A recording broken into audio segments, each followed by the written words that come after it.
You can't take Ye away. She's my sister. A sharp, hoarse voice burst from her own throat. Su Wanqing looked down and saw herself wearing a patched cotton jacket. Her red, swollen hands tightly held a thin little girl, her 4-year-old sister, Su Wanyue, whose face was covered in tears. Before her stood a shabby clay courtyard, half of its wall collapsed. 7 or 8 people were gathered there. At the front was an elderly couple with wrinkled faces. The old man squatted by the door, smoking a pipe, while the old woman stood with her hands on her hips, glaring with sharp eyes. Beside them were her uncles and their families, all looking unfriendly. Her eldest uncle was gripping the arm of a boy about 7 or 8 years old, her younger brother, Su Wanfeng. The boy's face twisted in pain, but he bit his lip and refused to cry. Stop crying, you bringer of bad luck. Her grandmother spat on the ground and kicked towards Su Wanqing's feet. Your parents died early and left you 3 behind to eat and drink at our expense. Now we've found a good family for your sister, and the bride price can help the household. You should be grateful. Half a year ago, their parents had fallen off a cliff while gathering herbs, leaving the 3 siblings behind. They thought they could survive on what their parents left, but their grandparents and uncles coveted it. Favoring the elder sons, the grandparents took everything and now wanted to sell the younger ones for money. This time, they had even brought a matchmaker to take little Wanyue away. That money was left by our parents. It's for us to live on. Su Wanqing's eyes turned red as she shielded Wanyue behind her. She's only 4. How can you sell her? If someone must go, take me instead. I can work and earn money. You? Her eldest uncle sneered, stepping forward to grab her arm. His grip was like iron, making her bones ache. 10. You're too stubborn. No one would pay much for you. Wanyue is fair and pretty. She can bring a good price to help my son get a wife. Her second aunt chimed in sharply. That's right. As the eldest sister, you should think of your siblings.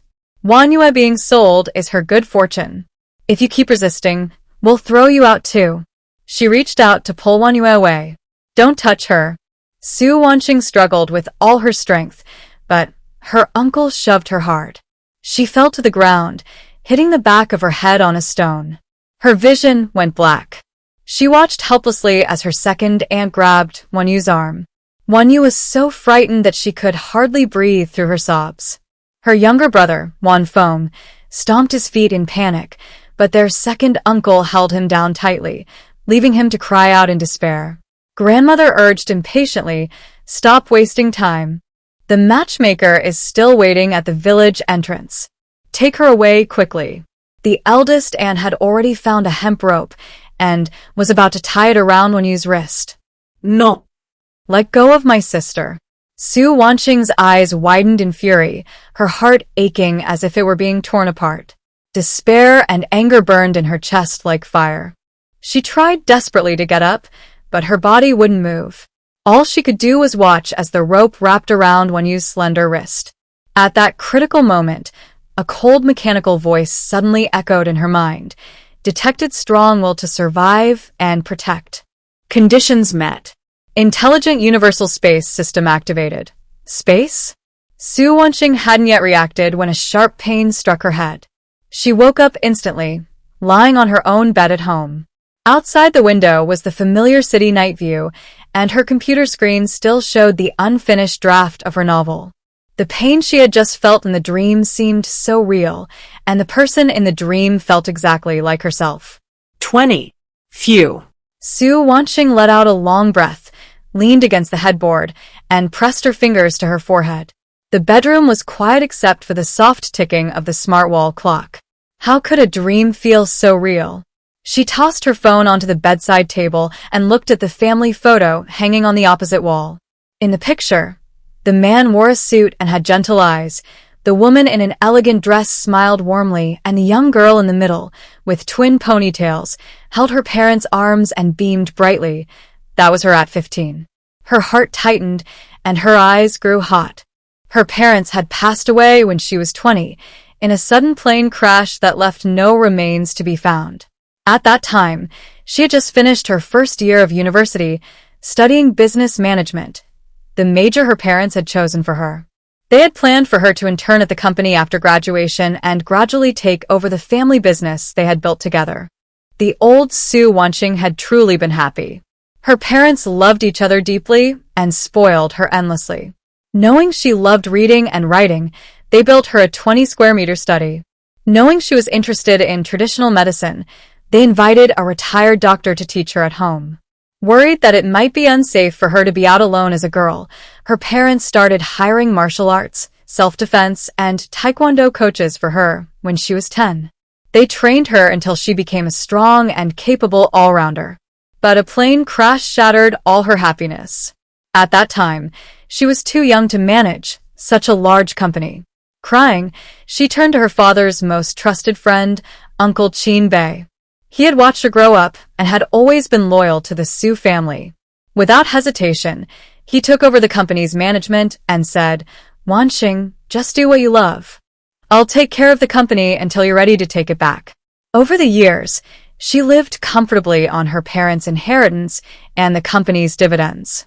Most of her time was spent writing, occasionally reading traditional medicine books or practicing martial arts to stay in shape. Her life was peaceful and steady.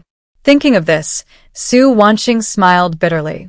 She must have been too absorbed in writing her historical stories lately, so much that her dreams had become strange, even creating something like an intelligent, universal space. She had always been a practical person who didn't believe in anything supernatural.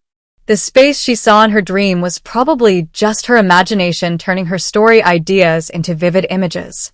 Su Wanqing lifted her blanket and got out of bed, her bare feet touching the warm floor. She walked to the window and pulled open the heavy curtains. Outside, the 23rd century city glowed brightly.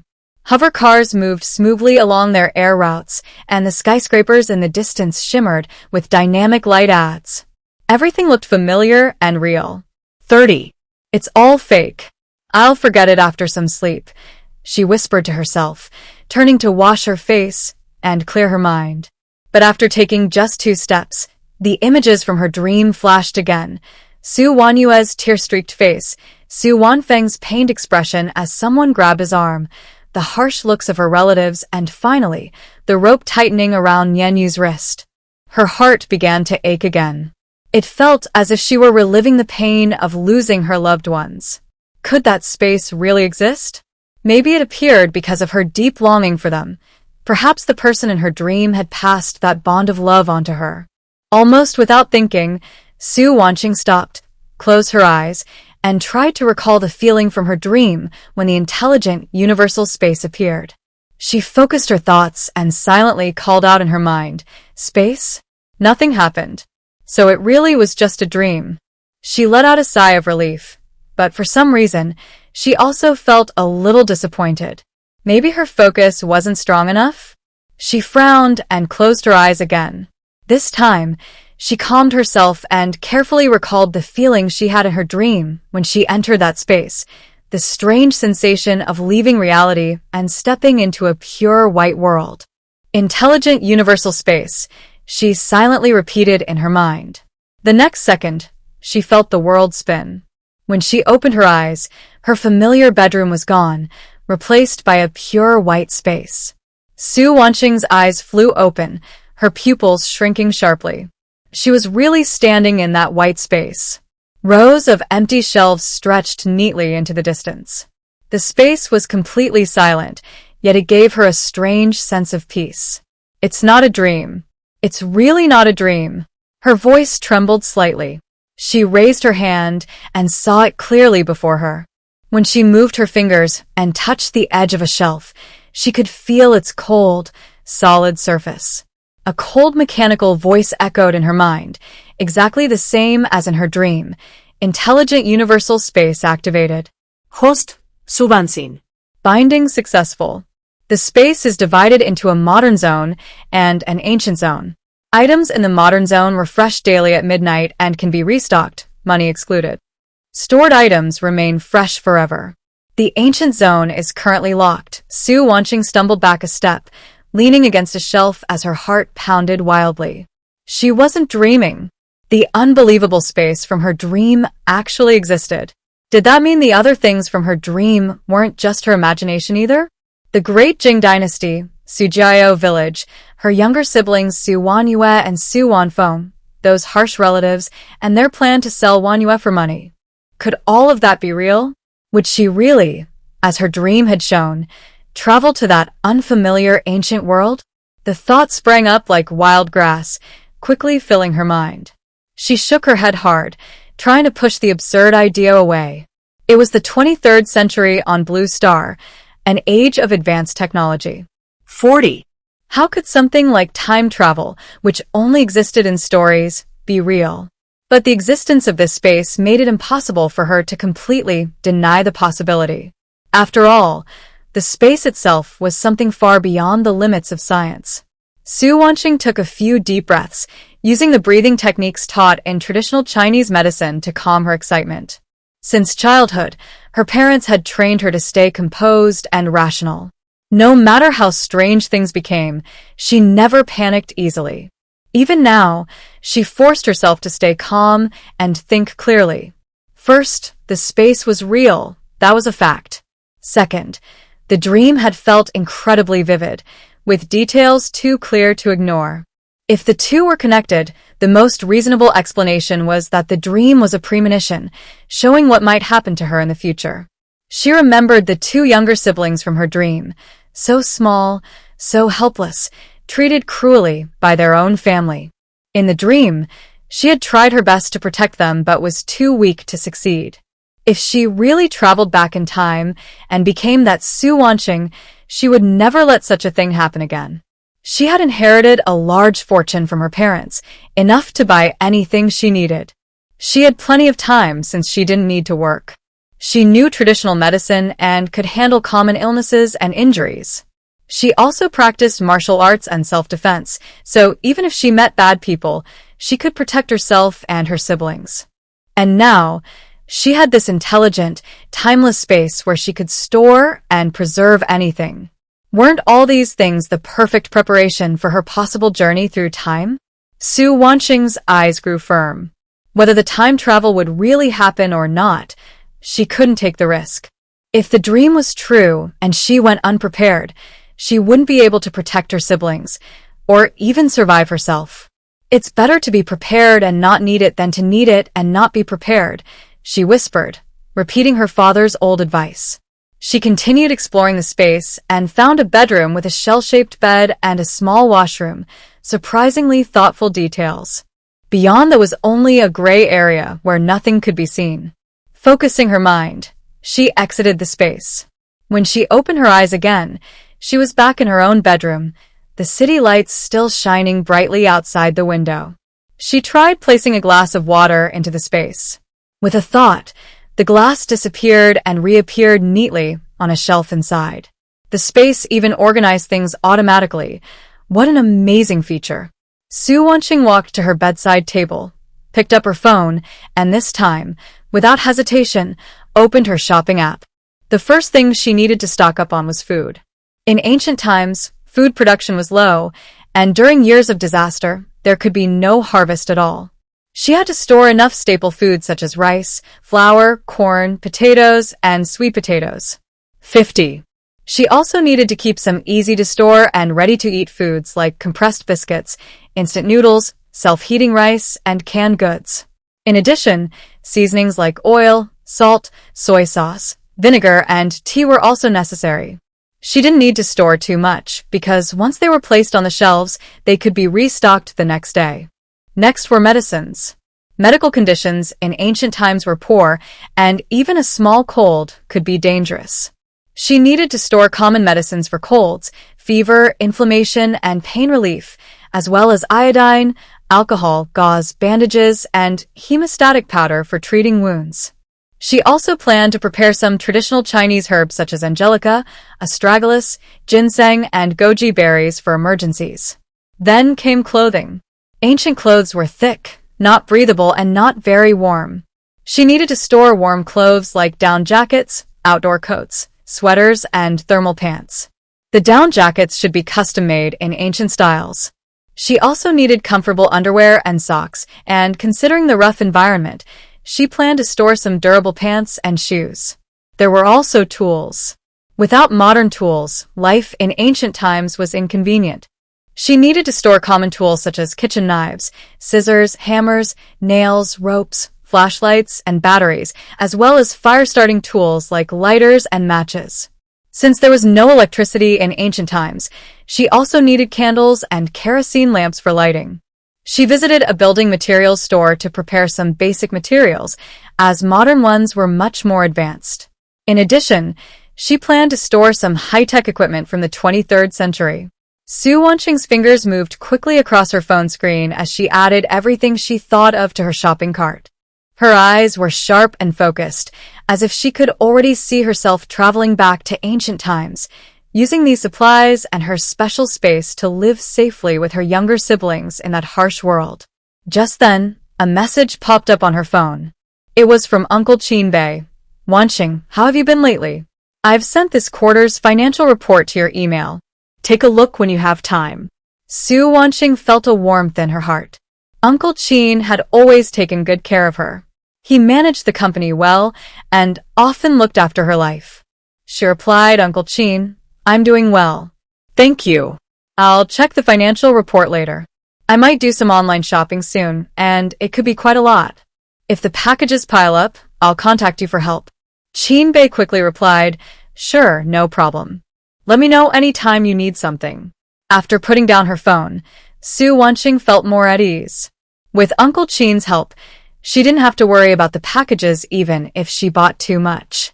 She took a deep breath and continued browsing the shopping app. 60. Her list of supplies kept growing, but she didn't find it troublesome. Each new item she added made her feel a little more secure. She didn't know when she would travel through time or what she would face when she did, but she knew that as long as she prepared well, she could protect herself and her younger siblings in that unfamiliar ancient world and live safely. Su Wanqing sat at her desk, opened the blank document on her smart device, and began typing quickly, making a detailed list of supplies. Since the modern section of the Intelligent Universal Space refreshed daily, there was no need to store too much of each item. Her main rule was a full variety, stored as needed. But for items that couldn't be refreshed, she had to stock up. She started with daily necessities. Scrolling through the shopping app, she selected the best-reviewed brands of tissues, toiletries, laundry detergent, soap, and disinfectant, buying just enough for one storage cycle. These can be restocked every day, so no need to buy too much, but I can't miss any of them, she murmured. She also added women's products, baby diapers, and wet wipes to her cart, things that didn't exist in ancient times. Having them would make life much easier for both herself and Wanyu. Food was the most important part. For staples, she bought 100 jin each of rice, flour, and cornmeal, along with all kinds of grains like millet, red beans, and mung beans. For ready-to-eat food, besides compressed biscuits and self-heating meals, she added freeze-dried fruits and vegetables and vacuum-packed cooked dishes.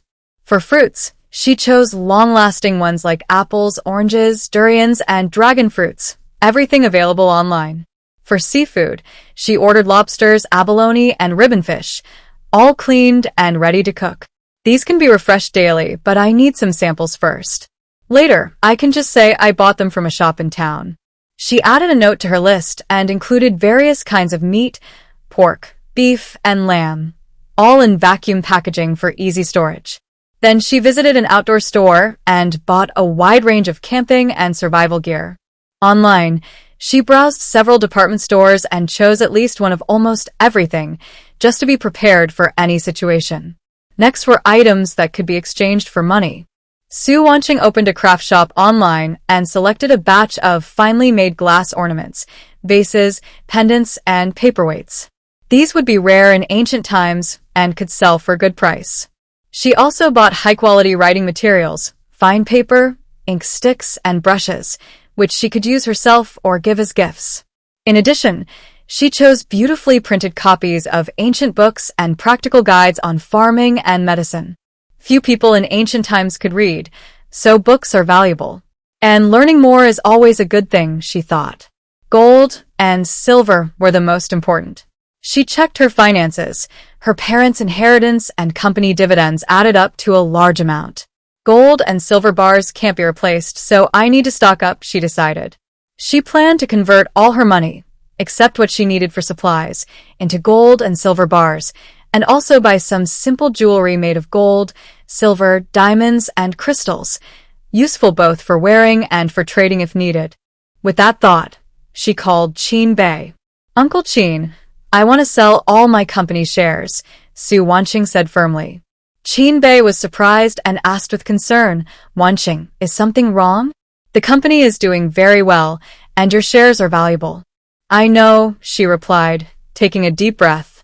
But I have something very important to do. I need a large amount of cash to exchange for gold and silver. Please help me handle it as soon as possible. After a short silence, Qin Bei agreed. All right, I trust you. I'll start arranging it right away and try to get you a good price. After hanging up, Su Wanqing felt more at ease and continued preparing. For appliances, she chose a solar generator with matching batteries. Since there was no electricity in ancient times, this would be very useful. She also bought both manual and electric sewing machines for making clothes, as well as small kitchen appliances like a rice cooker and an induction stove, all powered by solar energy. For fabrics, she selected cotton, silk, and linen in various types, and also bought traditional clothing for men, women, and children, complete sets from undergarments to outerwear. For transportation, she chose a wheelchair, a bicycle, and an electric tricycle as needed. She also boldly ordered an off-road vehicle and a small camper van. One of each is enough. They'll be useful in emergencies. For self-defense, besides the knives and pepper spray she had already thought of, she added bulletproof vests and helmets. In terms of electronics, she downloaded many traditional craft tutorials onto her tablet, everything from brewing and sugar making to weaving and iron smelting. She also bought a batch of grain and vegetable seeds. Even though the storage space can refresh, if the seeds are planted in the ground, the harvest will have a reasonable source. With so many items, she couldn't have them delivered directly to her apartment. Su Wanqing immediately contacted an agent and rented a large warehouse in the suburbs. The location was remote and private. She arranged with all the sellers to deliver everything to the warehouse 3 days later. After finishing her online shopping, Su Wanqing changed clothes and went out. She first visited several well-known restaurants in the city and made a deal with the owners to prepare 1 serving of each signature dish and deliver them to the warehouse at the agreed time. 70. This way, I won't have to cook every day, much easier. After leaving the restaurants, she went to several snack shops and ordered all her favorite treats. While shopping, she also stopped by a bookstore and bought a set of primary and secondary school textbooks, history and geography books, and practical reference books. She also picked up school supplies, pencils, pens, and notebooks. If Wan Yue and Wan Feng ever want to study, these will come in handy. When she got home, Su Wanqing remembered the issue of firearms. On Blue Star, they were strictly controlled and could only be purchased abroad. She contacted Qin Bei again, asking him to arrange a trip to Country M after finishing the stock transfer and to help her find a reliable local contact. Uncle Qin, this might be a bit risky, but it's very important to me. Please take care of it. Don't worry, Wanqing, Qin Bei replied, his voice full of concern but firm. I'll handle it. Just stay safe. Over the next few days, Su Wanqing spent all her time online perfecting her stockpile list, afraid of missing anything. Meanwhile, the merchants delivered goods to the warehouse one after another. She visited daily to store everything in her space. Watching the shelves fill up with food, daily necessities, tools, and weapons, she felt a growing sense of security. Just a little longer. Once the shares are sold, I'll exchange them for gold and silver, buy the weapons, and everything will be ready. Standing in the warehouse, looking at the piles of supplies before her, Su Wanqing's eyes were filled with determination.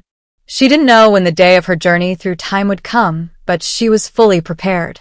As long as she could protect Wan Yu and Wan Feng, all the hardship would be worth it. That evening, Qin Bei called to tell her that the shares had been sold successfully. After deducting the fees, the money had arrived and been converted into gold and silver bars. He had also booked her a private flight to Country M. Wanxing, everything is ready. You can leave tomorrow. Thank you, Uncle Qin. I really appreciate it. After hanging up, Su Wanxing began packing her luggage, ready for the important journey ahead. Early the next morning, Su Wanxing put on a plain black work outfit and a custom-made mask that gave her an ordinary, unnoticeable face. It would help her hide her identity. She carefully packed the converted cash into 2 backpacks, checked her protective tools and safety spray, and, after confirming everything was in order, headed to the private airport. The plane took off smoothly, passing through the pale blue protective layer around Blue Star.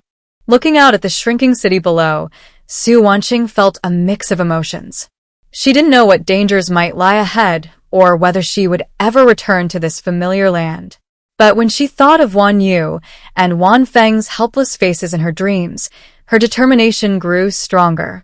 After more than 10 hours, the plane landed at a remote private airport in Country M. Qinbei had already arranged a contact for her, a middle-aged man named Jack, wearing a black jacket and watching her cautiously. The money? Jack asked in a rough voice with a heavy accent. Without wasting words, Su Wanxing unzipped her backpack, showing the neatly stacked cash inside. Here it is. Where's my order? She said, lowering her voice to sound more neutral. Jack's eyes lit up with greed. He waved his hand, and 2 strong men pushed over a large box.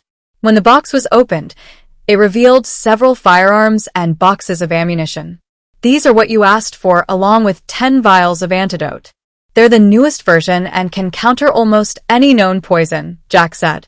Subansin carefully checked everything. Once she confirmed that the equipment and medicine were genuine, she pushed the backpack toward him.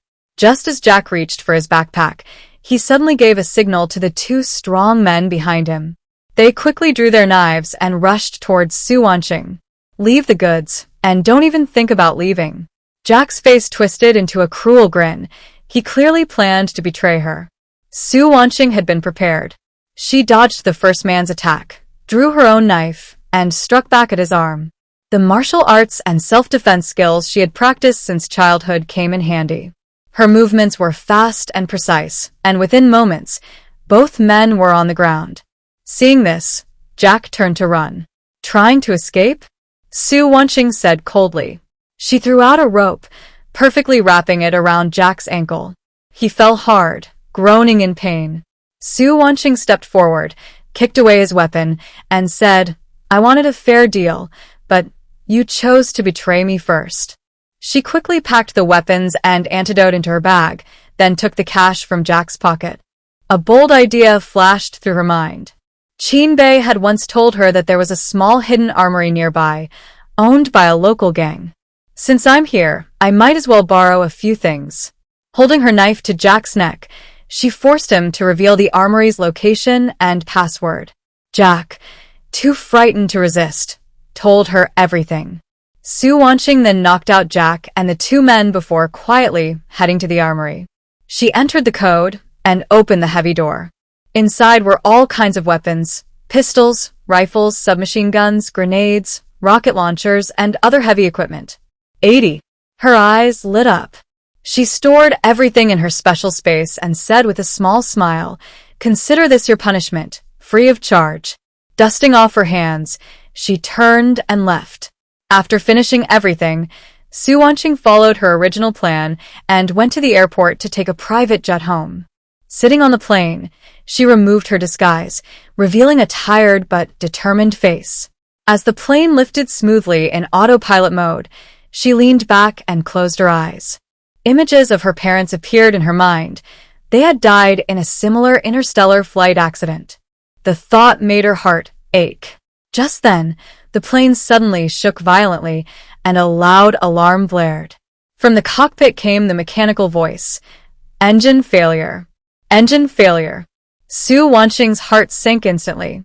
She gripped the armrest tightly as the plane shook violently. Outside, the sky turned dark and fierce winds battered the aircraft. The plane began to drop rapidly. How could this happen again? Another crash. Her voice trembled with despair. Was this her fate? She felt her body growing lighter as everything around her spun. Just before losing consciousness, the last thing she thought of was the smiling faces of Wan Yue and Wan Feng in her dream. If I really have to travel through time, please let me go to them right now. A strong impact hit her, and Su Wanqing completely blacked out. She didn't know how long had passed before she felt someone push her hard to the ground. Pain shot through the back of her head, and familiar cries echoed in her ears. No. Let go of my sister. Su Wanqing's eyes flew open. In front of her was a shabby clay courtyard. Her grandmother stood with her hands on her hips, while her aunt held a rope, tying it around the wrist of a 4-year-old girl. The little girl was crying, her face covered in tears. It was Su Wanyue. Not far away, her uncle was gripping the arm of a 5-year-old boy, Su Wanfeng, who winced in pain but refused to cry. The cruel faces of her grandparents and uncles were exactly the same as in her dream. Looking down, Su Wanqing saw herself wearing a patched cotton jacket. Her hands were red and swollen from the cold as she shielded Wanyue tightly. She moved her fingers and clearly felt the biting chill and weakness in her body. This wasn't a dream. Not this time. She had really traveled through time, to Sujoeo in the Great Jing Dynasty, to the very scene from her dream. Her heart pounded wildly, shocked, nervous, but also determined. She looked around at the hostile faces before her, then at the helpless Wan Yue and Wan Feng beside her. Her eyes turned sharp. If anyone dares touch my sister, I'll fight you to the end. She shouted, holding Wan Yue even closer. This time, she was no longer the powerless girl from her dream. She had her intelligent space, her supplies, and the ability to protect herself and her siblings. Her fierce cry stunned everyone in the courtyard into silence. Wang Xiulan froze mid-motion, the rope still in her hand. Then she sneered, her face full of disdain. Well, look at that. The unlucky girl dares to talk back now. I'm telling you, this isn't up to you today. As she spoke, she tightened her grip, trying to pull Su Wanyue out of Su Wanqing's arms. Looking for trouble? Su Wanqing's eyes turned cold, and she stopped hesitating. Though her body was that of a thin 14-year-old girl, her soul carried years of martial arts and self-defense training. She held Su Wanyue tightly with her left arm and swiftly grabbed Wang Xiulan's wrist with her right hand, pressing a key point with precision. Ouch. It hurts. Wang Xiulan cried out in pain. The rope in her hand fell to the ground, and with a light push from Su Wanqing, she stumbled backward and landed on the cold, muddy ground. Everyone around was stunned. Grandma Li Tsuehua froze with her hands on her hips. Grandpa Su Yuan stopped mid-puff on his pipe, and little Su Wanfeng, who had been crying, forgot his tears and stared wide-eyed at his sister. This girl has gone too far. Su Changhe was the first to react. He let go of Su Wanfeng's hand, rolled up his sleeves, and charged towards Su Wanqing. I'll teach you a lesson today. Su Wanqing was ready. She pushed Su Wanyue behind her and whispered, Wanyue, go hide by your brother.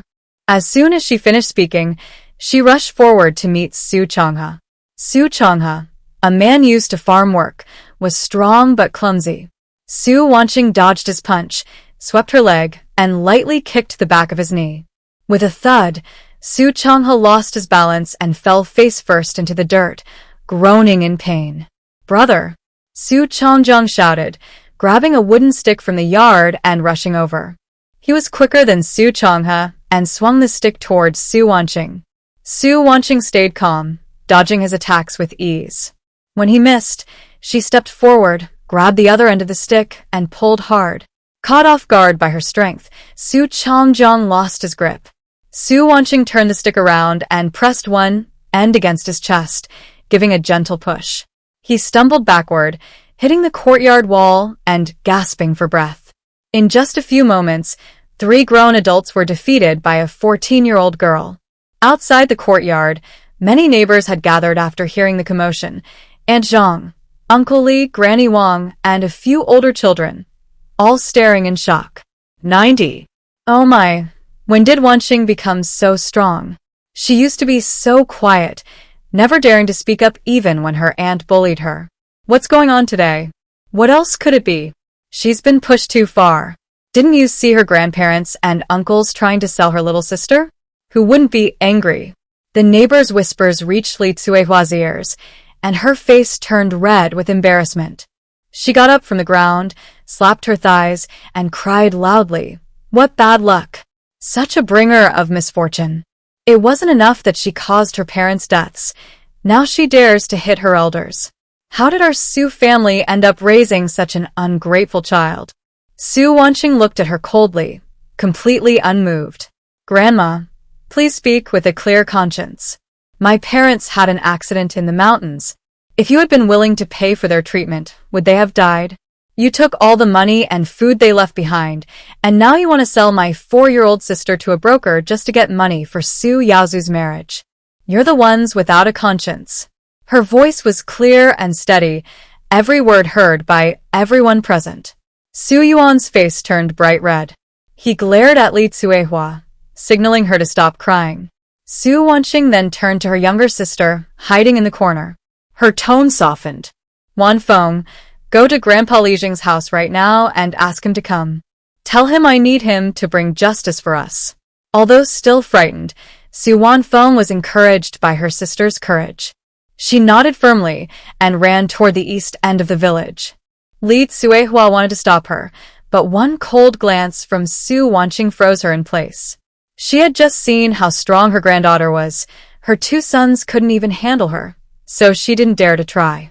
Su Wanqing walked over to Su Wanyue, knelt down, gently wiped away her tears, and said softly, Don't be afraid, Wanyue. I'm here. No one will sell you. Choking back tears, Su Wanyue threw her arms around her sister's neck. Sister. Before long, Su Wanfeng returned with the village head, Su Shi, a man in his 60s with graying hair but sharp eyes. He was well respected in the village. As soon as he entered the courtyard, he saw Su Changhe, Su Changjiang, and Wang Xiulan lying on the ground groaning, Su Wanqing standing firm, and the crowd of neighbors watching from outside. Village head, thank goodness you're here. Li Tsuehua quickly stopped crying and stepped forward, wanting to say something. The village head ignored her and walked straight to Su Wanqing. In a serious tone, he asked, Wanqing, your brother said you wanted to see me. What do you need me to help with? Su Wanqing took a deep breath and explained everything clearly. Grandpa Village Head, half a year ago, my parents fell off a cliff while gathering herbs and were badly hurt. I begged my grandparents to use some money for their treatment, but they said they had none and just watched as my parents passed away. Before they died, my parents left 50 taels of silver and 2 sacks of grain, but my grandparents and uncles took everything. Today, they even want to sell my 4-year-old sister, Su Wanyue, to a broker to get money for my cousin's wedding. When I tried to stop them, they hit me, so I had to defend myself. She paused, then added firmly, I want to separate from the family. I'll take my brother and sister to live on our own, so they can't bully us anymore. Separate? Su Yuan suddenly stood up. You're just a young girl with 2 little ones. How can you live on your own? I don't agree. It doesn't matter if you agree or not. Su Wanqing looked at him without fear. The things my parents left belong to the 3 of us too. You took what's ours and even tried to sell my sister. That's against the law. Grandpa Village Head, please tell me, is what they did right? The village head frowned and turned to Su Yuan, his wife, and the 2 brothers, Su Changhe and Su Changjiang. Is what Wanqing said true?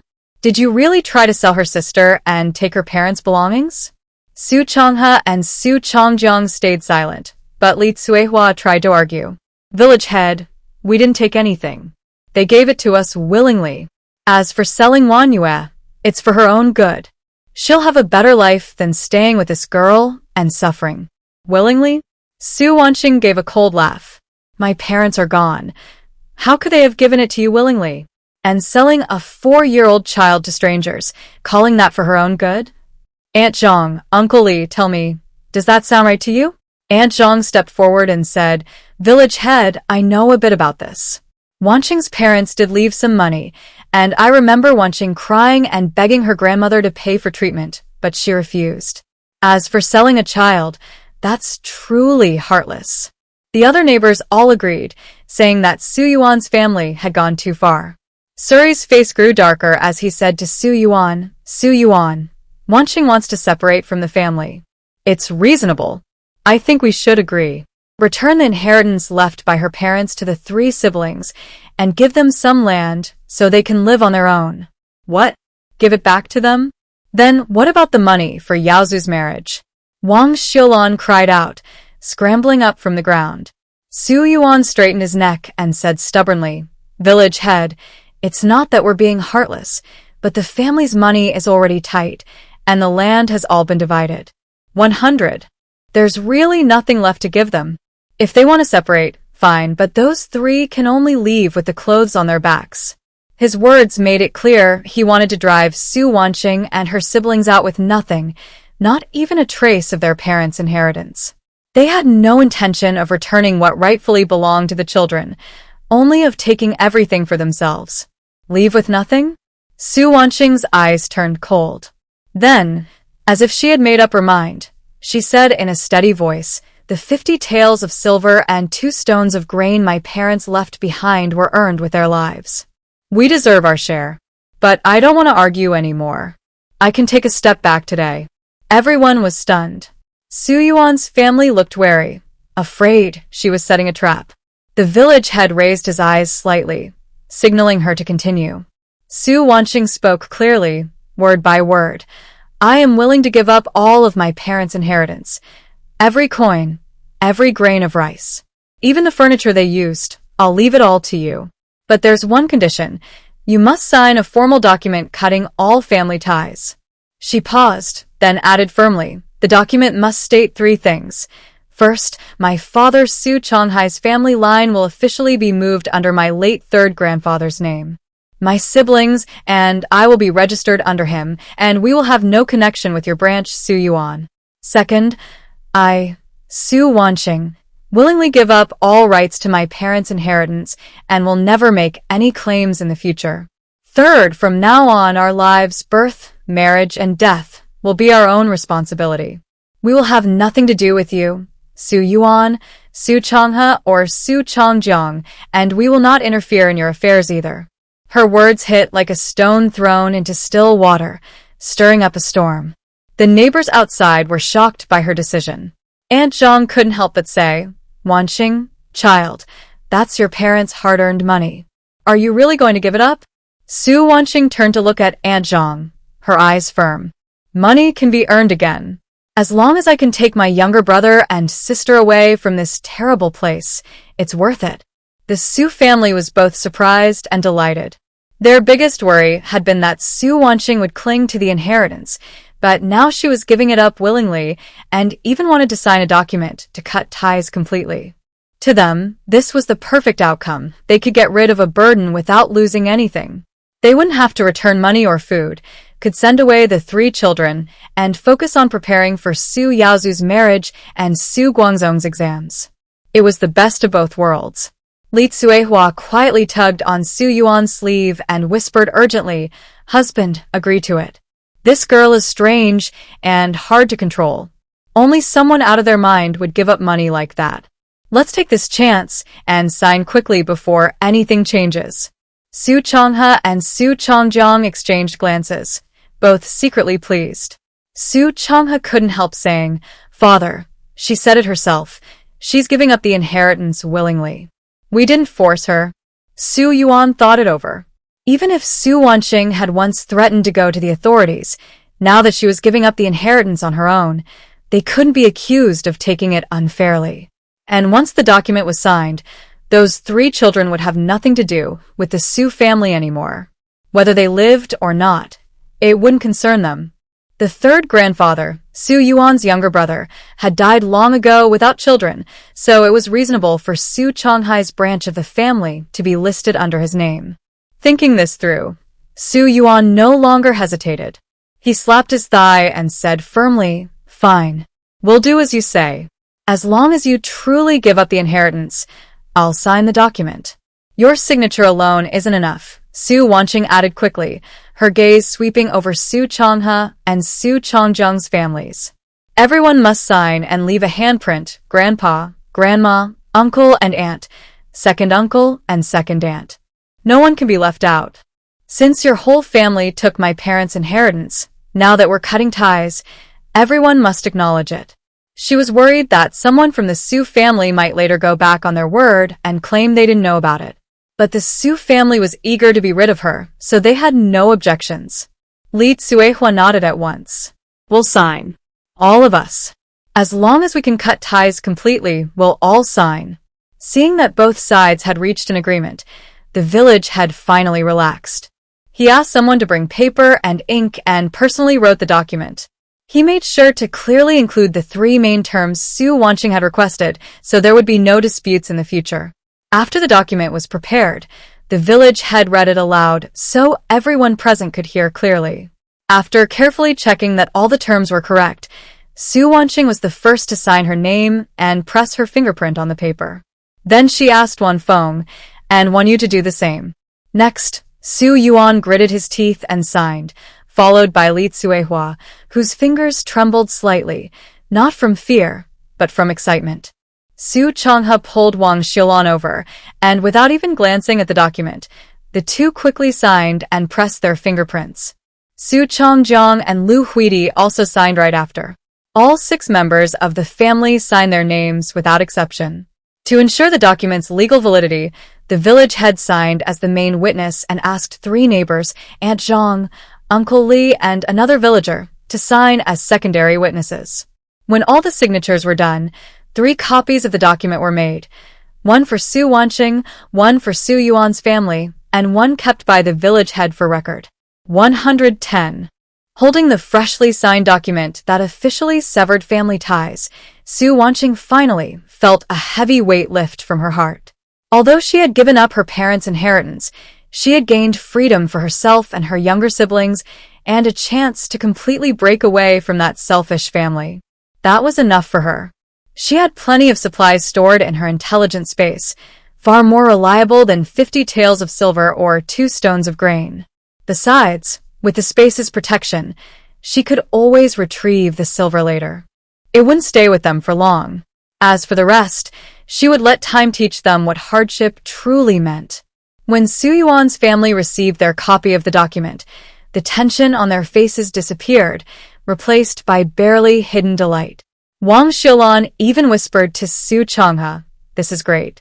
We got rid of those 3 burdens without spending a coin, and now we don't have to worry about Yao Yu's wedding money." Her voice wasn't loud, but it was just enough for Su Wanqing to hear. Feeling disgusted, Su Wanqing didn't bother to argue. She turned to the village head and bowed. "Thank you, Grandpa Lijing, for standing up for us today." The village head sighed and said, "Wanqing, you've been through a lot. Take good care of your brother and sister. If you ever need help, come to me." "Thank you, Grandpa Lijing," Su Wanqing said again. Then she led Wan Feng and Wan Yu back to the small, shabby house they used to live in. The room was dark and cramped, with only a worn wooden bed and a peeling wooden chest. Nothing else remained. She opened the wooden chest. Inside were only a few patched old clothes and a thin quilt. This was all the siblings owned in their home. "Sister, where will we live now?" Su Wanfeng asked softly. Su Wanqing gently patted his head and said, "We'll stay in the village ancestral hall for a while. Once I get things settled, I'll find us a safe home." The hall was usually empty, and the village head had agreed to let them stay there. Carrying a small bundle, Su Wanqing held Su Wanyue's hand in her left and Su Wanfeng's in her right as they walked out of the house that had brought them so much hardship. The neighbors watched the 3 thin figures leave, their eyes filled with sympathy. Aunt Zhang hurried over and pressed a few warm cornbread buns into Su Wanqing's hands. "Take these, child. It's not easy looking after your brother and sister." Su Wanqing's eyes grew warm as she thanked Aunt Zhang. She knew that from this day on, a new life awaited them. Though the road ahead would be hard, she had her mysterious space, enough supplies, and the determination to protect her siblings. She would make sure they lived well. The setting sun stretched their shadows long across the ground. Su Wanqing looked up at the glowing clouds in the west, her eyes firm and full of hope. Holding Su Wanfeng's hand and carrying Su Wanyue in her arms, Su Wanqing followed her memory toward the ancestral hall at the west end of the village. The Su family's hall wasn't large, 3 old earthen rooms with cracked walls and a rusty lock on the gate. The village head had already unlocked it for her and reminded her to lock it again when she left. When she pushed open the heavy wooden door, the creak broke the quiet of dusk. The courtyard was overgrown with waist-high weeds and broken tools, and wood were piled in the corners. The air smelled damp and musty. The main room held the ancestral tablets on a few worn tables, while the side rooms were empty except for thick dust and scattered straw. "Sister, it's so dirty here," Su Wanfeng said, frowning and tugging at her sleeve. Su Wanyue clung tightly to Su Wanqing's neck, hiding her face in fear. Su Wanqing gently patted their backs and said softly, "Don't be afraid. We'll clean a small spot for tonight, and tomorrow I'll tidy up properly. It may be simple here, but it's safe, and no one can hurt us anymore." She first placed the bundle in the small east room, then found a fairly clean piece of cloth in the yard. She swept away the dust on the ground, spread some dry straw, and made a simple bed. After finishing all this, she remembered the cornbread Aunt Zhang had given her, as well as the steamed buns she had stored in her special space, vacuum-packed white buns she had saved for times like this, perfect for feeding her younger siblings. Su Wanqing pretended to search through the bundle, but actually took out 2 buns from her space, placing the cornbread beside them. "Wanfeng, Wanyu, come eat something," she said, handing each of them a bun while she took a cornbread for herself. The white buns were soft and fragrant, something Su Wanfeng and Su Wanyue had never tasted before. Su Wanyue nibbled carefully, her eyes shining, while Su Wanfeng ate slowly, glancing at Su Wanqing from time to time. "Sister, you should eat the bun too," he said. "I'm fine with the cornbread." "You too eat," Su Wanqing replied with a smile, gently patting his head. But her heart ached a little. When their parents were alive, the family had lived comfortably, and they could often eat white buns. After their parents passed away, the 3 siblings became burdens to others, often going hungry. After a simple meal, night had completely fallen. There was no light in the ancestral hall, so Su Wanqing took out a candle and a lighter from her space, lit it, and placed it in the corner. 120. The faint glow pushed back some of the darkness and cold. She told her younger siblings to lie down on the straw bed, then sat beside them, gently patting Su Wanyue's back and softly humming a tune to help them fall asleep. Perhaps because of the day's fear or the comfort of safety, the 2 soon drifted into deep sleep, their faces still marked with dried tears. Watching their peaceful expressions, Su Wanqing felt a wave of warmth and renewed determination to protect them well. Once they were sound asleep, Su Wanqing quietly stood up and walked into the yard. The night was deep and silent, broken only by the occasional bark of a dog. She took a deep breath, focused her thoughts, and whispered, "Intelligent universal space."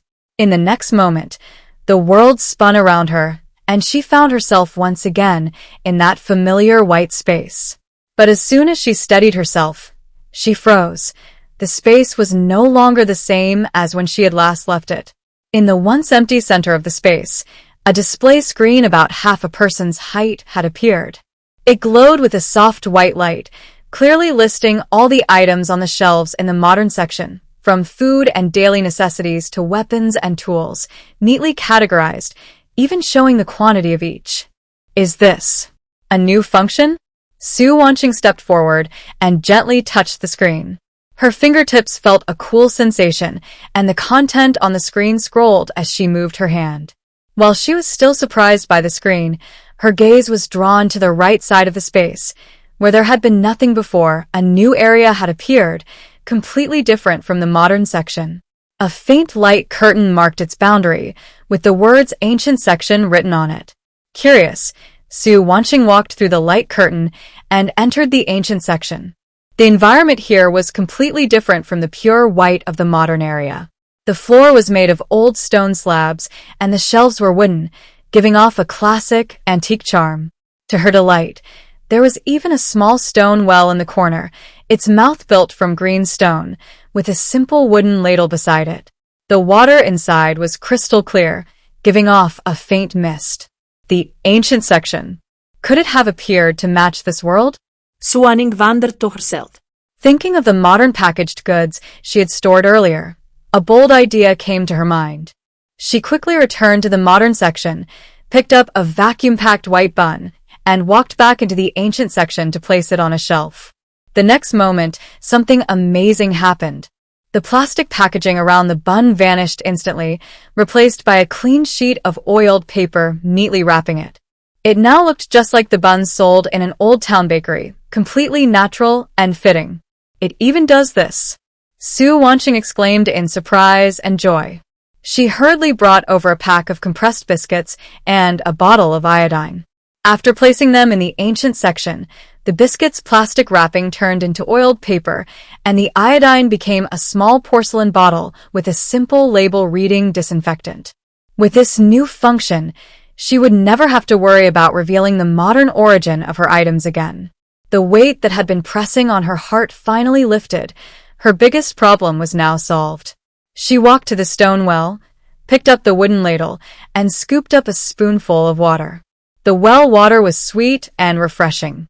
After drinking it, a gentle warmth spread through her stomach, making her feel very comfortable. This well water seems unusual, Su Wanqing thought. She scooped up another spoonful and looked closely, noticing that the water was not only clear but also carried a faint, soothing energy. Then she remembered to check the condition of her new body. Since arriving here, she had been too busy dealing with Su Yuan's family to take a proper look. Su Wanqing walked to the display screen and was surprised to find that it had a mirror function, clearly showing her reflection. The girl in the mirror was about 1.58 meters tall, slender, with fair skin that stood out from the other village girls who worked outdoors all year. Her features were delicate, arched brows, almond-shaped eyes, a small straight nose, and light pink lips. She would have been very beautiful if not for a coin-sized purple mark on her left cheek that spoiled her appearance. Su Wanqing touched the mark gently, and memories of the body's original owner surfaced. The scar came from a childhood accident when she fell near the hearth and was burned by sparks.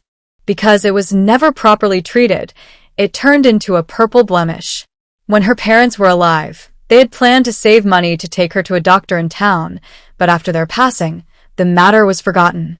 She rolled up her sleeves and saw her arms covered with bruises, scratches, and old scars. These were left by the beatings and scolding from Li Tsuehua, Wang Xiaolan, and others after her parents died. The original owner had grown timid under such constant mistreatment.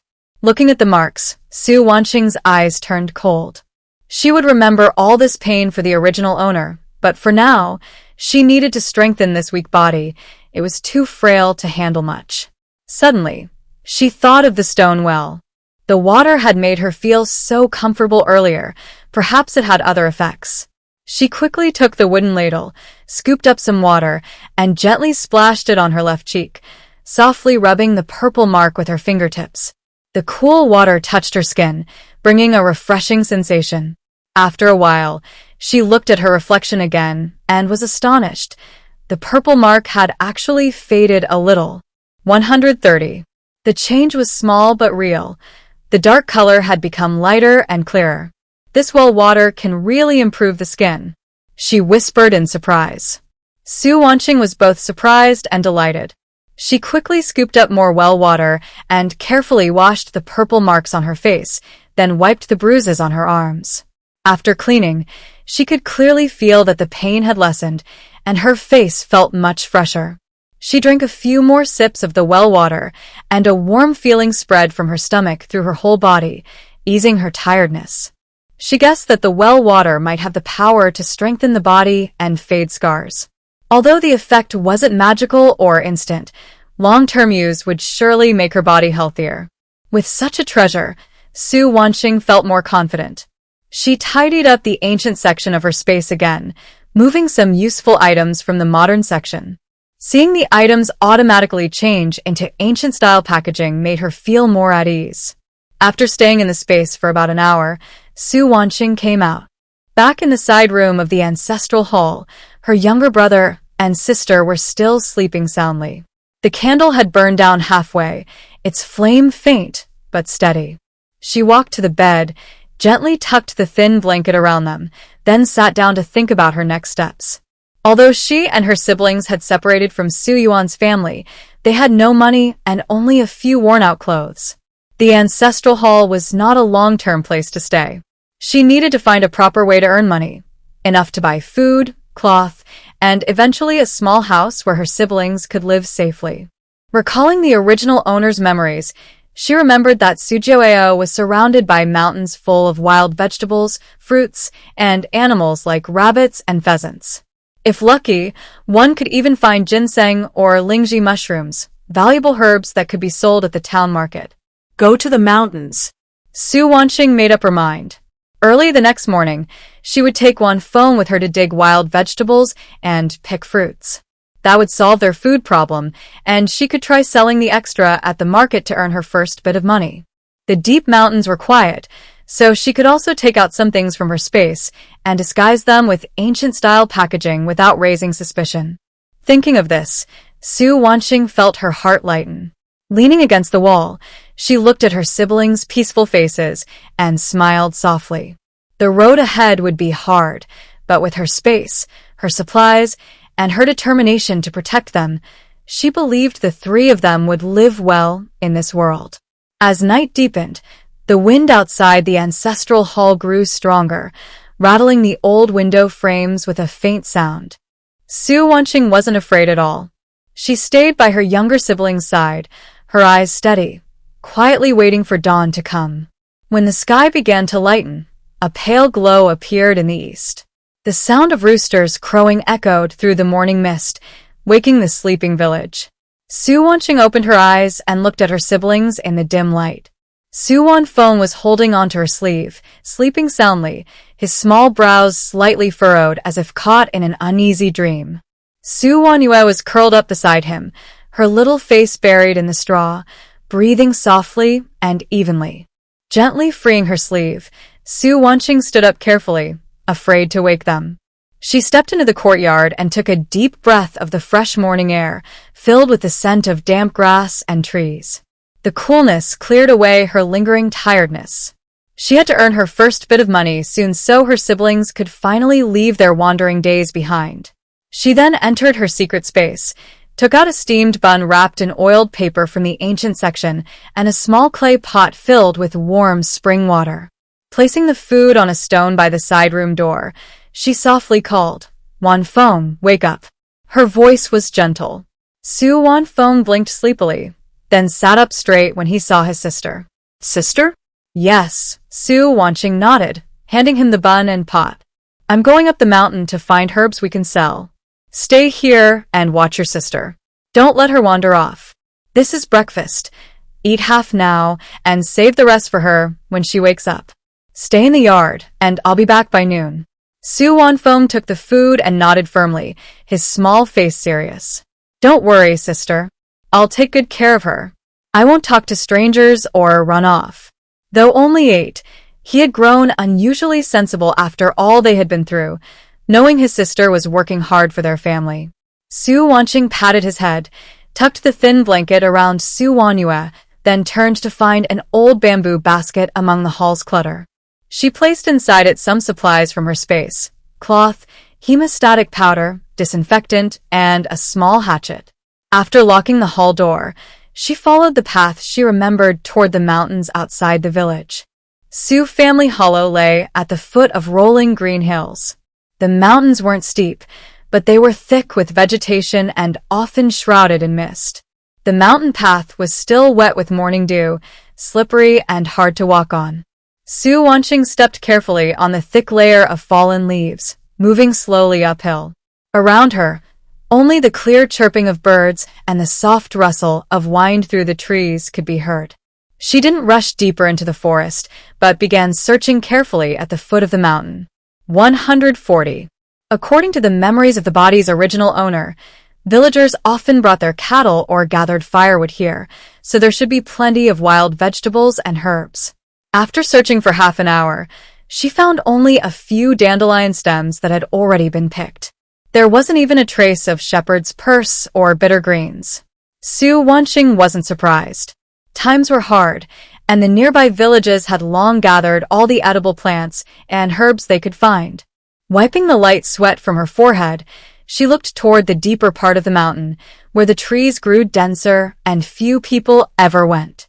There, she might find something unexpected. After walking for about half an hour, the surroundings began to change. Tall, ancient trees blocked out most of the sunlight, and the rays that slipped through the leaves cast shifting patterns on the ground.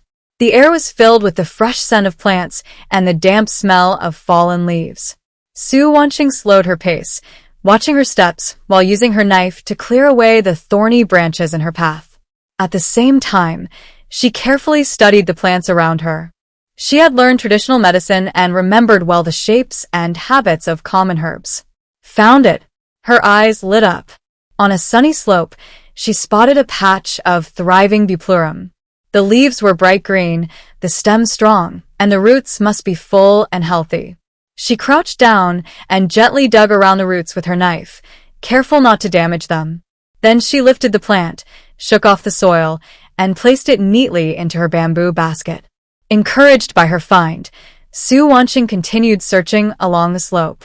Soon, she discovered several balloon flowers with thick roots and pale purple blossoms, a patch of mint with plump leaves giving off a cool fragrance, and a few golden threads with yellow roots, excellent herbs for clearing heat. These were all common ingredients in medicine shops. Though each plant wasn't worth much, together they could still be traded for some silver coins. As she was carefully digging up a golden thread root, a low, pained whimper came from the nearby bushes. The sound was weak, but filled with both pain and wariness.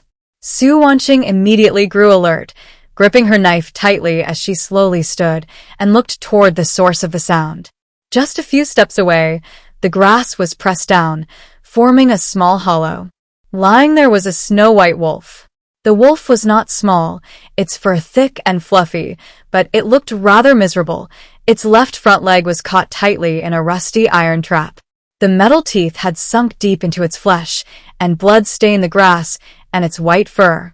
The wolf's ears were pressed flat against its head, its amber eyes fixed on Su Wanqing. A low, warning growl came from its throat, but it couldn't move because of the trap. White wolf. Su Wanqing was slightly surprised. Wolves with pure white fur were rare and known for their fierce nature. She didn't rush forward, but slowly raised her hands to show she meant no harm. "I'm not here to hurt you. I want to help." The white wolf seemed to sense her peaceful intent. Its fierce gaze softened a little, though it stayed tense and alert, its body like a drawn bow. Su Wanqing took 2 careful steps closer, her voice gentle. "That trap has hurt you badly. If we wait any longer, your leg might be ruined. Let me open it for you, all right?" She spoke softly as she moved closer, stopping when only 3 steps away. The wolf's breathing was quick, and blood still oozed from the wound. It was clear it had been in pain for a long time. Taking a deep breath, Su Wanqing opened the paper bundle from her basket, took out a clean leaf, and poured a spoonful of spring water onto it. She remembered that the spring water could ease pain and prevent infection. Maybe it could help the wolf. "Don't be afraid. It'll be over soon," Su Wanqing said gently as she reached toward the rusty trap. The wolf trembled but didn't attack, only watching her hand closely. Holding her breath, Su Wanqing found the trap's latch and, using the strength and precision she had gained from years of martial arts, pressed hard. There was a sharp click, and the trap sprang open. As soon as it loosened, the wolf shuddered in pain and let out a low cry. Su Wanqing quickly poured the spring water from the leaf onto the wound. The moment the water touched it, the wolf's tense body relaxed a little, and its growls softened. The water really did seem to ease the pain. Feeling relieved, Su Wanqing took more spring water and carefully cleaned the wound, washing away the blood and dirt around it.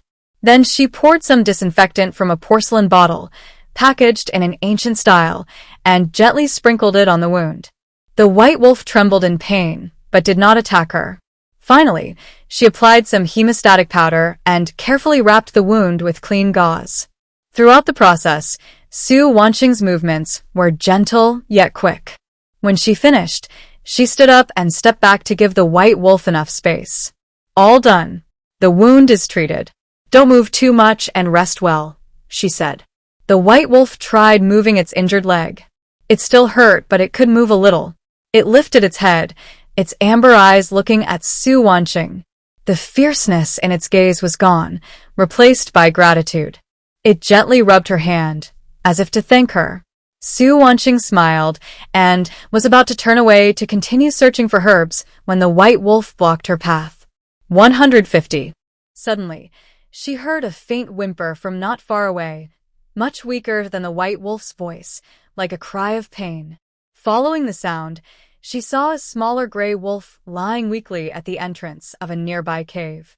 Its breathing was shallow, and beneath it were 3 tiny wolf pups, still wet and blind, making soft squeaking sounds. Su Wanqing immediately understood. The gray wolf must be the white wolf's mate, who had just given birth. It looked like she had been injured or had a difficult delivery, leaving her extremely weak. Su Wanqing turned to the white wolf beside her. It was staring anxiously toward the cave, trying to stand but collapsing again because of its injured leg, letting out a helpless whine. I'll go check on her, Su Wanqing said softly to the white wolf, then quickly walked to the cave entrance. The cave was shallow, dry, and tidy. It was clearly the wolves' den. She crouched down and examined the gray mother wolf carefully. Its breathing was faint, and there was a long tear on its abdomen, still bleeding slowly. The fur around the wound was stained red, and its body was cold. It had clearly lost too much blood after giving birth and hadn't recovered. The 3 pups huddled close to their mother, small and weak. If the mother wolf didn't survive, they wouldn't last long either. Without hesitation, Su Wanqing took out the remaining disinfectant, hemostatic powder, and gauze from her oil paper bag, then drew more spring water from her storage space. She first poured the spring water into a clean clay bowl from the ancient area of her space and fed it to the mother wolf. The mother wolf weakly opened her eyes, looked at her, and with effort, opened her mouth to drink a few sips of the water. Seeing that the mother wolf could drink, Su Wanqing let out a sigh of relief and slowly fed it half a bowl more. After drinking, the mother wolf's breathing became steadier. Taking the chance, Su Wanqing gently cleaned the torn wound on its belly with the spring water, her movements as careful as if she were handling a fragile treasure, afraid of causing pain. When the wound was clean, she sprinkled enough hemostatic powder and carefully wrapped it with gauze. After treating the mother wolf's wound, Su Wanqing turned to the 3 wolf pups. They were so small that their eyes were still closed, relying only on instinct to snuggle close to their mother. Su Wanqing took out some spring water from her space and mixed it with regular mountain water, worried that the pups were too young to handle the full strength of the spring water. She dipped her fingertip into the diluted water and gently touched it to their mouths. The pups sensed the moisture and began to lick it eagerly. When all 3 pups had been fed, Su Wanqing finally relaxed. She looked at the weak mother wolf and her pups, then at the white wolf waiting anxiously at the cave entrance. She knew what they needed most now was nourishment. After thinking for a moment, she took out a large piece of cooked beef wrapped in oiled paper from the ancient area of her space. It was actually vacuum-packed beef she had stored before, but after being transferred to the ancient area, it appeared as oiled paper-wrapped cooked meat, perfectly natural and without raising suspicion. Su Wanqing divided the beef into 2 portions, placing one in front of the white wolf and tearing the other into small pieces for the mother wolf. The white wolf looked at her, then at the meat, hesitated for a moment, and finally lowered its head to eat slowly. The mother wolf, smelling the meat, also opened her mouth with effort and ate a few bites. Gradually, her body began to regain warmth.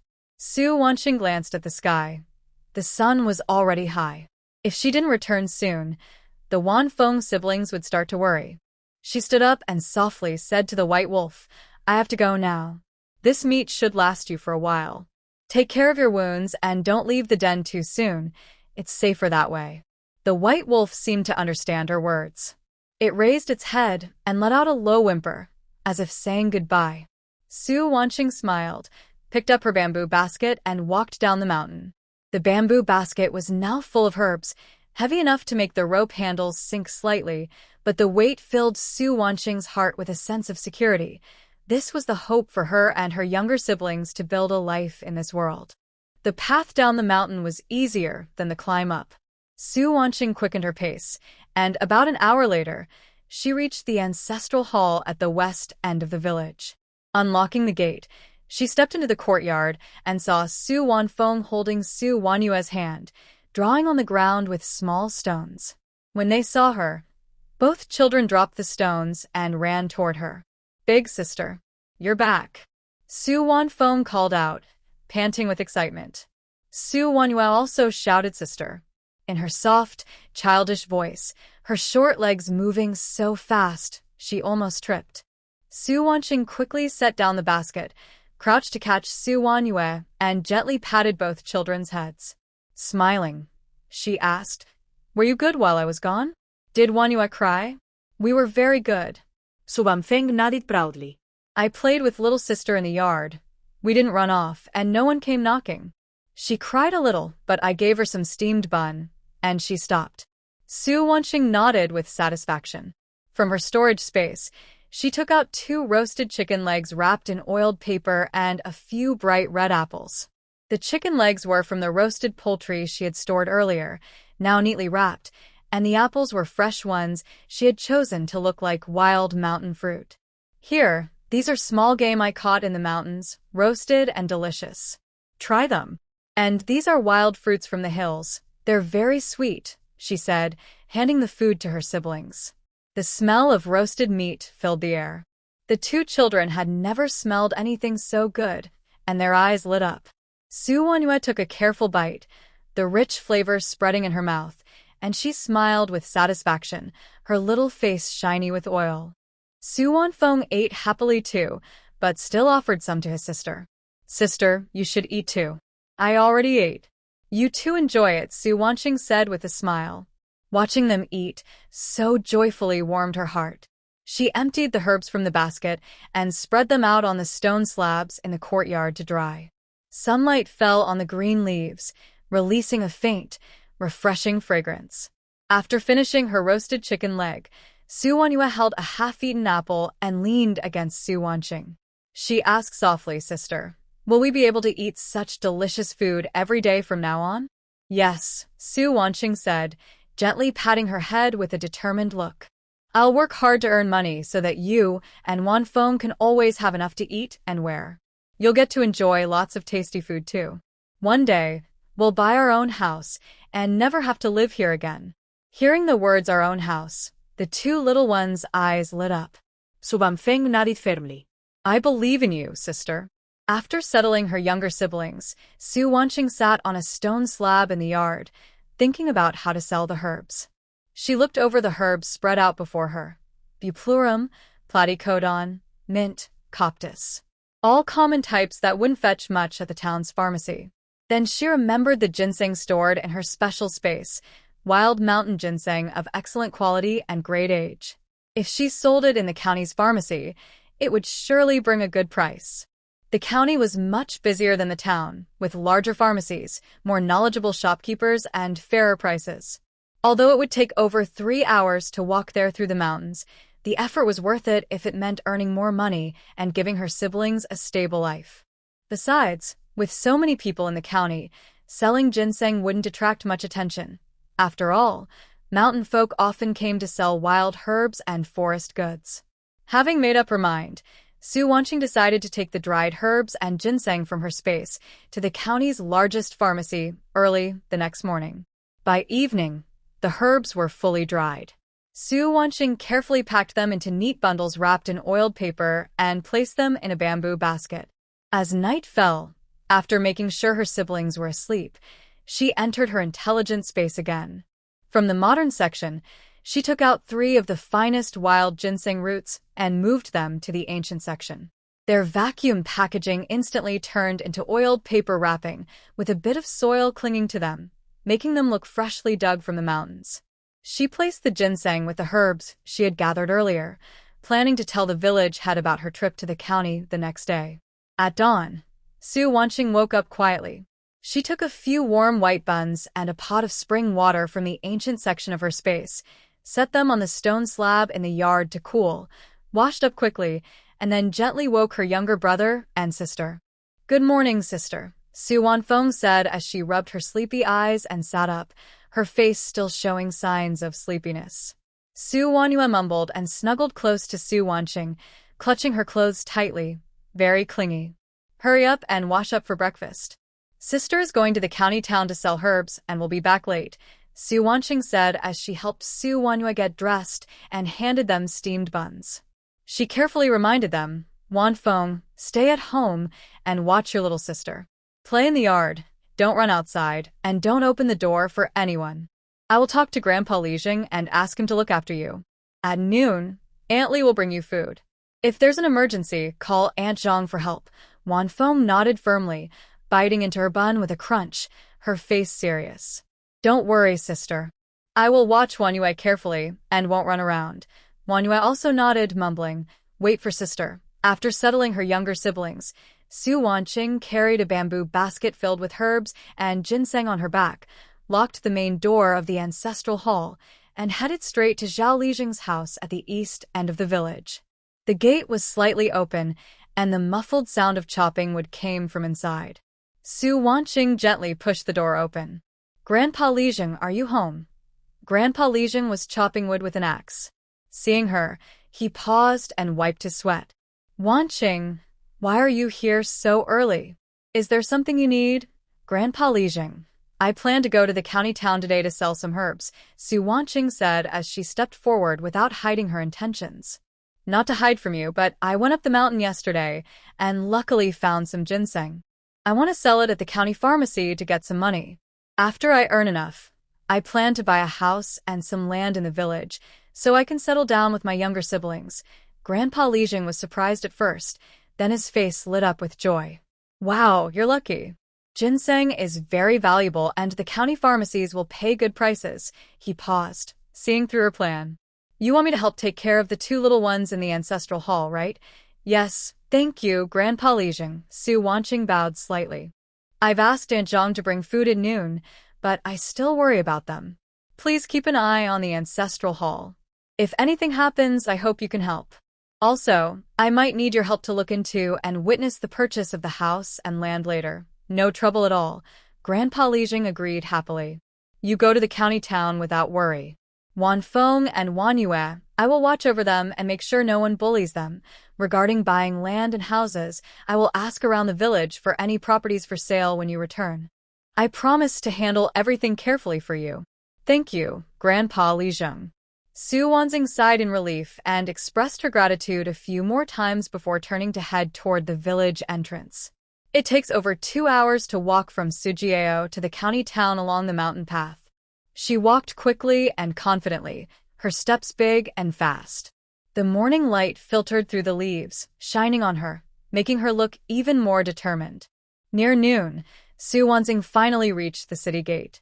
The guards checked her bamboo basket briefly and saw it was filled with herbs. They led her into the city. The city was much busier than the town, with stalls lining the streets and lively voices calling out. People came and went constantly. Su Wanxing didn't want to wander around. She headed straight to the busiest pharmacy street in the city. She chose the largest and most popular shop, Jiren Tang. As she approached the door, a young clerk in a blue short jacket stopped her. The clerk looked her over and saw she was wearing plain, faded cloth clothes and carrying a worn bamboo basket. His face immediately showed disdain. He rolled his eyes and spoke dismissively. "Go away, don't block the customers. We only buy top-quality herbs at Jiren Tang. The junk in your basket, we don't want."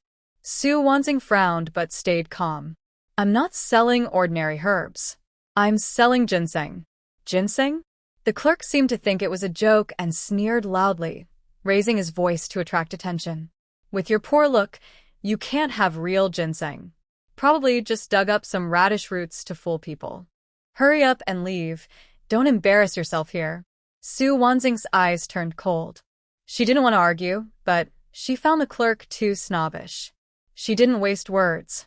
She shot him a cold look and said, "Your narrow view explains why you'll be a clerk all your life. Then she turned to leave. The clerk blushed with anger and stomped his feet, cursing, "You little girl, your mouth is tough. If you've got the guts, don't run away." Su Wanzing ignored him and kept walking. She found another shop, Tong De Tang, which wasn't very big and didn't have many customers. The shop owner was an old man with white hair, sitting behind the counter reading a herbal book. When he saw Su Wanzing come in, he looked up and spoke kindly. "Miss, are you here to buy medicine or sell herbs?" "I'm here to sell herbs. I have some common herbs and a few ginseng plants," Su Wanzing said, walking to the counter and placing her bamboo basket on the ground. The old shopkeeper nodded and first asked the assistant to empty the bamboo basket of common herbs for inspection. The assistant carefully checked and said, "Shopkeeper, these are just ordinary herbs like bupleurum and platycodon, but they look pretty good." The old shopkeeper responded with a hum and looked at Su Wanqing. "You know the price of common herbs, right? I'll sell these to you for 3 taels of silver. How does that sound?" "That's fine," Su Wanqing agreed. "These common herbs don't sell for much anyway." Seeing that the shopkeeper knew his stuff, she took out a carefully wrapped ginseng from the bottom of the bamboo basket and handed it over. "Shopkeeper, please take a look at this."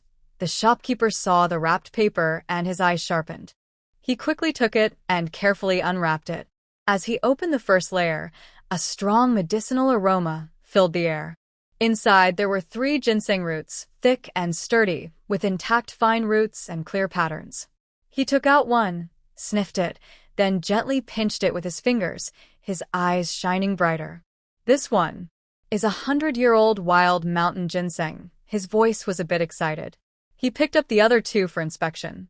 "These 2 are also wild mountain ginseng, about 50 years old, and in excellent condition." "Did you pick these yourself?" "I gathered them a few days ago when I went up the mountain," Su Wanqing replied casually. The shopkeeper nodded without asking more and began calculating the price. 100-year-old wild mountain ginseng is very rare and potent. In the county town, it can sell for at least 1,200 taels of silver. These 2 50-year-old roots are each worth 500 taels, totaling 1,000 taels. Adding the 3 taels for the herbs earlier, the total is 2,203 taels. "Do you think this price is fair?" Su Wanqing quickly calculated in her mind, and it was about what she expected. She nodded immediately. "That's fair. I'll go with your suggested price." "Good." The shopkeeper agreed happily and immediately asked the assistant to go to the account room to get the money. Su Wanqing added, "Shopkeeper, I want to exchange some silver notes and also get some cash. Please give me 4 500 tael silver notes and the rest in cash." "No problem." The shopkeeper instructed the assistant to do so. Soon, the assistant returned with 4 500 tael silver notes and 203 taels in cash. Su Wanqing took them, counted carefully to confirm, then stored the notes and cash directly into the space inside the bamboo basket. "Thank you, shopkeeper," she said with a bow.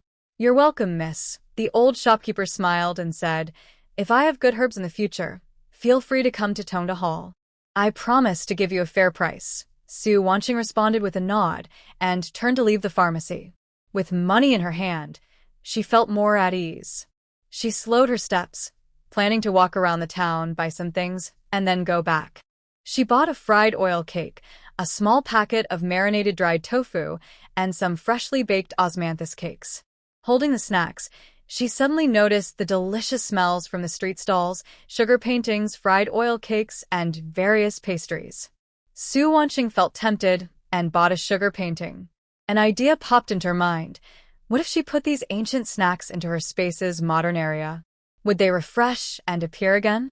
She decided to try when she got home. After buying the snacks, Su Wanqing headed straight to the fabric shop. She entered a shop called Splendid Fabric Shop, which looked decent. The clerk quickly came forward and asked, "Miss, what would you like to buy?" "We have fine silk, cotton cloth, and ready-made clothes. I want to buy some ready-made clothes and a few sets of underwear," Su Wanqing said. "Get 2 sets of clothes for me and my 2 younger sisters, made of sturdy cotton fabric." She gave their sizes, which were small and slim. The clerk nodded and soon brought a pile of clothes. "Miss, these are newly made cotton clothes. Simple and elegant, durable and comfortable. We also have pure cotton underwear, which is sweat-absorbing and breathable. Su Wanqing looked over the clothes. The fabric was thick, and the workmanship was quite fine. She nodded with satisfaction. Just these. Also, bring me 3 sets of matching underwear. The clerk calculated the price. 6 sets of clothes plus 3 sets of underwear will be 12 taels of silver.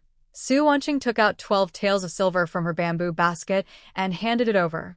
The clerk quickly accepted it, packed the clothes and underwear, and handed them to her. Miss, here you go. Thank you. Su Wanqing took the package and put it into her bamboo basket. She wanted to look at other things, but then she remembered that her space had everything, bedding, daily necessities, and more, so she turned to leave the fabric shop. By now, the sun was leaning westward. Su Wanqing didn't dare to delay. She put the bamboo basket on her back and quickened her pace toward the outskirts of the town. Since everything was stored in her space, her steps felt lighter. If there were no passers-by, she even felt like riding a motorcycle. As the sun sank behind the mountains, Su Wanqing finally saw the outline of the Su family compound. She didn't take the main road at the village entrance, but deliberately took a quiet little path to the ancestral hall. In her bamboo basket were new clothes for her younger siblings. She didn't want to meet the gossiping villagers on the way and cause unnecessary trouble. As she neared the corner of the hall, Su Wanqing stopped and looked around carefully to make sure no one was there. Then she focused her mind and entered the intelligent, all-encompassing space. She took out supplies she had prepared earlier from the ancient zone, a sturdy iron pot, 2 ceramic bowls, 3 new cotton quilts, 2 bags of rice, a bag of flour, a jar of rapeseed oil, some common seasonings, and a few snacks like crispy candies and cakes. Finally, she carried out a steaming basket of meat buns. These were specially transferred from the modern zone to the ancient zone, freshly steamed, perfect for her siblings' dinner. She moved the supplies to the hall entrance in 2 trips. Just as she pushed the door open slightly, Su Wanqing's voice came from inside. Is that my sister? It's me. Su Wanqing pushed the door open and smiled at her younger brother and sister who were leaning against the doorframe. Your sister is back. Su Wanqing's brother, Su Wanyue, ran over and immediately saw the pile of things at the door. His eyes lit up. Sister, what are all these? All good things for you. Su Wanqing handed over the meat buns. Eat dinner first, hot, fresh buns. After you're done, you can look at the rest. She also picked up a few packs of snacks and placed them on a stone slab. These are treats. After the buns, you can eat these. Su Wanyue sniffed the buns, his little nose twitching. In a soft voice, he said, Smells good. Su Wanqing's sister, Su Wanqing, took the basket of buns and first fed one to Su Wanyue, then took a big bite herself. The tender meat filling mixed with juice spread in her mouth. He nodded happily. Delicious. Better than the ones in town, Su Wanqing smiled and gently ruffled his hair. She carried the new quilts and clothes into the side room. These are new blankets and clothes. We won't have to wear torn straw or old clothes anymore. She took out the ready-made clothes she bought earlier that day, letting her siblings try them on. The soft, thick cotton fabric fit just right. The siblings looked at themselves in the small copper mirror Su Wanqing had taken from her space, reluctant to take the clothes off. After settling her siblings with buns, Su Wanqing took 2 jean of pork wrapped in oil paper from her bamboo basket and tucked it into her pocket. Wanqing, you stay here and watch your sister. Don't let her run around. I'll go next door to Aunt Lee's and bring back some things. I'll be right back.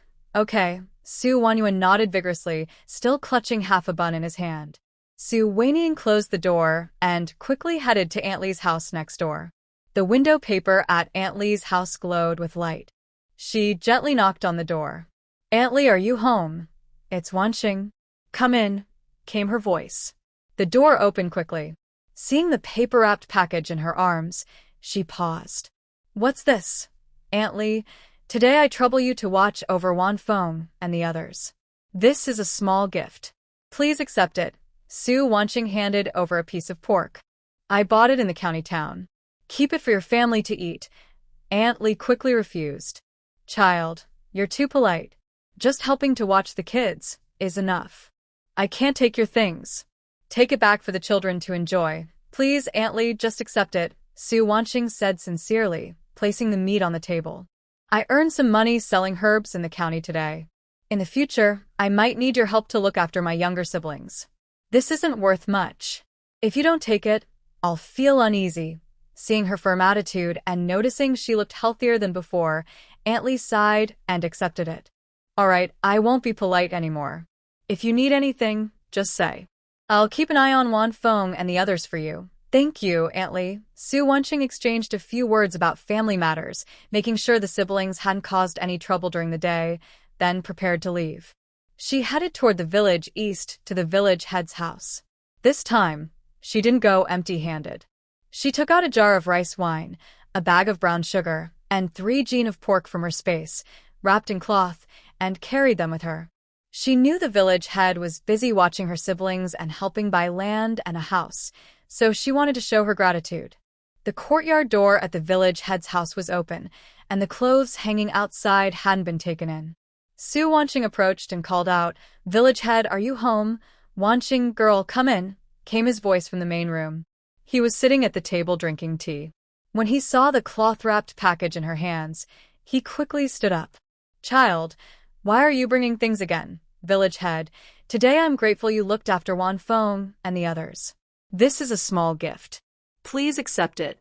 Su Wanqing placed the package on the table.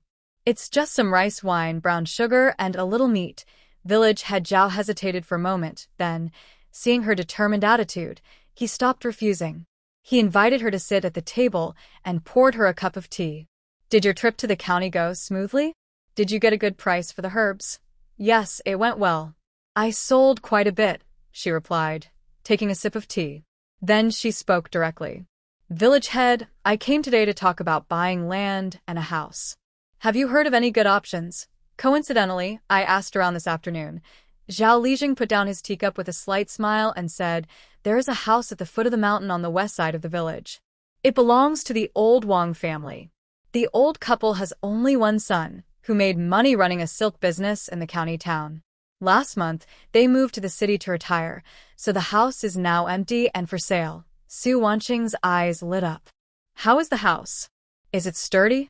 How many rooms does it have?" "It's quite solid. It's a brick and tile house, much better than the ancestral hall you're living in now," Zhao Lijing explained carefully. "It has 2 main rooms, 2 side rooms, and a small yard. The most important thing is that there's a water well in the yard, making water very convenient. The yard isn't very big, but it's enough for you and your siblings. A water well is great. We won't need to go outside to fetch water," Su Wanqing said happily. Then she asked, "What's the price?" "Because it has a water well, the price is a bit higher than other empty houses in the village, 25 taels of silver," Zhao Lijing replied. "I've been in contact with the old Wang's son, and he said they're serious about selling, so the price is firm. 25 taels is within Su Wanqing's budget." She nodded and asked, "Are there any fields around the house for sale? I want to buy a few acres to grow vegetables and grains." "Actually, yes." Zhao Lijing clapped his thigh. "There are exactly 8 acres of land around the house, also owned by the old Wang family. They plan to sell it together with the house. However, the land isn't all of the same quality. 3 acres are top grade, 4 acres are medium, and 1 acre is poor quality." The old Wang son said, "If they sell all 8 acres together, the average price is 8 taels per acre, totaling 64 taels, and they won't sell separately." Su Wanqing calculated in her mind. 25 taels for the house plus 64 taels for the land equals 89 taels total. She had already planned that once her conditions improved, she would build a few more houses around and buy more land nearby to expand the yard. Buying everything now is perfect, saving trouble later. Also, since the house is at the foot of the mountain and a bit far from the village, the original owners, the old Wang couple, are outsiders with no relatives nearby. This could help her avoid village conflicts, especially from her harsh grandparents' family. "Grandpa Lijing, I want both the house and the land," Su Wanqing decided immediately. "I'll need your help to handle the transfer procedures." Zhao Lijing was surprised by her quick decision but nodded. "No problem. The transfer needs to be done at the town's official office, and there's a 5 tael fee. I can go there for you tomorrow. I've already included the handling fee and the official charges in the total. Su Wanqing took out 100 taels of silver from her pocket and placed it on the table. Grandpa Li, here are 100 taels of silver. 25 taels for the house, 64 taels for the land, 5 taels for the transfer fee, and the remaining 6 taels are for your hard work. Please help me handle these matters. Grandpa Li was surprised when he saw the silver on the table and quickly pushed it back. Wanqing, this isn't right. The fee for your trouble is too much. I'll only take 1 tael at most. You shouldn't give me 6 taels. Grandpa Li, please accept it, Su Wanqing insisted, pushing the silver back gently. The transfer process requires going to the town and contacting old Wang's son to confirm details. It might take several trips, and I have 2 younger siblings to take care of at home. I'll need your help often, so this small fee isn't too much. If you don't take it, I'll feel uneasy. Grandpa Li looked at her determined eyes and thought about how hard it was for a young girl to take care of her siblings. He hesitated for a moment before accepting the silver. All right, I'll accept it. Don't worry, I'll make sure everything is done properly. Tomorrow morning, I'll take you to see the house. Once everything is confirmed, I'll handle the transfer in town. Thank you, Grandpa Li. Su Wanqing felt relieved, a big weight lifting from her heart.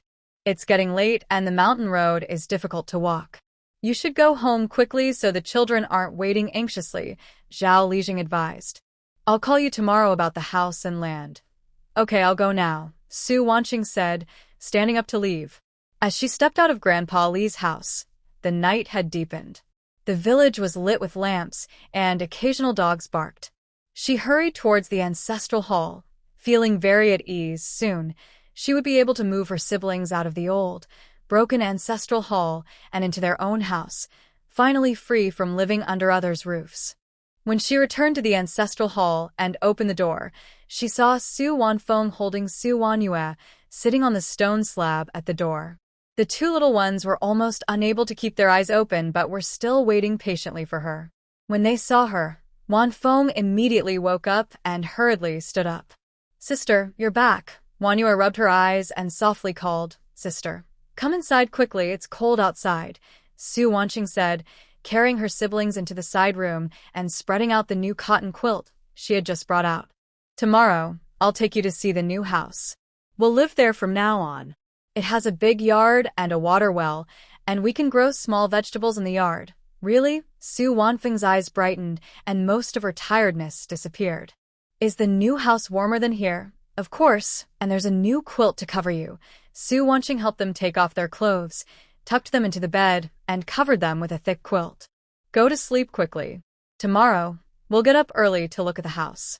The siblings nodded and soon fell asleep, a look of hope on their faces. Su Wanqing sat by the bed, watching them sleep peacefully, feeling warm inside. She then went to the kitchen to put away the rice, seasonings, and pots, and after that, she returned to her bed, lying down and thinking that after seeing the house tomorrow, she could slowly start moving. Not long after she closed her eyes, the door of the ancestral hall was slammed loudly, making a loud bang, accompanied by her grandmother's sharp shouting. Su Wanqing, open the door. You little brat, open the door now. Su Wanqing's eyebrows immediately furrowed, and her heart skipped a beat. Sure enough, news spread so quickly. She had just bought a house, and her grandparents came to her door. She was worried about waking her younger siblings, so she gently patted their backs. Seeing they were still asleep, she got up and went outside to the yard, asking coldly through the door, "What do you want? What do we want?" Of course, to get what's ours. Her grandmother's voice was sharp and piercing, with a hint of greed. I heard you went to the county town today to sell ginseng, and made a lot of money. You bought a house and land? You ungrateful little brat, have you grown wings? You made money and forgot about us, forgot about your uncles and aunts. Her uncle's voice also came through, a bit domineering. Su Wanqing, you've made money now, bought a house. You should give some of that money to us to show respect to your grandparents. Give us half. Otherwise, you're unfilial. Exactly. The money you used to buy the house was earned before the family split. According to the rules, it belongs to the family. Her second aunt also chimed in, her tone harsh. If you don't give us the money today, will stay here and refuse to leave, so everyone in the village can see how unfilial you are." Hearing these words, Su Wanqing was trembling with anger. How dare they say they raised her? The original owner and her siblings were clearly robbed of their inheritance by them, barely fed and clothed, and almost sold off for money. Now, they had the nerve to come asking for her money. How shameless and heartless. She suppressed her anger, her voice cold as frost. "The money I used to buy land and a house was earned through my hard work selling herbs. It has nothing to do with you. My parents' inheritance was long taken over by you all. Do you still have the nerve to come ask me for money? Leave now. Otherwise, I will call Grandpa Li Zheng to settle this." "Call Li Zheng? Are we afraid of you?" Grandma sneered and kicked the door hard. "Even if Li Zheng comes, he will have to judge. You little girl, without us elders, you would have starved long ago. Respecting elders is a duty. Today, you must give out the money." Then, there was a loud banging on the door and insults from my grandparents' family, making the whole village almost unable to stay quiet. Su Wanqing clenched her fists tightly, her eyes full of coldness. She knew arguing with these unreasonable people was useless. If she didn't make them retreat today, they would definitely come back even more aggressively to bother her and her siblings in the future. Fight back. Su Wanqing's last bit of patience disappeared completely. These days, she had been busy with buying land and house deals, tidying up the ancestral hall, and taking care of her siblings. She had no time to deal with these people from the old house. She didn't expect them to come knocking on her door voluntarily. They had already cut ties, yet they still wanted to use the elder's title to grab money. Did they really think she was easy to bully? "If you insist on causing trouble, don't blame me for being rude," Su Wanqing said in a deep voice. She hurried to the door to avoid waking her siblings inside, then suddenly pulled it open. Standing outside were her grandparents, her eldest uncle, second uncle, and second aunt, 5 people in total, all with unfriendly looks. Seeing Su Wanqing open the door, Grandma was the first to act out, spreading her hands to grab her face. "You little brat, you still dare to open the door. Hand over the money from selling ginseng, or I won't let you go today." Su Wanqing was prepared. She shifted her weight lightly, dodging Grandma's attack like a willow branch in the wind. Grandma lost her balance and staggered forward, almost falling. She immediately shouted in anger, "You've gone too far.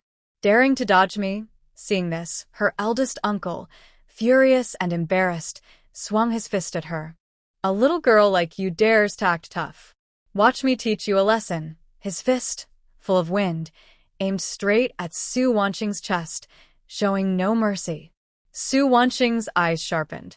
Instead of retreating, she moved forward. She had learned self-defense from a martial arts coach when she was young, and later studied human pressure points with an old Chinese doctor. She had plenty of ways to deal with these brute farmers who only knew to fight recklessly. She suddenly reached out with her left hand like lightning, precisely grabbing her uncle's wrist. Her right hand curled her index and middle fingers, pressing firmly on the yaoqi point inside her uncle's elbow. The yaoqi point is one of the key spots on the human body, connected to the arm's meridians. A precise strike here causes the entire arm to become instantly numb and weak. Her uncle's fist, which was about to strike, suddenly dropped, and his arm went limp as if it had no bones. He broke out in cold sweat from the pain, grimaced, and shouted, "Ouch! My arm! It's numb. Completely numb. What did you do to me?" Seeing her uncle suffer, her second uncle rolled up his sleeves and rushed forward. "You little brat still dare to hit. Watch me teach you a lesson." He didn't dare swing a fist like her uncle, but bent down to try to grab Su Wanqing's leg, intending to knock her down. Su Wanqing stepped back lightly, avoiding his move. Taking advantage of his bending posture, she lifted her right foot and precisely kicked the Chengshan point on the back of his calf. This point controls leg strength. Being hit causes sharp pain and makes a person lose balance instantly. Her second uncle fell to his knees with a loud thud, his knees hitting the stone slab with a dull sound.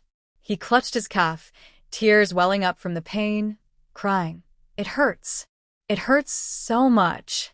My leg." These moves were quick and clean, so fast that no one could react in time.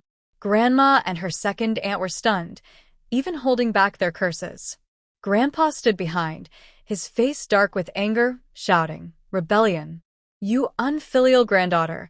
How dare you attack your elders?" "Elders," Su Weiniang sneered coldly, her gaze sweeping over the group in front of her with mockery. "You call yourselves elders? Occupying my parents' inheritance, forcing me to sell my sister for money, and now trying to take my hard-earned money. Such scum, and you still dare to call yourselves elders? I cut ties with you long ago. If you come to bother me again, you'll be provoking trouble." Her second aunt snapped out of her shock and, like a tantrum, lunged towards Su Weiniang. "You little brat still dare to talk back. I'll fight you." She bared her teeth and claws, trying to use her weight to suppress Su Weiniang. Su Weiniang's expression turned cold. When her aunt was close enough to pounce, she raised her hand and pressed on her shoulder's Jianjing point. This point connects the shoulder and back meridians. Pressing here causes the whole body to go soft and lose strength. My second aunt suddenly grabbed Su Wanqing's sleeve and seemed to lose all her strength, collapsing to the ground. Her shoulders ached so much she couldn't lift them, and she kept whining, "My shoulders. So sore. I can't move." Grandma saw that both her sons and daughters-in-law had been dealt with and stepped back in fear, but she still stubbornly said, You are using evil magic. I will call someone to judge. I want everyone in the village to know you're a wicked person who uses evil magic. No need to call anyone. I am already here," a stern, old voice said. Su Lijing, along with some villagers, hurried over. The noise earlier was so loud it alerted nearby villagers, who then informed Su Lijing. Seeing the scene, the village chief frowned and asked, "What is going on? It's late at night. Why are you causing trouble here?" Grandma saw that Zhao Lijing had arrived and seemed to find a protector. She immediately started crying and begging, "Lijing, you have to help us. Su Wanqing is getting too confident. She sold ginseng and made a lot of money. She bought a house and now refuses to acknowledge us elders. When we asked her for some respect money, she not only refused but also used evil magic on us, beating us up." She pointed at her uncles and aunt, who were lying on the ground whimpering. "You're talking nonsense," Su Wanqing quickly retorted. "Grandpa Lijing, don't listen to her lies. The money I earned from selling ginseng was from picking it myself in the mountains. It has nothing to do with them. They wanted to steal my money and even attack me first. I was just defending myself. I didn't use any evil magic. It's a self-defense technique my parents taught me, meant to protect against bad people." Su Lijing looked at Su Wanqing and then at the people on the ground, asking in a serious tone, "Wanqing, you say you picked the ginseng yourself? You're just a young girl. How do you know about ginseng, and how did you find such valuable ones?" His question was also to help her. "Grandpa Lijing, you don't know the full story," Su Wanqing said calmly. "When my parents were alive, they often went to the mountains to pick herbs and sell them in town to support the family. They knew many herbs and taught me a lot. They specifically taught me how to recognize ginseng because it's valuable and can sell for a good price. I just inherited their skills and happened to find a few ginseng plants. What's strange about that?" Several villagers who knew the situation also agreed, saying, "Yes, Li Zheng. Old Su's family used to go up the mountain to pick herbs often. We've seen it ourselves. Wanqing has been going up the mountain with her parents since she was little, so knowing herbs is normal for her." Su Lijing nodded and looked at the people in the old house. "Are you sure Wanqing used evil magic against you? Do you have any proof? I don't see any injuries on you." Grandmother was stunned for a moment, then looked down at Uncle and the others. Sure enough, there were no wounds. She forced herself to say, "She used evil magic." We all felt pain all over and couldn't move. "There's no such thing as evil magic in this world," Lijing said sternly, his tone serious. "I think you came here to cause trouble and try to take Wanqing's money. Wanqing has already cut ties with you. The money she earns herself and the house she bought have nothing to do with you. If you dare to bother her and her younger siblings again, I will report to the authorities and let them deal with you." The people in the old house heard the words, "report to the authorities," and turned pale with fear. Although they were rude, they knew how powerful the officials could be. If they were taken to the government, They would likely suffer and maybe even end up in jail. Grandpa forced himself to stay strong, glaring fiercely at Su Wanxing. Fine. Fine, Su Wanxing. We're leaving. He said this while struggling to help Grandma up. He also called over uncle, and second aunt. The group supported each other as they hobbled away from the old house, complaining about the pain but not daring to say anything harsh again. The villagers watching saw there was no more excitement and felt the people in the old house had gone too far. They started talking among themselves and left. Su Lijing approached Su Wanxing and advised her, Wanxing, if they come back to cause trouble again, just call me or report to the authorities. You don't have to be polite to them. Thank you, Grandpa Li. Su Wanxing sighed in relief and bowed to Zhao Lijing. Thank you for your help tonight. It's nothing. It's my duty. Lijing waved his hand. It's late now. Go home quickly and take care of the children. Don't let the noise scare them. Su Wanxing nodded, watched Zhao Lijing leave, then closed the door and turned to the side room. Inside, she saw Su Wanfeng holding Su Wanyu, sitting on the bed. The two little ones had wide eyes, clearly awakened by the noise earlier. Big sister. Su Wanyu saw her, looked sad, and pouted her lips. She moved closer to her. Su Wanxing quickly went over, hugged the two siblings, and softly comforted them. Don't be afraid. Big sister is back. The bad people have been chased away. They won't bother us anymore. Su Wanfeng looked up with admiration in his eyes. Big sister, you're so brave. You just made Grandma and everyone run away. He paused, then said seriously, Big sister, I want to learn Kung Fu too, just like you. I want to protect you and my little sister. No more bullies bothering us. Seeing his determined little face, Su Wanxing felt warm inside. She rubbed his head and said, Okay, once we settle down, I will teach you Kung Fu. But it will be hard work. Are you afraid? I'm not afraid. Su Wanfeng shook his head strongly. As long as I can protect you and my sister, I don't mind how hard it is. Su Wanyu nodded softly and said in a sweet voice, Not afraid. Protect big sister. Su Wanxing smiled and covered the siblings with blankets. Good, now let's sleep. Tomorrow we need to see the new house. After we see it, we will move. The siblings nodded and quickly fell asleep under Su Wanxing's comfort. She sat by the bed, watching them sleep peacefully, and secretly made a promise to herself. She would make sure they live a safe and happy life and never suffer again. Early the next morning, just before dawn, Su Wanxing woke up. She washed quickly, then took out warm steamed buns and soy milk from her space. After breakfast, she took the siblings and headed to the foot of the mountain at the west end of the village. The village chief was already waiting at the new house. The house was made of bricks and tiles, much sturdier than the ancestral hall. The yard wasn't very big, but was kept clean. There was a water well with a stone cover and a water bucket beside it. Inside, the two main rooms were spacious and bright. The side rooms weren't small either. The ground was packed dirt, simple but much cleaner and tidier than the ancestral hall. When the siblings saw the new house, their eyes lit up. Su Wanfeng held Su Waning's hand excitedly. Big sister, this house is so beautiful. Much better than the ancestral hall. I'm glad you like it, Su Wanxing said with a smile. She also said to the village chief, Grandpa Village Chief, I'm very happy with this house. Please help me with the transfer process as soon as possible. No problem. I'll go to the town today. Su Li nodded and said, If you want to tidy up the house, I can find some people to help. No need to trouble Grandpa Li, Su Wanxing replied. I want to ask Aunt Li and her son and daughter-in-law from next door to help. They are kind people and I trust them. Su Li nodded again. That's good. Aunt Li's family is honest. You start tidying up and I will go handle the paperwork. After seeing off Su Li, Su Wanxing took her siblings to Aunt Li's house. When Aunt Li heard she was cleaning the new house, she happily agreed. Wanxing, no problem. I'm good at cleaning houses. I'll have my son and daughter-in-law come with you.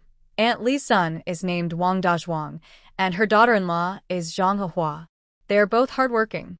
They followed Su Wanxing to the new house and started working. Wang Dazhuang was responsible for pulling out weeds from the yard and cleaning it. Zhang Hehua cleaned the inside and organized the rooms. Aunt Lee helped Su Wanqing organize items brought from the ancestral hall and made the beds. Su Wanqing took out many supplies from her space: 3 brand new quilts, some tables and chairs, pots and bowls, grains, seasonings, and more. Aunt Lee's family was surprised but didn't ask much, thinking she earned money from selling herbs. Everyone worked together quickly. By noon, the house was cleaned and tidy. Su Wanqing took out plenty of meat and vegetables from her space and started cooking in the new kitchen. Her cooking skills were good, and soon she prepared a hearty meal: braised pork, stir-fried greens, chicken soup, egg custard, and some plain steamed buns. Aunt Lee's family saw the meal and felt a bit shy. "Wanqing, you are too kind. Why did you make so much delicious food?" "Aunt Lee, thank you for your hard work today," Su Wanqing said with a smile. "This is what I should do. Sit down and enjoy the meal and taste my cooking." They all sat around the table happily eating. Wang Dazhuang ate and said to Su Wanqing, "Wanqing, your cooking is really good, even better than my wife's." Zhang Hehua gave him a playful look and everyone laughed. The atmosphere at the table was warm and lively. After eating, Aunt Lee's family helped Su Wanqing tidy up the remaining things before saying goodbye. Su Wanqing took them to the door and then handed them some snacks. "Aunt Lee, you've worked hard today. Please take these home and try them." Aunt Lee declined a few times but finally accepted.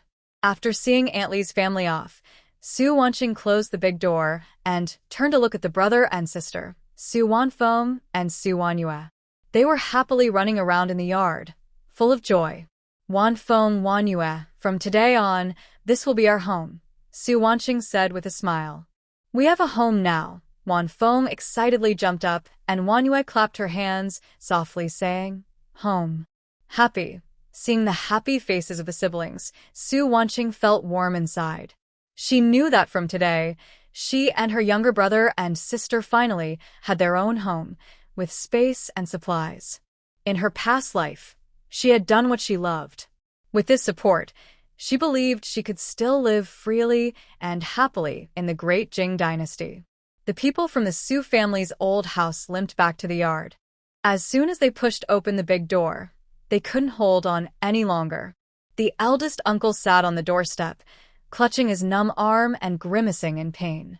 The second uncle squatted on the ground, holding his sore calf with cold sweat on his forehead. The second aunt leaned over the table in the main room, her shoulders trembling from pain, too weak to lift her head. Grandma was supported by Grandpa, sitting on a bench, still muttering curses at Su Wanqing, her voice less arrogant and more filled with frustration and regret. "All your fault," Grandma scolded, then turned to vent her anger at her 2 sons. "Why didn't you work together at the temple gate to hold that little brat down? Now, not only did we not get the money, but she also beat us up. If this gets out, it'll be shameful." Eldest uncle gasped in pain and retorted, "Mother, you're talking too easily. That little girl must have learned some strange tricks. Just a touch from her and my arm went numb. I couldn't lift it. How could I fight? Besides, Su Lijing came so quickly.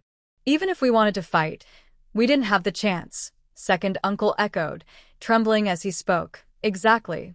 That kick she gave me hurt so badly, I thought my bones would crack. I fell to my knees. I had no strength left to move forward. That little girl is more confident now. She's no longer the soft target she used to be." When mentioning Su Lijing, Grandpa's face darkened further, and he sighed heavily. "Stop arguing. What's the point of saying all this now? The key point is that Su Wanqing actually managed to find ginseng and sell it for a lot of money. If I had known she had the skill for identifying herbs, I would never have forced her and the 2 younger ones to go to the ancestral hall, nor cut ties with her." This statement was like a cold splash of water, waking everyone up. The main room instantly fell silent. Grandma patted her thigh, distressed and stomping her feet. "Yes. How could I forget? Her parents used to make money by collecting herbs to support the family. That little brat must have inherited their skill and can recognize valuable things like ginseng. This is a hen that lays golden eggs. Why did we let her go?" Elder uncle's eyes were full of greed as he rubbed his hands and said, "If we could keep her at home and make her go up the mountain every day to pick herbs and find ginseng, Wouldn't we be rich already? We wouldn't have to work so hard farming. Aunt Second also endured the pain and said, and Su Wanfeng's two younger siblings, although they're useless now, after a few years of raising them, Su Wanfeng can work and Su Wanyue can sell for money. That's all easy money. We were so foolish to push away such a good moneymaker. While everyone was regretful and thinking about how to get Su Wanqing back, lively footsteps sounded outside the courtyard door. Soon after, a sweet female voice called out, "Dad, Mom, I'm back." Everyone looked up and saw a girl dressed in a pink coarse cloth dress walking in. She had a neat double bun hairstyle, with a small silk flower tucked in her hair. Her eyebrows curved gently, her skin was fair, and she was quite pretty. This girl was the youngest daughter of the Su family, Su Baozhu, who was 1 year older than Su Wanqing. She had just returned today after staying at her cousin's house in the county for over half a month. As soon as Su Baozhu entered, she saw her family looking disheveled and distressed. Her brow furrowed immediately, and her tone carried some disdain. "Dad, Mom, big brother, second brother, what's wrong with you all? You look like you've been beaten. So embarrassing." She said this while brushing dust off her skirt, as if she had touched something dirty. Li Tsuehua saw Su Baozhu, and her worried expression eased a lot. She quickly waved her over. "Baozhu, you're finally back. Come here, and let Mom see if you've been wronged at your cousin's house. Are you eating and sleeping all right?" Su Baozhu sat beside her mother, then looked disdainfully at her older brothers who were grumbling nearby, and asked, "What exactly happened to you? Did the villagers bully you?" Grandmother sighed and talked about splitting the family, cutting ties, going to the ancestral hall to ask Su Wanqing for money, but she was scolded by Su Wanqing instead. She also learned that Su Wanqing had made a lot of money selling ginseng, bought a house and land, and told everything honestly. Finally, she said in frustration, "It's all our fault for being blind before. We didn't see that this unlucky star had such skills. If we had known earlier, we wouldn't have let her leave no matter what." After hearing this, Su Baozhu's eyes flicked, and her face showed no sympathy. Instead, she looked slightly disdainful and smiled cruelly. Su Baozhu always disliked poverty and loved wealth. She thought she was pretty and deserved to marry a rich man to escape the poor farm life. She had seen the luxury in her cousin's house in the county town and wanted to marry high. She looked down on her cousin Su Wanqing, who was less attractive. Now that she heard Su Wanqing had made a lot of money, she was insanely jealous. "Mom, don't be too upset," Su Baozhu said sweetly, with a calculating tone. "It's just Su Wanqing. Even if she can sell ginseng, so what? Her face is ruined, and she'll never marry a good family or become influential. We have plenty of ways to control her." Lu Huidi's eyes lit up, and she quickly asked, "Baozhu, what good ideas do you have? Tell us." Su Baozhu lowered her voice and whispered to everyone, "She can sell herself for money, right? Why don't we just sell her? My cousin knows many people in the county town. There's an old man named Zhang, who's a bit older but very rich. He likes young girls." Su Wanqing's face is ruined, but she still has a good figure and can bear children. "If we sell her to Zhang as a concubine, my cousin can help arrange it, and we'll definitely get a good amount of money." Everyone's eyes brightened at this. Grandmother hurriedly asked, "Is that possible? Will Zhang really want her? Her face is ruined. Why not?" Su Baozhu sneered. "Zhang is almost 50, and he's had several concubines but no son. Now he just wants a young girl to bring good luck. As long as she has a good figure and can have children, her face doesn't matter. Besides, we can tell Zhang that her injury was an accident and won't affect her ability to have children. We can also lower the price, and Zhang will definitely want her." She paused and added more cruelly, "As for the two little ones, it's even easier. After selling Su Wanqing, we'll say they got lost while playing and secretly sell them to a remote place. No one will find out. In this way, not only could we get the money from selling Su Wanqing, but no one would compete with us for things in the future. Isn't that great?" Everyone felt cold inside when they heard this, but the money made their hearts flutter. Su Changhe rubbed his hands excitedly and said, "That's a good idea. Let's do it. Baozhu, I'm leaving this to you. Hurry and contact your cousin to ask if Zhang Yuanwei is willing to buy." Don't worry, big brother. It's on me, Su Baozhu assured, patting her chest. My cousin sister loves me the most. As soon as I ask, she'll definitely help. But She changed her tone, her eyes turning fierce. We need to keep this secret. We can't let the villagers find out, especially Su Lijing, Su Shi. He helped Su Wanqing before. If he finds out, he'll definitely ruin our plans.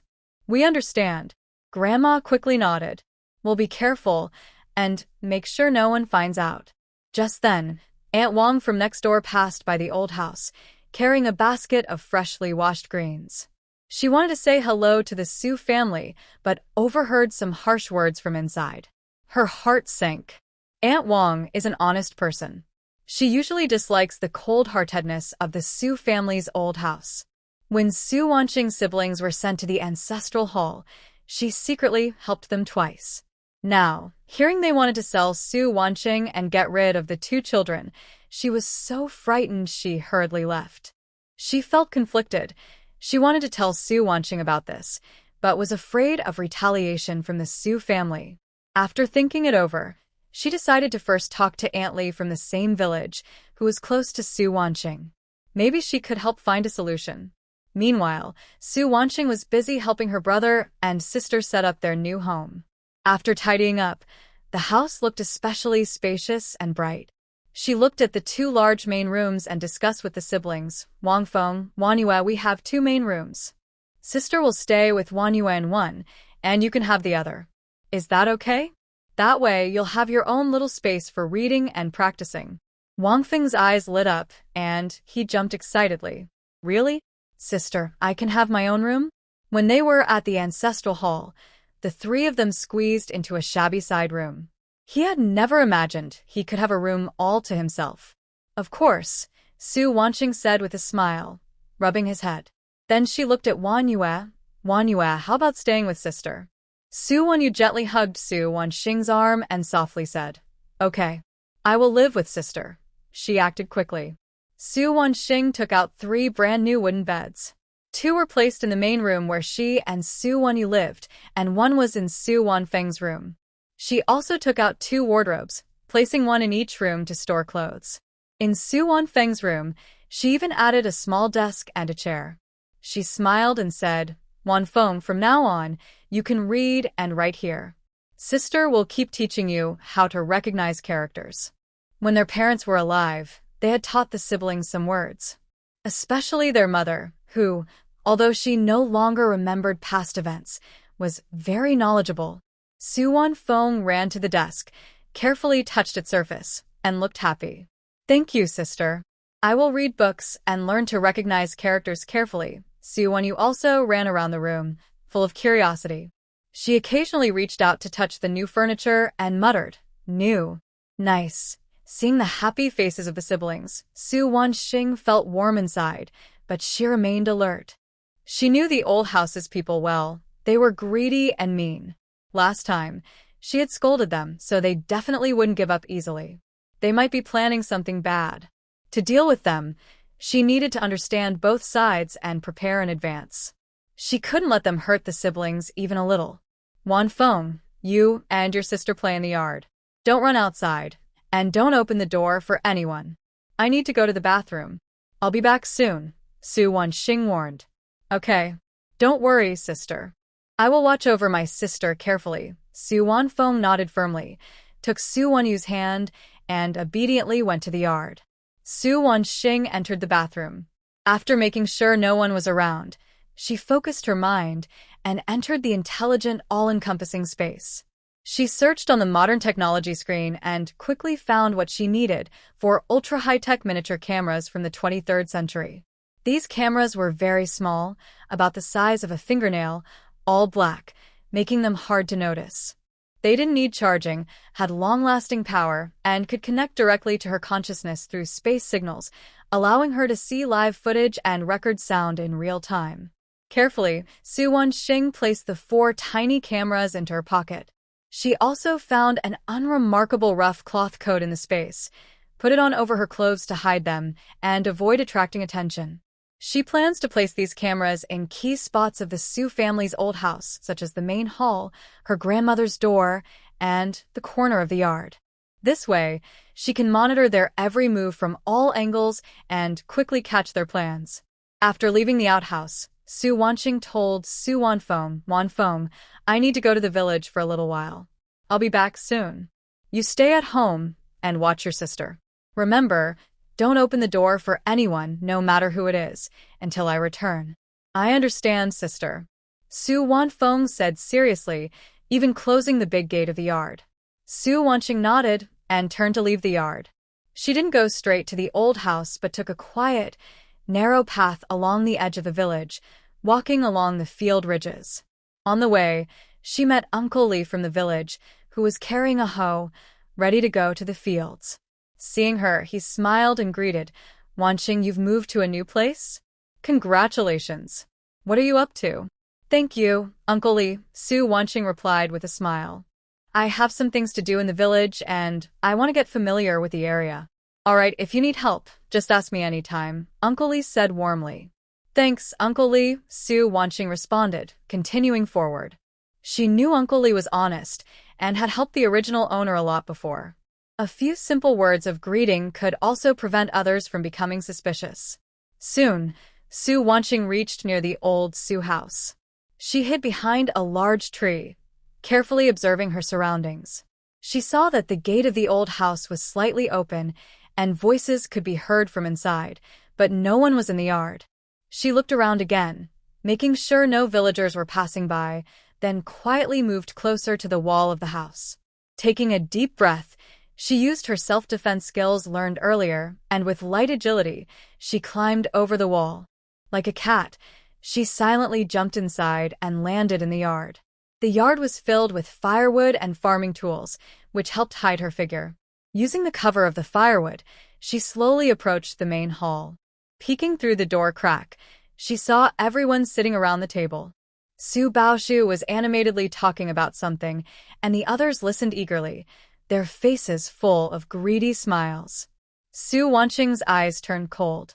She took out a small camera from her pocket and carefully stuck it on the inside of the main hall door frame.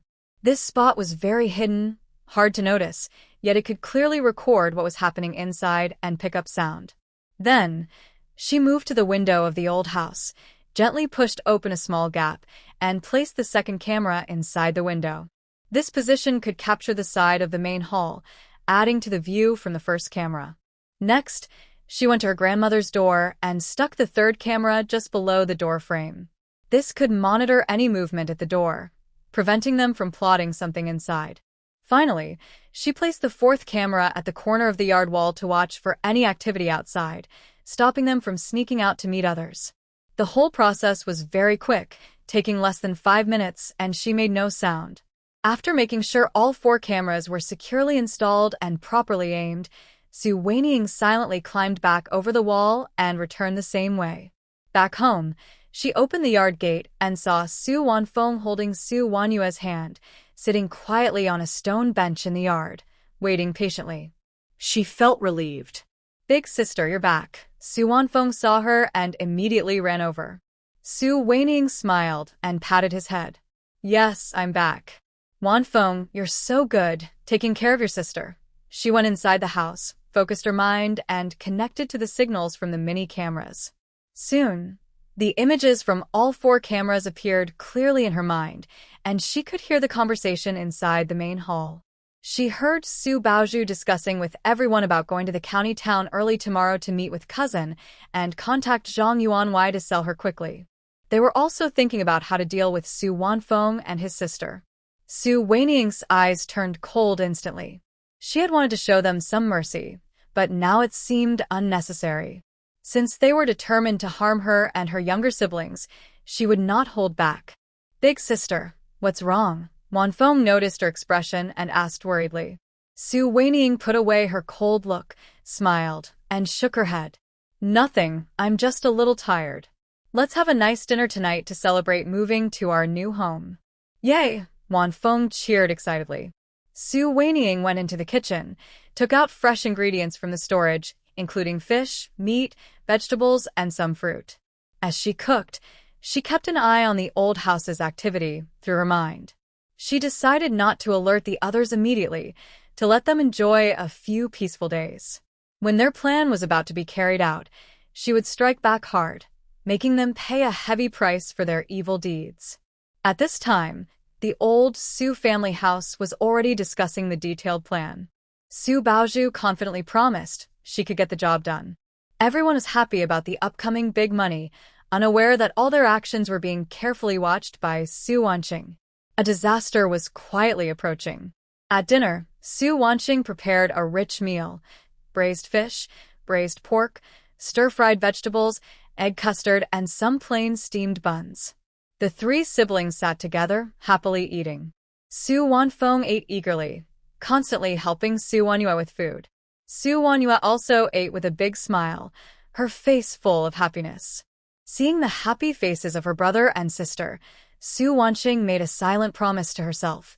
She would protect these two children at all costs, ensuring they grew up safe and happy. As for the people in the old house, she would make them pay for their evil actions. Meanwhile, Aunt Wang found Aunt Li and told her everything she had heard. Aunt Li, upon hearing this, angrily slammed the table. The people in the old Su house are so cruel. Wanqing is just trying to live peacefully with the children. How could they want to sell her and harm the children? Worried, Aunt Wang asked, "Aunt Li, do you think we should tell Wanqing?" "But I'm afraid of revenge from the people in the old Su house." Aunt Li thought for a moment and said, "Yes, we must tell her. But we shouldn't make it public. We'll quietly tell her ourselves, so she can be prepared. Wanqing is capable. She'll know how to handle it once she knows. We can't do much, but giving her a warning is the right thing to do." After deciding, the two quietly sneaked to Su Wanqing's new home under the cover of night. When she heard the knocking, she peeked through the door crack and saw Aunt Li and Aunt Wang. She opened the door. Hearing their words, she felt warm inside and quickly thanked them. "Aunt Li, Aunt Wang, thank you for coming to tell me. Don't worry, I already know their plan. I will be ready." Seeing she was prepared, Aunt Li and Aunt Wang relaxed. Aunt Li advised, "Wanqing, you must be very careful. The people in the old Su house can do anything. If you need help, just ask. We're here for you. Thank you all," Su Wanqing said as she saw the two off at the door. After they left, she closed the big gate. She knew there were kind people in the village. The next morning, just as dawn broke, the chickens at the Su family's old house crowed for the first time. Su Baozhu got up early. She carefully changed into a light blue silk dress her cousin had given her, brushed her hair until it shone, and inserted a silver hairpin, her best outfit. She thought about visiting her cousin and Mr. Zhang in the county town, so she needed to look her best. "Father, Mother, I'm going to the county town to see my cousin," Su Baozhu said as she entered the main room. Li Tsuehua and Su Yuan were sitting at the table waiting. Behind them stood Su Changhe and Su Changhu. Su Guangzong wasn't there. He was at the town's academy. The three maids stood in the corner. Su Baozhu held her head high and spoke confidently, "Don't worry, I'll handle this. I'll sell Su Wanqing, that unlucky star, for a good price. Then our family can make some money." Li Tsuehua quickly stood up, took Su Baozhu's hand, and her eyes turned red. "Be careful on the way, my little girl. When you get to your cousin's, don't let yourself be upset. If everything goes well, I'll make you your favorite egg custard." She had 3 sons and only 1 daughter, whom she loved very much. Her overprotectiveness had made Su Baozhu selfish, mean, and materialistic. Su Yuan also warned her seriously, "Baozhu, this concerns our whole family. You must be careful and not make mistakes. Especially with Su Lizheng, Su Shi, you must not let him find out." "Got it, got it," Su Baozhu said impatiently as she pulled back her hand. She picked up her small bag she had packed earlier. "I'm not a 3-year-old. Can I handle this? I'm leaving now." With that, she turned and hurried out of the yard, heading toward the county town. It took over 2 hours to walk the mountain path from Su's village to the county town. Along the way, Su Baozhu kept thinking about selling Su Wanqing for 200 taels of silver. She planned to use the money to buy beautiful silk dresses, jewelry, and hairpins to make herself look more elegant. Then she would ask her cousin to find a wealthy family for her to marry into, so she could become a young mistress and leave her poor life behind. The thought of a wealthy future made her quicken her steps, ignoring the stones that hurt her feet. By noon, Su Baozhu finally reached the county town. She didn't want to browse around. She went straight to her cousin's house. Her cousin's home was in the west alley of the town, a small courtyard. My older cousin's husband runs a small business in the county town, and life is much better than in Sujiakeo. That's why Su Baozhu often visits her cousin's house. Older cousin Su Baozhu pushed open the courtyard gate and saw her cousin Wang Xiu sorting vegetables in the yard. Wang Xiu looked up when she saw Su Baozhu, paused for a moment, then smiled and came over. Baozhu? Why are you here? Didn't you say you had something to do in the village? This is exactly why I came, Su Baozhu said mysteriously as she pulled Wang Xiu into the main room. Cousin, I have good news, something that can make a lot of money. Wang Xiu was curious because Su Baozhu looked secretive. What good news? How can you make so much money? Su Baozhu leaned closer to Wang Xiu and lowered her voice. She told her everything, how Su Wanzing knew herbs, sold ginseng for a lot of money, and her plan to sell Su Wanzing to Zhang Yuanwai's family as a concubine. Finally, she said, Cousin, I know you know Zhang Yuanwai. Please help me. If it works, Zhang Yuanwai will pay 200 taels of silver, and I'll give you 50 taels. Wang Xiu's eyes lit up instantly. 50 taels was a lot. It could support their family comfortably for half a year. But she hesitated. Baozhu, this is about selling people. If the authorities find out, we could go to jail. And I've heard Su Wanzing is quite fierce and can fight. If she finds out, we'll be in trouble. What are you afraid of? Su Baozhu said casually. No one will find out if we do it secretly. Even if Su Wanzing is strong, how can she stop us once she's at Zhang Yuanwai's house? Besides, Zhang Yuanwai's family is big. Even if something goes wrong, he can handle it. Cousin, 50 taels. Aren't you tempted? With that money, you could buy nice things for your nephew and some new clothes. Wouldn't that be great? The temptation of 50 taels was too much. Wang Xiu hesitated for a long time, but finally nodded. All right, I'll help you. But you must promise this will stay secret. If anything happens, I won't take responsibility. Don't worry, cousin. Nothing will go wrong. Su Baozhu happily clapped her hands. Now go and talk to Zhang Yuanwai. Explain the situation. Say Su Wanzing has a small injury on her face, but is healthy and capable of bearing children. Make sure he's satisfied. Wang Xiu nodded and didn't delay. She quickly changed her clothes and headed to Zhang Yuanwai's house. Master Zhang lives in the east street of the county town, in a grand and impressive house. Wang Xiu used to deliver goods to Master Zhang's house with her husband and knows the housekeeper.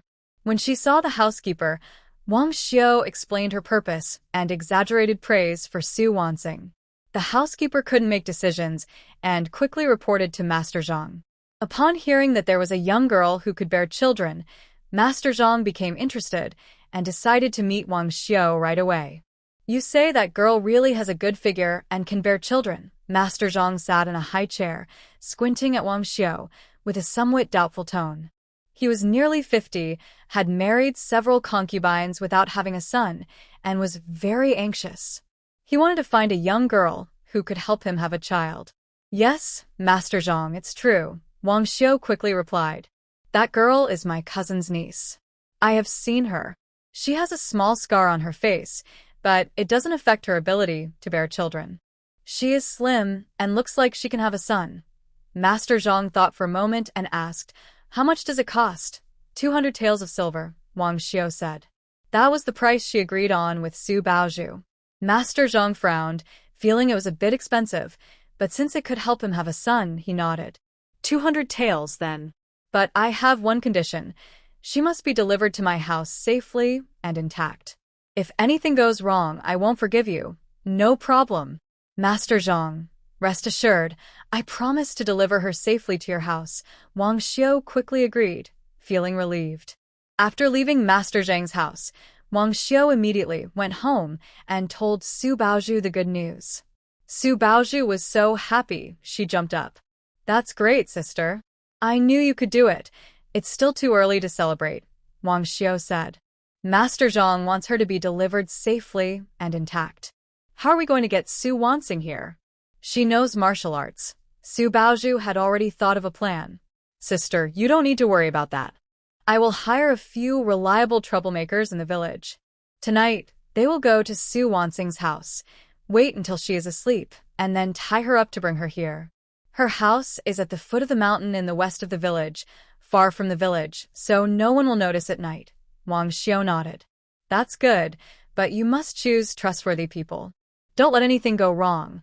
I know, Su Baozhu said. Sister, I will go now to hire people. I'll act tonight and try to deliver her to Master Zhang's house by early tomorrow.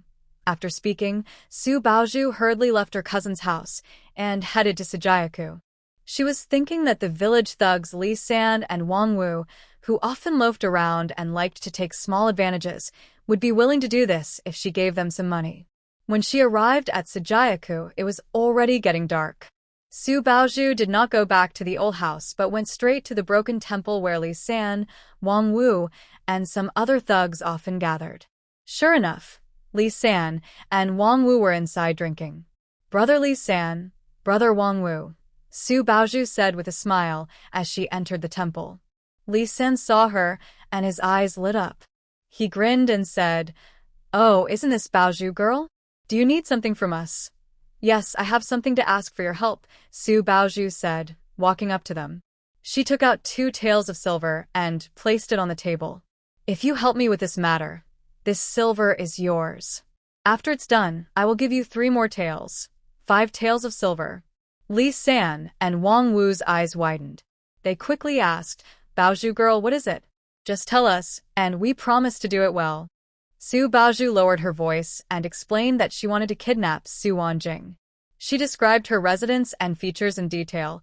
Su Wanjing lives in a new house at the foot of the mountain at the west end of the village. She's a young girl, slim and graceful. At night, when she's asleep, you can tie her up and take her to Zhang Yuanwai's house in the county. The Zhang family will meet you at the gate. Remember, be very careful and don't get caught. Li San and Wang Wu looked at each other and saw greed in each other's eyes. Kidnapping a girl for 5 taels of silver was like a gift from heaven. They didn't hesitate and agreed immediately. "No problem. Baozhu girl, don't worry. We'll start tonight and make sure she's safely delivered to Zhang's house." "Good." Su Baozhu nodded happily and handed them the 2 taels of silver. "This is the deposit. After it's done, I will personally bring you the remaining 3 taels." Li San took the silver, weighed it, and smiled. "Baozhu girl, you're really straightforward. We'll get ready now and act at the right time tonight." Su Baozhu gave a few more instructions, telling them to be very careful not to mistake anyone, then turned back to the old house. She felt pleased, confident that this plan would succeed. Soon, she would get the money, and her finances would be better. Meanwhile, Su Wanjing was at her new home, reading with her brother and sister, Su Wanfeng. She used a small camera to find out that Su Baozhu went to the county town to visit her cousin and guessed they were planning to kidnap her. She initially wanted to confront them directly, but thought that would be too easy for them. She decided to wait and see what tricks they might try, so she didn't act but strengthened her home's security. She added a few more small cameras around the yard to ensure her and her siblings' safety. Late at night, Su Wanfeng and her siblings were already asleep. Su Wanqing sat on the bed, monitoring the house and the surroundings with her mind. She saw Li San and Wang Wu sneaking near her house, hiding behind a wall and watching. Su Wanqing smirked coldly, thinking, "They've finally come." Just then, a familiar figure appeared outside Su Wanqing's yard wall. It was Grandma Li Tsuehua. Su Wanqing frowned, confused about why Li Tsuehua was here in the middle of the night. It turned out that Li Tsuehua had been thinking about her family's money. She planned to have her daughter kidnap Su Wanqing and then steal her money. But as soon as she reached outside the wall, she was seen by Li San and Wang Wu hiding in the corner. The night was dark, and Li San and Wang Wu only saw a slim figure wandering outside the wall. They thought it was Su Wanqing. They exchanged a quick look and rushed forward, covering Li Tsuehua's mouth and quickly tying her up with a rope. Li Tsuehua was terrified and wanted to struggle but couldn't, only managing to make muffled sounds. Quiet. If you make a sound again, I'll kill you, Li San said fiercely. Then, he and Wang Wu hurriedly carried Li Tsuehua and ran toward the county town. They were afraid of being caught, so they ran very fast and didn't notice they had tied up the wrong person. Su Wanqing saw this scene through her camera, first stunned, then couldn't help but laugh. She didn't expect that the people hired by Su Baozhu were so stupid they had kidnapped her grandmother. This was a classic case of shooting oneself in the foot. Su Wanqing decided not to reveal herself yet and see how things would develop. Li San and Wang Wu traveled bumpy roads and finally reached the gate of Zhang's house in the county town just before dawn. The housekeeper had already been notified and was waiting at the gate. Seeing them carrying a tied-up person, he hurried over. Did you bring her? Yes, we did. Housekeeper, don't worry, it's definitely Su Wanqing. Li San panted heavily. The butler stepped forward and examined the scene carefully in the morning light, suddenly stunned. The person tied up in front of him was not a young girl, but an elderly woman with gray hair. The butler's face immediately darkened. What are you doing?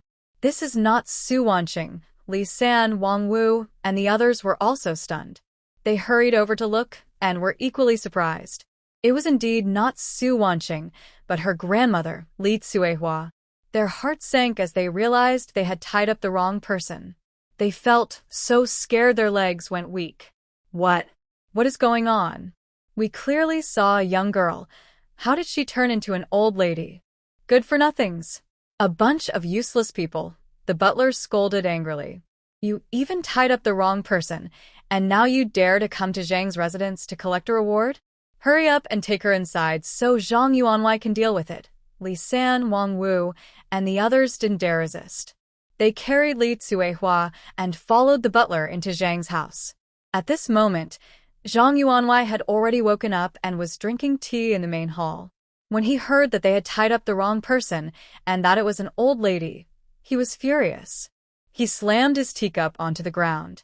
This is outrageous. To think you would mock me.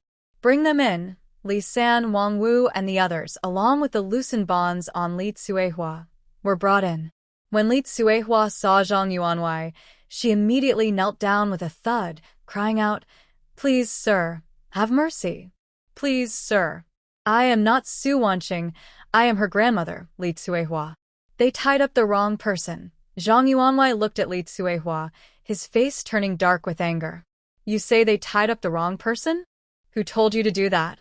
Li San, Wang Wu, and the others were so frightened they felt like their souls had left their bodies. They dared not hide anything and quickly told the whole story about how Su Baozhu hired them to tie up someone. It was Su Baozhu from Sujiao.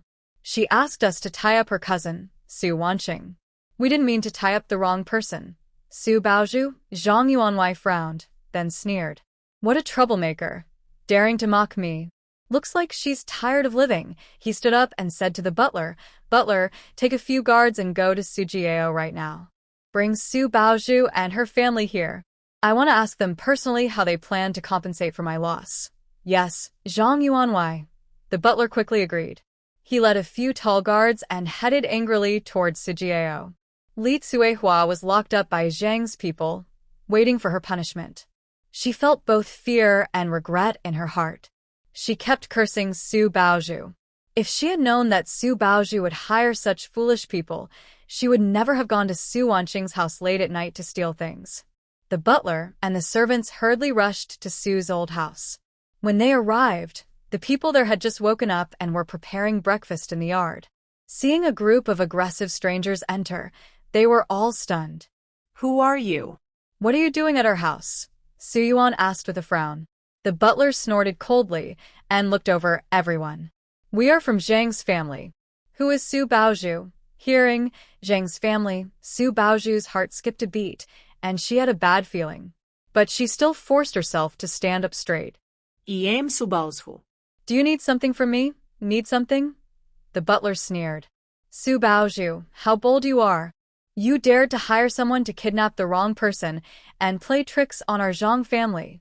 Our Zhang family said you must pay 500 taels of silver in compensation, or send us a young maiden from your family.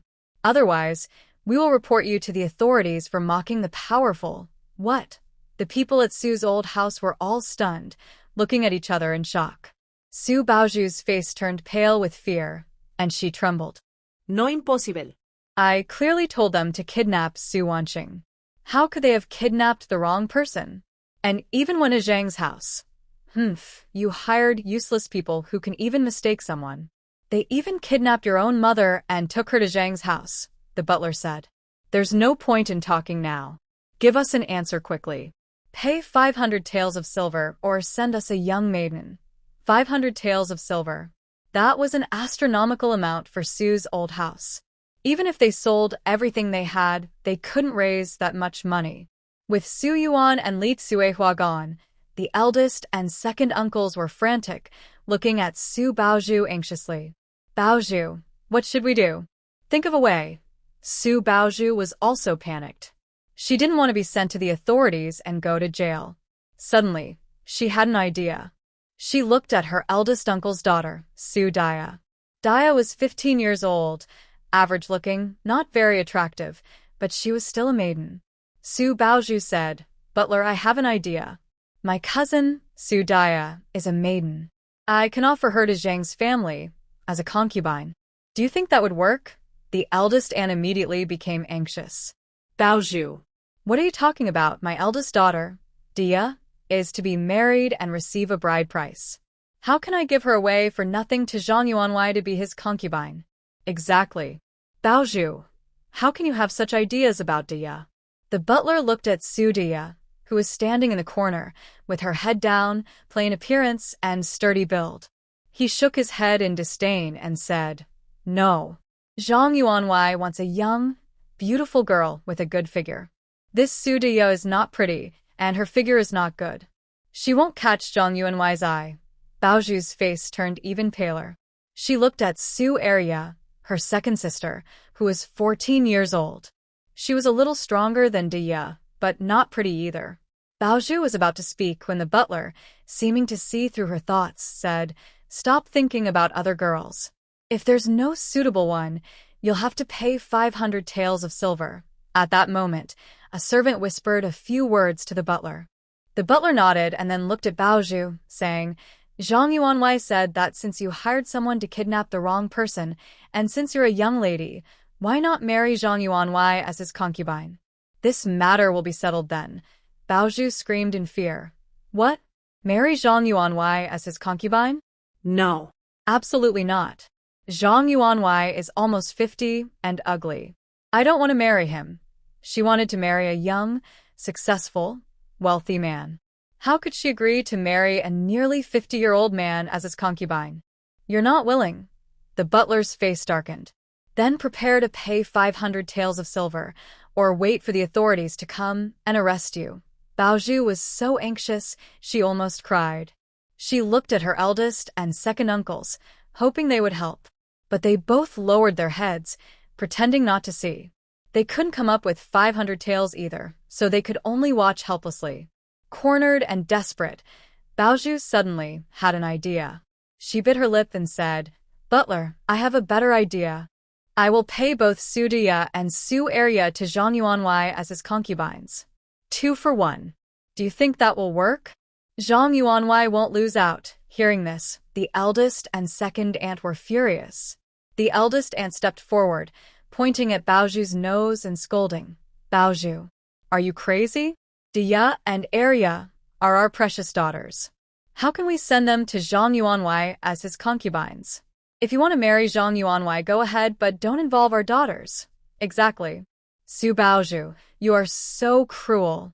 Second aunt also scolded. We were hoping to marry off our daughter and get bride price, and for our son to marry a wife. Yet you want them to be concubines for free. We absolutely won't agree. Su Baoju was scolded harshly but didn't dare to argue. She knew she was in the wrong, but she really didn't want to marry Zhang Yuanwei, nor could she afford 500 taels of silver. So, she focused her hopes on Su Daya and Su Arya. The housekeeper looked at the chaos inside the old Su family house, with everyone arguing non-stop. His face grew darker.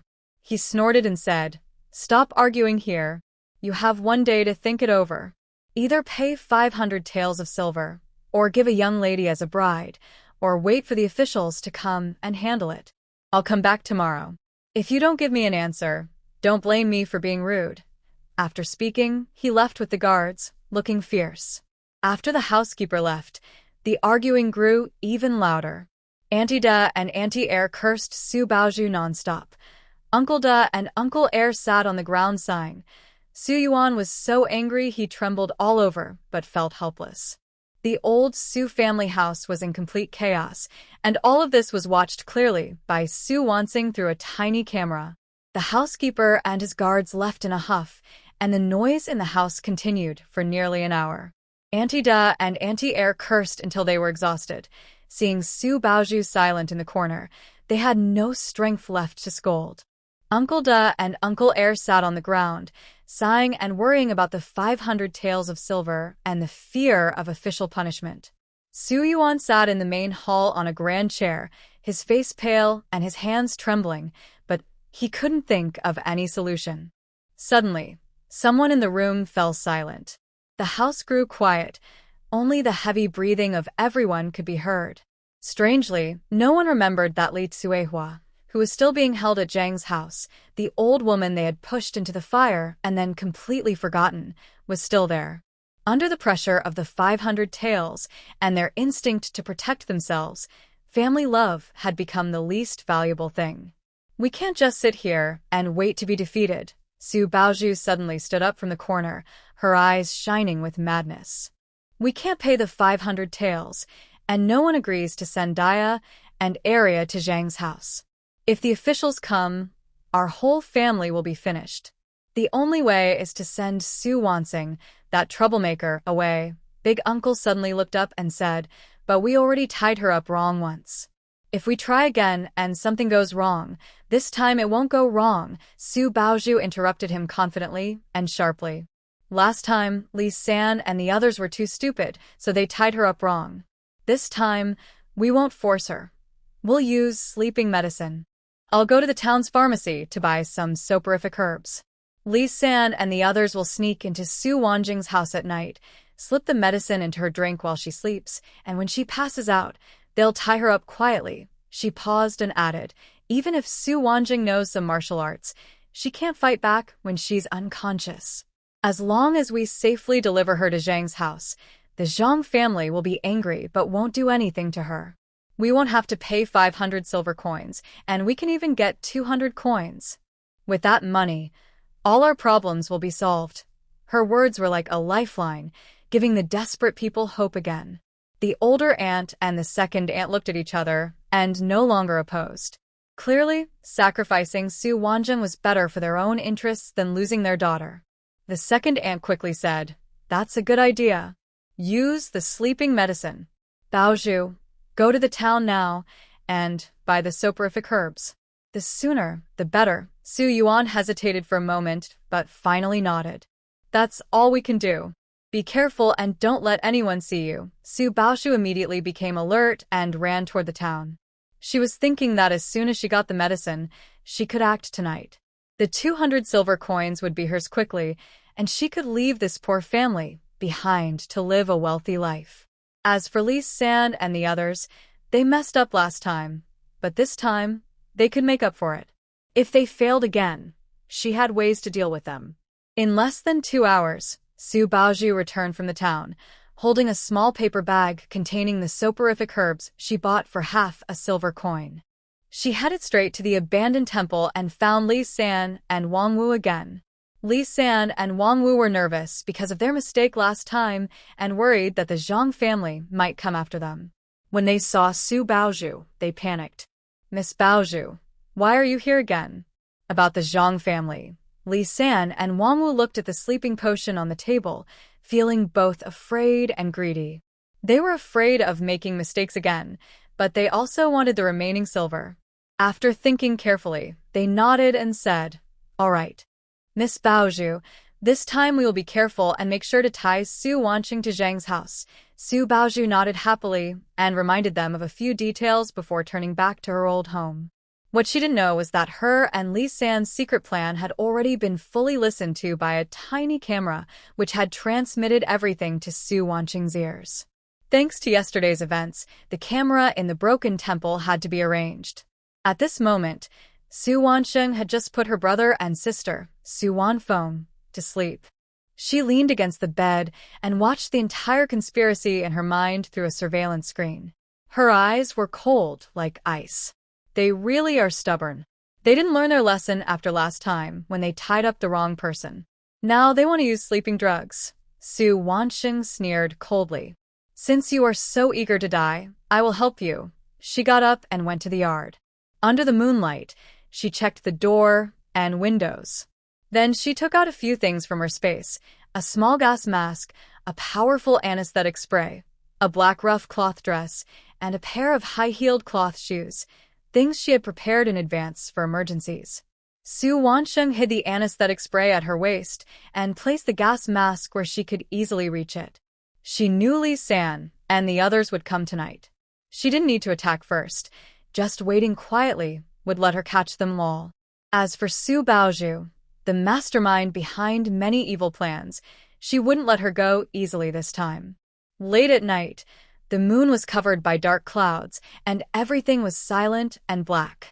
Sure enough, Li San and Wang Wu arrived quietly outside Su Wanqing's yard. Wang Wu took out a small shovel and carefully dug at the base of the wall, trying to make a hole to sneak in.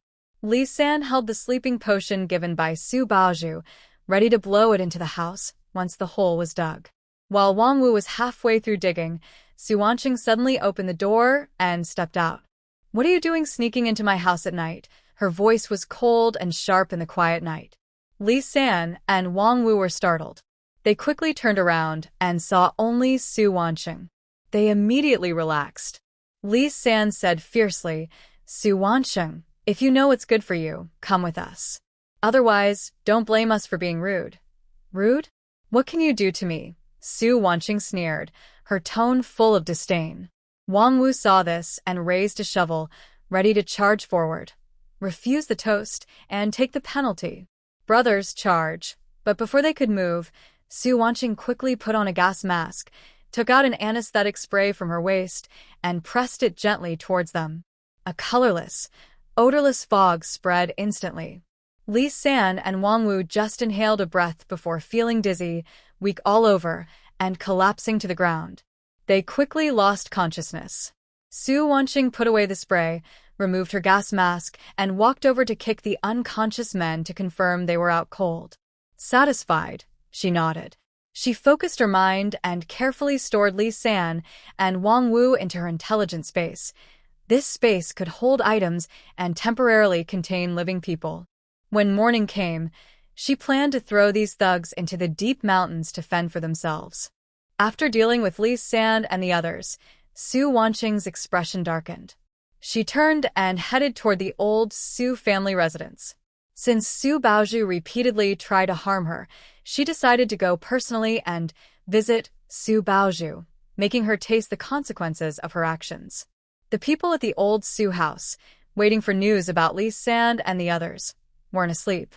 Under the cover of night, Su Wanqing easily climbed over the wall into the yard and headed straight to Su Baozhu's room. Su Baozhu was lying in bed, dreaming of wealth and luxury after receiving 200 taels of silver, unaware of the danger approaching. Su Wanqing gently pushed open the door and approached the bed. Su Baozhu heard the noise and suddenly opened her eyes. "Who's there?" Before she could react, Su Wanqing took out the anesthetic spray and sprayed it at her. Su Baozhu's vision went black, and she didn't even have time to scream for help before she fainted. Su Wanqing quietly stored the unconscious Su Baozhu into her space and left the old Su house silently. Back at her own home, she placed Su Baozhu in the yard, quickly changed into a rough black cloth dress, and put on high-heeled cloth shoes. She instantly appeared much taller. She then covered her face with black cloth, leaving only her eyes visible, and deliberately lowered her voice to sound rough and deep, like a fierce kidnapper. Everything was ready. She headed toward the county town. She knew someone from Zhang's residence was waiting to receive her. Her plan was to make Su Baozhu appear as Su Wanqing, hand her over to Zhang's people, and then secretly infiltrate Zhang's residence to gather information. At dawn, Su Wanqing finally arrived at Zhang's residence. As expected, the housekeeper was already waiting at the gate with 2 guards. He was the same housekeeper from the last time when they went to Su's house to hold someone accountable. Seeing Su Wanqing carrying a person, the housekeeper hurried over and asked, "Did you bring the person?" "No mistake this time, right?" Su Wanqing deliberately spoke in a rough, hoarse voice, saying, "Don't worry, this time it's definitely the right person. It's Su Wanqing. We used a sleeping potion, and she's not awake yet." The housekeeper stepped forward, looked at Su Baozhu's face in the morning light.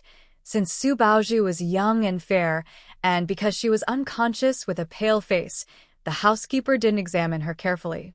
He only thought her figure looked like that of a young girl and nodded. Good. "Hand her over to us, you can leave now." "Wait," Su Wanqing said. "We risked so much to bring her here. Where's our reward?" "It's coming," the housekeeper said impatiently, pulling out 3 or 2 silver coins from his pocket and tossing them to Su Wanqing. "Take the money and leave quickly. Don't cause trouble here." Su Wanqing caught the silver, pretended to weigh it in her hand, then said, "All right. Since you've paid, we won't bother you anymore." The housekeeper then told the 2 guards, "Take her to the backyard to the firewood room and lock her up. Wait until Master Zhang wakes up to deal with her." Watching the 2 guards carry Su Baozhu toward the backyard, the housekeeper turned and stood at the gate, watching the outside carefully. Su Wanqing took a deep breath, then swiftly moved like a nimble cat, climbing over the wall, crossing the corridor in the front yard, and sneaking toward the middle yard. She wanted to check on Master Zhang's situation and learn more about this Zhang residence. After all, this Master Zhang not only bought people to be his concubines, but was also very domineering. She would have to deal with him in the future. At this moment, most people in Zhang's residence hadn't woken up yet. The yard was quiet, with only a few early risers cleaning. Su Wanqing used the pillars of the corridor and the fake mountain for cover, carefully moving forward while vigilantly observing her surroundings. Step by step, she approached the middle yard. A bigger storm was quietly brewing within Zhang's house. Su Wanqing curled up in a corner of the storage room. Just as she adjusted her breathing, she heard footsteps outside the room, 2 maids carrying water basins walking past on the corridor, talking softly. Their voices stopped near a plum tree not far from her hiding spot. "Do you think this new girl can hold on for many days?" The maid in green lowered her voice, speaking with a hint of fear. Another maid in blue sighed softly, her voice even quieter. "Who knows? Our master has already taken 23 concubines, and this is the 24th. The other girl, Zhao, the other day, couldn't bear the shame and hanged herself in the storeroom. I was the one who went to carry her body, so tragic." "Exactly." The green-clad maid looked around to make sure no one was listening, then continued, "Our master is almost 50, but he's getting more and more violent. He hits and scolds the concubines if they're even a little bit disobedient. Most of these girls are either kidnapped or bought. How many are truly willing? I heard that a few years ago, one concubine got pregnant, and the master's wife secretly gave her medicine, causing the baby to die. The girl went mad and was eventually thrown to the back mountain. No one saw her alive or dead. The master's wife isn't easy to deal with either, but she can't compare to our master, who is desperate for a son. He keeps buying girls to bring into the house." The blue-clad maid put down the basin and rubbed her sore arms. "I heard the girl they bought this time was kidnapped from the countryside. She's pretty and supposedly able to bear children. I think she's probably a poor, unfortunate girl." Their conversation was completely heard by Su Wanqing, her eyes turning icy and cold. She had wanted to gather more information first, and then deal with Zhang, the master, slowly. But hearing this, she couldn't hold back her anger anymore. 23 concubines, some of whom had committed suicide or been harmed. Zhang was a heartless monster. Such a scoundrel didn't deserve to live in this world. Su Wanqing clenched her fists, her mind made up. She had to deal with Zhang immediately. She would make this monster pay the heaviest price for his actions. At that moment, hurried footsteps came from the front yard, accompanied by the butler's respectful voice. "Master, you woke up so early. Where's she?" "The girl we kidnapped last night." A rough, hoarse male voice responded, full of urgency and excitement. This was Zhang, the master. Replying to the master, "She's locked in the storeroom in the backyard and hasn't woken up yet," the butler quickly answered. "Good. Good." Zhang burst into a lecherous laugh, his tone full of lewdness. "Hurry up and bring her to my bedroom. I want to see for myself, this girl who can bear children. What does she look like?" "Yes. I'll go right now," the butler replied and turned to head to the backyard. Hearing this, a cold smile appeared on Su Wanqing's lips. "I understand your request, but I cannot assist with content that involves explicit or inappropriate scenes. If you have a different text or need help with family-friendly content, feel free to ask." Li Tsuehua had lost her mind at this moment. She felt extremely hot all over and, seeing Zhang Yuanwei, her eyes became dazed. She muttered, "So hot. So hot."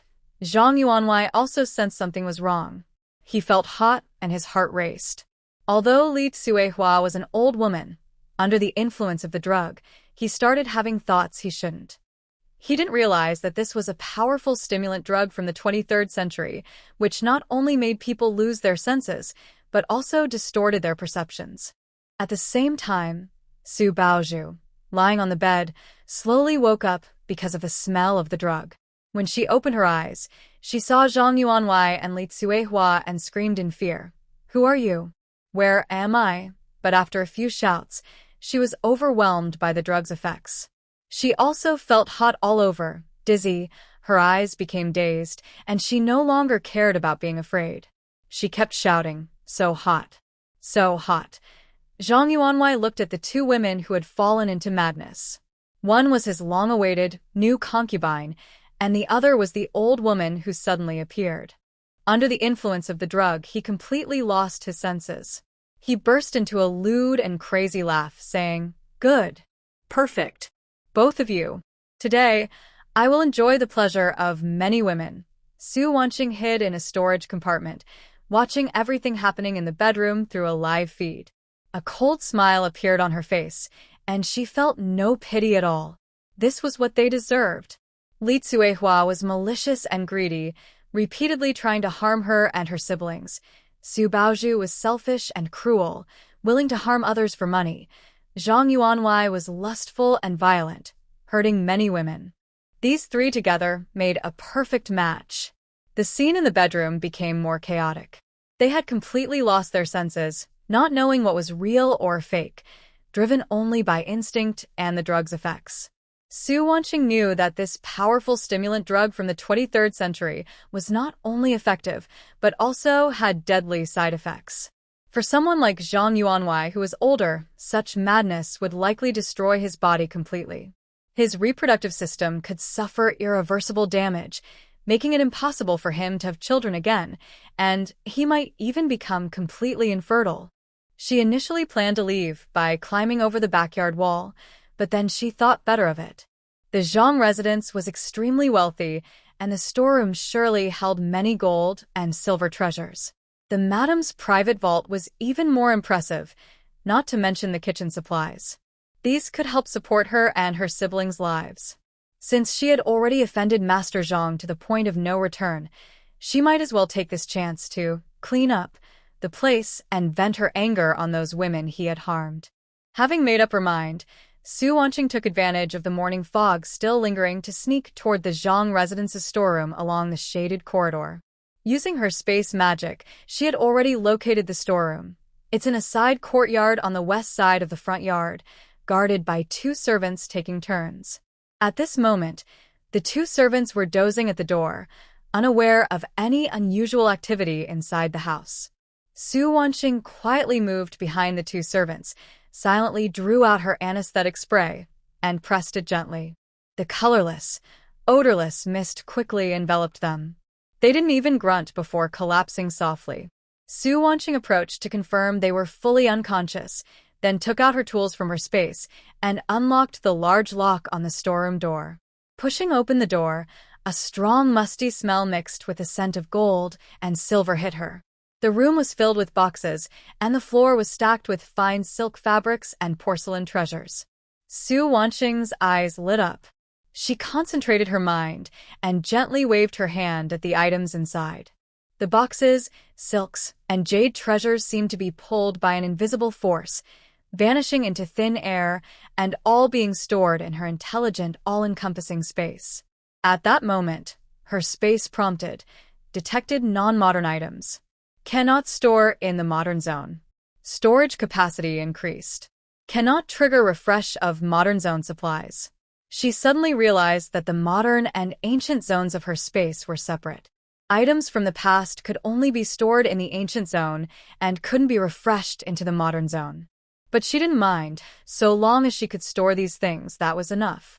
After cleaning out the storeroom, Su Wanqing headed toward the madam's private vault in the central courtyard. The vault was in a side room, with a delicate copper lock on the door, guarded by a maid. Su Wanqing hid behind a pillar, waiting for the maid to turn away to pour water. When she saw her moment, she quickly rushed forward, used her anesthetic spray to knock the maid out, then used her universal unlocking device to pry open the copper lock and enter the vault. The vault's furnishings were even more luxurious than the storeroom. A dressing table was filled with jewelry and hairpins, and the boxes contained fine silks and silver notes. Su Wanqing was unreserved. She moved her mind and stored everything inside her space. Looking at the mountain of supplies in the space, she nodded with satisfaction. This trip to Zhang's residence was worth it. Next was the kitchen. The kitchen was already lively, with servants preparing breakfast. The table was full of fresh ingredients, including chicken, duck, fish, meat, vegetables, fruits, and plenty of rice, flour, and oil. Taking advantage of the chaos, Su Wanqing quietly slipped inside, avoiding the servants' eyes, and stored all the ingredients from the table and the storeroom into her space. After finishing, Su Wanqing had no more hesitation. She smoothly climbed over the backyard wall and headed toward the Su family's area. She didn't know that after she left, Zhang's residence quickly fell into chaos. First, the servant guarding the storeroom woke up and found the door open, with everything inside missing. He was so frightened he almost fainted and hurried to report to the housekeeper. Soon after, the lady's maid also woke up, crying as she told the lady of the theft. The kitchen servants also came running, saying all the ingredients had disappeared. The housekeeper received the report, his face turning pale. He hurried to Zhang's master bedroom to report, but after knocking for a long time, there was no response. Feeling uneasy, he pushed open the door and was shocked to see the scene inside. The bedroom was a mess, with clothes scattered everywhere. 3 people were tearing at each other like mad, making strange noises. The housekeeper quickly backed out, covering his nose, feeling both scared and disgusted. After a while, the noise in the bedroom gradually subsided. Zhang's master was lying on the ground, feeling dizzy and weak all over. He struggled to get up but found his body was in pain, especially in his lower back. When the lady of the house learned about the theft, she was furious and rushed over. She saw the chaos in the bedroom and trembled with anger, pointing at Zhang's master and shouting, "Zhang Wankai, you shameless old man! How could you do such disgraceful things?" Zhang's master, already unwell, was even more enraged by her scolding. He shouted back, "Shut up! It's because you didn't give me a son that I had to take a concubine. Do you still have the energy to scold me?" Meanwhile, the housekeeper reminded everyone that the storeroom and private treasury had been robbed. Hearing this, the lady of the house panicked. She forgot her anger at Zhang's master and quickly ordered someone to check the damages. The butler nervously reported that the gold, silver, jewelry, silk fabrics in the warehouse, as well as the jewelry and silver notes from the madam's private treasury, were all missing. The estimated loss was about 1,000,000 taels of silver. Master Zhang was so angry that he almost spat out blood. He struggled to ask someone to call the doctor. When the doctor arrived, he checked Master Zhang's pulse and looked increasingly serious. Master Zhang anxiously asked, "Doctor, how am I? Is it because I am too tired?" The doctor shook his head, sighed, and softly said, "Master, your health may not be good. You have suffered irreversible damage. You probably won't have children in the future, and even walking normally might become difficult." "What?" Master Zhang was struck like lightning and sank to the ground, his eyes empty. Impossible. "This can't be. How did I end up like this?" Suddenly, he remembered the strange things in his bedroom yesterday and the odd smell. He quickly understood. It was that woman. Suvan Singh. It must be her doing, but then he thought again. The person sent here was Su Baozhu, not Su Wanqing. He looked at Su Baozhu and Li Tsuehua, who were still on the ground and not fully awake. Anger surged in his heart. It was these two wicked women. It must be them. That's why I ended up like this. Master Zhang's eyes turned fierce as he stared at Su Baozhu and Li Tsuehua, grinding his teeth as he said, "Someone, take these two wicked women away. Sell them to the lowest brothel. Let them never have a chance to turn things around in their lives." At this moment, Su Baozhu and Li Tsuehua slowly woke up. Hearing Master Zhang's words, they were terrified and trembling as they knelt and begged, "Master Zhang, please spare us. We didn't do it on purpose. Please have mercy." But Master Zhang was unmoved. His servant stepped forward and dragged Su Baozhu and Li Tsuehua out like they were dead dogs. Su Baozhu struggled and cried out, "Zhang Wankai, you won't have a good death. Even in death, I won't forgive you." Li Tsuehua, frightened, kept muttering, "What a sin! What a sin!" Master Zhang immediately ordered the housekeeper to send people to Su's old residence to settle accounts and make them pay the price. Meanwhile, Su Wanqing had already returned to Su's old residence. She stood at the village entrance, looking at the familiar village, but her heart was calm. She knew that soon, the people from Zhang's estate would come to settle scores at Su's old residence, and it would surely be chaotic. Su Wanqing suddenly remembered that Li Tsuehua and Su Baozhu must be hiding a lot of secret savings, as well as some of the family's shared money. Previously, Li Tsuehua had wanted to sell her for money, and Su Baozhu had harmed her multiple times for money. These funds had unclear origins, so she thought it was best to take them now before Zhang's people arrived. Once they came, those funds would likely be taken by Zhang's family, benefiting others. Deciding quickly, Su Wanqing headed toward the old Su family house. At that moment, her uncles were still arguing loudly about the accusations from Zhang's family yesterday, unaware that Li Tsuehua and Su Baozhu had already been sold to Qinglu, nor that Zhang's people would soon come again. Su Wanqing hid outside the old house's courtyard wall. She confirmed everyone was inside the main hall. A cold smile appeared on her face. With a quick movement, she jumped over the wall and headed toward the room of the malicious mother and daughter. Using the firewood pile at the corner of the wall for cover, she quickly circled around to the door of Li Tsuehua and Su Yuan's room. The door was slightly open. She gently pushed it open and slipped inside. The room was simple, with an old wooden bed, a chipped wardrobe, and a square table. A faint musty smell filled the air. Su Wanqing didn't waste time. She immediately began searching. First, she looked through the drawer at the head of the bed, which contained only torn cloth and some needles. Then she checked the drawers of the square table, which were empty except for a thick layer of dust. "They've hidden it pretty well," she muttered softly, her eyes falling on a clay jar in the corner of the room. The jar was half buried among clutter, covered with a tattered cloth. Su Wanqing walked over, lifted the cloth, and moved the jar. It was heavy. She opened the wooden stopper at the mouth of the jar and looked inside by the light from outside the window. She froze in surprise. Inside, it was filled with silver coins, shining brightly and dazzling her eyes. She poured out all the silver from the jar and counted it carefully. There were exactly 632 taels. She couldn't help but exclaim, "I didn't expect these two wicked women to hide so much silver. It must be black money they earned from squeezing and exploiting the family, plus the inheritance from my parents. Today, it's all mine." With a thought, she stored all the silver in her space. After collecting the silver, Su Wanqing's gaze fell on the wardrobe. She walked over and pushed it open forcefully. Behind it, she found a loose brick in the wall. Su Wanqing's eyes lit up. She reached out and pulled out a brick, revealing a small wooden box hidden inside. She opened the box and found a pendant shaped like a gourd. The pendant was made of peach wood and had a blurry character, Sheng, carved on it, looking quite old.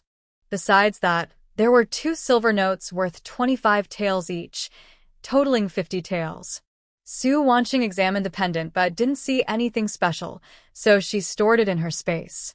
Whether the pendant is useful or not, she decided to keep it just in case, as it might come in handy later.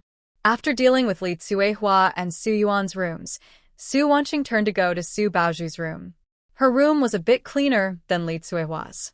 On the dressing table, there were a few cheap hairpins and hairbands, along with a worn-out bronze mirror. She didn't see any silver. Su Wanqing collected all the hairpins and hairbands from the table. Although these accessories weren't expensive, they were better than nothing. Just as Su Wanqing was about to leave Su Baozhu's room, loud noises and shouting suddenly came from outside the courtyard gate, along with the sound of horse hooves and the scolding of servants. "They're here." Su Wanqing's heart moved, knowing that people from Zhang's residence had arrived. She quickly went to the door, peeked through the crack, and saw a crowd gathered outside.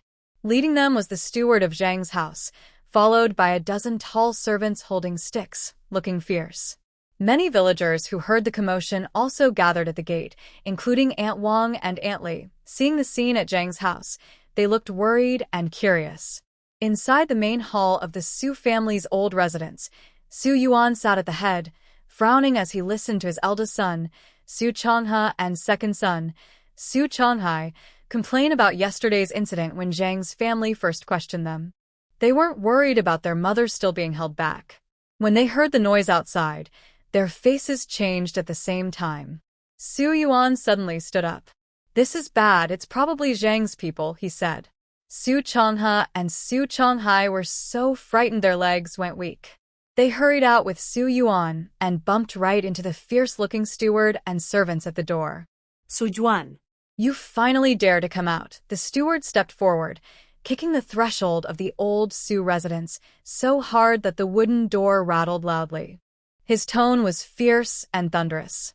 "Your daughter, Su Baozhu, hired people to kidnap her, intending to sell her to Zhang's house as a concubine, but they kidnapped the wrong person and disturbed the young master. They also brought thieves to loot the house. All the gold, silver, jewelry, and rare paintings have been taken away, with losses amounting to over 1,000,000 taels." Speaking here, the butler's eyes flashed with anger. The young master is furious.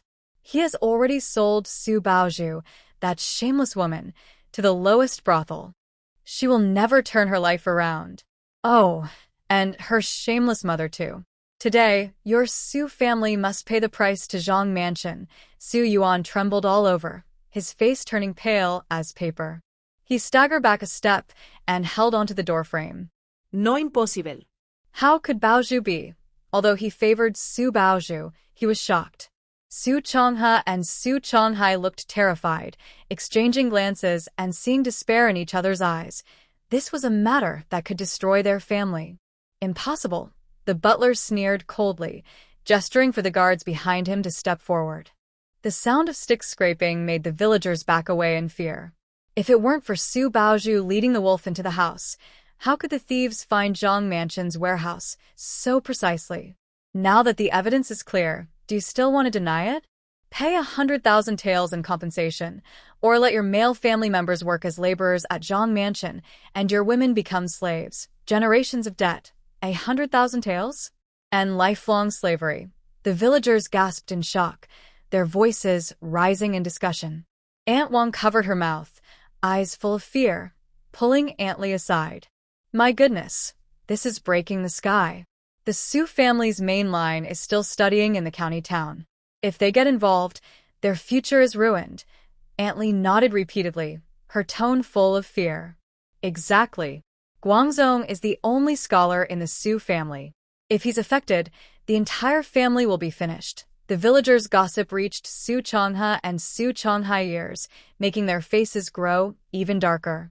They looked sharply at Su Yuan. Su Hane stepped forward, grabbing Su Wane's arm. His voice trembled but was firm. Father, we can't keep protecting Baozhu, that wicked girl. If she brings trouble on herself, fine, but she can't drag our whole family down, especially Guangzhong. Su Chonghai quickly agreed, speaking urgently. Brother's right. Father, you must write a formal letter to cut ties. Say Su Baozhu disobeyed and committed evil deeds, and from now on, she has nothing to do with the Su family. All her crimes are her own, not ours. Cut ties. Su Yuan trembled all over, his eyes full of struggle. She's still my daughter. Daughter? She's pushed us to the edge of despair, Su Chongha interrupted sharply. Guangzhong is studying in the county town, and will take the imperial exam soon.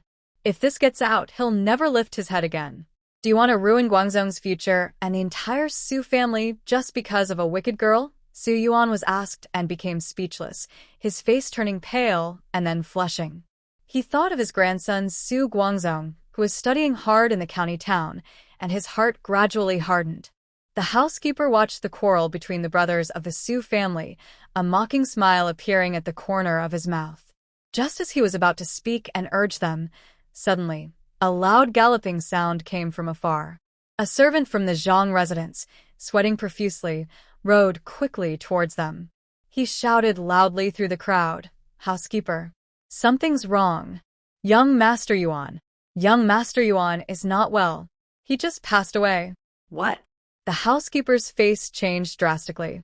He no longer cared about blaming anyone. He turned around, grabbed the servant's reins, and asked urgently what happened. Young Master Yuan was fine yesterday. It's because the medicine's side effects were too strong. Young Master Yuan couldn't handle it. He suddenly vomited blood this morning, and not long after, he passed away. The servant said anxiously. The madam told you to go back immediately to handle the situation. If you delay, it will be too late. The housekeeper's face was deathly pale. He dared not stay any longer. He glared fiercely at Su Yuan. You're lucky this time. But this isn't over. Young Master Yuan's death is connected to your Su family. Once I finish handling the affairs, I will come back to settle the score with you. After speaking, he mounted his horse and hurriedly rode away with the servants, not even having time to say more harsh words. Once the Zhang family's people left, the tense atmosphere in front of the old Su residence eased slightly. However, Su Yuan, Su Chongha, and Su Chonghai still looked ashen. The villagers' gossip grew more intense. Zhang Yuanwei is dead? This is a big deal. The Zhang family definitely won't let this go. The Su family is really finished this time. It's all because of that wicked Su Baozhu. She caused trouble for the whole family, and now she's even caused a death. At this moment, the crowd parted, and Su Lijing, Su Shi, hurried over with several elders, his face as dark as water. He had just come from the fields and had already learned the full story from the villagers. Su Baozhu kidnapped her relative's daughter, robbed Zhang's residence, was sold to a brothel, and now indirectly caused Zhang Yuanwei's death. Su Lijing approached Su Yuan, his eyes cold as a blade. He said in a deep voice, Su Yuan, do you know your guilt? Su Yuan trembled all over and knelt on the ground. Lijing, you allowed your daughter to do evil, kidnapping relatives, trafficking people, causing trouble that led to Zhang's loss of 1,000,000 taels, and now a death. Su Lijing interrupted him, his voice loud like a bell, echoing throughout the scene.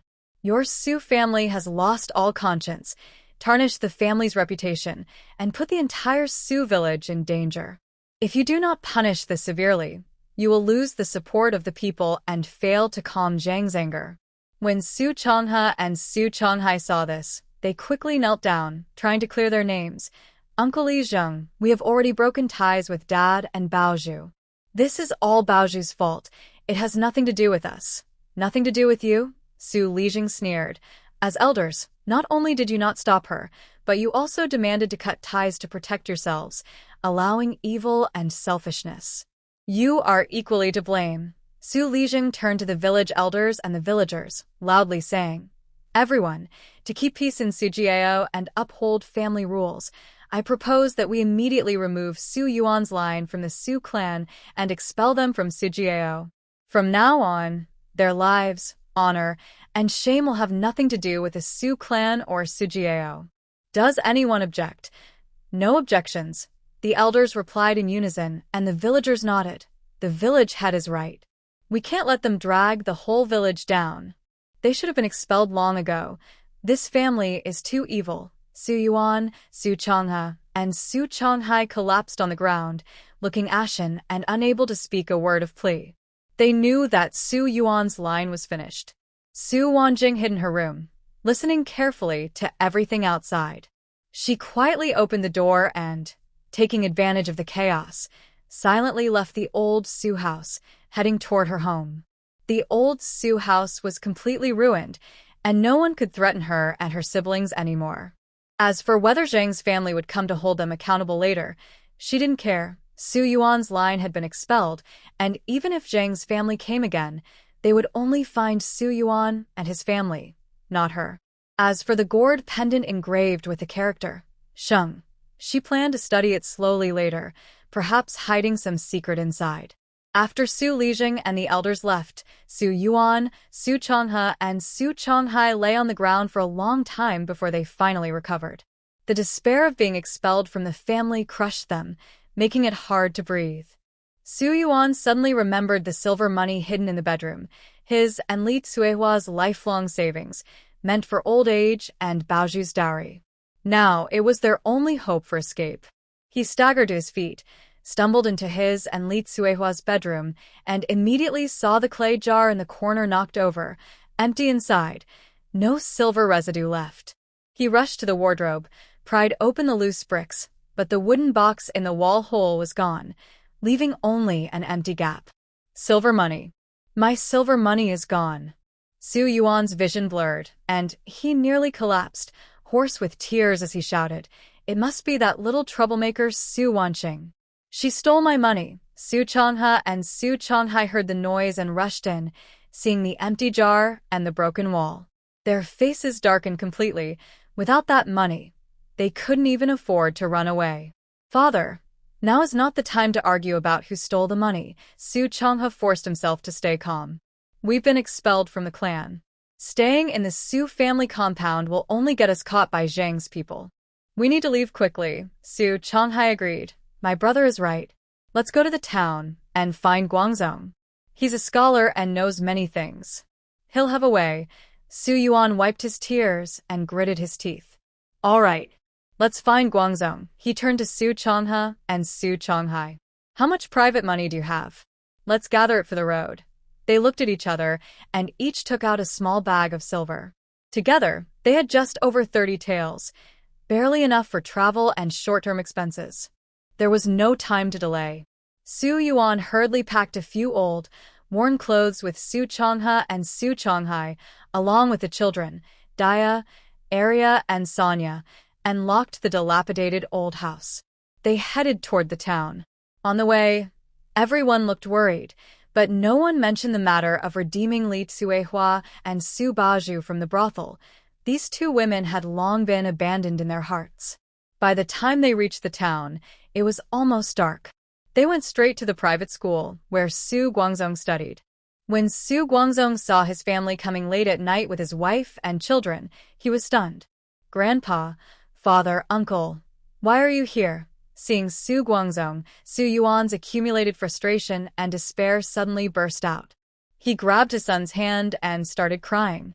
"Guangzong, something big has happened at home." Then he told him everything about hiring people to tie up Su Wanqing, the theft of the Zhang family's estate, Zhang's death, their expulsion from the clan, and the theft of their silver and money. Su Guangzong was shocked the more he listened. His brush dropped onto the table with a loud clatter, ink splattering everywhere. What? Little Baoju did this? Zhang's estate is gone? We've been expelled from the clan? He couldn't believe his ears. Their once good family had suddenly fallen apart. Suchangel Said. Guangzong, it's too late to say all this now. We've been kicked out of the Su family compound with no money. We have no choice but to come to you. You're the only hope for our family. Please think of a way. What should we do? Guangzong frowned deeply and thought for a long time. He is now just a poor scholar who cannot even support himself, let alone a large family. He glanced at the trembling girls standing nearby, elder sister, second sister, and third sister, and his eyes flickered with hesitation. He slowly spoke, "Grandpa, father, second uncle, our family has fallen on hard times. It's very difficult to turn things around now. The most urgent matter is to find a way to make a living." He paused, his tone becoming more subtle. "The biggest burden at home now is having too many people. Elder sister and second sister are of marriageable age, and third sister is almost there too. If we can find husbands for them, it would not only reduce our burden but also bring some bride price, helping us get through this tough time." Marry off elder sister, and the others? Su Chonghe was stunned for a moment, then understood what Su Guangzong meant. He looked at Su Chonghai and both hesitated. After all, they were their own daughters. But then he thought, with the family at its lowest point, marrying off the girls was the most direct solution. Su Changai Said. Guangzong is right. At this point, we have no choice. If we can find good families for them and get some bride price, we might breathe a little easier. Su Yuan nodded without any regret on his face. "We'll do as Guangzong says. Tomorrow, I'll go to the brothel and ask if anyone is willing to marry them." When the three girls heard this, they trembled with fear, tears flooding their eyes. Elder sister choked out, "Father, I don't want to marry. You have to marry whether you want to or not." Su Changel interrupted sharply. "If it weren't to support you all, we wouldn't be in this situation. Marrying out is your blessing." The three girls dared not speak anymore, only lowering their heads and silently crying. Meanwhile, in the bustling Ihong courtyard of the county town, the most lively time was underway. After Su Baozhu was sold here, the madam saw she still had some beauty, even if she was the lowest class and could make some money. She forced her to keep entertaining guests, setting her price lower than the cheapest courtesans in the courtyard. From early morning until late at night, Su Baozhu's door was never closed. Waves of customers came and went. She was tortured until she was covered in injuries, her spirit completely broken. At first, she cried and struggled, but later her eyes became hollow, and she wore a silly smile, turning into a simple-minded girl. The madam, afraid she might die and be wasted, didn't punish her too harshly, only urging her to keep entertaining guests. Li Tsuewa's fate was even more tragic. She was too old to sell for a good price, and the madam kept her around as a waste of food. The madam, seeing that she was truly useless, ordered 2 servants to drag her to the backyard, break her legs, and then throw her into a small alley behind the red pavilion like trash. The alley was dark and damp, filled with garbage. Li Tsuehua lay on the cold ground, her leg wounds bleeding constantly, staining the dirt beneath her. She trembled with pain but had no strength to call for help. Losing too much blood made her face pale as paper, her breathing grew weaker, and she was about to pass out. In her cloudy eyes, a hint of regret flashed. If only she hadn't favored Su Baozhu, if only she hadn't wanted to sell Su Wanqing for money, maybe she wouldn't be in this terrible situation. But now it was too late to say anything. She could feel her life slowly slipping away. Finally, her eyes lost all light, leaving only endless darkness.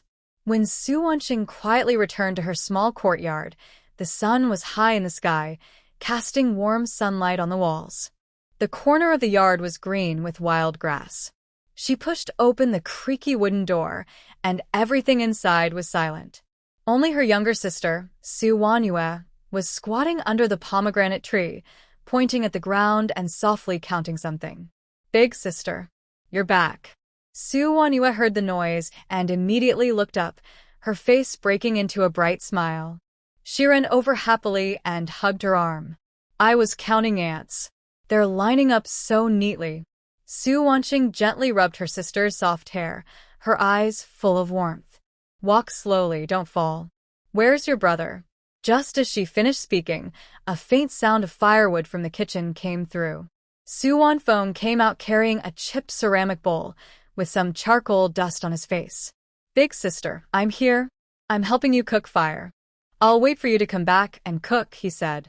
He was 8 years old, with a few signs of maturity in his features, knowing that his sister worked hard and always wanting to help.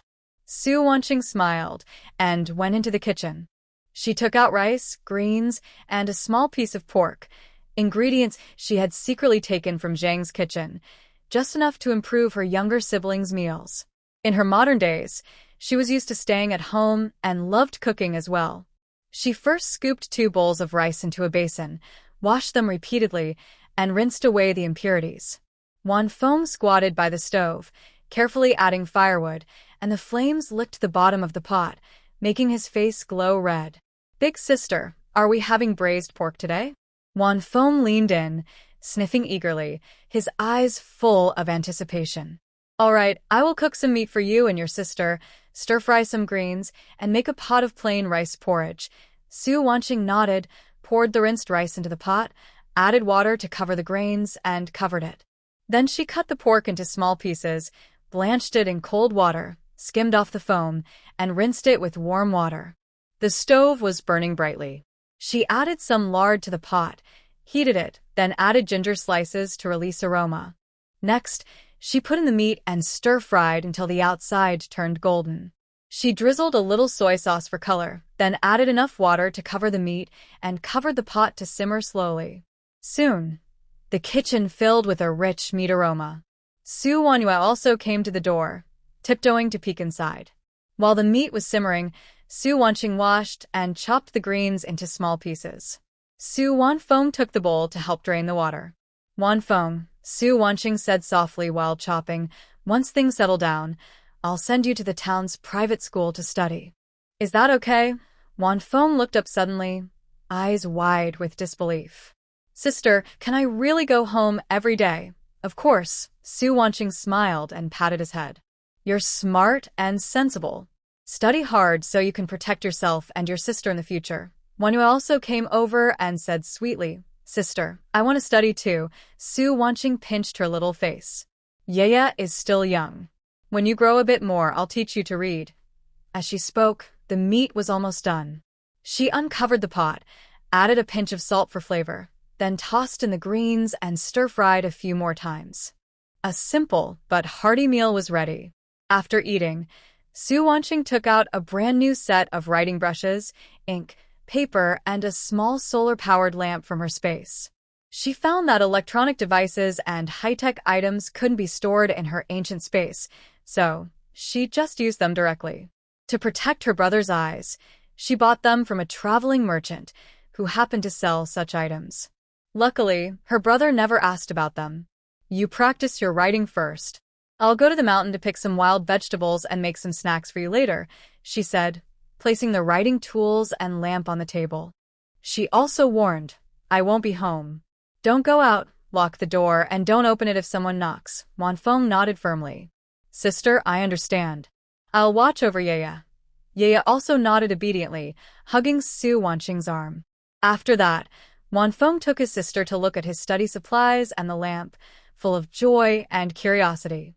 After settling her siblings, Su Weiniang carried a bamboo basket and turned to leave the small yard, heading toward the deep mountains. She is not only here to deal with the scoundrels in the area, but also plans to visit the White Wolf family she met before. In the deep mountains, the trees are lush, and sunlight filters through the leaves, casting dappled shadows. Birds chirp constantly. Su Wanqing follows the path she remembers and soon reaches the cave where she previously encountered the White Wolf. At the entrance, the mother wolf is lying there, sunbathing. When she sees Su Wanqing, she lifts her head. Her eyes are no longer wary but look gentle. Last time, she was injured, and Su Wanqing applied medicine to help her recover quickly. The White Wolf is not there now, probably out hunting. Su Wanqing slowly walks over, squats down, and gently strokes the mother wolf's fur. The mother wolf nuzzles her hand softly. Inside the cave, a few tiny whimpering sounds can be heard. Several small wolf pups, newly born, peek out. Their fluffy bodies are snow-white, like little balls of fur. Very adorable. The white wolf's injuries are mostly healed, and she looks much healthier, no longer weak like before. Suddenly, the mother wolf nudges the smallest pup with her nose and pushes it towards Su Wanqing, her eyes filled with hope, as if she wants this little pup to follow her. Su Wanqing is momentarily stunned, looking at the trembling but curious pup at her feet. Her heart softens, and she doesn't refuse. The pup looks less than a month old, with its eyes not fully open. Bringing it home means she can only feed it milk. Fortunately, she has stored dog milk powder and pet food in her space. Carefully, Su Wanqing picks up the tiny pup. The little creature is soft all over and nuzzles into her arms, making small whimpering sounds. The mother wolf watches this scene with satisfaction and lowers her head before lying back at the cave entrance. Holding the small pup, Su Wanqing walks deeper into the mountains until she finds a remote valley surrounded by dense woods, far from human activity. She stops and concentrates her mind, releasing the unconscious scoundrels, Li San, Wang Wu, and others, from her space. They lie on the cold ground, still unconscious, completely unaware. Su Wanqing looks at them with a cold gaze. These people are wicked, helping Su Baozhu kidnap her and likely bullying the villagers regularly. If they wake up, they might continue their evil deeds. She doesn't kill them but leaves them here, letting wild animals feed on them or they die from cold and hunger. That's a mercy for them. After dealing with the scoundrels, Su Wanqing hugs the small wolf pup and turns to head back. She looked down at the small wolf cub sleeping peacefully in her arms. The coldness in her eyes gradually faded, leaving only a touch of tenderness. From now on, her worries were finally over. She could rest assured and live a good life with her younger siblings and this little wolf cub. When Su Wanqing returned to the small courtyard holding the little wolf cub, Su Wanfeng was carefully copying simple strokes on paper with a brush, while Su Wanyue was quietly resting her chin on the table, watching her brother write. Sunlight streamed through the window, casting a peaceful glow over the two. Seeing her sister return, Su Wanyue immediately got up and ran over, curious, staring at the small wolf cub in her sister's arms. "Sister, what is this? It's so small and soft. It's a little wolf cub. It will stay with us from now on," Su Wanqing said with a smile as she entered the house. She took out a temperature-controlled bottle and dog milk powder from her space, mixed them with warm water, and carefully fed the little wolf cub. The tiny creature held the nipple in its mouth, swallowing small sips, looking very well-behaved. Wanfeng also came over, her eyes full of curiosity, but she remembered her sister's words and didn't dare to reach out and touch. After settling the little wolf cub, Su Wanqing sat on a stone bench in the yard, unconsciously rubbing her fingertips over the small wolf in her arms. She began to seriously plan her future life. She no longer lacked money. Before crossing over, she had sold her shares for 22 billion, converting into 70,000 kilograms of gold and 50,000 kilograms of silver, stored secretly in her space. It was enough for her and her younger siblings to spend freely for generations. Plus, she had looted gold, silver, jewelry, silk, and satin from the Zhang family and the old Su residence, along with the storage and preservation functions of her space. She could completely relax and live peacefully. However, in this rural area, if she had no means of earning a living and only relied on mysterious wealth, it would inevitably attract suspicion and trouble over time. She didn't mind, but she was worried about her younger siblings' safety. Su Wanqing was thinking about ways to make a living. Farming was too labor-intensive. Doing business meant exposing herself, and she would have to deal with various exploitations. After some thought, she decided to put aside the idea of earning money for now. Her priority was to finish building her house. The current small courtyard was shabby and unsafe, not suitable for living. She wanted to build her ideal house so her siblings could live comfortably. Moreover, Wanfeng was about to go to the town to attend a private school. The journey was long, and safety on the road was a big concern. They had no money before, so they couldn't afford it, but now that they were well off, there was no need to suffer anymore.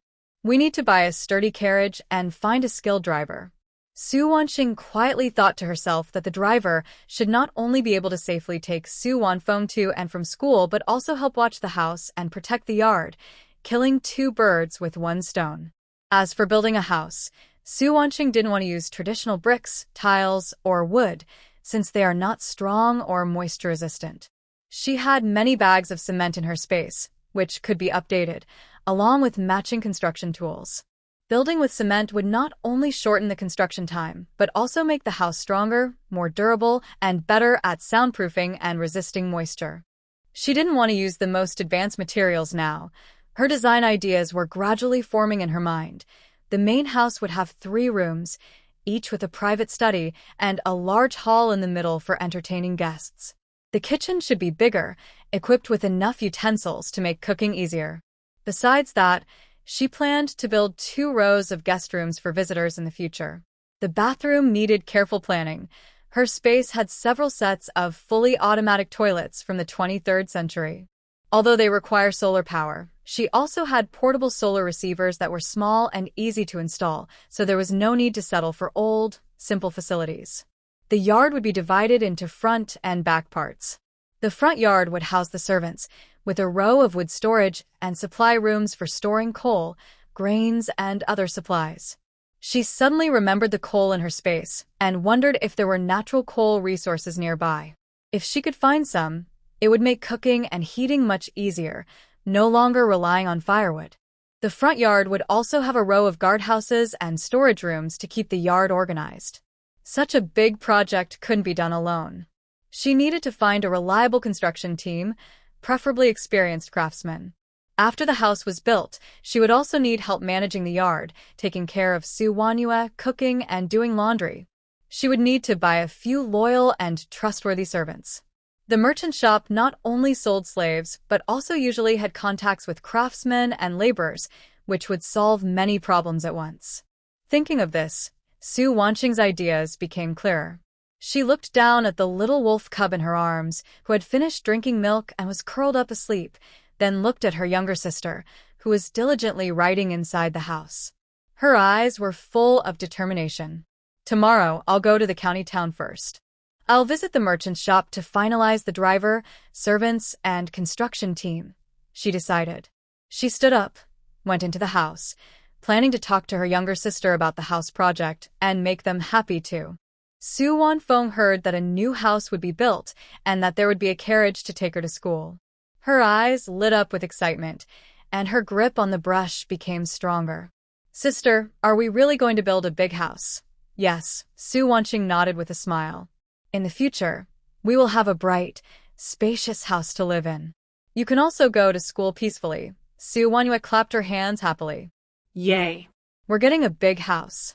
And we will also make a little home for little wolf cub. As night fell, the small yard was warm with lights. Su Wanxing took care of her younger siblings and little wolf cub, then returned to her room. She took out paper and a brush from her space and carefully drew the house design, marking every detail clearly. The drawing showed a neat courtyard and a spacious, comfortable house, filled with her hopes for a safe and steady life. Later, Su Wanfeng lay in bed but couldn't sleep. Little wolf cub curled up on a soft mat nearby, breathing softly. Outside, a few insects chirped, quiet and peaceful. He looked at the thatched roof above and thought about everything that had happened recently. His doubts about his sister grew stronger, but so did his resolve. His sister seemed to have changed, yet also hadn't. Before, she loved him and his sister, but always seemed tired and patient, quietly enduring the hardships from their grandmother and Aunt Baozhu. They often had little to eat, and she had to dig wild vegetables just to feed them. But now, her eyes were bright and firm. She no longer let anyone bully her and always brought back food, white rice, fragrant pork, and strange new treats he had never seen before. His sister had become even stronger. She could handle the troubles at the old Su family house and had saved enough money to build a big house.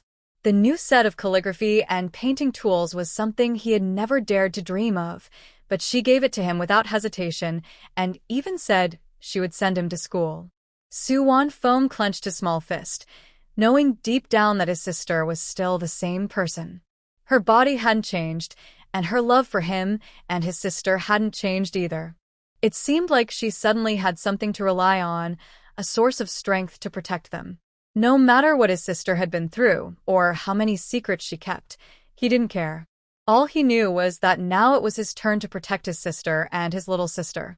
When she sent him to school, he would study hard to learn right from wrong and help support their home. He also wanted to secretly learn some self-defense skills from her, strengthen his body, and never let anyone bully his sister and little sister again. He wanted their family to be truly safe and peaceful. Thinking about this, Su Wanfeng looked at the moonlight outside the window. A faint smile appeared on her lips, and she gradually fell into a dream. The next morning, just before dawn, Su Wanqing got up. She took a plain silk scarf from her space, gently covered her face with it, leaving only her clear eyes visible. The scarf was light and thin, enough to hide most of her face, but not block her sight or speech. After Su Wanfeng and Su Wanyue got up and saw their sister's appearance, they curiously gathered around. "Big sister, why are you wearing a scarf?" Wanyue asked softly, tugging at the edge of the scarf. Su Wanqing gently rubbed her head and explained kindly, "Sister is treating scars on her face. From now on, I will wear the scarf when I go out. When the scars heal, I will take it off." She said this deliberately to avoid villagers asking about her change and to prevent others from feeling strange when the scars fade and her face returns to normal. Su Wanfeng nodded understandingly and advised, "Sister, you must take good care of yourself." "Got it," Su Wanqing replied with a smile. She quickly went to the kitchen to prepare breakfast. After eating, she carefully reminded Su Wanfeng to watch over her younger sister and the little wolf cub, not to go out casually, and she placed the milk powder and food from her space in a visible and safe spot. Then she carried a cloth bag filled with silver coins and headed towards Su Lijing's house. Su Lijing's house was in the center of the village, with a slightly larger yard than ordinary villagers. At this moment, Su Lijing was chopping firewood in the yard. When he saw Su Wanqing approaching with a scarf on, he paused for a moment, then put down his axe and greeted her. "Wanqing, what's going on?" "Uncle Lijing." Su Wanqing nodded politely. "I am treating scars on my face and wearing a scarf to cover it. I came today because I have something to ask you." Su Lijing invited her into the yard to sit, and his wife brought tea. "Just tell me what you need. I'll do my best to help. Those worries are behind us now. Let's live well in the future." After thanking him, Su Wanqing explained her purpose slowly. "I plan to tear down my small courtyard and build a new house. The place is big enough, and it will be more comfortable for my brother and sister to live in. But the project is quite big, so I want to ask you to help gather some villagers to work. Building a new house is a great thing." Su Lijing nodded with a smile. "That's easy. I'll go door to door and ask around, and I promise to find some hard-working and capable people." Su Wanqing added, "Thank you, Uncle Lijing. The wages for the helpers will be 20 coins a day, and they will be provided with a meal at noon. The food won't be bad. Additionally, I kindly ask you to help find a few women to manage the workers' meals, and their wages will be paid as usual. 21 a day plus meals is already a very good deal in the village." Su Lixing nodded repeatedly. "Don't worry, I will arrange everything properly. Aunt Wang and Aunt Li are both diligent and capable. They were very sympathetic when your family had trouble last time. I will ask them first. I believe they will be happy to come." Su Wanqing understood well that these two women are kind-hearted and care about the wages, so they will surely come. She nodded and said, "It all depends on Grandpa Lijing's arrangement. Aunt Wang and Aunt Li have helped me a lot. As long as they are hard-working and honest, that's enough." They talked a few more words about the general location of the house and the start date for the helpers. Su Wanqing stood up to leave. "Grandpa Lijing, I leave the helper arrangements to you.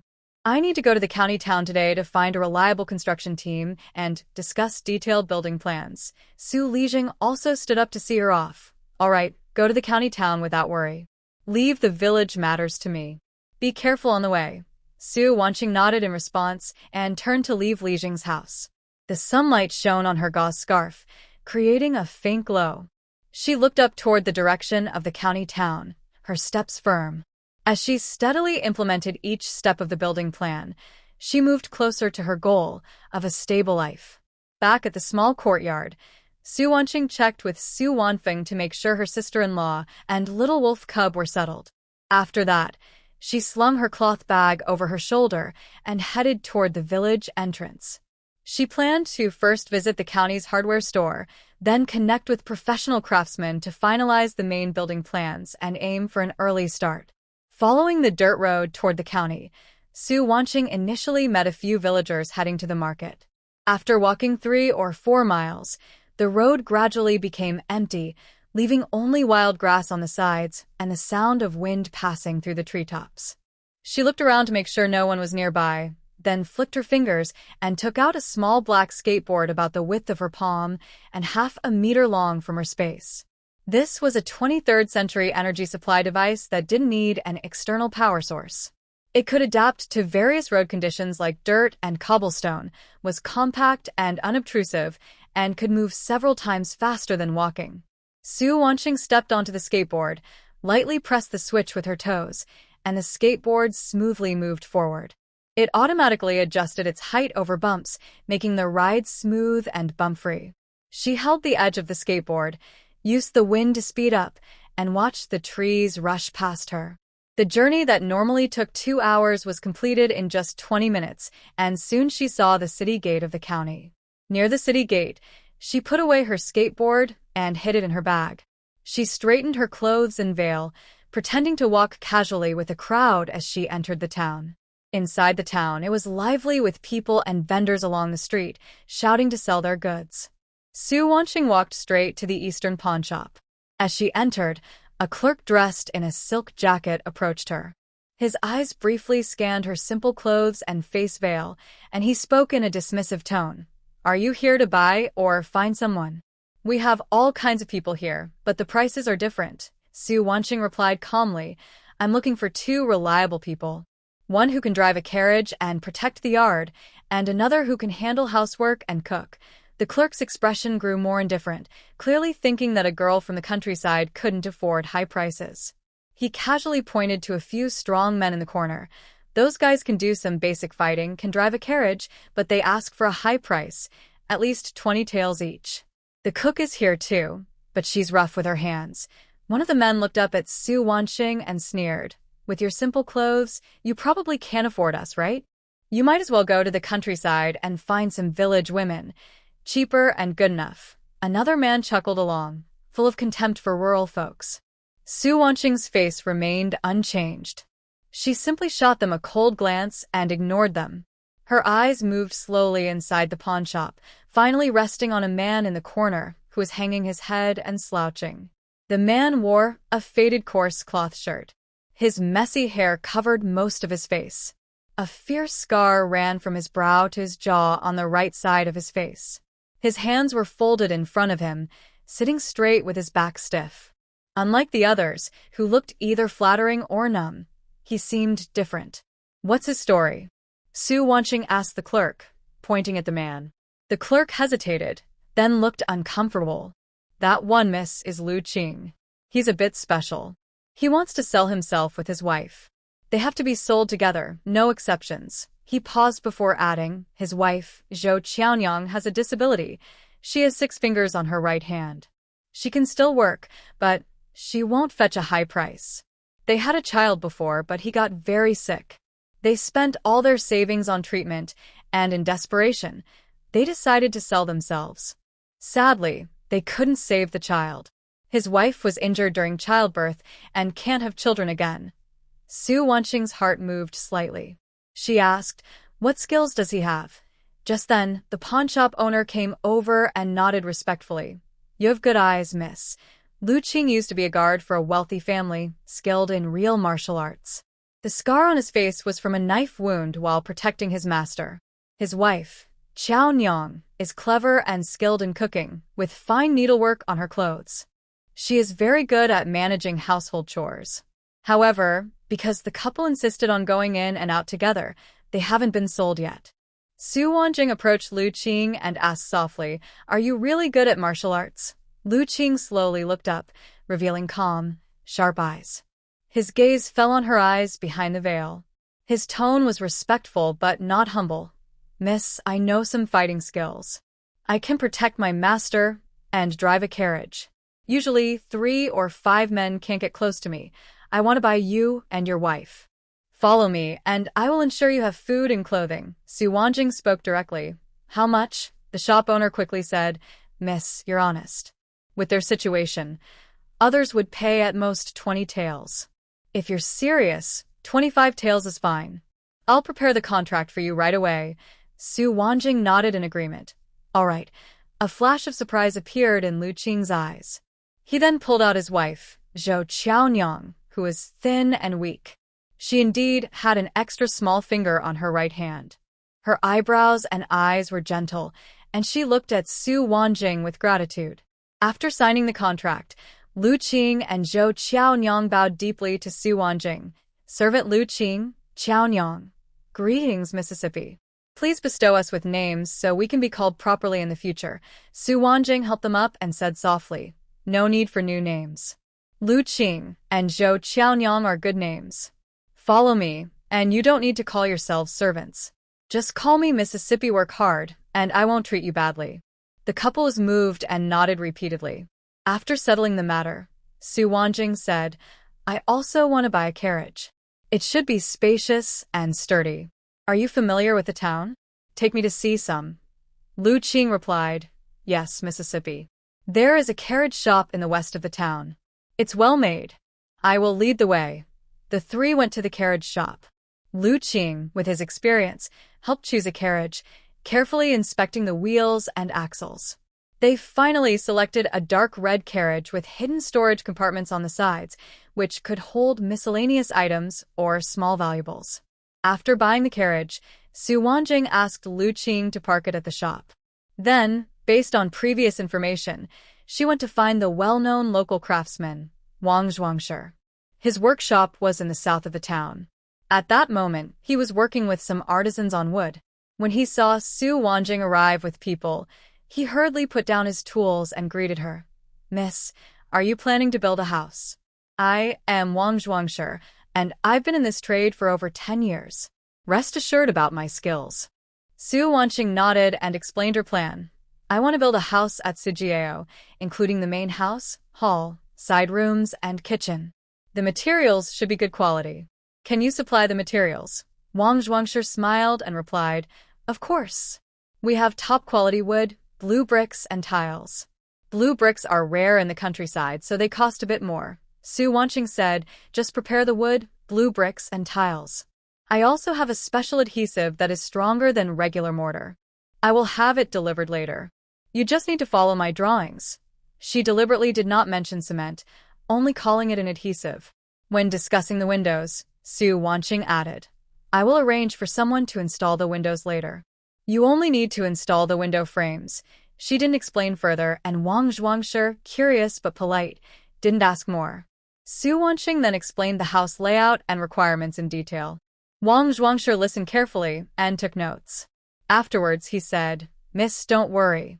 My team has 18 skilled craftsmen, bricklayers, carpenters, stonemasons, all ready. We can start tomorrow with tools and materials." They calculated the cost. The materials, including wood, blue bricks, tiles, and initial supplies, totaled about 1,320 taels of silver. Labor costs and the exact construction schedule would be calculated separately later. Su Wanjing took out a 1,000 tael silver note from her cloth bag and handed it over. "This is the deposit. Please prepare the materials quickly and deliver them to Sujiao tomorrow morning. After the work is done, the payment will be settled based on the time and number of workers. You won't lose out." Wang Zhuangshi happily took the silver note and promised, "Rest assured, miss. I will count the materials tonight and be sure to deliver them first thing tomorrow." Everything was arranged. Su Wanjing, along with Lu Qing and Zhou Qiaonyang, returned to the carriage shop and drove the new carriage towards Sujiao. The carriage was spacious and smooth. Zhou Qiaonyang sat beside her, efficiently helping to organize the cloth bag, while Lu Qing drove steadily, avoiding bumps along the way. Su Wanjing leaned against the carriage wall, watching the passing scenery, feeling peaceful. When the carriage reached the dirt road of Sujiao and stopped at Su Wanqing's small courtyard, Su Wanfo was waiting outside, holding Su Wanyue's hand. He also carried a small wolf cub. Seeing the red carriage approaching, the brother and sister's eyes lit up. They jumped up happily. Sister, Su Wanqing opened the curtain and got out of the carriage. Lu Qing and Zhou Qiaonyang followed closely. This is Uncle Lu Qing and Annie Qiaonyang. They will live with us and help take care of the household, Su Wanqing introduced her siblings. Lu Qing nodded slightly, and Zhou Qiaonyang smiled gently, her eyes full of kindness. Su Wanfeng politely greeted them, while Su Wanyue hid behind her brother, curiously peeking at the carriage and reaching out to touch the horse's yoke. The yard was small, and there wasn't enough space in the house. Su Weiniang led Lu Qing and his wife to a small storage room in the corner. Please stay here temporarily. Once the new house is built, we will arrange a bigger room for you, she said. The storage room was filled with firewood and old items. Lu Qing immediately said, Miss, you're too kind. This place is fine. We'll start tidying up. He rolled up his sleeves and began cleaning quickly and efficiently. While helping, Su Weiniang gave instructions. Lu Qing, pay attention to what's happening inside and outside the yard, especially to Wanfeng and Wanyue's safety. Wanfeng, when you go to the private school, please also help with the carriage. Qiaonyang, take care of the meals, clothes, and look after Wanyue. The couple responded together. Please rest assured, miss. Su Weiniang then took out some fine silk and coarse cloth from her space and handed them to Zhou Qiaonyang. Take these fabrics. Make 2 outfits for each of you.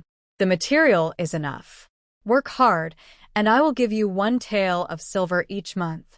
If you do well, I might give you more. Zhou Qiaonyang held the cloth, her eyes slightly teary, and repeatedly thanked her. Thank you for your kindness, miss. We will do our best. Here, you don't need to call yourselves servants. Loyalty is what matters most. In the evening, Zhou Qiaonyang went to cook. Her cooking skills were truly excellent.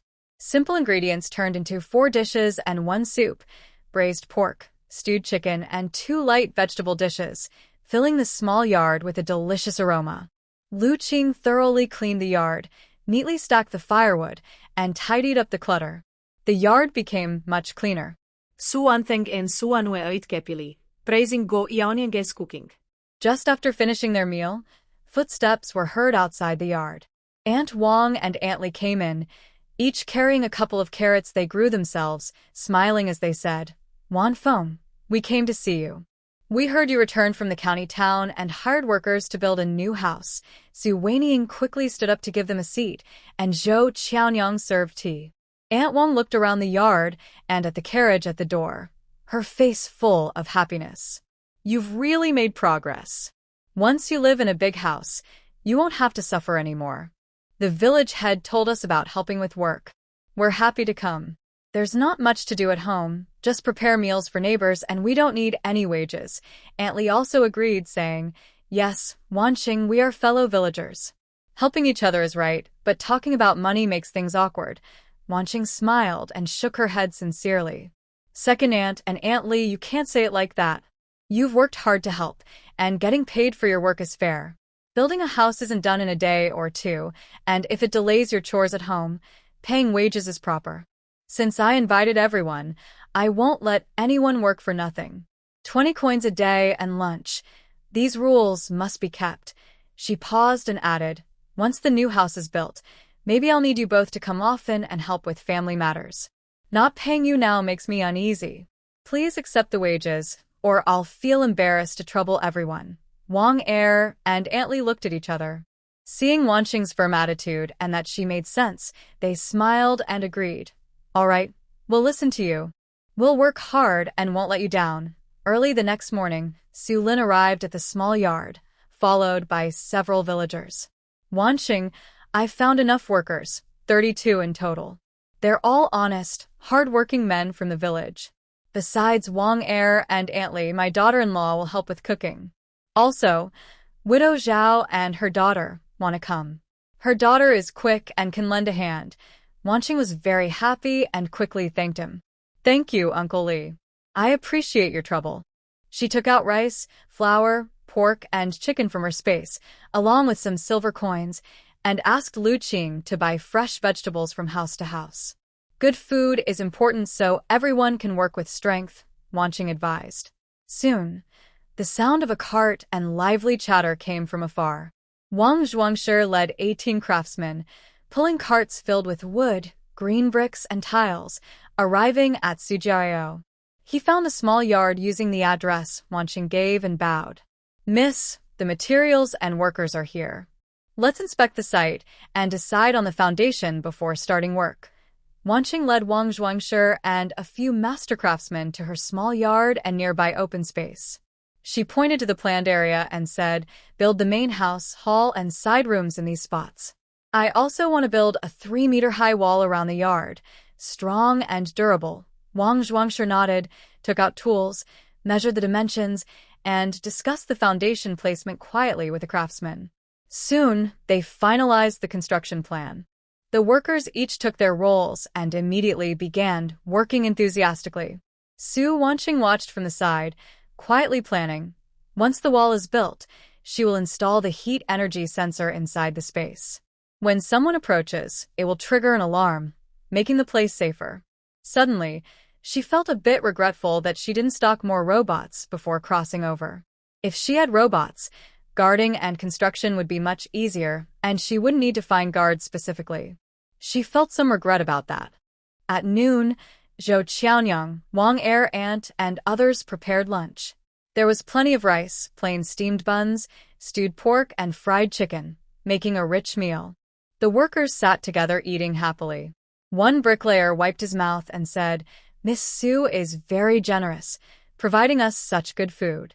We must work hard, speed up the progress, and finish building the house early. Others agreed, feeling more motivated. Days passed, and the craftsmen each did their part. The foundation was solidified, and the walls gradually rose. The new courtyard's shape became clearer. During a break, Su Wanqing took out the fully automatic water closet and the convenient solar energy receiver from the space. She installed them in her and her younger siblings' 3 main houses. The solar receiver was small and hidden, attached to the roof, and could generate power and pump water whenever there was sunlight. She specially placed the toilet pipes into the ancient part of the space for processing. The pipes instantly took on a wood-grain appearance, looking just like ordinary wood. Wang Zhuangshi saw this and reached out to touch the pipes, praising, Miss, this wood is really exquisite. Such fine craftsmanship. It's a pity to bury it underground as pipes. Su Wanqing smiled and said vaguely, this wood isn't worth much. It's good enough to make durable pipes.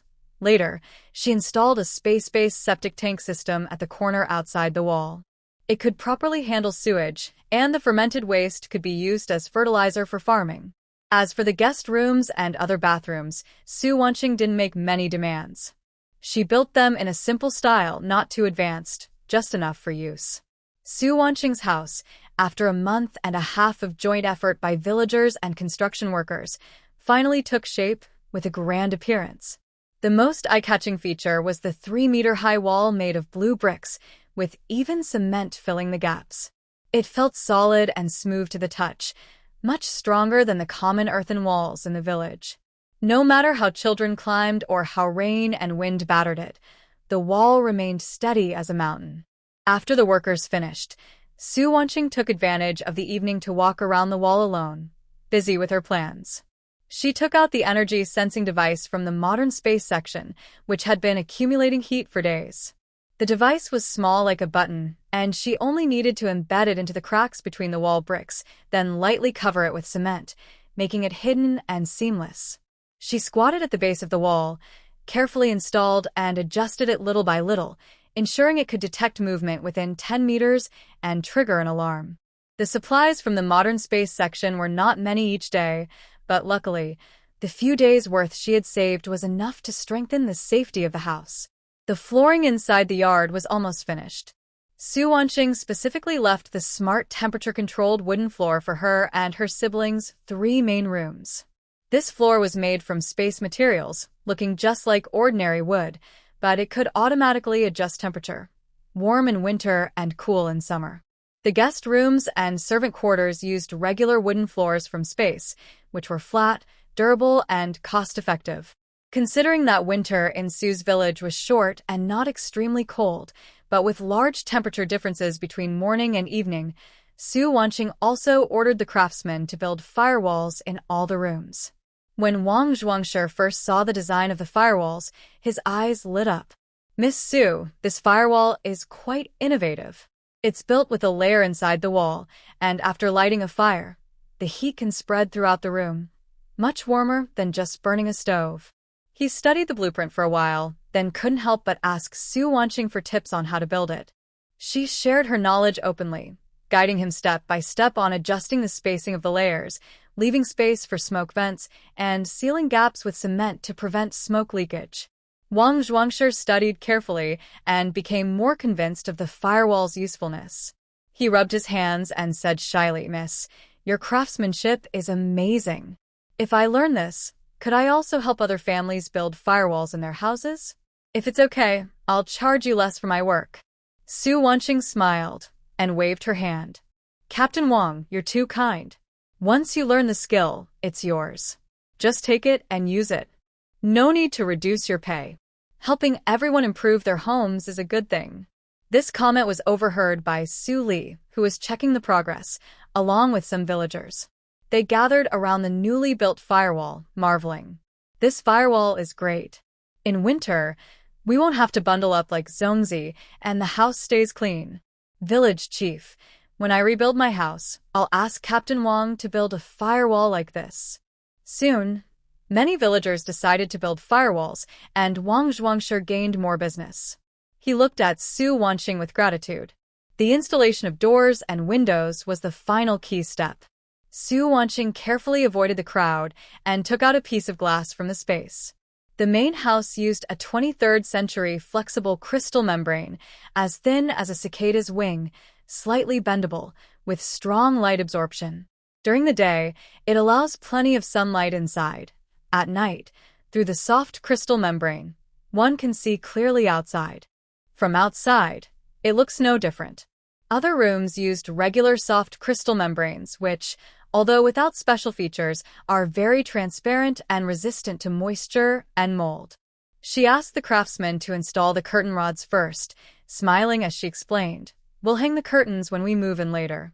For now, choose some nice patterns." The craftsman followed her instructions and also built a small pavilion on the east side of the yard, as she requested. The swing set on the west side was already finished, with sturdy cotton ropes from the space and soft cushions on the seats, made especially for Su Wanyu. Su Wanqing looked at the smooth path in the yard, planning to pick some flower seeds from the space tomorrow to plant, adding life and color to the home. Life should be comfortable and pleasant, without unnecessary worries. Once all the work was completed, Su Wanqing called Wang Zhuangshi to settle the payment. "Captain Wang, your team has 18 skilled workers.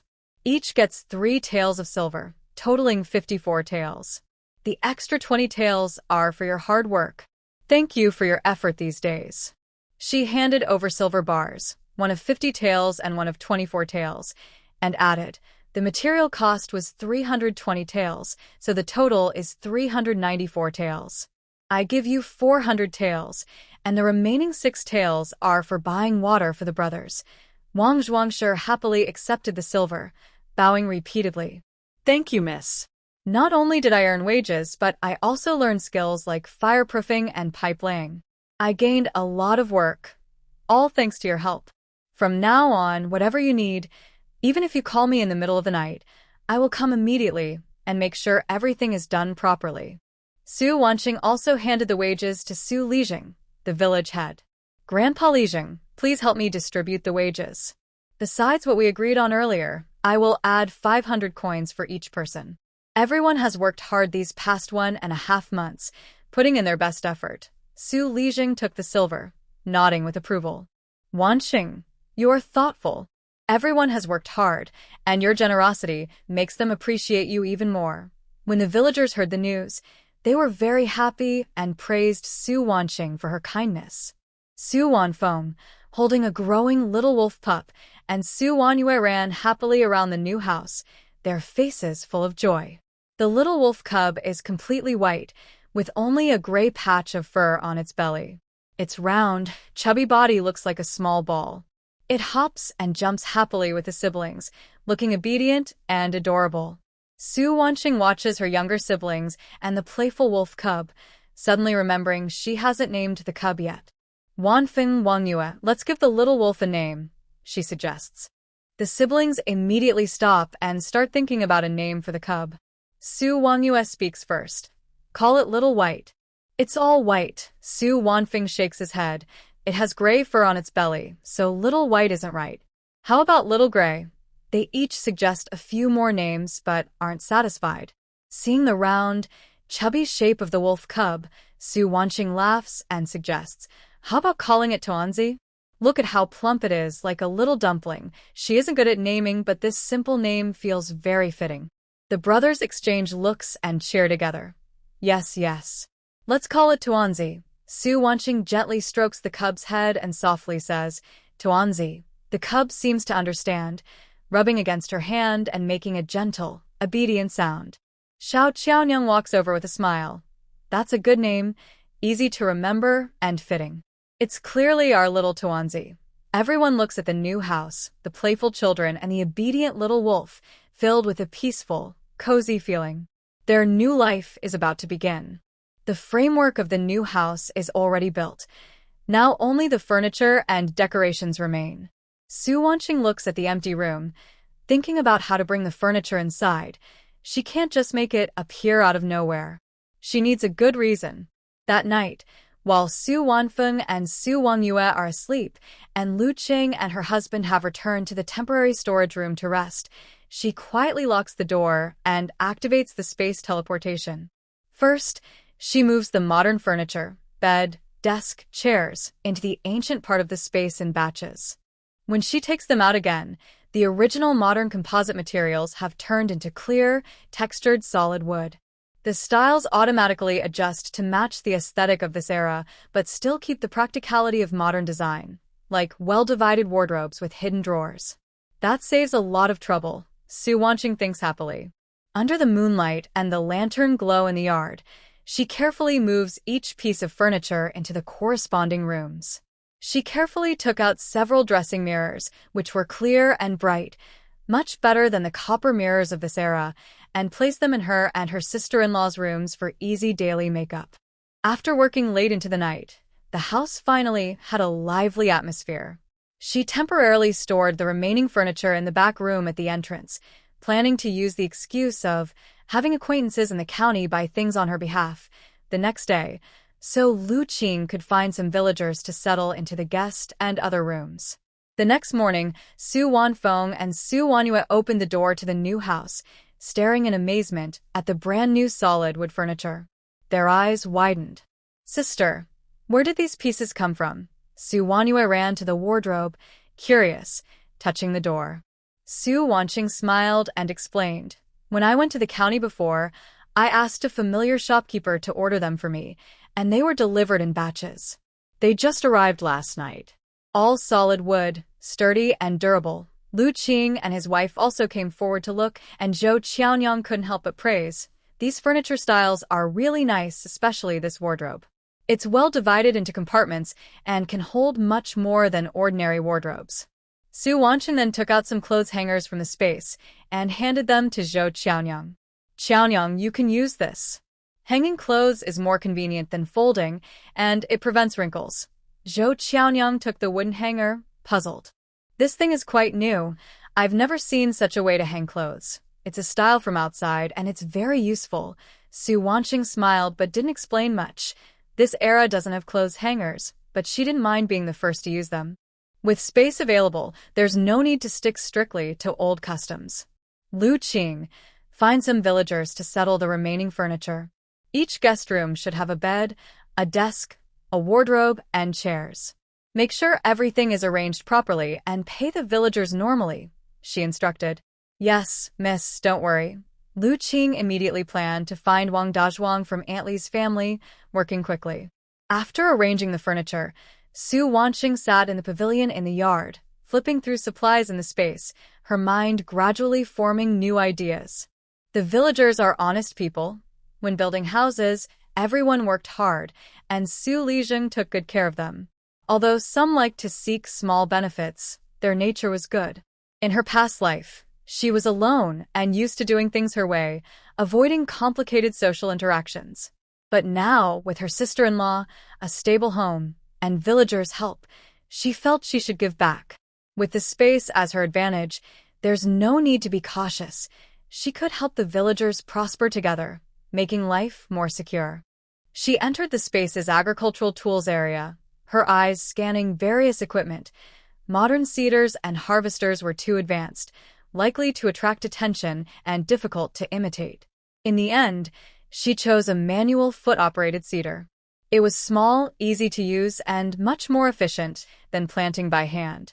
She sent the seeder into the ancient area, and when she took it out, the material had changed to pure iron and solid wood, with a design that looked more traditional and no modern features could be seen. Wouldn't it be great if we had the blueprints? Then we could make many at once. Su Wanqing suddenly remembered the manual in her space. She decided to try sending it into the ancient area. When she took it out again, the original simple Chinese manual had turned into an old-style illustrated guide written with a brush. The steps were clear, detailed, and even included the sizes of the parts. "Wow, this is amazing," Su Wanqing exclaimed softly. With this manual, mass production was no longer a problem. She also found a manual threshing machine, sent it into the ancient area to evolve, and it too became a suitable tool with a detailed guide. With her plan set, Su Wanqing took the improved seeder and headed to Su Lijing's house. When she arrived at the door, she saw Su Wangchuan, Su Lijing's eldest son, chopping firewood with an axe, with chips flying everywhere. So once griti cheerfully. Wangchuan stopped, wiped the sweat from his forehead, and smiled warmly. "Wanqing, you're here. Come in quickly. My dad is home." Carrying the seeder, Su Wanqing entered the yard. Su Lijing was in the garden sorting vegetables. Seeing the new object in her hands, he quickly stood up. "Wanqing, what is this?" he asked.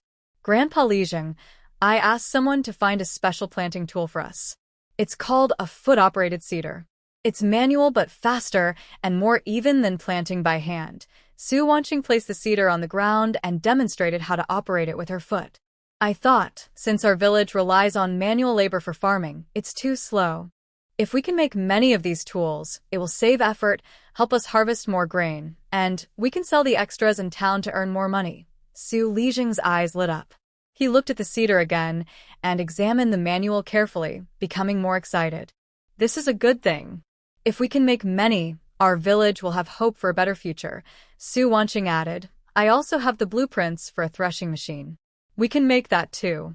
I want to give the core technology to Uncle Wangchuan and Uncle Wangdong. They are skilled and careful, so they can keep the technology safe." Wangchuan was surprised and happy. "Wanqing, don't worry. My brother and I will learn well and won't let the technology leak out." However, Su Lijing looked hesitant. "This technology is brought by you. You've worked hard to get it here. You shouldn't work for nothing. We should give you a bigger share of the profits." Su Wanqing smiled and waved her hand sincerely, saying, "Village chief, I don't need much. After covering material costs and worker wages, I only want a 20% profit. The remaining profit will be used to help the village, building roads, schools, and inviting teachers to educate the children. Part of it will go to repair the ancestral hall and build a sports field so that the young men can learn martial arts with Lu Qing, strengthening their bodies and improving village security." Su Lijing looked up suddenly, eyes full of disbelief, and his lips trembled. "Wanqing, are you serious? Building roads, schools, inviting teachers? Can our village really live like that?"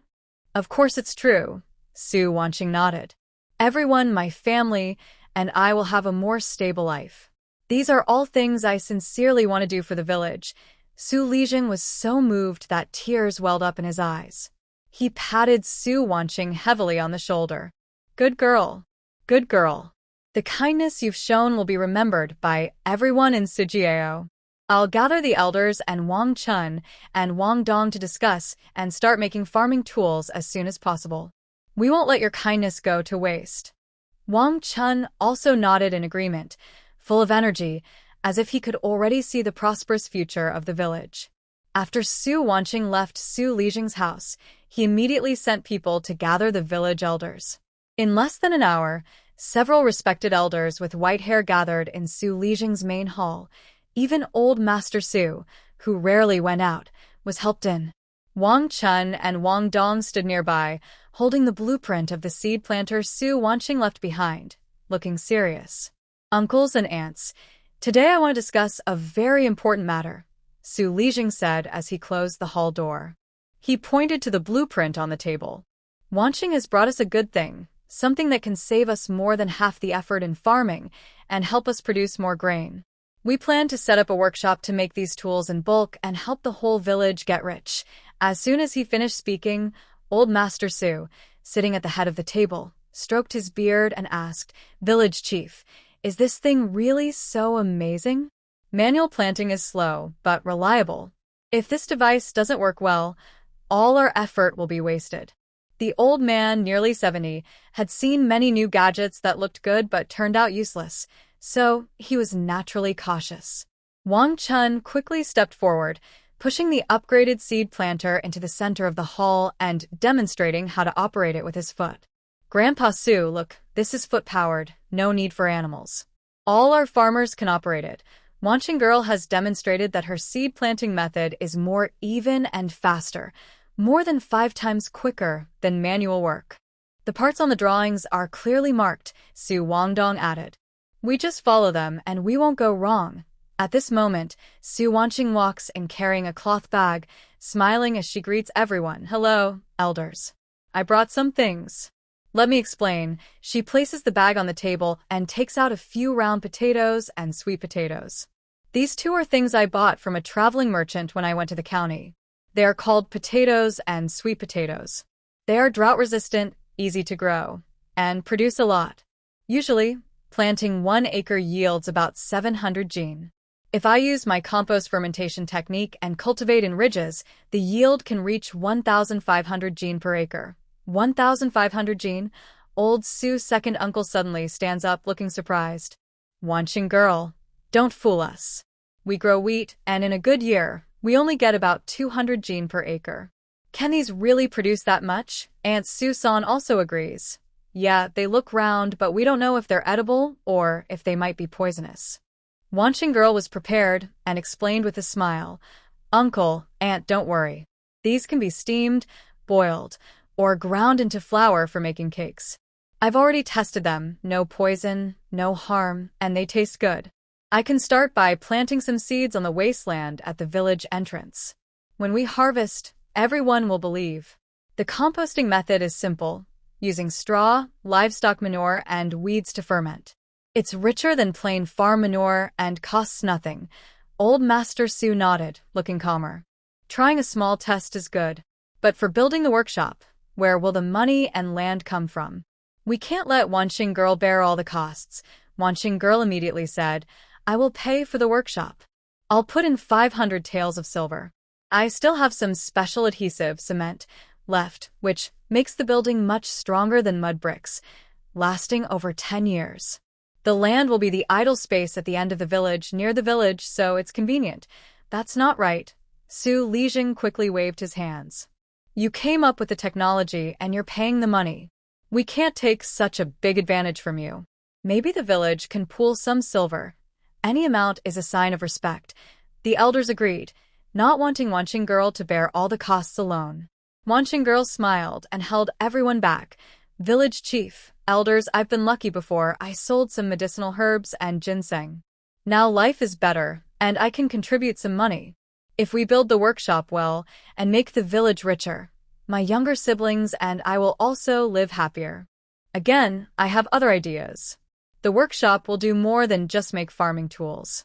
She paused and continued, "I plan to divide the tool-making process into several parts. Each group will only make one type of part, and then everything will be assembled together.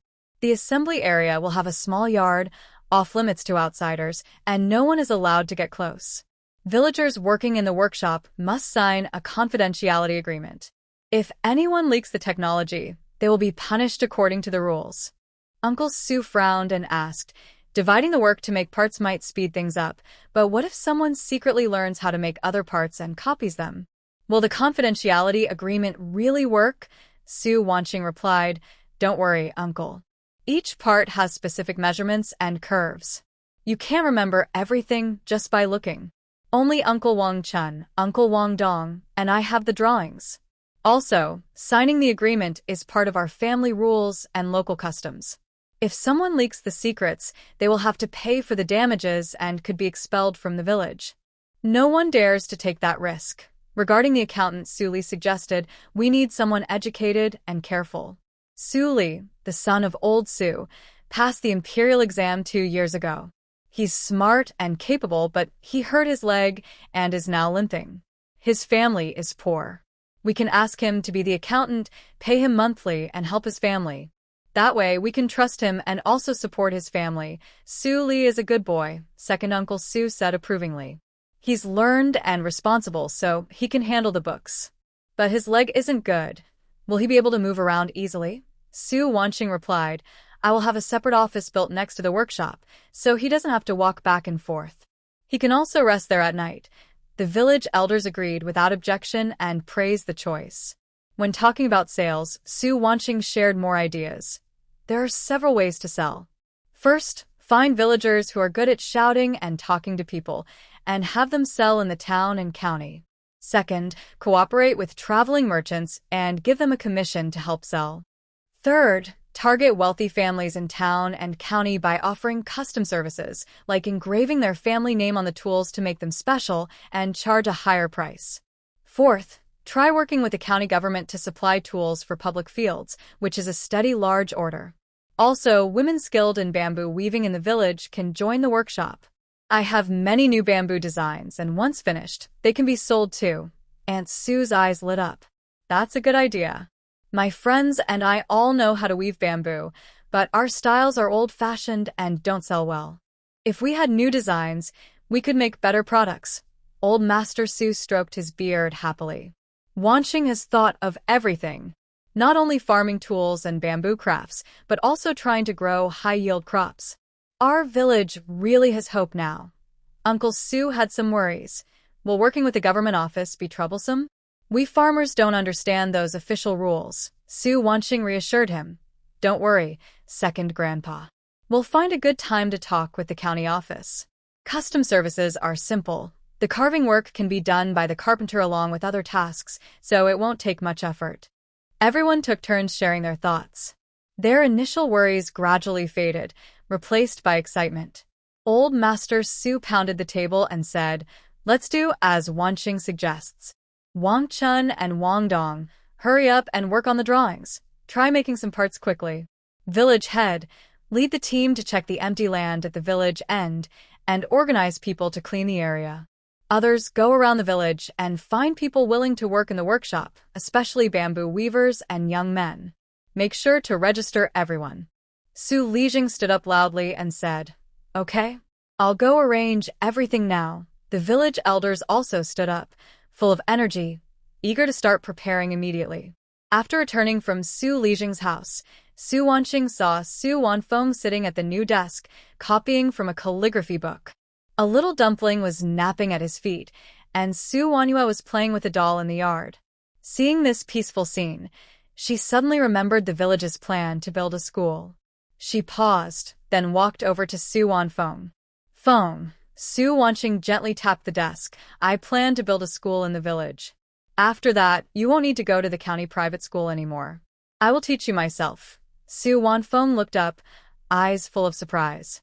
"Really, sister?" "Yes," Su Wanqing nodded. "Mother taught us to read before she passed away, so we have a good foundation. I have better materials now. You can start learning first. Once the school is built and a teacher is hired, you can study more systematically." She turned and entered her space, took out the 3-character classic and 1,000-character text, and picked a few beginner books with translations and arithmetic booklets. These were simplified modern texts. To make sure Wanfeng could understand, she placed them in the ancient section. When she took them out again, the pages were neatly written in traditional Chinese characters, and the covers featured landscape and character illustrations matching the aesthetic of this era. The translations were adapted to be clear and easy to understand. Wow, Su Wanfeng held the books, running his fingers over the pages, unable to put them down. These books are so beautiful and well-made, and the translations are much easier to understand than the ones in the bookstore. Thank you, sister. As he spoke, he leaned over to hug Su Wanqing's arm, full of reliance and happiness. He felt that with his sister around, everything would be just right. Su Wanqing smiled as she gently patted his head. After copying the calligraphy practice sheets every day, read these books alongside the translation. If you don't understand something, ask me. Also, practice your arithmetic so you can become even better in the future. Thinking of Su Wanyue, Su Wanqing took out a bunch of toys from her space. Painted rattledrums, wooden building blocks, small wooden carts, and a cloth doll embroidered with a crabapple blossom. Yue, come here. When Su Wanyue heard the voice, she immediately ran over. Seeing the toys on the ground, her eyes sparkled like stars. She reached out to hug the cloth doll, holding it tightly in her arms. Thank you, sister. Yuera likes it so much. That night, she clutched the doll's dress corner as she slept, sleeping very peacefully. Watching her younger sister sleep soundly, Su Weiniing felt worried. The house was getting bigger, but only Lu Qing and his wife managed everything inside and out. Lu Qing needed to guard the house and pick up people, while Zhou Qiaonyang cooked and looked after Yuer, often so busy she couldn't sit still. As the workshop and fields expanded, more help would be needed, so they had to hire more servants. Su Weiniing hadn't held a formal housewarming ceremony. She simply moved in, as she usually didn't pay much attention to such rituals. The next morning, Su Weiniing told Lu Qing and his wife she was going to the county town for some business and didn't need them to come along. She led her carriage to a quiet spot at the village entrance, stored the carriage in her space, and took out her energy skateboard. She rode quickly away. In less than half an hour, she arrived at the county town. She found a hidden spot, took out her carriage, and slowly headed toward the pawn shop. The shop owner saw her come in and hurried to greet her warmly. Miss Su, are you here to hire some help? Yes, I need a few loyal and capable workers, Su Weiniing replied directly. The owner immediately took her to see the candidates. First, a couple with 2 children. The man, Tian Shui, was around 40, tall and strong, with an honest face and hands full of calluses, looking reliable. The woman, Tian Lushi, had gentle features, slightly rough skin, and looked quick-witted.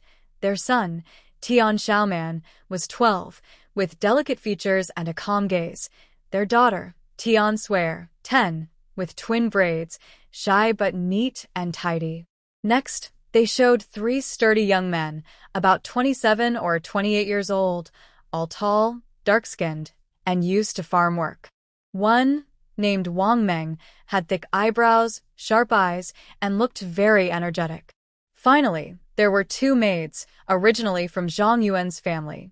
After Zhang Yuan died and the house was robbed, the madam dismissed the servants and sold them through a red deed.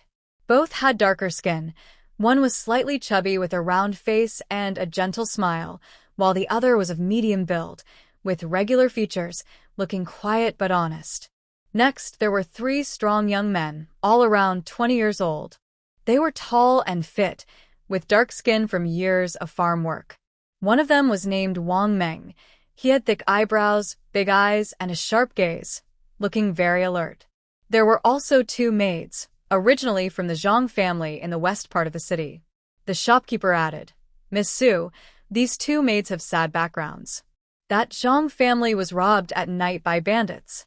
Their treasury with gold, silver, jewelry, and valuable paintings was stolen, and even the banknotes were gone. Now they only have a few farms and fields outside the city. Madame Zhang knew her family couldn't keep up the big house after losing everything, so she dismissed all her servants. The shopkeeper sighed. Now, Madame Zhang and her daughter live in a small house on the outskirts of the city, with only 2 or 3 old servants. They rarely leave the house, even changing the gate to a plain wooden sign to avoid attracting bandits. They live very quietly. Su Wanqing looked at the 2 women carefully. They both had dark yellowish skin, probably used to doing chores at the Zhang estate. One was a bit chubby with a round face and a gentle, honest smile.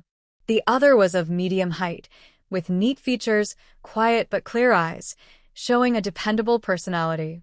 Her initial hesitation faded.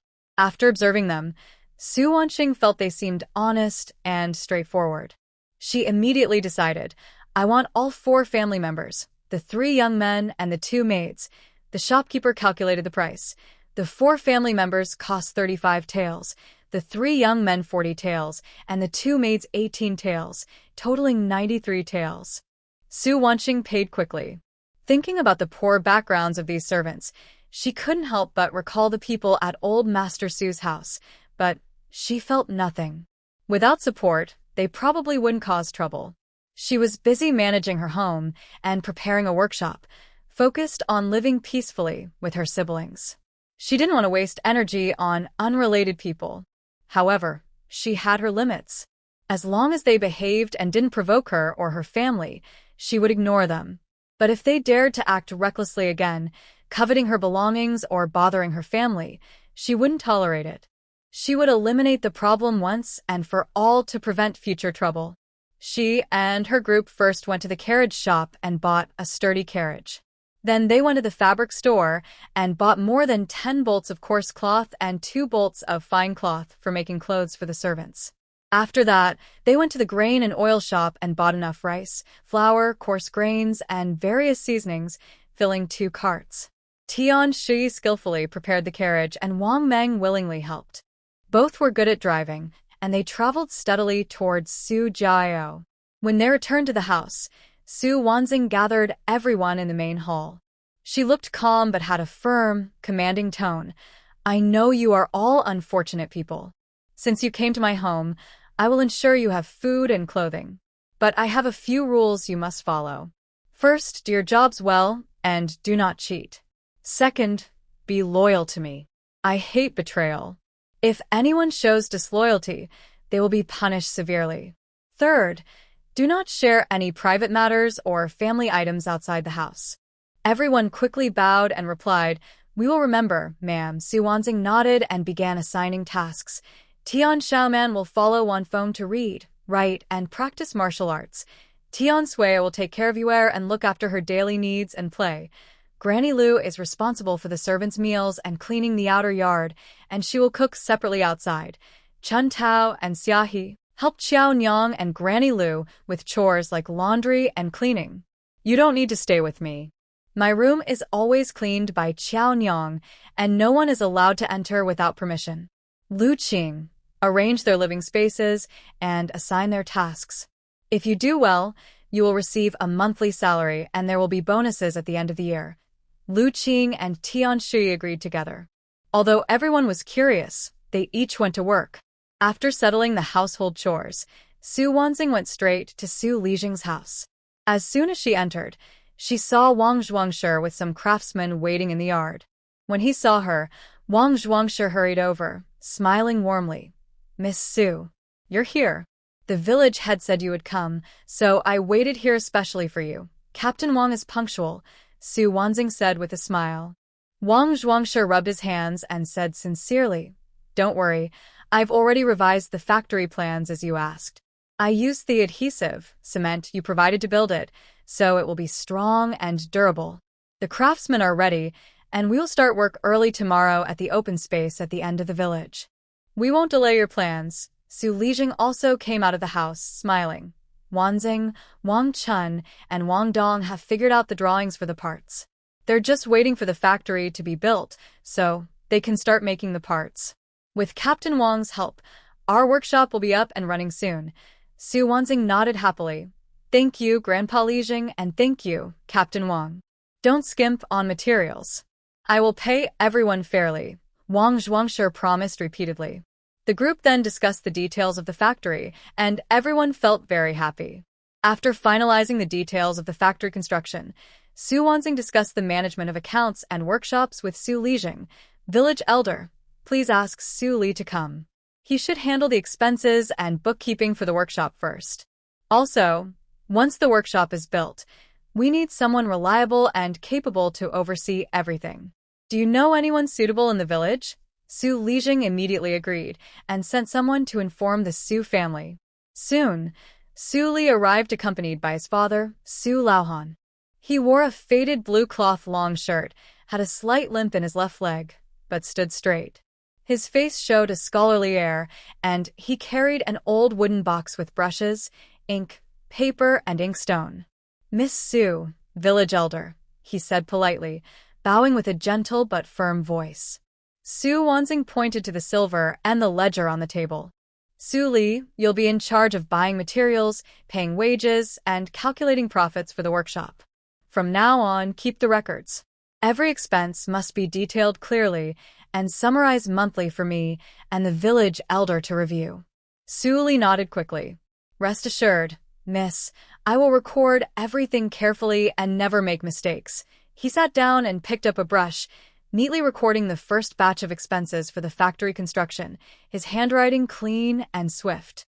Talking about who should oversee the management, Su Lijing thought for a moment and said, "Wanzing, I just remembered someone, Chen Shozhua.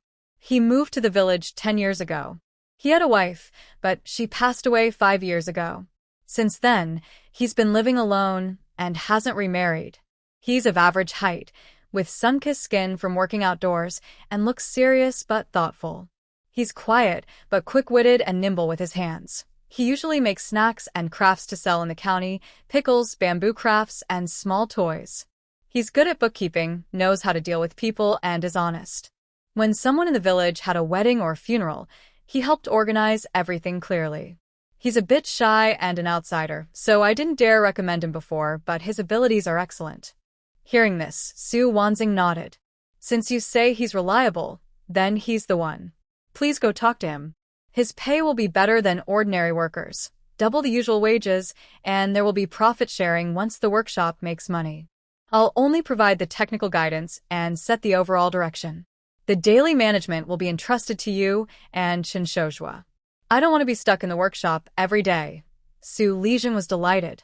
"All right, I'll go find him right now."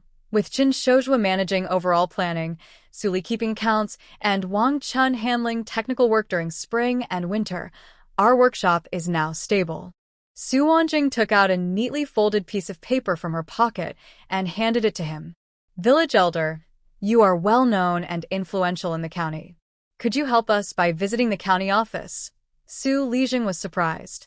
He unfolded the paper and saw carefully written benefits and plans for promoting the farming tools.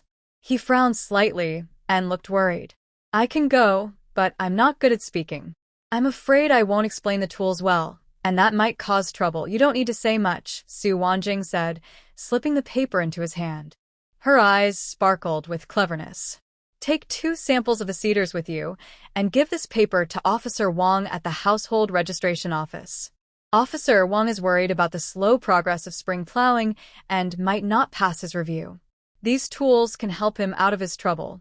Just tell him that these are improved tools made by our villagers in Sujiao, meant to help farmers across the county increase their income, and that's why we're offering them to the government." She paused and carefully added, "If the county government agrees to buy, our workshop is willing to sell at a fair price. We just want to build a good reputation for Sujiao village.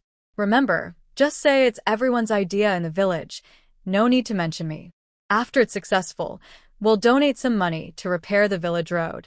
Su Lijing's eyes brightened as he listened. He pounded his chest and promised, "All right, I'll take care of this. Don't worry, Wanjing.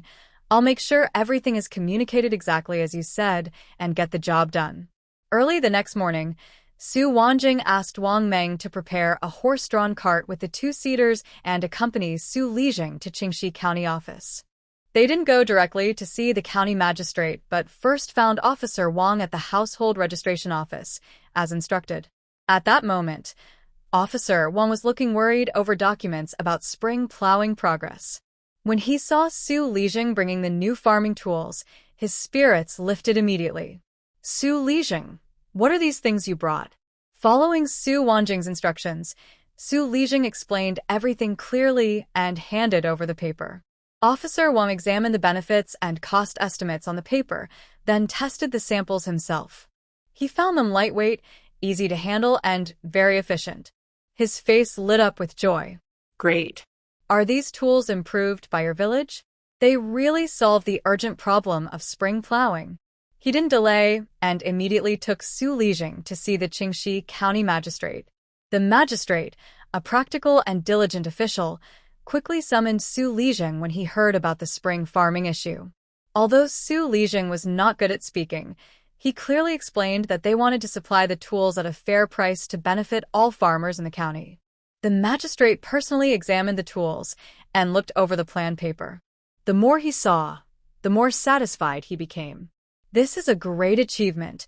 The county magistrate clapped the gavel and spoke excitedly. Our county has decided to buy 500 sets of farming tools from the Sujiao Tool Workshop and distribute them to all towns and villages for promotion. The tools will be paid for with work, so farmers don't need to spend money. Also, we will issue a notice to praise the villagers of Sujiao for caring about people's livelihood. Your workshop is allowed to stamp the Qingxi official recommendation mark on your products, making them easier to sell. Go back and tell the villagers to work hard.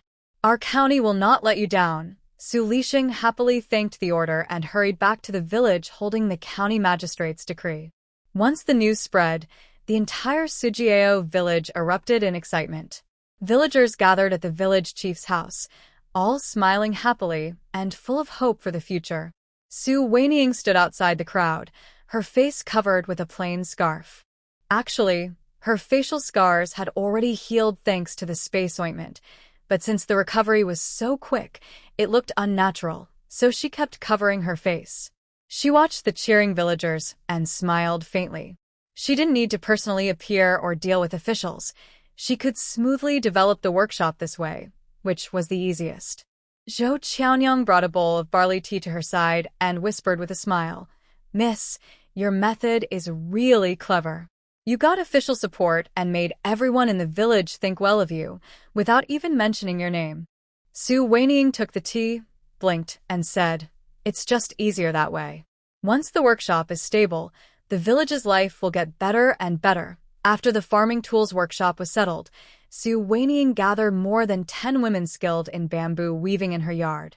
She took out prepared bamboo samples from her space. Small, delicate flower baskets, lifelike bamboo animals, light, breathable coasters, decorated storage boxes, all finely crafted and attractive, very different from the common large baskets and rough containers in the village. Uncles and aunts, our previous bamboo crafts were practical but not valuable, Su Weiniing said, holding a small bamboo rabbit. These styles are what I found. They are small and delicate, suitable for display or holding small items. Rich families and young ladies in the county town will definitely like them. Aunt Wang picked up a bamboo flower basket, touching its fine pattern with surprise. Weiniing, this is so skillful. It looks complicated. Can I learn it? Su Weiniing smiled and began to teach her step by step. Don't worry, Aunt Wang. I have diagrams and will teach you step by step. First, wrap the bamboo strips like this, and then slowly weave to shape it. Several ants were very quick learners. After practicing for half an hour, some could already make simple coaster shapes. Aunt Lee smiled and said, "This is much more interesting than weaving baskets. Once finished, we can take them to the county town to sell, and we'll probably earn more than before." Su Wanqing nodded and said, "Exactly. I've already asked someone to cut some thin bamboo and process it into bamboo strips. Skilled ants will focus on making craft items, while those who work quickly will handle raw materials. Our teamwork is efficient." As they talked, Su Lijing also came over, looked at the bamboo crafts on the table, nodded in approval, but also looked worried.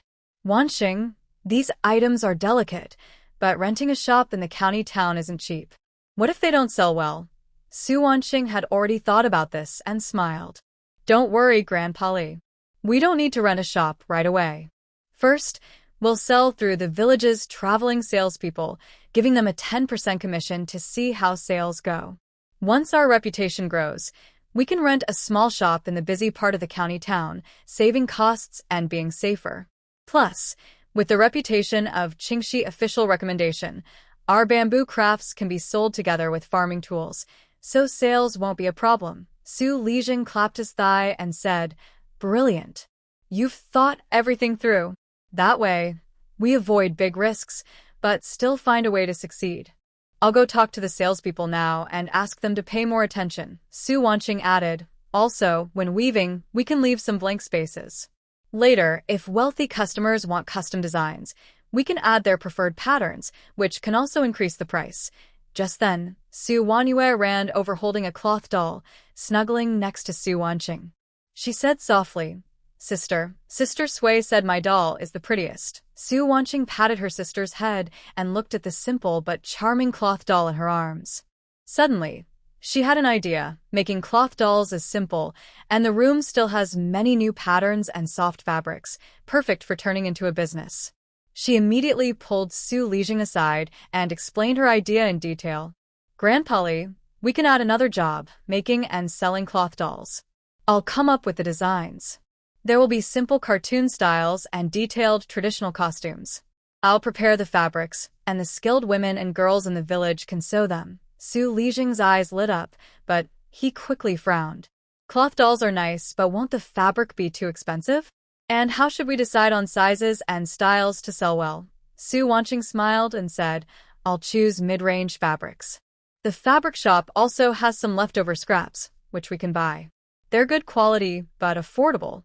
Honest folks can afford them, and wealthy customers won't mind either. We divided our products into 2 levels, smaller simple models sold for 5 copper coins, and larger embroidered ones sold for 20 copper coins to meet different families' needs. She added, I will draw clear plans with measurements and embroidery methods.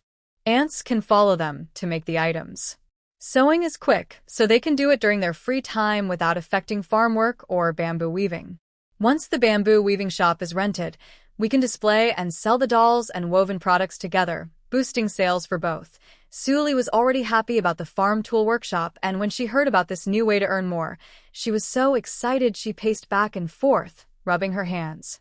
Great. Wonderful. Wanqing, you're so clever. I'll go tell the skilled women in the village, and we'll work together. Soon, our Su family village will become more prosperous. Seeing her energetic look, Su Wanqing also smiled. Multiple industries running at once would surely make villagers' lives better and better. In just 10 days, the village's farm tool workshop was completed. The building, made of blue bricks and cement, was neat and sturdy, with separate areas for parts processing, polishing, and assembly. The assembly area was sealed off with doors and windows, guarded by a reliable young man Lu Qingchou's, keeping everything secure. Suli had also invited Wang the blacksmith from town, big and rough, with a thick beard and sharp steel-like hair. He was excited when he saw the new iron furnace and immediately started working, sparks flying like fireworks during New Year. Su Wanqing had installed small surveillance cameras at key points inside the workshop, powered by solar energy and with strong storage, to ensure safety. Once the workshop started working, villagers' enthusiasm was as lively as crops sprouting in spring. Brothers Su Wangchun and Su Wangdong led the technical team in the assembly area, working so fast that the sound of tools kept ringing. Brother, take a break and eat some rice. Your wife's vegetables are almost cold. Su Wangdong handed his brother a plain steamed bun. Watching his brother gobble it up, Su Wangchun nodded. No time for rest. We still have orders to finish. He quickly ate some vegetables, but then suddenly choked and turned pale. Su Wangdong hurriedly handed him water and joked as he left. Are you allergic to buns? You're faster at assembling farm tools than eating, as if you're afraid someone will steal your food. The young helpers nearby couldn't hold back their laughter, shoulders shaking. The serious secrecy in the assembly area was lightened by the brothers' funny daily antics. The farming tools are being made quickly and enthusiastically, while the sales of bamboo crafts and cloth dolls are also booming. Su Li, holding a ledger, hurriedly ran into Su Wanqing's house, smiling all the way. He almost tripped over the doorstep and almost dropped his ledger. Miss Wanqing, good news. Good news. He picked up the ledger, dusted it off, and his voice trembled with excitement. The bamboo crafts have been sold through a traveling merchant for 5 days.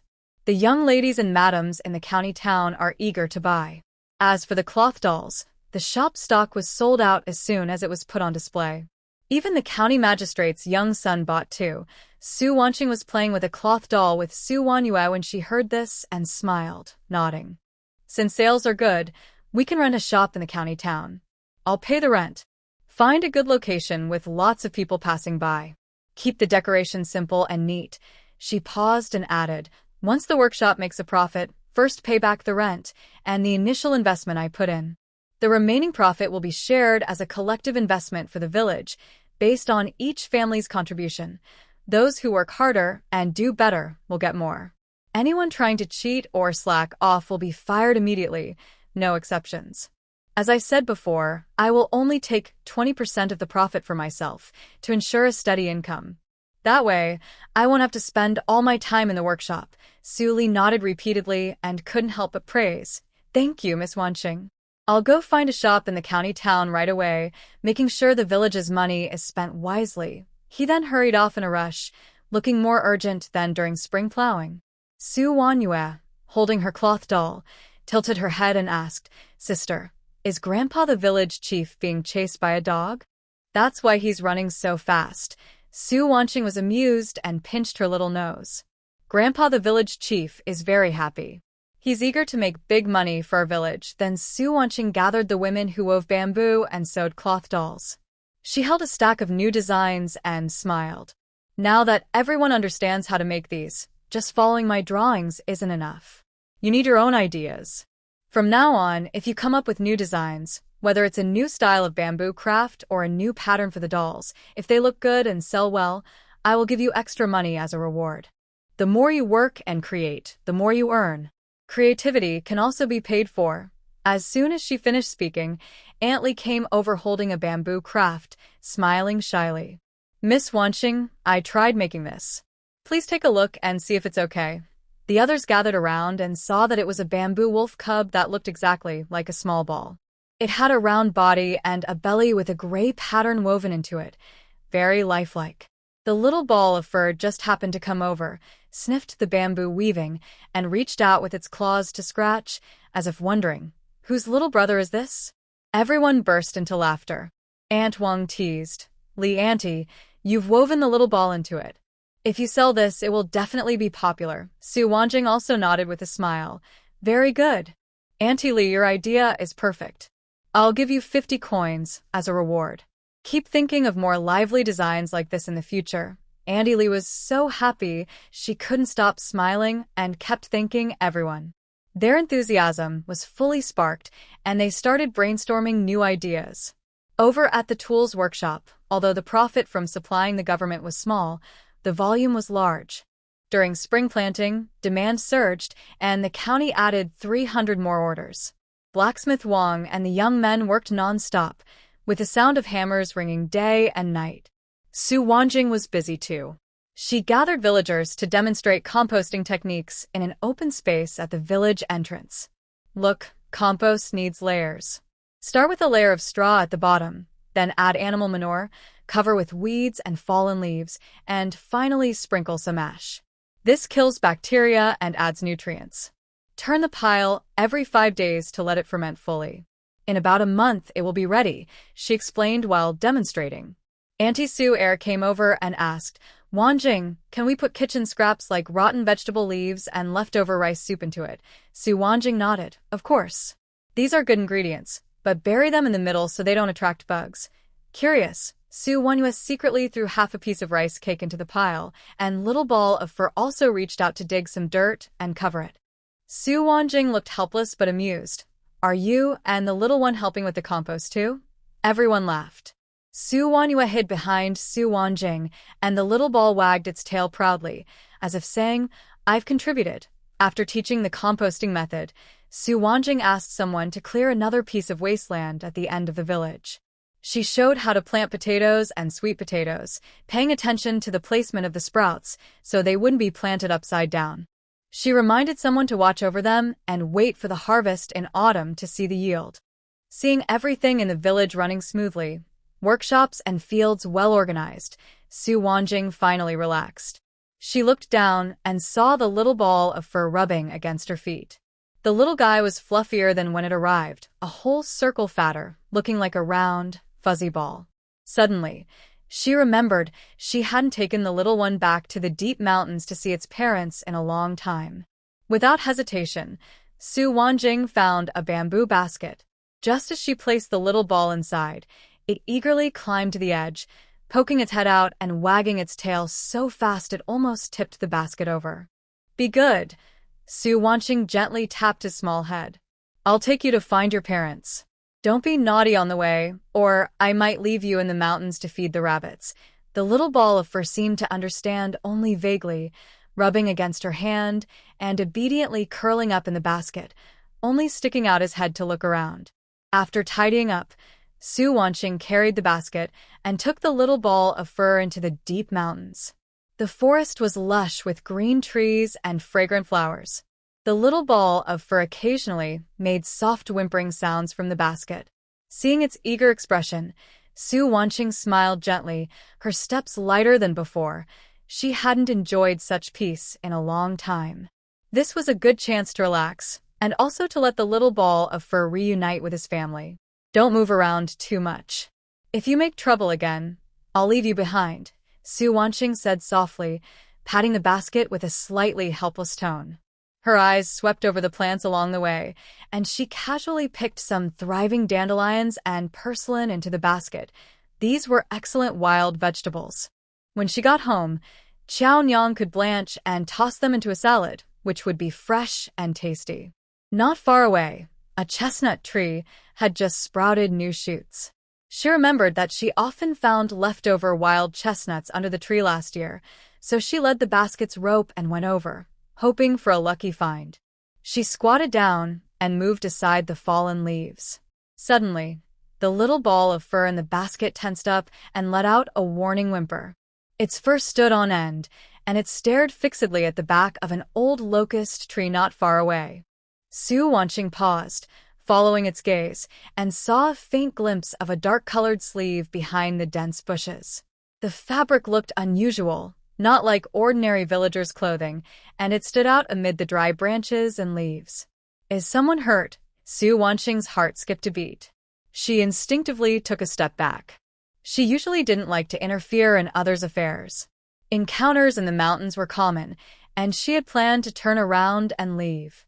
But the sleeve looked too refined, and the increasingly urgent whimpering of the little ball of fur piqued her curiosity. She picked up a sturdy branch, carefully pushed aside the bushes, and when she saw what was behind the tree, she froze in surprise. Behind the tree sat a man, about 23 years old, very tall and straight. Even lying unconscious on the ground, his back remained tense, showing a commanding presence. He wore a dark, patterned combat outfit made of rare cloud-patterned silk, which, despite being dusty and blood-stained, still shimmered delicately. A black jade clasp was tied around his waist. The jade was transparent with ancient-looking patterns, not ordinary. There was a large tear on his left shoulder of the outfit, revealing a deep, bone-deep cut with black-red blood seeping out, indicating he was poisoned. Looking at his appearance again, I was even more amazed. His eyebrows are sharp and straight, eyes deep-set, with thick, long eyelashes. Even with his eyes closed, I can imagine how fierce and sharp he would look when open, like an eagle.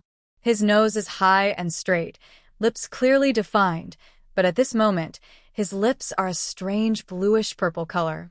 His jawline is sharp and tight, giving off a cold, distant feeling even while unconscious. With such looks and aura, combined with his simple yet noble clothing, it's clear he is someone important. Later, Su Wanqing learned that this was Beitang Lai, the regent of the dying dynasty, the uncle of the current emperor. At 12, he went to war in armor, single-handedly calming border conflicts, and was famous for his bravery. This time, he was secretly visiting in disguise to investigate spies from a foreign country working with traitors inside the court. However, he was ambushed and poisoned on the way. His guards tried to protect him by distracting the enemies, and he used his inner strength to force out some of the poison. He barely escaped to these mountains, but eventually fainted from exhaustion. Although Su Wanqing didn't know his identity now, she was stunned by his face. She crouched down and gently touched his neck to check his pulse. It was weak but steady, though his whole body was tense and chaotic, likely because the poison was spreading and his energy was drained. Enough, enough, she sighed, giving up her reckless idea. Her sense of right and wrong was influenced by her appearance. Even if he was a bad person, she couldn't bear to see him die without trying to save him. She wasn't sure what poison he had, but she had many antidotes in her space, all powerful ones from the 23rd century, enough to handle common poisons. To be safe, she looked around to make sure no one was nearby, then used her mind to put him into her intelligence space. She took her little companion and found a dry, hidden cave. She took him out of the space and laid him on the ground covered with dry grass. Su Wanqing took a blue medicine from her space and carefully opened his mouth to feed it to him. The medicine dissolved instantly. She then took a jar of spring water from her space and gave him a few sips. Afterward, she used a clean cloth to gently clean his shoulder and neck where he was wounded, then covered him with her cloak to keep him warm. After finishing, she left some dry food and water nearby within his reach. About half an hour later, the purple color on his face faded, and his lips looked a little rosier. His breathing became steadier, showing the medicine was working. Su Wanqing sighed in relief, looked down at the small creature circling her feet, and said, "All right, our good deed is done. Now go find your parents." The little creature seemed to understand and happily rubbed against her ankle, leading her toward the outside of the cave. Su Wanqing took one last look at the unconscious man inside, then turned and covered the entrance with vines. She walked lightly toward the place where she remembered the white wolf couple lived. About the stranger, she thought he would leave once he woke up. She just needed to do her part, and the rest could be left to fate. The little creature ran ahead, then looked back a few steps, worried that Su Wanqing might not catch up. Su Wanqing smiled and quickened her pace, following her memory to a deep mountain valley. The white wolf couple usually stayed in a lush, water-rich area with dense trees, which was safe and good for finding food. Not long after, she heard the sound of flowing water. Suddenly, the little creature let out a clear yip and leapt forward. When Su Wanqing approached, she saw two wolves lying on a flat stone beside the stream. Nearby, two playful pups were tumbling around. The mother wolf was slender, with fluffy, soft fur and warm amber eyes. When she saw the little creature rush over, she immediately stood up, lowered her body, and gently nudged the creature with her nose, making soft, loving sounds from her throat. The white wolf was agile, with broad shoulders and sharp eyes like cold stars, showing a wild, commanding presence. When the little creature brushed against his paw, he stiffened slightly, then slowly lowered his head and gently touched the creature's back with his rough wolf nose, clumsy but tender. The little creature was excited, wagging its tail like a small motor. It sometimes snuggled into the mother wolf's embrace, getting its dusty body fluffy and white, and sometimes tugged gently at the father wolf's tail, making him hum softly. Despite this, he didn't get annoyed but shifted slightly to accommodate the little one. The mother wolf, sensing a strange smell on the little creature, looked at Su Wanqing with a cautious gaze. But because the little creature was close to Su Wanqing, she didn't rush forward. Su Wanqing paused, smiled, and nodded at the white wolf couple. She took out some prepared cooked meat and spring water from her space, gifts for the wolves. She slowly placed them on the ground, stepped back a few paces to give them space, and said softly, "Don't be afraid. I brought the little one to see you." The male wolf stared at the cooked meat for a moment, then looked at Tuanzi. Seeing that Tuanzi was just happily acting cute in the mother wolf's arms, he cautiously stepped forward, picked up a piece of meat, and placed it in front of the mother wolf. When she started eating, he lowered his head to eat as well. Tuanzi had played enough and came over to take a small piece of meat, but didn't eat it himself. Instead, he carried it to Su Wanqing's feet, nudging her with his head as if offering it to her. Su Wanqing chuckled, bent down, and patted his head. "I won't eat it. You can eat it yourself." Tuanzi seemed to understand only vaguely, then ran to his parents with the meat, quickly gobbling it up. He curled back into the mother wolf's arms, closing his eyes happily. Su Wanqing leaned against a tree trunk, watching this warm family scene, feeling a gentle warmth in her heart. The spring sunshine shone into the valley, the creek flowed softly, and the scent of plants filled the air. Tuanzi occasionally let out soft whimpering sounds, blending with the low murmurs of the white wolf couple, creating a very soothing scene. She didn't disturb them and waited until Tuanzi and his parents had been cozy for nearly an hour before softly calling, "Tuanzi, it's time for us to go home. We'll visit your parents again, next time." Reluctantly, Tuanzi rubbed his neck against his mother wolf, then went to nuzzle the male wolf, and also rubbed against the two little wolves. Finally, he turned back 3 times before obediently climbing into Su Wansing's backpack. The white wolf couple watched her leave until their figures disappeared into the woods.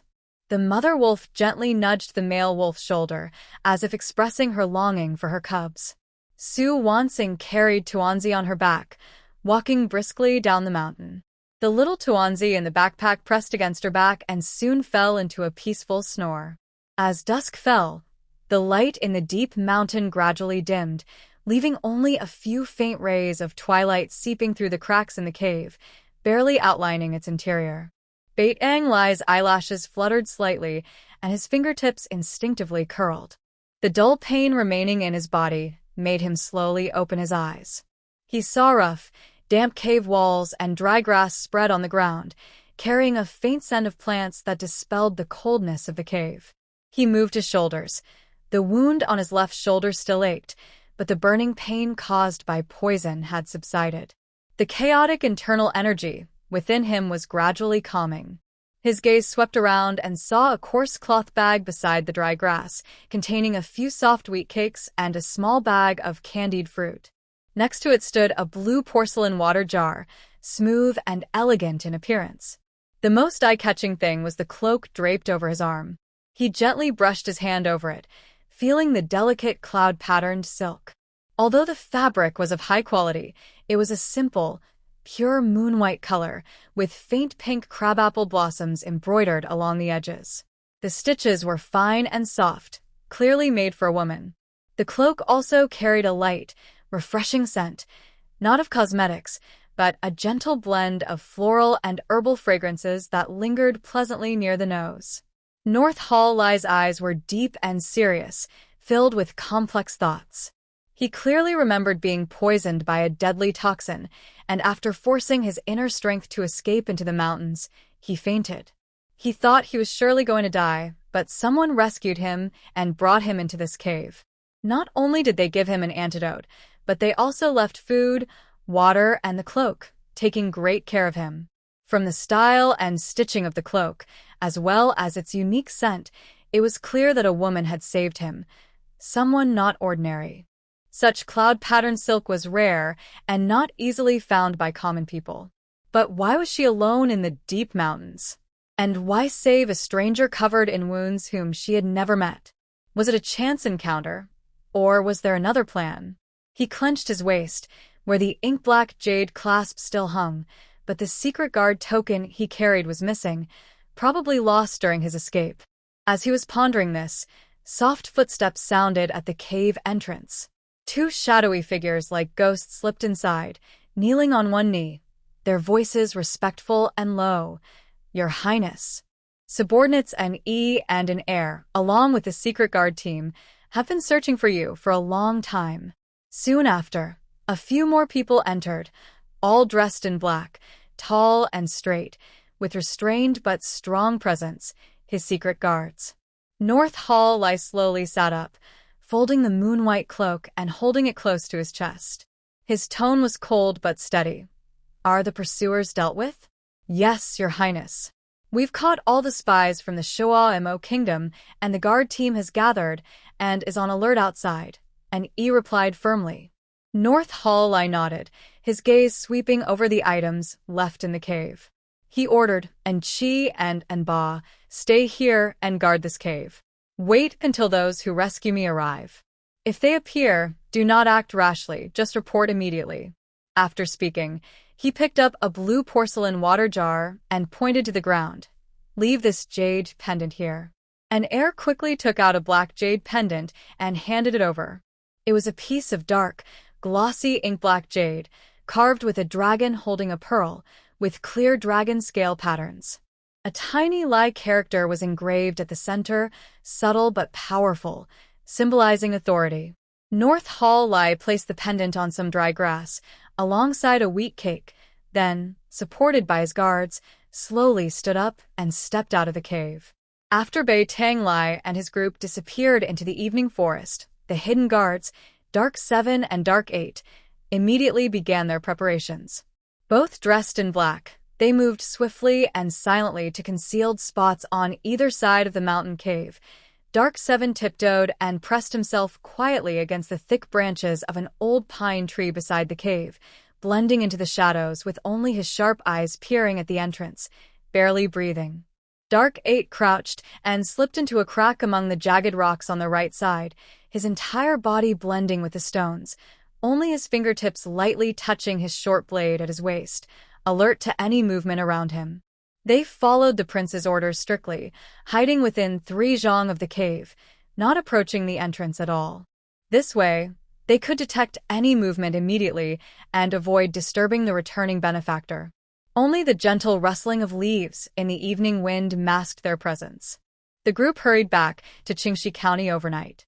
The secret guards had already prepared an elegant residence in a quiet part of the town, blue bricks, dark tiles, a deep courtyard, and tight security. As soon as they entered, a figure quickly approached. The man was about 30, wearing a moon-white robe with light green herbal patterns embroidered on the cuffs. He was handsome, with a gentle smile that made him look more like a carefree young noble than a healer. His name was Mo Tsiyuan from a hidden medical family, a master healer. He had been summoned out of seclusion by Bei Tang Lai 3 times and often visited the prince's residence, but he was quite lively and free-spirited. "Your Majesty Lai, you're finally back." Mo Tsiyuan hurried over and grabbed his wrist to check his pulse, without waiting. His smile disappeared instantly, his brows furrowing tighter and tighter, then suddenly relaxing again. His eyes widened in surprise, and he exaggerated. "What? Prince, what's wrong with your body? The sword wound is real, but this poison. There's not a single trace left? Even the residual poison from your old injuries is completely gone?" Bei Tang Lai withdrew his hand and said calmly, "I was poisoned with Lai Jia San and fainted in the deep mountains. Someone saved me." "Lai Jia San?" Mo Tsiyuan jumped up, raising his voice. "That wicked thing from the desert Khanate? It targets warriors' bones and muscles, and when applied to weapons, it can kill with blood. The antidote needs sand cistanche and gobi bloodthorn and must be used within 3 moments of poisoning, more difficult than reaching the heavens. You fainted for half a day and you're fine?" He leaned closer, examining Bei Tang Lai's shoulders and upper body, as if he discovered a new world. "Your body is even stronger than someone who's not hurt. Your medical skills are incredible. You're like a master from another world. Prince, have you seen that benefactor? What do they look like? Are they a man or a woman? Quickly take me to meet the master.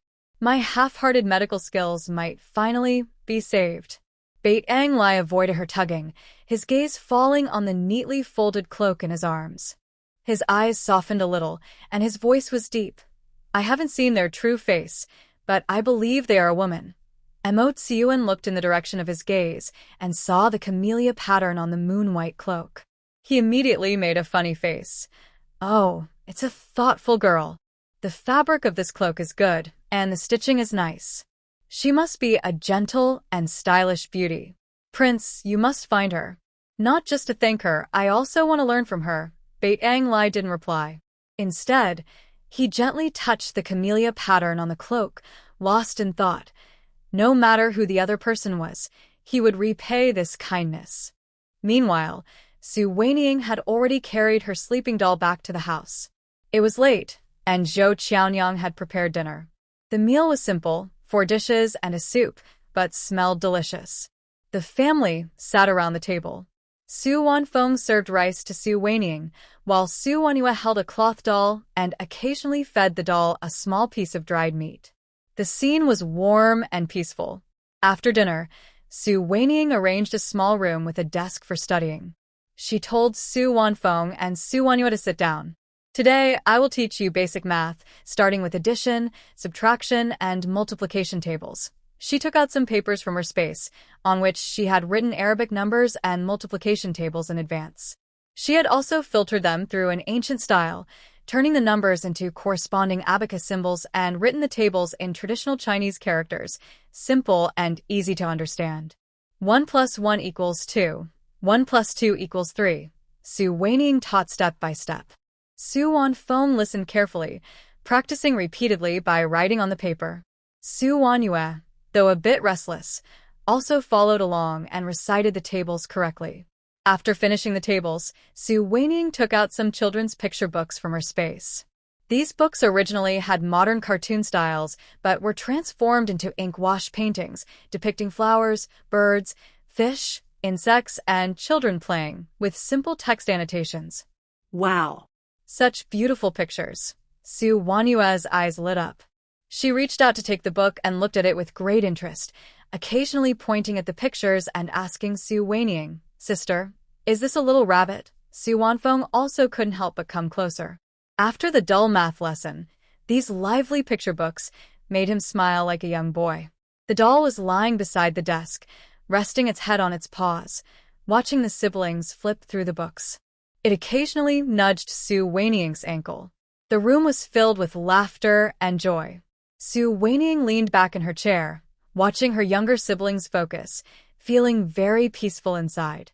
The stranger she rescued deep in the mountains was long forgotten by her. For her, the happiest moments are now spent caring for her younger siblings and watching the village thrive. She never imagined that a simple act of kindness today would cause such a big change in the future. Dark 7 and Dark 8 had been hiding about 3 zhang outside the cave entrance for half a month. Dressed in black with dust and frost on their clothes, they stood still like stubborn stones. Dark 7 slightly turned his head, glancing at the empty cave entrance, then lightly tapped a signal charm at his waist. He whispered to Dark 8, "Nothing unusual today. No benefactor, and no one else around."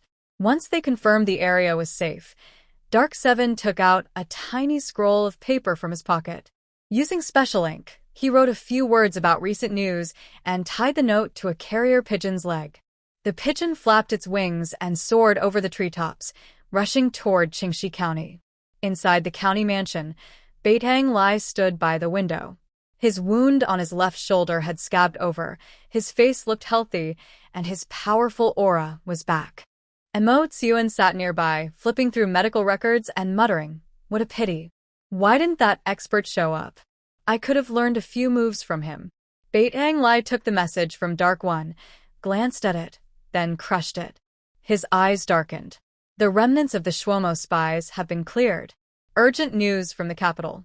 He turned to Dark 1, his tone firm. During the Crown Prince's regency, the Minister of Revenue colluded with Shuomo remnants, forging military grain accounts to weaken the northern border supplies. His Majesty has summoned me to return immediately and handle this. Mo Tsiuan also stopped joking and nodded. This is serious. You, as the Regent King, must not leave Jing. What about the benefactor? Are you just going to leave them? Beitang Lai stroked his cloak with his fingertips and said in a deep voice, "Send orders for Dark 7 and Dark 8 to stay for another half-month. If the benefactor doesn't appear by then, return immediately. Keep the jade pendant in place, don't move it." Though eager to return to Jing, he still cared about the person who saved him, hoping for a chance to meet again. Meanwhile, the workshop at Su's Valley was bustling with activity. Su Weiniang recently brought out a batch of embroidery patterns and bag styles from her space, elegant designs like entwined lotus and crabapple patterns. The bags included both handheld and shoulder styles, suitable for young ladies' vanity cases and practical cloth and bamboo frame boxes for women on the go. Once the designs were shared, many wealthy families in the county sent people to order custom pieces. Orders with personalized embroidery and names kept coming, and even at double the price, they were still in high demand. Chun Shouzhua rides his cart back and forth between the village and the county every day. He manages orders, checks raw materials, and coordinates workshop tasks. His eyes have a faint dark circle, but he still looks energetic. Su Wanqing has become a hands-off manager. The stranger she saved in the mountains is no longer on her mind. She only occasionally gives some advice on patterns and details. Most of her time is spent with her younger siblings, living a relaxed and happy life. One afternoon, the main hall of Su Li's house is crowded. Su Li sits at the table with a thick ledger in front of him. His handwriting is neat, and every expense and income is clearly listed. He clears his throat and speaks loudly. Dear villagers, our workshop has been open for over a month. Let's do a quick accounting. He continues, the supply of farming tools to the county and other villages, after deducting raw materials and wages, earned 800 taels. The bamboo crafts, cloth dolls, and embroidered bags, sold retail and custom orders, earned 1,000 taels. After costs for fabric, bamboo, and other materials, the net profit is 700 taels. Total profit from both is 1,500 taels. The hall erupts in excitement. The villagers smile happily and discuss among themselves. Aunt Wang, holding her wages, laughs happily. Wow. I earned 20 taels for my bamboo crafts, more than a year of farming. I'll save it for my son's wedding. Aunt Li also shows her extra reward silver proudly. Thanks to Wanqing's encouragement and creativity, my bamboo baskets shaped like dumplings sold best. I earned 15 taels more, just right for my daughter's dowry. Su Li smiles and adds, we pay a commission per handmade item.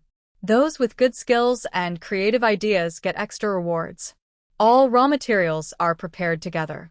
The workshop buys fabric in bulk. The accounts are open and clear. Everyone can rest assured. Su Li stands up, raises her hand to quiet the crowd, and speaks seriously. Now that the workshop is profitable, I suggest we first give 500 taels back to Wanqing, then use 300 taels to build a school, buy books, ink, paper, and brushes.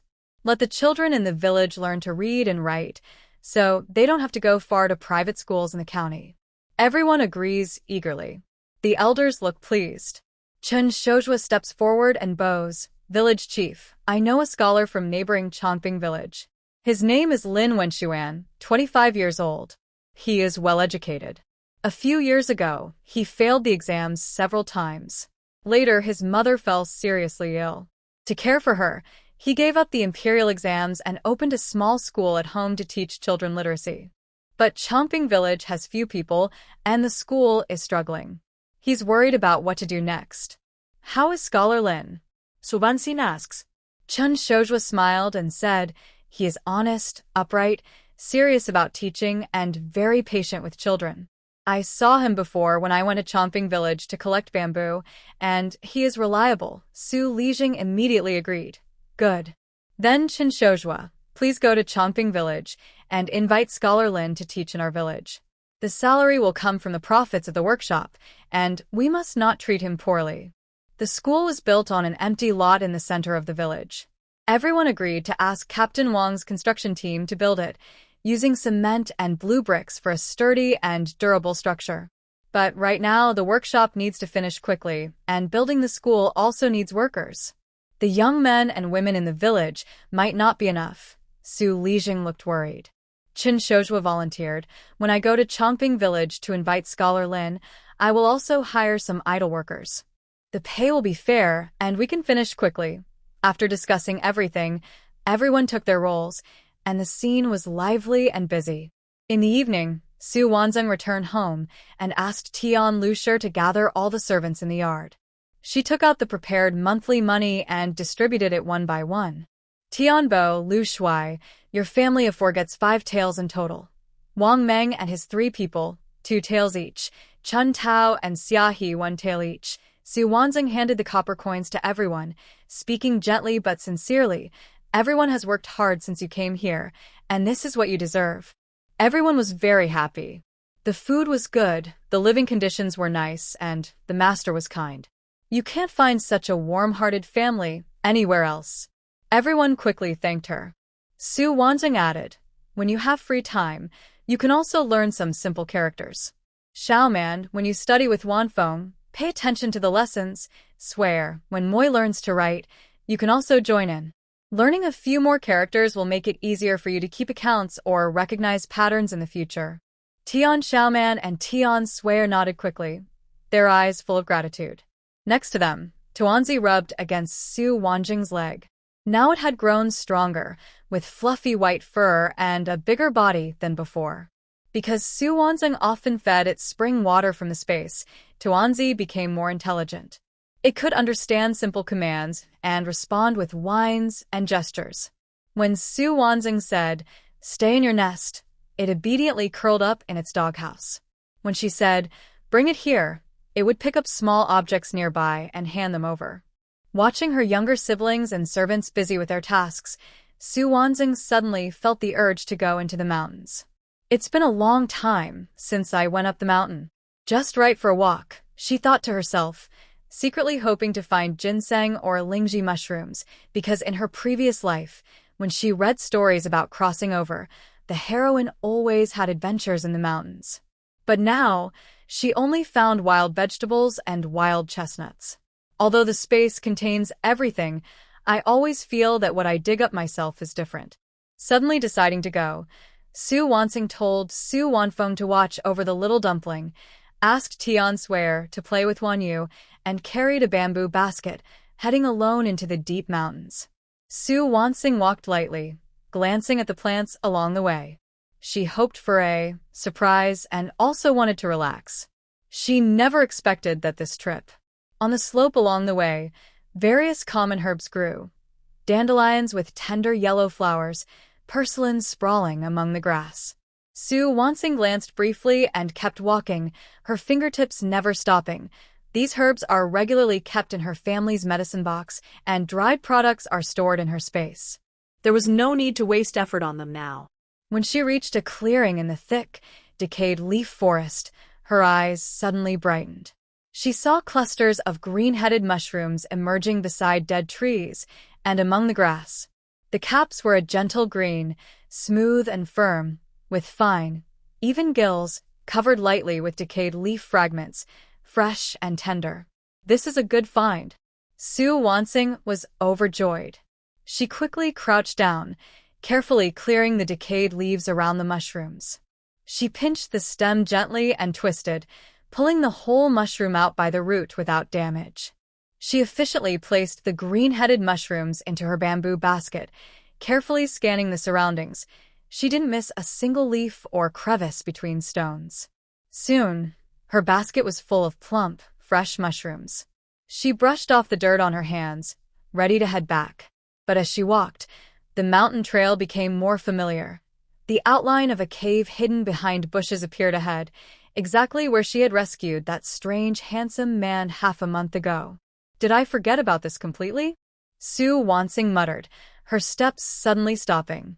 The man was severely poisoned. Although she had fed him the antidote from her space, in such a remote mountain, if he woke up unable to move, wild animals might come. After hesitating for a moment, she decided to check on him, just as a routine patrol. She pushed aside the withered vines covering the cave entrance. A faint smell of plants and dust hit her face.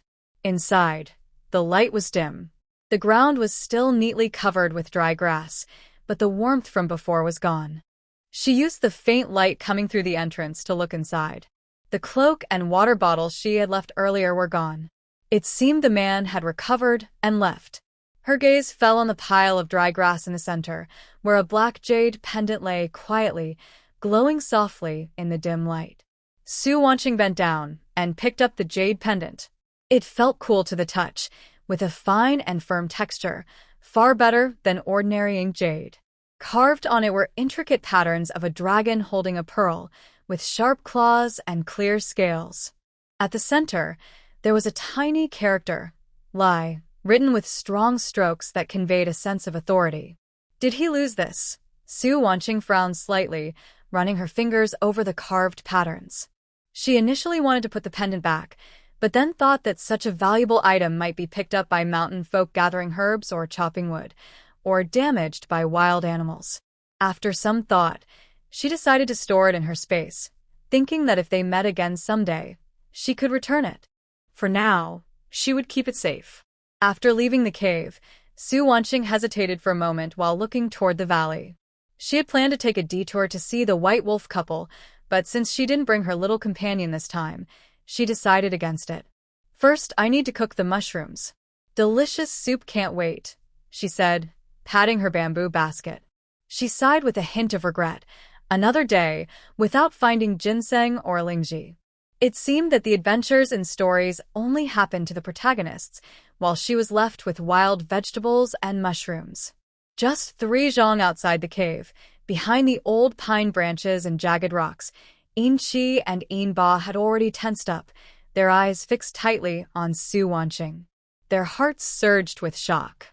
They kept their breath steady, even their breathing barely audible, but the surprise in their eyes was hard to hide. Yin Qi unconsciously clenched the short blade at his waist, whispering in a low voice, "Is she the one who saved the prince? She looks only about 14 or 15, still veiled. Gentle and refined, like an ordinary village girl. She doesn't seem like a high-level expert who can dissolve armor." Yin Ba nodded slightly, watching Su Wanqing's steps with a cautious and curious gaze. How can an ordinary girl walk alone into the deep mountains and carry the antidote to dissolve armor? It seems her identity is not simple. Let's follow her quietly to confirm her residence, then quickly send a message to the prince. We mustn't alert her. The two moved like ghosts, maintaining a distance of about 5 zhang behind Su Wanqing. They stepped on fallen leaves silently, ensuring they wouldn't be noticed while keeping their target in sight. They followed her all the way to the entrance of Su's village. Watching her enter the newly built blue brick house at the village head, they noted its elegant layout. The wall was made of cement blue bricks, about 3 meters high. Yin Qi and Yin Ba immediately hid behind an old locust tree at the village entrance, no longer following. Dark Seven quickly took out special paper and ink, using memory to sketch a side profile of Su Wanqing with a veil. In just a few strokes, he captured her figure and aura perfectly. He then wrote in the letter that the benefactor might be a villager from Sujiao village, including details about their home and appearance. He carefully noted, the benefactor is young and their identity is unknown. He tied the letter and the portrait to a carrier pigeon's leg and watched as it spread its wings and flew toward the capital. Once the prince learns the news, he will arrange the follow-up matters quickly, Dark 8 whispered. Dark 7 nodded, saying, "We will stay hidden here, follow the prince's orders strictly, and not act rashly. We're just waiting for his instructions." When Su Wanqing returned to her home, the sun was already setting. She carried a bamboo basket into the kitchen and handed some green-headed mushrooms to Zhou Qiaonyang, who was busy preparing dinner. Zhou Qiaonyang looked at the strange mushrooms and immediately showed concern. She touched the cap and frowned, saying, "Miss, these wild mushrooms look unfamiliar. Could they be poisonous? Mushrooms in the mountains can be tricky, so I wouldn't eat them casually." "Don't worry, Aunt Zhou. These are green-headed mushrooms. They're not poisonous and taste especially good," Su Wanqing explained with a smile. She picked out the plumpest ones, showing them. "Look, the caps are firm, the gills are clean, and they don't smell strange. They're top-quality ingredients. They're tender and smooth, great for making chicken soup or stir-frying. Especially in soup, they're so fresh they seem to melt in your mouth. Keep half for cooking and give the other half to Mother Lu to try too." Zhou Qiaonyang was still a bit doubtful but followed Su Wanqing's instructions, carefully washing the mushrooms and preparing to make soup. Meanwhile, the construction of the school in Sujiao village had been underway for several days. Captain Wang led the workers with great enthusiasm. The walls made of cement and bricks were gradually taking shape, and the wooden beams for the roof had already been installed. The progress was faster than expected. That evening, Su Li gathered all the villagers in an open space outside the workshop to announce the school's plans. "Villagers, our school is almost finished." Su Li stood on a raised platform, speaking loudly. "Our children, regardless of wealth or status, will all be able to attend for free. The school will also provide pens, ink, paper, and brushes. No need to spend a penny at home. The scholar Lin Wenshuan from neighboring Chongping village has agreed to teach here. He's knowledgeable and kind, so he won't treat the children unfairly." He paused and added, "Next to the school, We will build 2 rows of houses for teachers or students to rest or stay overnight. They can also serve as a library during the day. The villagers cheered happily, each looking pleased and talking about their children's school enrollment. Aunt Wang pulled someone nearby and said with a smile, "That's wonderful. My son can finally go to school. No more envy of the kids in the town." Aunt Lee also smiled warmly. "I've heard of Teacher Lin. He's reliable. We can trust him to teach the children." After the cheers died down a bit, Su Wanqing stepped forward calmly but clearly said, "There are a few more things I want to discuss with everyone. First, I suggest we have a 6-day school week with 1 day off. This way, children can study and also help with farm work or manage the workshop. Second, children from nearby villages who want to attend school should pay a fee. We can sell writing supplies at cost price but not give them for free, since our resources should prioritize our own village children." Everyone agreed with these ideas and nodded in approval.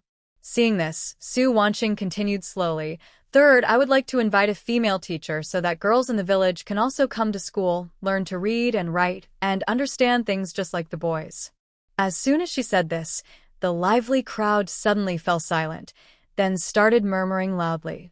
Elder Su, the second elder, stepped forward first, frowning and speaking with a firm and serious tone. "Wanqing, this can't be. What do girls need to learn?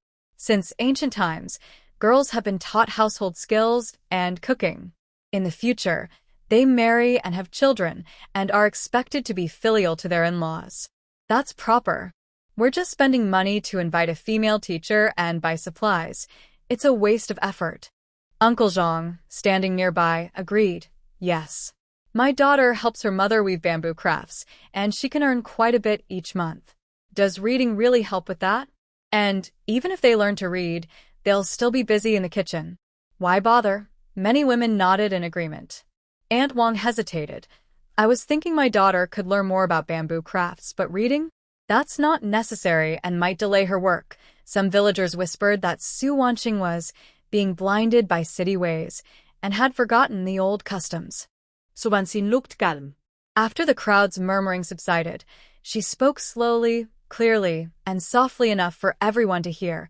"Grandpa Heir, Uncle Zhang, fellow villagers, I understand your thoughts. But times are changing, and old rules aren't always right.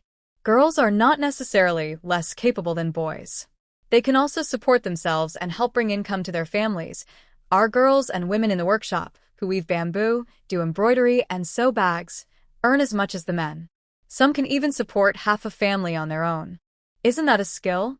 She looked at the women and girls present and spoke more sincerely. If the girls can't read or write, they might be easily tricked when buying fabric or managing accounts in the town. When they face unfair treatment, they can't argue or explain, so they have to suffer in silence. Even when choosing a husband, if they are educated and skilled, they can tell right from wrong and support themselves. This way, they won't be bullied or looked down upon. Isn't that good for them? Su Wanqing paused, then pointed to a few girls working in the workshop. Look at those girls who understand patterns and can embroider according to orders. They earn twice as much as others. That shows how knowledge and skill help. Girls from Sijiao shouldn't spend their whole lives just cooking or doing chores. They should learn to read and understand things, stand on their own, and be confident even when facing difficulties. They shouldn't have to rely on others. Her words were firm and clear, making the villagers think deeply. Old Su's stubbornness gradually faded, replaced by guilt and emotion. He touched his forehead and sighed. Wanqing, we were wrong. We held on to old ideas and hurt the girls in the village. You're right. Learning to read and write is good. It helps prevent being cheated, makes money, and helps them stand on their own, just like boys. Aunt Wang also blushed and stepped forward. Wanqing, I was narrow-minded. I'll go home and tell my daughter to study hard. In the future, she can weave bamboo and also read and do math. She'll be a capable girl. Uncle Zhang scratched his head and smiled shyly. I was wrong. Reading isn't a waste of time. It's paving the way for the children. Girls should learn more too. Other villagers nodded in agreement, many feeling ashamed and admitting their narrow views. A woman whispered, I used to think daughters were outsiders, But now I see that if they are capable, we as parents can be proud. The elders also spoke up, supporting Su Wanqing's idea and praising her foresight. Su Li was laughing happily and patted Su Wanqing on the shoulder. Wanqing, you said it well. We will follow your plan.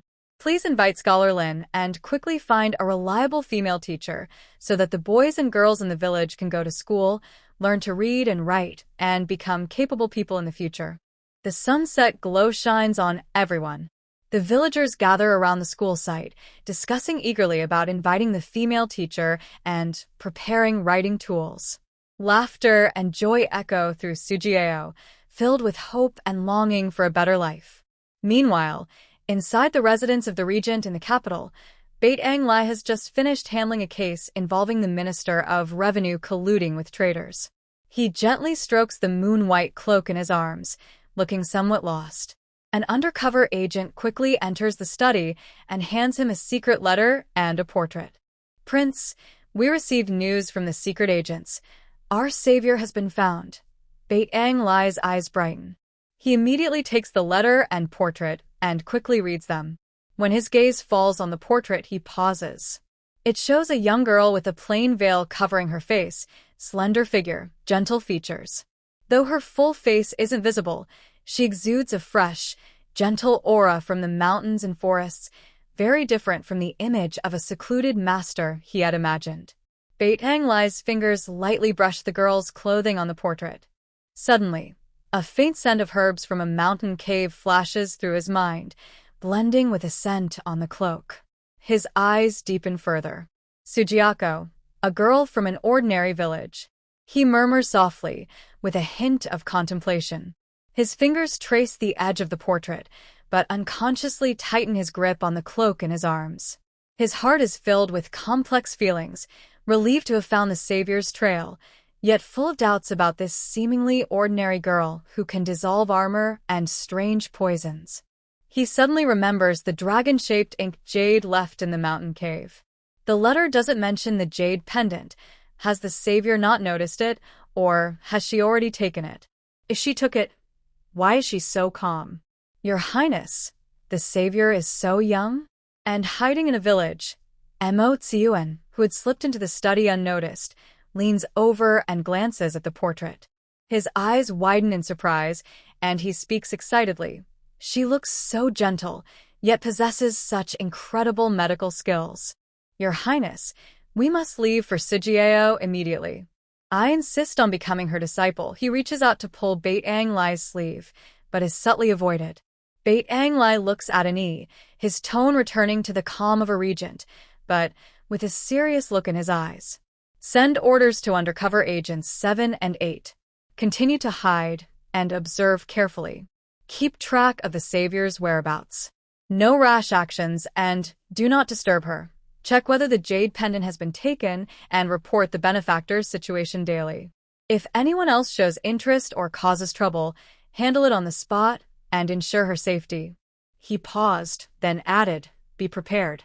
Once the affairs in the capital are settled, I will personally go to Sujiao in Qingxi County. Yes, I will give the order immediately. The subordinate bowed and quietly withdrew. Mo Tsiuan saw this and quickly stepped forward. Your Highness, you want to go yourself? That's great. Take me along. I can check the benefactor's pulse and thank her, and also mention the idea of becoming her disciple. Bait Ang Lai did not respond directly. He carefully folded the portrait and secret letter, then stored them in a brocade box, placing it together with the moon-white cloak. He slowly walked to the window, looking at the begonias swaying in the breeze in the courtyard. His fingers unconsciously brushed the empty space at his waist, where the dragon-shaped ink jade should have been, but now only cool fabric remained. His mind replayed the contents of the secret letter repeatedly, the girl entering the deep mountains alone, carrying rare medicine, living in a village, and the gentle care left in the cave. These images overlapped with her tender care. The antidote for the broken armor is hard to find, yet she can easily resolve it. She is definitely not an ordinary village girl, he murmured. His eyes sharpened like an eagle, filled with curiosity about her background and a strong desire to repay her kindness. As dusk fell, the candle flames flickered in the study.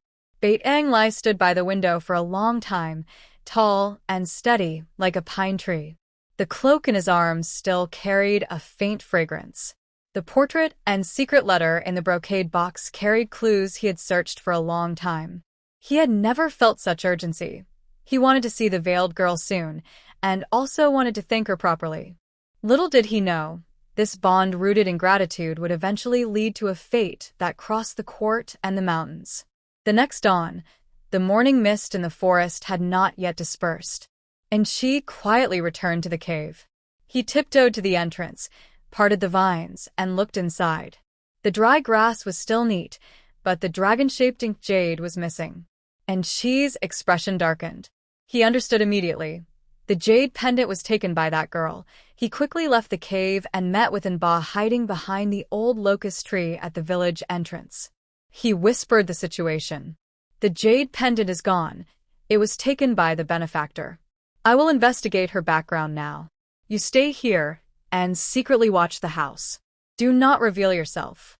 If anything unusual happens, send a signal immediately.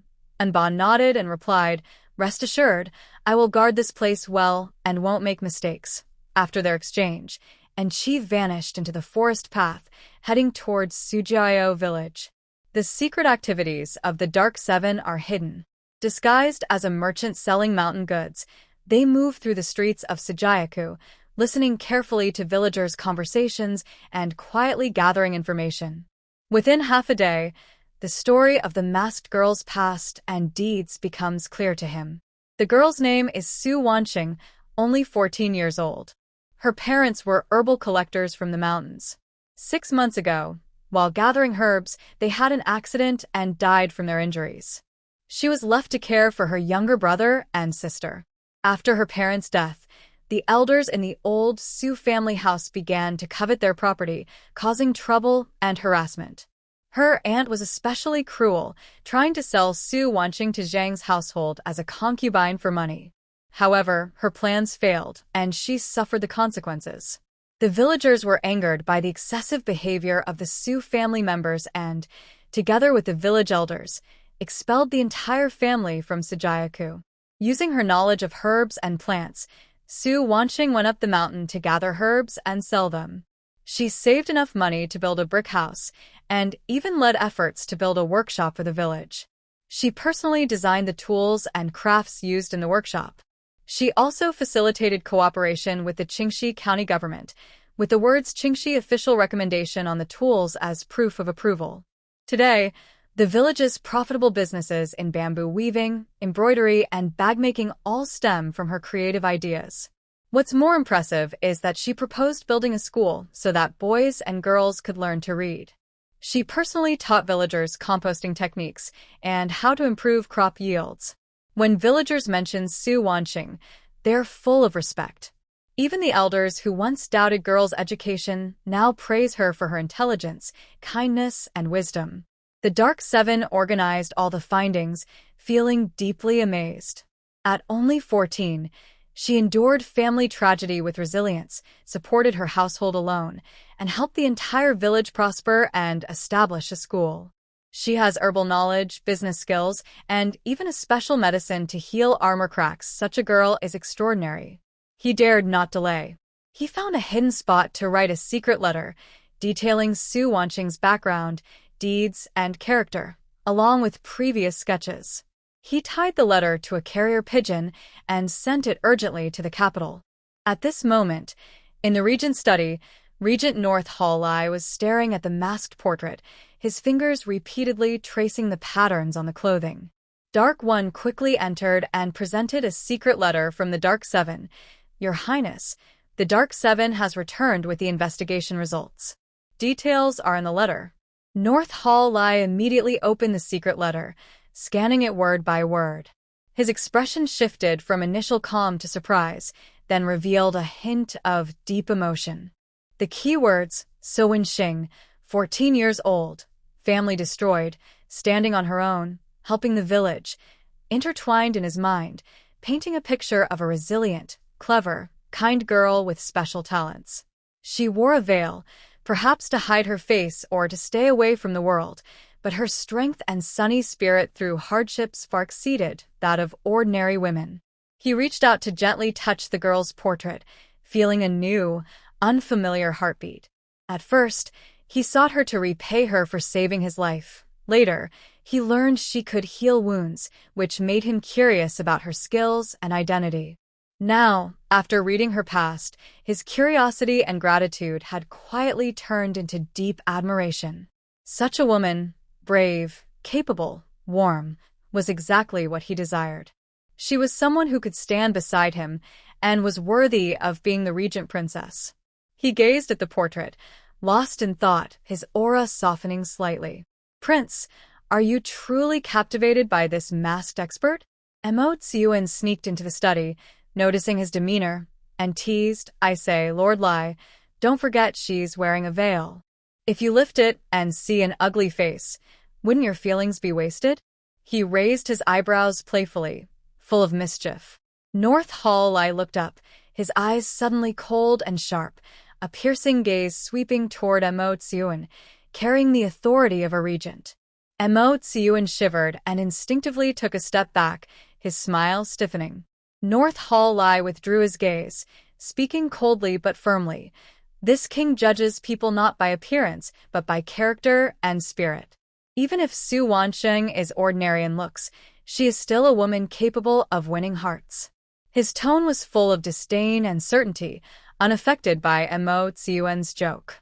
Mo Tsiuan rubbed his nose, no longer daring to tease, and instead said excitedly, "All right, I was shallow.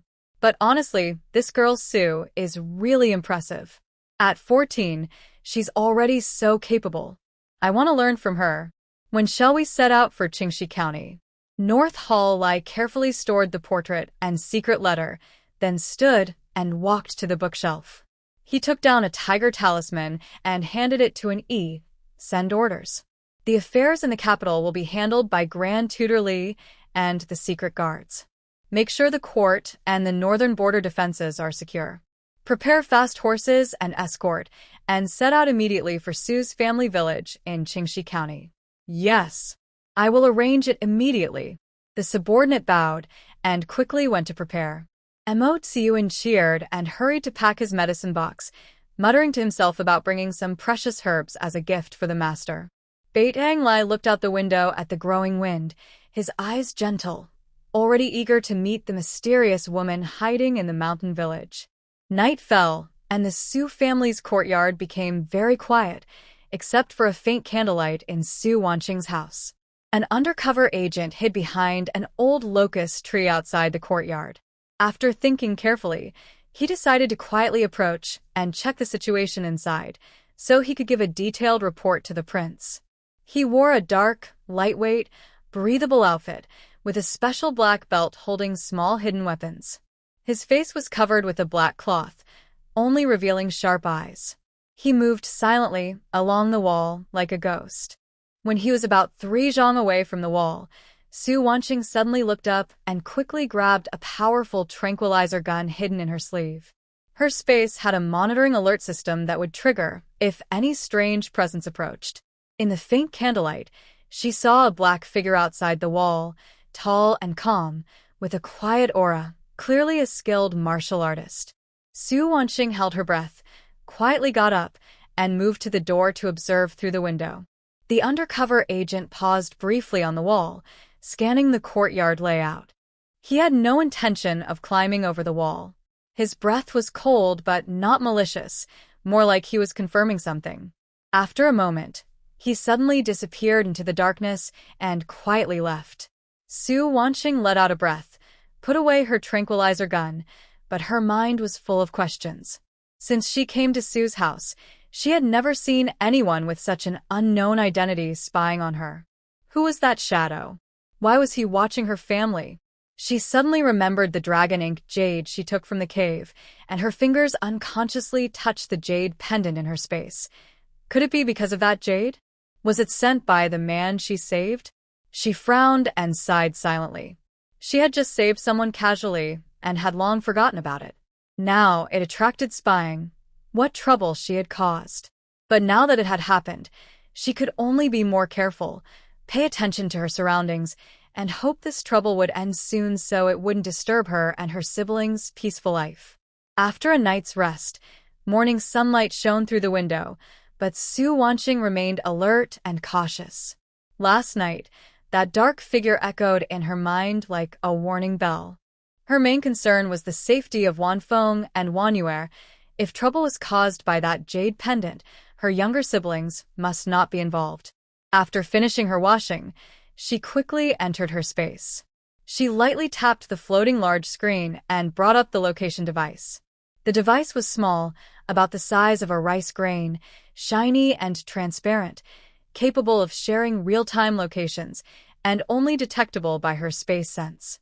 Su Weiniang took a red silk cord and, using a simple knotting method she learned in her past life, carefully woven the device into the cord, making 2 small anklets. She called Wanfeng and Wanyue over, squatted down, and gently tied them around their ankles. The knots were tight, but not uncomfortable. The red cords made the children's fair skin look even more radiant.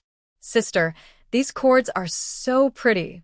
Wanyue swung her little foot happily, eyes full of joy. Su Weiniang smiled and ruffled her hair. "Don't take them off. They look nice, and I can also know where you are at any time, so you won't get lost." Though Wanfeng was not as lively as his sister, he nodded obediently and held her hand, saying, "I will take good care of Wanyue and protect sister." At this moment, the sound of orderly footsteps came from outside the courtyard. Su Weiniang looked over and saw Tian Xiaoman practicing basic boxing with Lu Qing. They wore short shirts, beads of sweat on their foreheads. Their moves were a bit rough, but they were very serious with each step. Lu Qing held a wooden sword and patiently corrected their posture. Punch steadily, root your feet, and use your waist and abdomen for power, not just your arms. Xiaoman, a bit older, learned faster. Wanfeng, though young, was eager to learn and worked hard, even when his wrists ached. He didn't complain. Su Weiniang watched from the corridor, feeling warm inside. Thanks to Lu Qing's guidance, the children learned some self-defense skills, which made her feel more at ease. Meanwhile, the school at Su's village had already been repaired. The schoolhouse, built with blue bricks and black tiles, was neat and elegant. The courtyard was paved with flat stones. Next to the school, 2 rows of houses were tidy, with several rooms and a dining hall. Today was especially lively. The new female teacher had arrived in the village and was being led by Su Li and the elders to inspect the school. Her name was Su Lingwei, 20 years old, dressed in a moon-white coarse cloth dress. Her hair was held with a simple hairpin, but her elegant aura was clear. She had delicate features, a gentle expression, but also a resilient look. Her skin was a light wheat color from years of studying and working hard.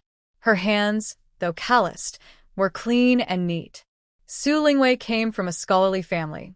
Her father was a scholar, but he fell ill early from overwork and was often bedridden. The family relied on her sewing and teaching to make a living. Since childhood, she learned to read and write with her father. She is good character, gentle but not timid. She can teach girls to read and understand, as well as guide embroidery and sewing. She is exactly the person Su Wanqing has in mind. "Master Su, the side house is cleaned up. If you don't mind, you and your parents can move in," said Su Lixing sincerely, pointing to the house next to the school. "The rent is not much, 50 coins deducted from your monthly allowance. It's a kind gesture and also saves you the trouble of daily travel." Hearing this, Su Lingwei felt very grateful. She immediately knelt and bowed. "Thank you, magistrate. Thank you, fellow villagers. Such arrangements are a great kindness. I am deeply grateful." Her family was already poor. Her father needed money for medical treatment, and walking several miles on mountain roads every day was tiring. Now, moving the whole family here made it easier to teach and care for her father. This kindness warmed her heart. On the day the school opened, it was bustling with people. Wanfeng and Wanyue held Su Wanqing's hands as they entered the school. Tian Xiaoman and Tian Swayer followed closely behind. The 4 children found seats near the front. Su Lingwei and Lin Wenshuan taught in separate classes. Lin taught boys reading and arithmetic, while Su taught girls literacy and embroidery. Sometimes they combined lessons to explain moral principles and classics. Nearby villagers heard that Su's school was well-run and the teachers reliable, so they sent their children to study there, paying tuition and supplies. The school was lively but orderly, filled with the sound of reading and writing. Not far outside the school, among the dense branches of an old locust tree, an undercover agent named 8 was hidden. Dressed in dark armor, blending with the shade, only his sharp eyes peeked out, watching the school's activity. He kept his breath steady, not even moving his hair. He held a simple paper and brush, quietly recording what he saw. After sending the children, Su Wansheng was chatting peacefully with Su Lixing under the corridor. Su Lingwei and Lin Wenshuan were teaching seriously, and the children listened attentively. Wan Feng and Tian Xiaoman were playfully sparring during break. After confirming nothing unusual, he quietly put away his paper and brush, remaining hidden, waiting until dusk to report everything to the prince. As a secret guard, he only needed to observe silently and report truthfully, never acting rashly to avoid disturbing the rare peace and upsetting the prince's plans. One afternoon, Su Wansheng led villagers to the wasteland at the village's edge, where potatoes and sweet potatoes were planted. It was the critical time for fertilizing. She stood on the ridge, holding a hoe, demonstrating how to fertilize the fields. Remember, compost should be spread along the edges of the ridges. Use 2 loads of fertilizer per acre, spread evenly, and keep it away from the roots and stems to prevent burning the seedlings. As she spoke, she bent down skillfully, spreading compost at the roots of the potato seedlings. Uncle Su carried a manure basket and approached with a smile, saying, "Wansheng girl, your method really works. The wheat seedlings are much stronger than those in previous years." Yes, thanks to Wansheng girl's compost technique, we will have a good harvest this year. Villagers agreed happily, working more quickly. Su Wansheng watched the busy villagers, smiling. Occasionally, she corrected a few fertilizing postures, creating a lively scene in the fields. When they returned home, the sunset had turned half the sky red. Wang Meng and 2 others were busy in the vegetable garden, which was planted with various seeds Su Wansheng brought from her space. Cucumber vines climbed the bamboo trellises, blooming with small yellow flowers. Tomato seedlings bore small green fruits. Scallions grew lush and fragrant. Along the roads, roses, and cosmos flowers bloomed brightly. A gentle breeze carried their sweet scent. The grape arbor in the yard was full of green branches and tiny white flowers, giving off a fresh, sweet aroma. Stone tables and stools were placed under the arbor, adding a touch of elegance.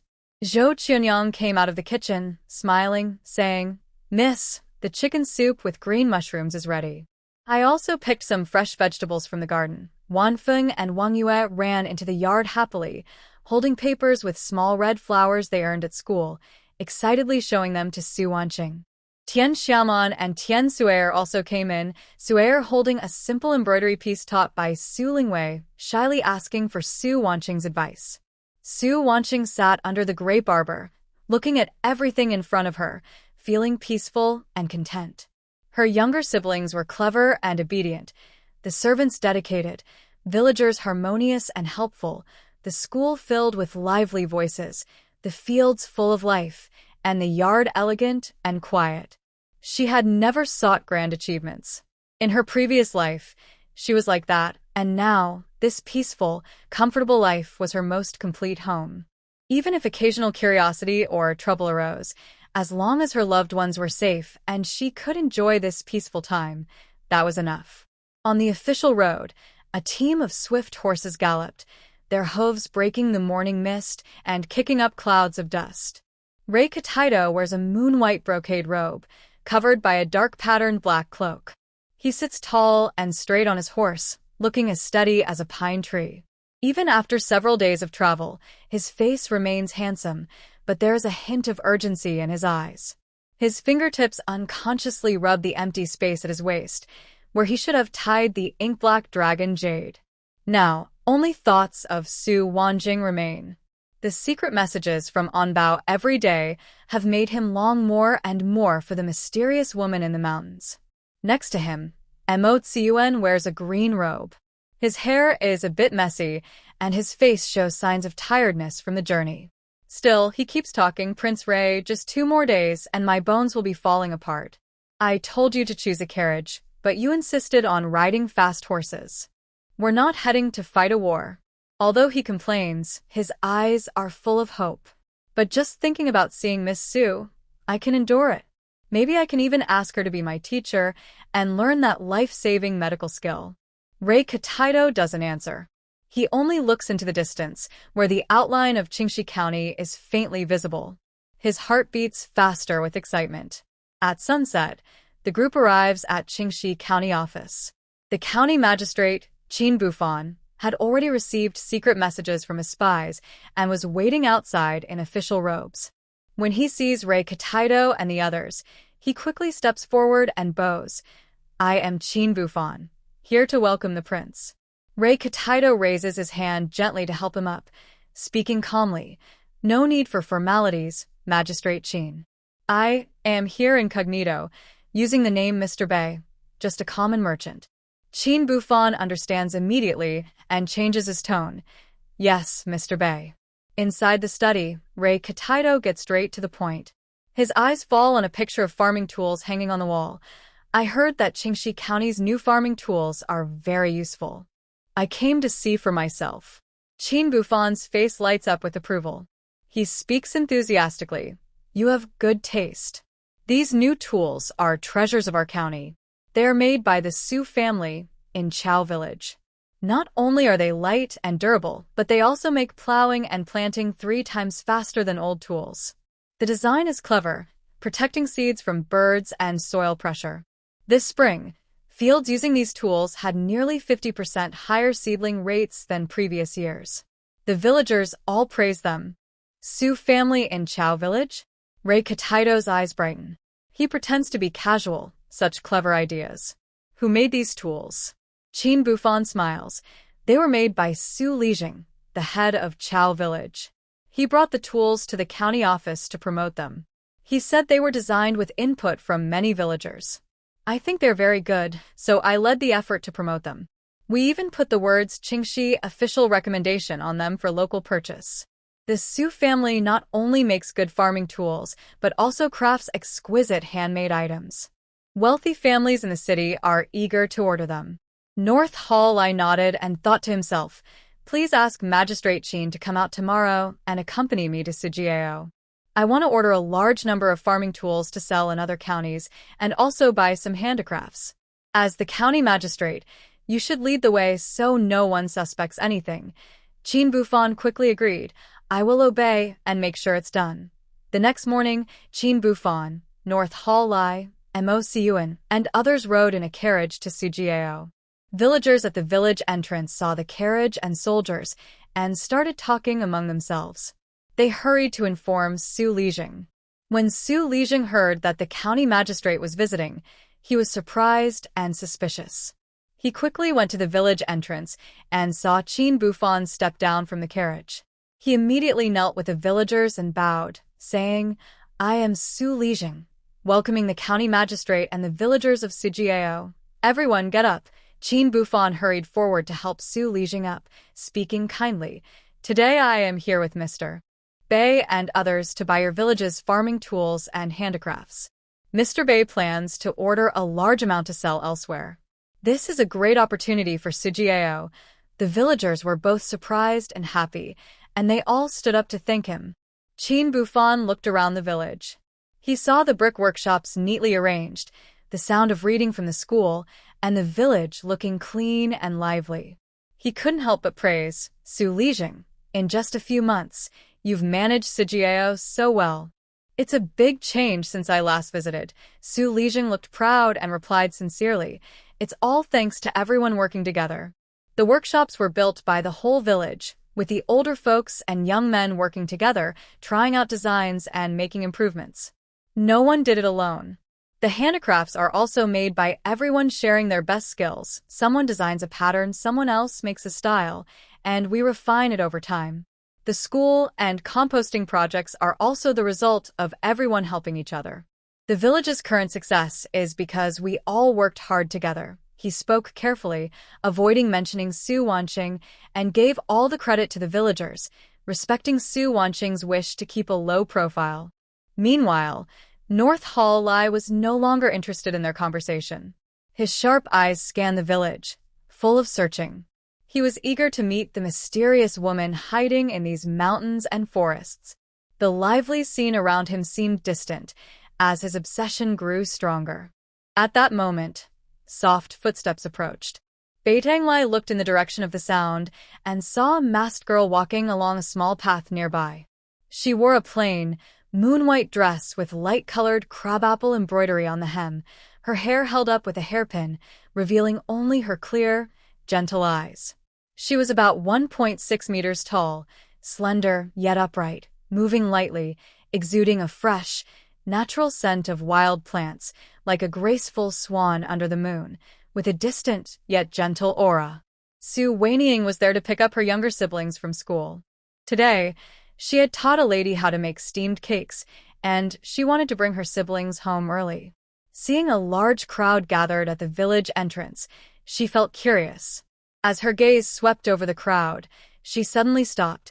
Her eyes caught a striking figure in a moon-white brocade robe. The man had sharp eyebrows, deep-set eyes, thick long eyelashes, a high-nose bridge, and was the handsome man she had rescued in the mountains before. Her memory flooded back, and she was momentarily startled, instinctively stopping in her tracks. Beitang Lai also noticed her at that moment, unable to look away. Even with her face covered, he was sure this was Su Weiniang, whom he thought about day and night. Her clear eyes, gentle demeanor, and the faint scent of herbs from her cloak in the mountain cave all blended together. His heart raced, and his sharp aura softened, leaving only a faint feeling of excitement and tenderness. He had never imagined that their reunion would be like this. She just stood there, making everything around her seem dull and colorless. Mo Tsiuan also came over, eyes wide with exaggerated, humorous expression. Wow. Is this Miss Su? Truly ethereal, completely different from ordinary women. Like lotus emerging from clear water, naturally unadorned. No wonder she can handle strange poisons like broken armor powder. A true expert, even walking with style. He then secretly tugged at Beitang Lai's sleeve, winking and teasing. Your Highness, I told you, such a person doesn't need to worry about looks. Beitang Lai ignored Mo Tsiuan's teasing, his gaze fixed on Su Weiniang, wishing to go forward and acknowledge her immediately, but afraid of disturbing her. Su Weiniang snapped out of her trance, suppressing her surprise, and didn't want to get involved with these people. She turned around and took a detour through the side door of the school, deliberately avoiding the intense gaze. Big sister, Wan Feng and Wan Yue rushed over excitedly when they saw Su Weiniang enter. Tian Xiaoman and Tian Suo followed closely behind. Su Weiniang gently ruffled her younger siblings' heads, speaking softly. There are steamed cakes at home, sweet and soft. Shall we go home and eat? Yay! The children cheered happily, full of anticipation, and gathered around Su Weiniang as they left the school. Sun Lizheng warmly invites Qin Bufan and Beitang Lai and their group to dine at his home. Honorable County Magistrate Mr. Bei, please stay and dine with us today. Our village is doing well now. We may not have fancy delicacies, but we have fresh food and homemade rice wine. Please try some. Qin Bufan and Beitang Lai exchange a glance and happily agree. Inside Sun Lizheng's courtyard, the feast is already prepared.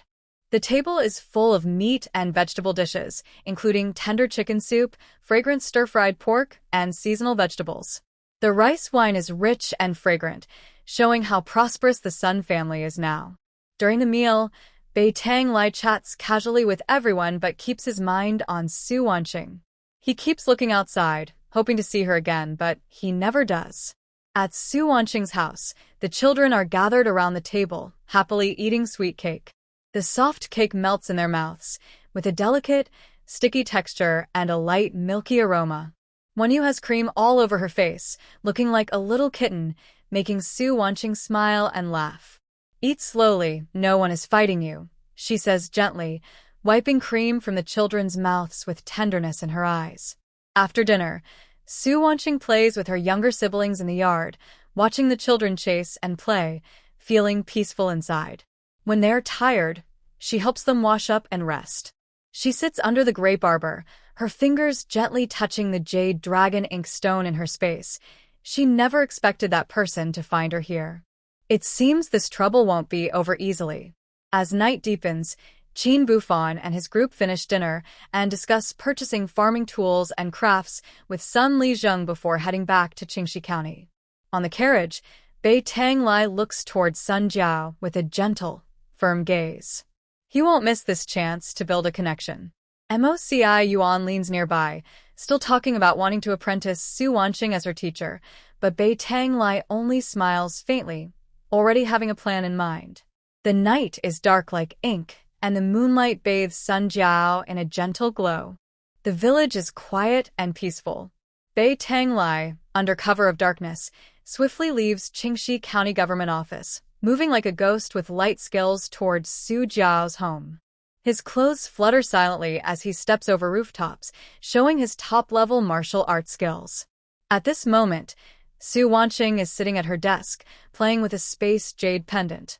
She is replaying her encounter earlier that day in her mind. Suddenly, the monitor in her space lights up brightly.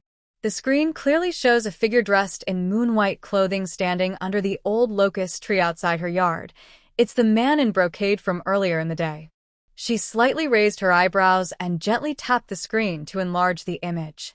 She could clearly sense that the other person's aura was peaceful and without any malice, but there was a hint of hesitation and nervousness. The next moment, the man lightly touched the ground with his toes and suddenly leapt into the air. Like a night owl, he flew over the courtyard wall and landed steadily in the open space inside the yard, landing as softly as a feather. A flash of surprise crossed Su Wanqing's eyes. Is this real ancient lightness skill? Flying over eaves and walls so gracefully, it was more impressive than special effects in modern martial arts dramas. She held her breath and focused, quietly observing through the window without rushing to speak. Bei Tanglai stood in the yard, his gaze fixed on the tightly closed door, a complex emotion swirling in his heart. The broken flowers on the grape trellis shimmered faintly under the moonlight, and the air was filled with the fresh scent of grass, trees, and the unique fragrance of the girl. It coincided with the lingering scent of her cloak in the cave. Watching the faint glow inside the room, he repeatedly raised his hand to knock, but his fingertips suddenly stopped just before touching the door, afraid that a late-night visit would be too abrupt and disturb her peace, afraid that if she saw him, she would become more distant, leaving no chance for explanation. This anxious and conflicted feeling was something he, who had held power for many years, had never experienced before. Once a strategic and decisive regent, now he felt like a young boy experiencing love for the first time, filled with nervousness and tenderness. A soft creak sounded as the door slowly opened. Su Wanqing stood inside, her plain silk dress glowing softly in the moonlight.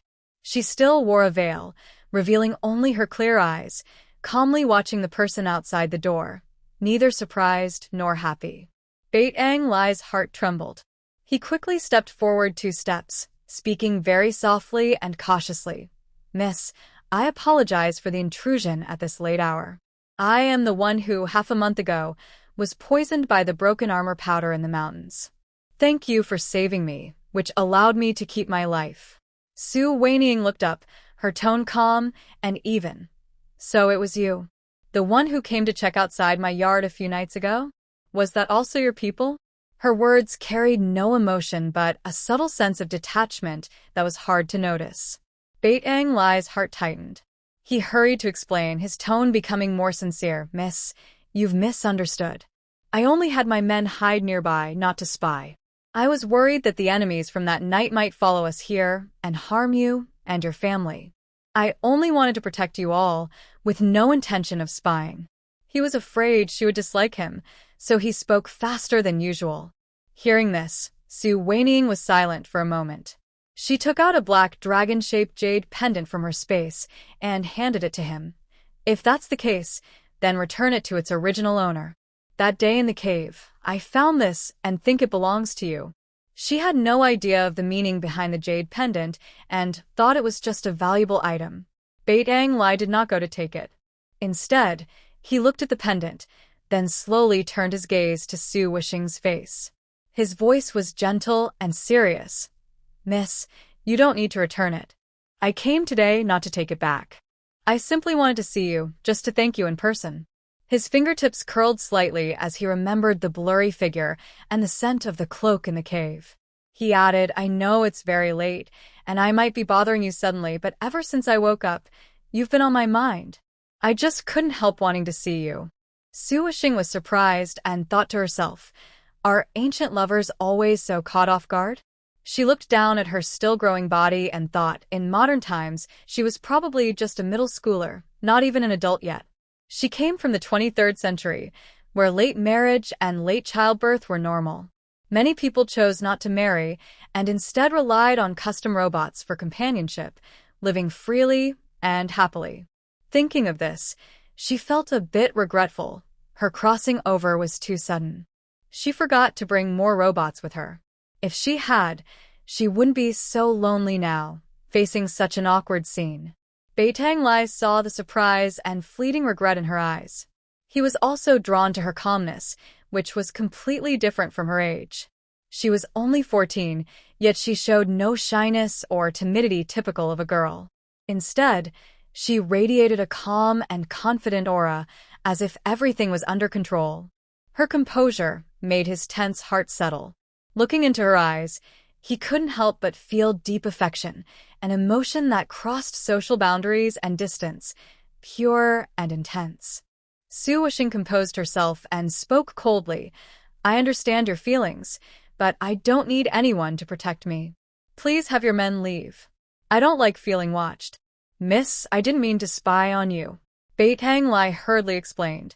Seeing her growing coldness and disinterest in engaging with him, he blurted out in desperation, I am not an ordinary wealthy merchant.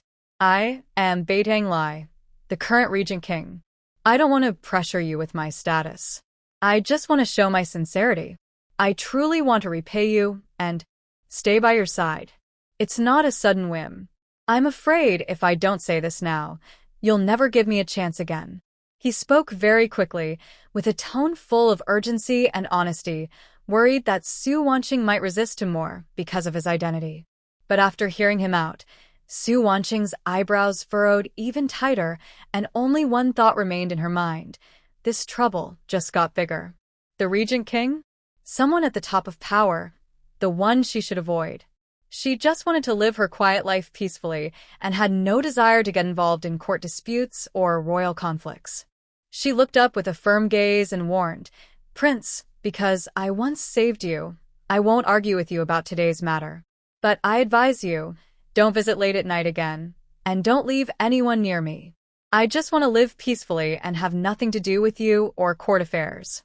Please, respect yourself. Watching her cold and resolute eyes, Ling North Hall felt a pain in his heart but did not give up.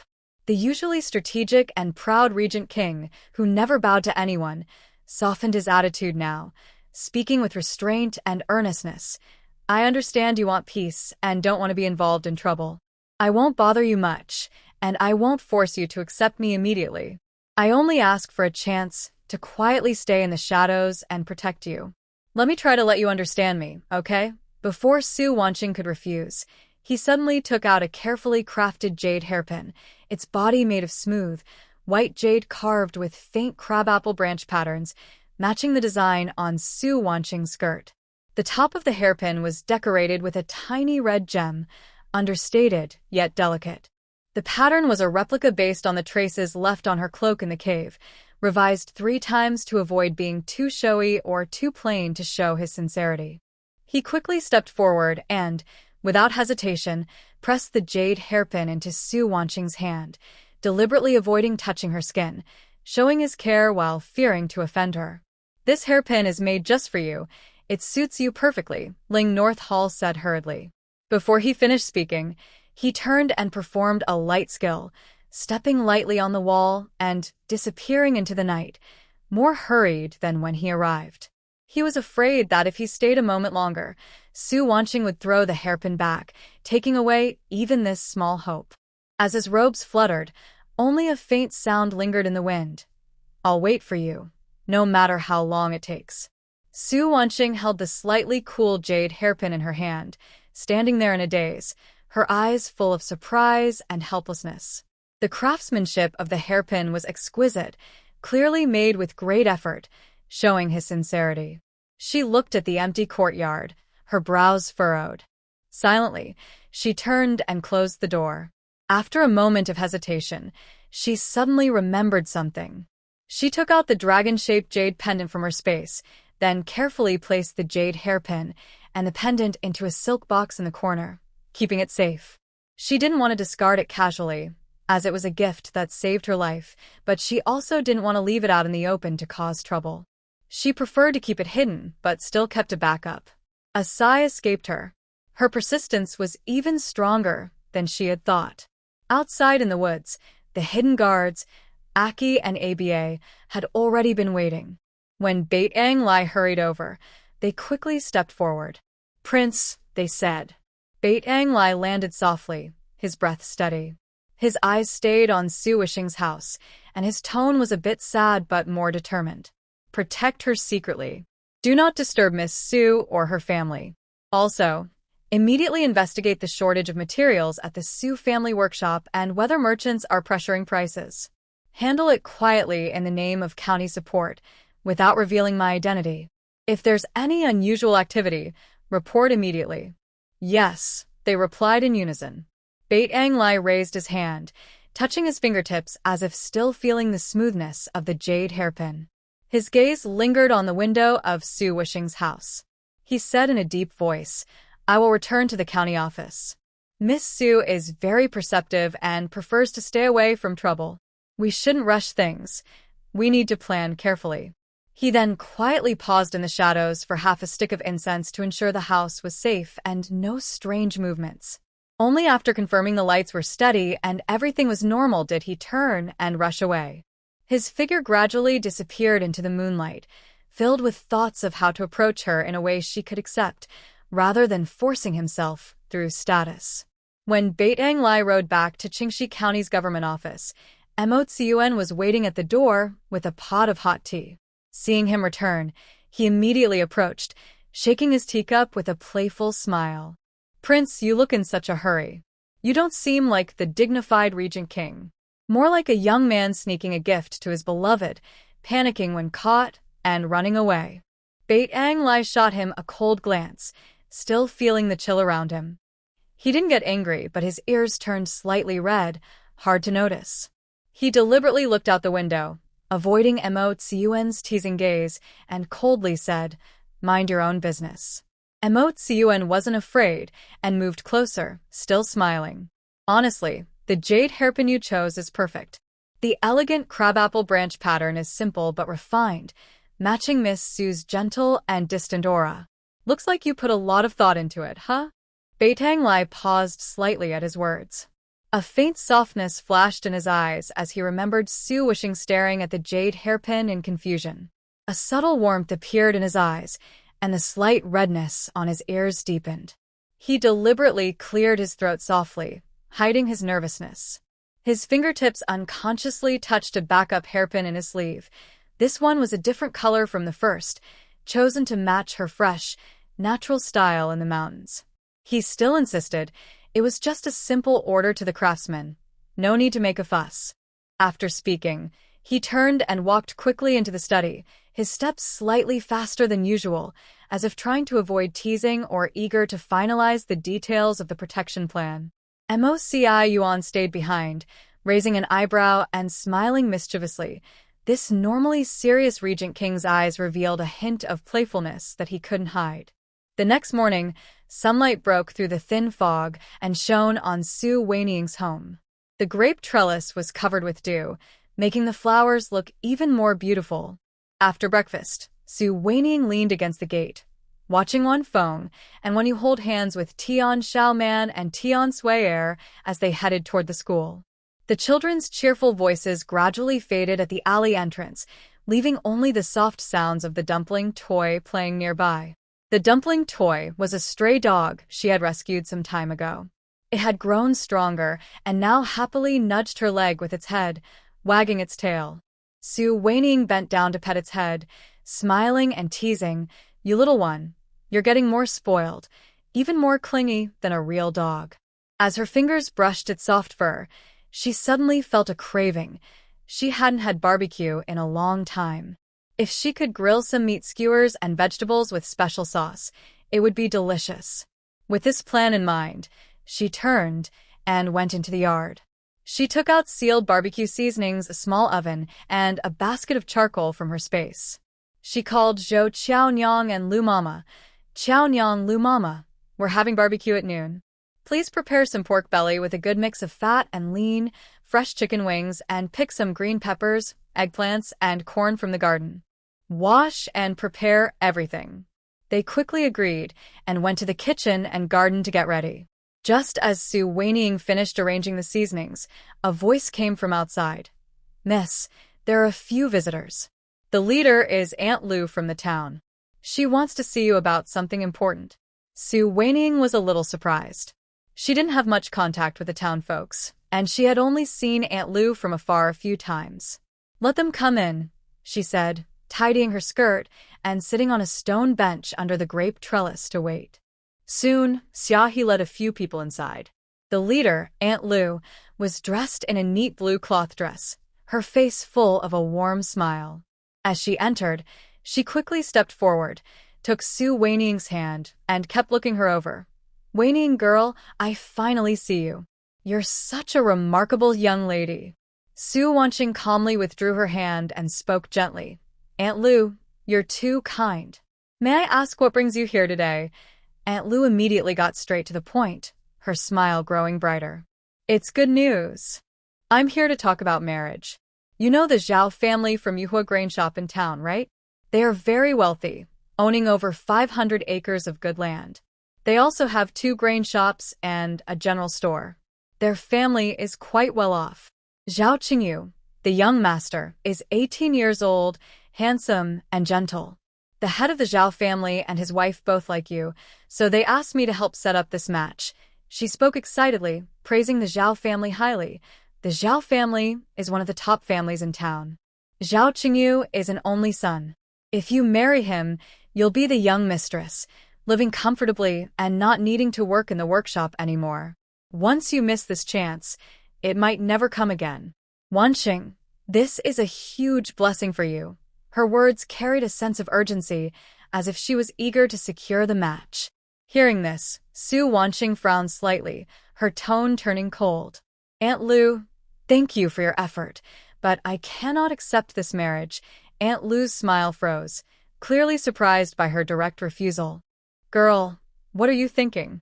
The Zhao family is so good. I am only 14 years old and not ready to marry," Su Wanqing interrupted firmly. "Moreover, even if I marry in the future, I will only marry into another family as a daughter-in-law, never as a wife. I want to stay and take care of my younger siblings and this home. There's no need to discuss this further. I will consider it when I turn 18. Please, Aunt Lu, don't worry about my marriage anymore. A daughter-in-law." Aunt Lu's face suddenly darkened, as if she had heard something unbelievable. She thought this was a sure thing, expecting to earn a good matchmaker's fee. Now, Su Wanqing's firm refusal and her mention of marrying as a daughter-in-law instead of a wife made her angry.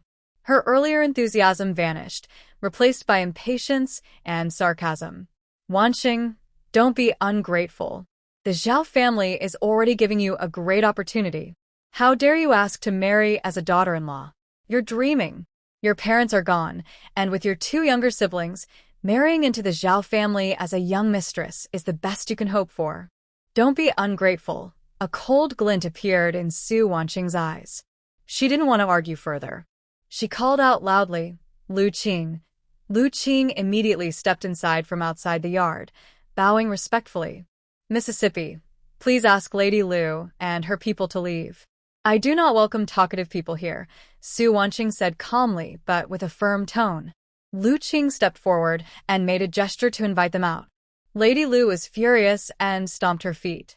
As Lu Qing led her away, she kept scolding, "Su Wanqing, you will regret this someday. Let's see how long you can be proud." Her voice faded as they left, and the yard finally became quiet again. At this moment, Su Li hurried over and saw Lady Lu and her group leaving angrily, with resentment on their faces. He felt worried and quickly went to Su Wanqing. "Wanqing, what just happened? Why does Lady Lu look like that?" Su Wanqing explained everything about how Lady Lu wanted to marry her and then turned hostile after being refused. Su Li listened, first feeling relieved, then looking serious. "You did the right thing. It's good you didn't agree to that marriage." Surprised, Su Wanqing asked, "Town magistrate, why do you say that? That Zhao family young master, Zhao Qingyu, is not as good as Lady Lu claimed." Su Li lowered his voice. "The town has been talking about how Zhao Qingyu often visits places of entertainment, especially showing interest in a girl from the Yihong courtyard in the county town. Recently, he even tried to gather money to buy her freedom and argued with his father about it. His reputation is terrible. The Zhao family is looking for a decent girl to settle him down, not genuinely interested in you." Su Wanqing nodded, feeling grateful she had refused clearly. "Thank you for telling me, I understand," she said calmly. "I never wanted to marry. Now I just want to take good care of my younger siblings and run the workshop smoothly. Marriage can wait until I turn 18. It will definitely be a marriage of convenience, and I won't let myself or my siblings be wronged." Seeing her resolve, Su Li felt pleased. "You're a smart girl with your own ideas. I was worried, so I came to check on you. It's good that you've made up your mind. If anyone comes to bother you about marriage again, just tell me. I will help you keep them away." After giving a few more words of reassurance, he left with peace of mind. Meanwhile, Lady Lu returned to the town. As soon as she entered Yuhe grain shop, she began to complain to Zhao Wanfang, the head of the Zhao family, exaggerating everything. "Old Zhao, you don't know how proud Su Wanqing is. I told her clearly about your family's conditions, but she just refused outright and said she wanted to marry into a different family. She didn't even put the Zhao family in her eyes. Despite her young age, she seemed to deliberately look down on Lord Qingyu, thinking that the Zhao family was not worthy of her." Zhao Wanfa was already upset about his son's redemption, and upon hearing this, he became furious. He slammed the table and shouted, "This ungrateful girl! The Zhao family is noble enough to want to marry her, yet she dares to look down on my son? This is unacceptable. Today, I will teach her a lesson so she knows that our Zhao family is not to be messed with." That night, as darkness deepened, the Su family estate fell into silence. For sneaky figures approached the estate under cover of night, lurking near the alleyway not far from Su Wanqing's house. They hadn't yet climbed the wall, just peering around and planning how to get over it. Their figures appeared clearly on Su Wanqing's security monitor.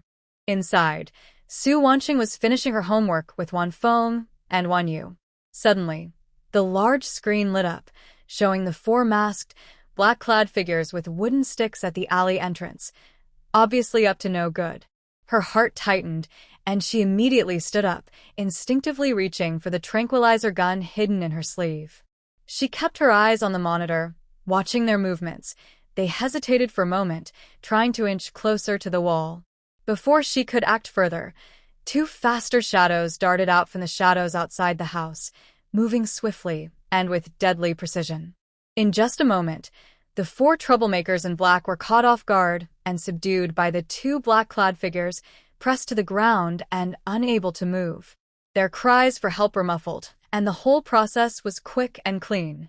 In just a few breaths, even the nearby dog outside the yard only barked twice before falling silent again. Su Wanqing stood by the window, watching the two familiar black figures, Dark 7 and Dark 8, drag the four black-clad men away into the night. A faint understanding flickered in her eyes. She knew without doubt that these were sent by Beitang Lai. Her heart was complicated, feeling both a warm sense of protection and a helplessness about the inescapable bond. The moonlight shone through the window, casting a calm expression on her face, but her fingertips curled slightly, revealing her inner feelings. Dark 7 and Dark 8 dragged the four black-clad men into the forest outside the Su estate. They removed their masks, revealing cold blades pressed against their necks. Their tone was sharp. "Who sent you? What is your purpose?" The four men, hired thugs from Zhao's family, were already terrified and trembling. They hurriedly confessed. It was Lord Zhao Wanfa from the Yuhe grain shop in town. He ordered us to kidnap Miss Su Wanqing, ruin her innocence, and teach her not to be ungrateful. The leader trembled as he added. During the day, Lady Lu went to propose marriage, but was rejected. Lord Zhao was angry and wanted to teach Miss Su a lesson, even offering us a large reward afterward. Dark 7's eyes darkened, confirming the testimony was consistent and genuine.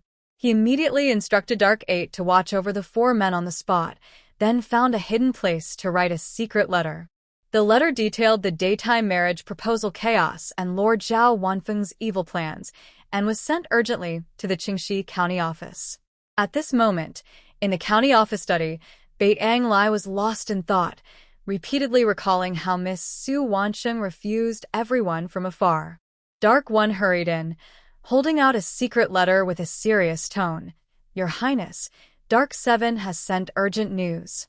Lord Zhao Wanfeng, after being rejected in marriage, sent people to attack Su's village at night, intending to kidnap Miss Su and ruin her reputation." Bait Ang Lai clenched his jade hairpin tightly, his knuckles turning white. A fierce killing intent radiated from him, replacing his normally gentle eyes with icy coldness. He threw the secret letter onto the desk, the paper shattering, and his voice was cold and sharp. "Zhao Wanfeng, how dare you? Trying to harm her. You're courting death." Mo Tsiuan, who was nearby, also stopped joking and looked angry. "The Zhao family is too vicious. Miss Su kindly refused their proposal, and they want to attack her. Your Highness, we must deal with them properly." Bait Ang Lai closed his eyes briefly, then opened them with a calmer expression, though his anger was still evident. He said in a deep voice, "Qin Bufan." The county magistrate, Qin Bufan, had been waiting outside. Hearing this, he immediately entered and bowed. "Your servant is here." "Immediately seal the Yuhe grain shop and Zhao family's residence," Bait Ang Lai ordered firmly. "Investigate their tax evasion and stockpiling crimes. Remember, last year's famine, Zhao family secretly raised grain prices. The evidence is easy to find. Arrest Wanfeng and his family, exile them 3,000 miles away, confiscate their property, and never allow them to return to their hometown." Qin Bufan quickly responded, "I obey." Bait Ang Lai then looked at Dark 1, his tone turning more sinister. "As for Zhao Qingyu, since he frequents the brothel, let him stay there forever. Throw him into the lowest room of the Red Pavilion, find a prostitute infected with a disease, and strip him of his resistance, letting him die alone and forgotten." He wanted Zhao Qingyu to pay for his foolishness, dying in the place he loved most, as a cycle of cause and effect. "Yes, I will arrange it immediately." Dark 1 bowed and quietly withdrew. The next early morning, soldiers from Qingxi County's government raided the Zhao family. They found stolen goods and evidence of tax evasion, and Zhao Wanfeng was caught on the spot. The Zhao family's house was sealed, and all their property was confiscated. The family members cried and begged, but it was no use. They were eventually taken away to be exiled. At the same time, Zhao Qingyu was dragged by secret guards to Yihong courtyard. His legs were broken, and he was thrown into a low-quality room. Inside was Su Baozhu, a prostitute infected with a dirty disease, confused and unwell. She was abandoned in a forgotten corner by her keeper. The guards stayed outside the door, not allowing anyone to approach or help Zhao Qingyu. The next day, news spread from Yihong courtyard. Both Zhao Qingyu and Su Baozhu had died in the room. According to the keeper, Zhao Qingyu's leg infection worsened, and he bled to death because no one cared for him. Su Baozhu also passed away due to her worsening illness, dying alongside him. In Su's village, Su Weining also heard about the Zhao family's trouble and even learned about Zhao Qingyu's death. She was picking vegetables in the garden with Wanfeng and Wan Yue when Zhou Qianyang was nearby, lamenting the Zhao family's fate with a sigh. Su Weining kept working without stopping, her expression calm. She knew without thinking that this was probably the work of Bei Tanglai. Though she felt a bit complicated inside, she was not overly disturbed. Zhao Wanfang's evil intentions led to this outcome, and he brought it on himself. She disliked trouble, and since someone had already taken care of the problem for her, she was happy to enjoy her peaceful life. Because Lu Anyang's matchmaking fuss spoiled her mood, she didn't get to enjoy the barbecue she wanted. Su Weining decided to make it up today. Early in the morning, she ordered preparations, and soon the courtyard was lively. Zhou Qianyang and Lu Mama quickly handled pork belly and chicken wings in the kitchen. Xia He squatted outside, washing green peppers, corn, and eggplants. Everyone worked efficiently, and the fresh smell of ingredients filled the air. Su Weining sat nearby, tidying up bamboo skewers she brought. She occasionally stood up to remind everyone about the marinade for the skewers, her face showing a bit of anticipation. Tongzi lay at her feet, wagging his tail and looking toward the kitchen, eager to try. His excitement made everyone laugh, and the courtyard buzzed with busy energy. Meanwhile, inside Qingxi County's government office, Bei Tanglai could no longer hide his desire to see Su Weining. He looked at himself in the mirror, dressed in his usual clothes, and said in a deep voice, "Prepare the carriage. I'm going to Su's village." Mo Tsiyuan immediately stepped forward, joking, "I knew the prince couldn't hold back. Count me in. I want to join the fun, and maybe taste Miss Su's cooking." Although Bei Tanglai was not very willing, he did not refuse. He took Mo Tsiyuan and 2 secret guards and drove straight to Su Jiao. When they reached the village entrance, they looked for Su Lijing. Bei Tanglai acted like a wealthy merchant, speaking calmly. "Su Lijing, I've been feeling a bit unwell lately. I want to find a quiet place in your village to rest for a few days. Could you kindly help me find a place to stay?" Hearing this, Su Lijing looked uncomfortable. He rubbed his hands and said, "Mr. Bei, you are too polite. Our village is small, and the houses are close together. With 4 of you, there really isn't a suitable empty house." He thought for a moment, then suddenly brightened his eyes. He remembered the house Su Wanjing bought. It was empty now, not very grand but clean and spacious enough for 4 people. "Please wait a moment, Mr. Bei," Su Lijing said quickly. "I'll ask Miss Wanjing. She has an old house that's empty. Maybe she can lend it to you temporarily." Then he hurried off to Su Wanjing's home. As soon as he entered the yard, Su Lijing was attracted by the scene inside. He saw food ingredients and bamboo skewers piled up in the corridor and asked curiously, "Wanjing, what are you busy making?" Su Wanjing was helping to string meat skewers. She looked up and smiled. "Lijing, we didn't get to enjoy barbecue before, so today we're making up for it. It's called barbecue, skewering meat and vegetables, roasting them, then sprinkling special seasoning. It tastes really good.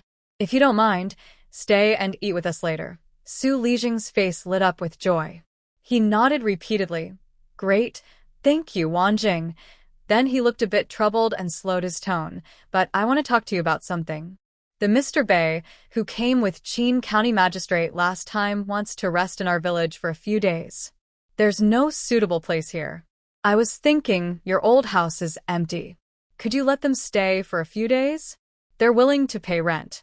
If you're not comfortable with that, I'll think of another way." Su Wanjing paused her skewering, feeling conflicted. She knew Bei Tanglia's intentions. His so-called rest was just to see her more often. Refusing would be unfair, especially since he had just helped her solve the Zhao family's trouble. But accepting made her worried he might take advantage and disturb her peaceful life. After thinking for a moment, she finally decided to agree. It's just borrowing the old house. As long as she kept boundaries, it should be fine. "It's okay, Lijing," Su Wanjing said calmly. "The old house is just sitting empty, so let them stay. No need for rent." It's a small thank you for his previous help. She didn't mention the Zhao family's matter explicitly, but implicitly accepted this favor. Su Lijing was very happy. Just as he was about to thank someone, Su Wanjing added, "Since we're having a barbecue today and there are many people, it will be lively.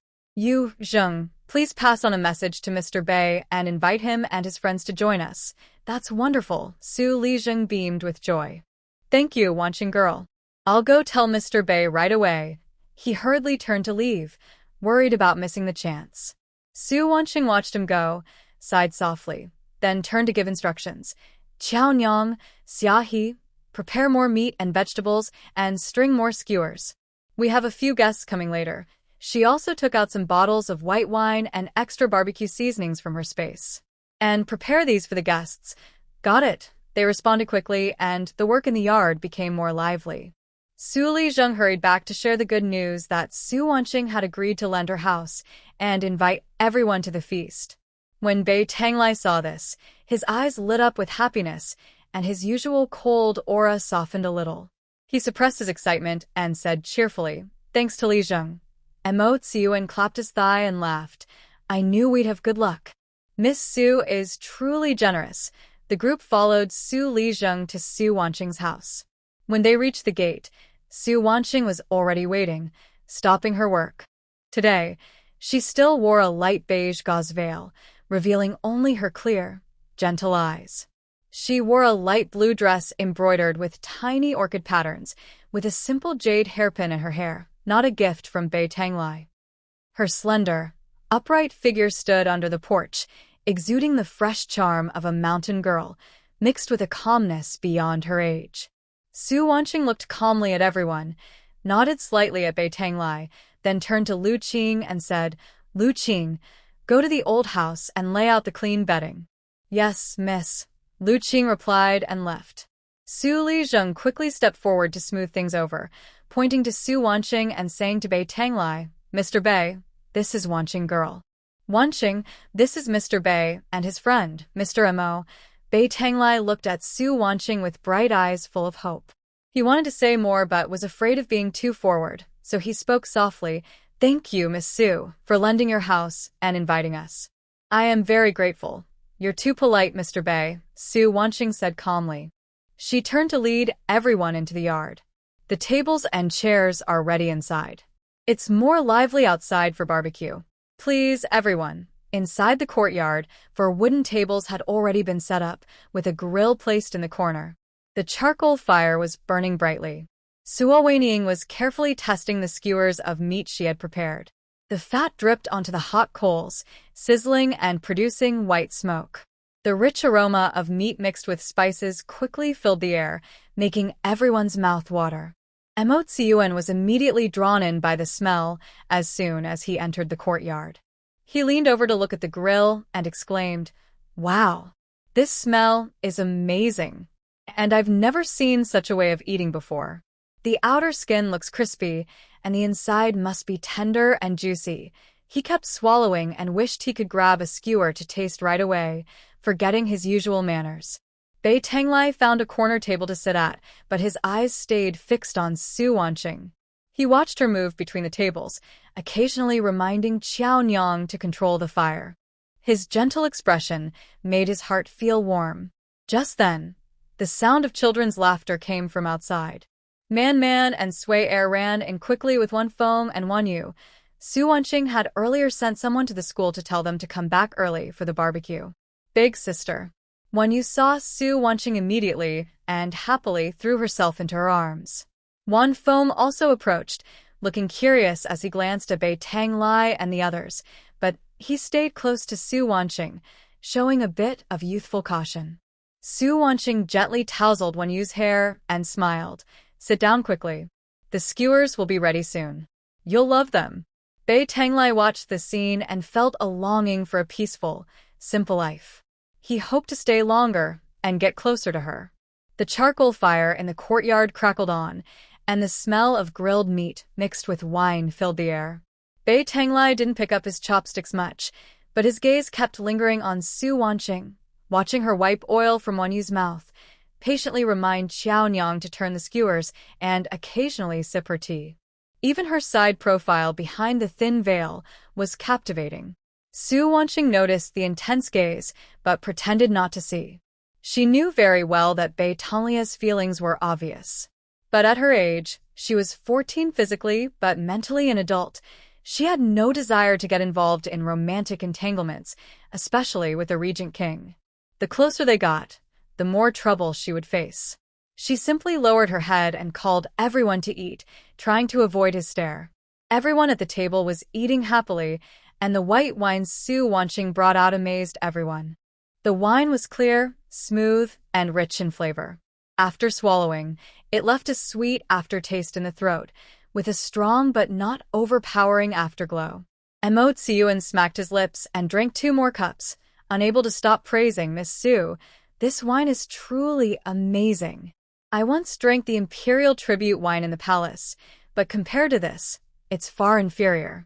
The smoothness and aftertaste can't even compare.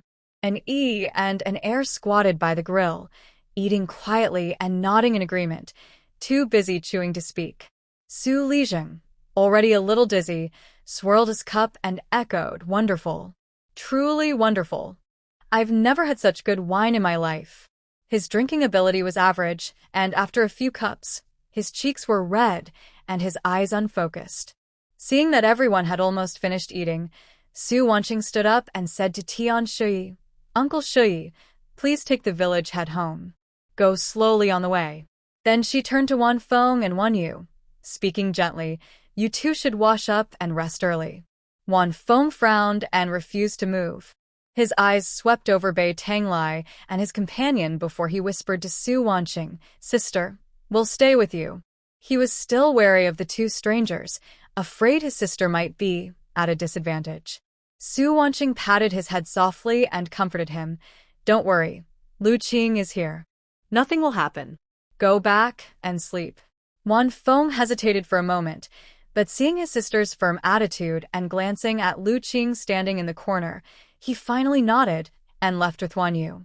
The courtyard soon became much quieter. Mo Tsiyuan put down his cup, walked quickly to Su Wanqing, and bowed with a smile. "Miss Su, thank you for your generous hospitality today. The barbecue and wine were truly eye-opening and delightful." Then his tone turned serious. "To be honest, what I admire most is your medical skill. The poison that Mr. Bei suffered from last time was extremely rare. Ordinary doctors wouldn't even recognize it, yet you not only cured him but also cleared all the lingering poison from his body. That's truly remarkable." Before Su Wanqing could reply, Mo Tsiyuan bowed deeply and said sincerely, "Miss Su, I've studied medicine for many years, but never found the right path. Please accept me as your student. I promise to study diligently and never slack off." Su Wanqing quickly waved her hand, sounding helpless. "You flatter me, Mr. Mo. I'm not qualified to be your teacher. The detoxification last time was just a coincidence. I didn't even know exactly what poison it was. I just happened to have an antidote that worked." She deliberately downplayed her skill, hoping to end the matter quickly. But Mo Tsiyuan wasn't discouraged. He had expected that true experts often hid their abilities. Smiling, he said, "Miss, you're far too modest. Coincidence alone couldn't have cleared even the lingering poison. You must have a special skill. I understand the rules and won't ask too many questions. I only hope you will give me a chance to learn from you as a disciple." Su Wanqing secretly felt a headache. North Halley, this great Buddha, hadn't been sent away yet, and now someone wanted to become her disciple. One problem was not yet solved, and another arose. She thought for a moment and immediately entered her space. She searched the ancient books section and found a medical secret manual that recorded difficult and complicated cases. This book was considered ancient even in the 23rd century, as traditional Chinese medicine was much less common then. She was interested in it herself and had studied it. She placed it in the ancient section of her space, where it automatically adapted to the font of this era and included hand-drawn illustrations, looking just like old books from this time. "Young Master Mo, please wait a moment," Su Wanqing said to him, then turned back to her room. After a short while, she came out holding an old stitched book and handed it to Mo Tsiyuan. "I don't have much to teach you. This book records some remedies for miscellaneous illnesses and diagnostic ideas. Maybe it will be useful to you. Take it." Mo Tsiyuan hurriedly took the book and opened it, his eyes widening in surprise. The pages had neat handwriting, and the explanations of various difficult cases were detailed and careful. It included not only analysis of medicine and pharmacology, but also precise hand-drawn diagrams of acupoints, prescriptions, and even notes on differences in medication for different body types. It was more thorough and exquisite than any medical book he had seen before. He was so excited that his hands trembled. With a thud, he knelt on the ground. He casually picked up an empty teacup from the table, poured some cold tea into it, and raised it overhead, choking with emotion. "Master, you are willing to give me such a precious secret manual. That means you accept me as your disciple. Please, accept my bow." Su Wanqing was startled and quickly reached out to help him up. "Young Master Emo, get up quickly. I already said I can't be your master. This book is just for your reference," she said, feeling uncomfortable about a person who seemed more mature than herself calling her master. But Emo Tsiyuan stubbornly refused to get up. He held the teacup tightly and insisted, "If you won't accept me, why would you give me such a precious book? Clearly, you are willing to teach me. If you don't agree, I won't get up." Su Wanqing looked at his stubbornness and thought about how rare doctors were in this era. If he could truly understand the contents of the book, he could help many people. Finally, she relented. Fine, fine. "I agree. Get up quickly." She left some room for him, knowing there were more volumes in her space.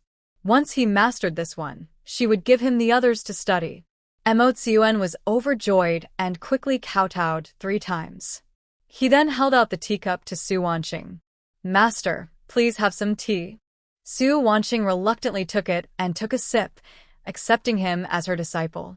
This scene caught Bei Tanlia's attention, and he immediately felt anxious. He hadn't spoken much with Su Wishing, but Emo Tsiyuan was now her disciple. In the future, they would meet more often than he did. He clenched his wine cup, his knuckles turning white, and his face darkened slightly. His eyes showed a mix of eagerness and subtle jealousy. He wanted to go over and separate the two, but couldn't think of a good reason, so he just sat there, feeling restless. Emo Tsiyuan was very happy. He quickly stood up, carefully put the secret manual into his pocket, and gently pressed his fingertips to his collar, afraid of damaging it. His playful mood from before was gone. He stood quietly beside them, slightly bowing his waist, looking respectful. He spoke softly. "Thank you, Master. I will study this manual carefully and not disappoint your kindness." Bei Tanglai couldn't hold back anymore. He suddenly put down his cup, stood up quickly, and walked over to Su Wishing. His tone was gently forced, with a hint of urgency. "Miss Su, thank you for your hospitality today. The barbecue and wine are truly rare treats. Also, thank you for letting us stay in your house. It relieved my urgent worries." He looked at Emo Tsiyuan standing respectfully nearby. A flash of jealousy crossed his eyes. Then he quickly turned back to look at Su Wishing, trying to find something to say. "I didn't expect Brother Emo to have such good luck, to be able to take you as his teacher." Su Wishing looked up at him calmly and distantly. "Mr. Bei, you're too polite. Brother Emo studying medicine is his own choice. I have nothing to teach him." She deliberately kept her distance, not wanting Bei Tanglai to keep bothering her. But Bei Tanglai wouldn't stop. He unconsciously rubbed his sleeve and added, "Miss, you're too modest. Just talking about this white wine, it's even more fragrant than the tribute wine from the palace, showing your cleverness. If I can trouble you in the future in the village, just tell me. I won't refuse." He just wanted an excuse to interact more with Su Wishing. Seeing this, Emo Tsiyuan quickly stepped in to support her, unaware that Bei Tanlia's expression was growing darker. "Yes, Master. Brother Bei is very capable. With him in the village, he can help take care of many things. I will come to ask you for advice every morning, so I can stay with you and keep you company, so you won't be lonely." Bei Tanglai shot a sharp look at Emo Tsiyuan, warning softly, "Mind your words." His jealous look was almost impossible to hide.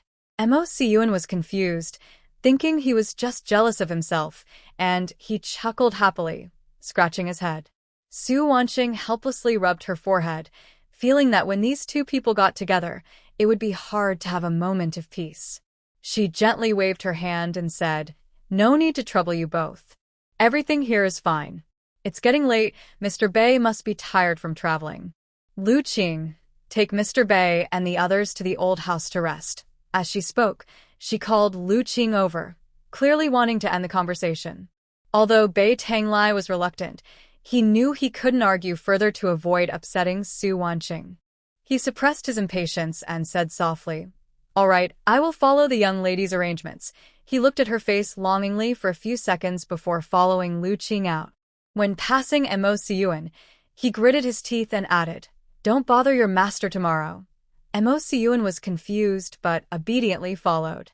Before leaving, he turned back and said to Su Wanqing, "Master, I will come early tomorrow." Su Wanqing watched their figures walk away, sighed softly, and then instructed Xiao Nyang and the others to clear the dishes. Bei Tanglai followed Mo Siyuan back to Su Wanqing's old house, feeling increasingly annoyed with those around him. He had kept his feelings bottled up all night but hadn't spoken a kind word to Su Wanqing. Instead, this guy had directly become her disciple, now able to stand beside her openly. Just thinking about it made his blood boil. Mo Siyuan, holding the secret manual and looking proud, deliberately approached Bei Tanglai and waved it teasingly. "Prince, do you think my master is the best? Not only did he give me a precious book, but he also let me eat with him. Tomorrow, I'll go early to pay my respects and maybe grab breakfast there. Maybe they still have the delicious food from yesterday." Bei Tanglai shot him a cold glance, his tone icy. "You talk too much. Calling him master sounds natural enough." "Of course. I am now his proper disciple." Mo Siyuan grinned shamelessly. "If you're jealous, just ask him to take you as a disciple too, but I doubt he'll want to bother with you." Bei Tanglai was speechless, glaring fiercely at him before turning into the side room. That night, his mind was full of Su Wanqing. He kept thinking about how Mo Siyuan would cling to her again tomorrow and how to get closer to her. He tossed and turned all night, unable to sleep well. At dawn, Missouri Siyuan eagerly wanted to rush to Su Wanqing's house. As he reached the door, Bei Tanglai stopped him. "Wait, I'll go with you." Bei Tanglai, dressed in his usual clothes, looked tired but still handsome. Mo Siyuan hesitated for a moment, wanting to say that the master's greetings shouldn't include others, but when he saw Bei Tanglia's unyielding gaze, he didn't dare to argue. He could only mutter, "Fine, I'll go, but don't talk nonsense," and make the master angry. When they arrived at Su Wanqing's house, Lu Qing happened to see them and led them into the main hall. "Please wait a moment, I'll go inform Miss," he said. Su Wanqing was just finishing her wash when Chun Tao came to report that Mr. Bei and young Master Mo had arrived early. She adjusted her hair in the bronze mirror, feeling a headache.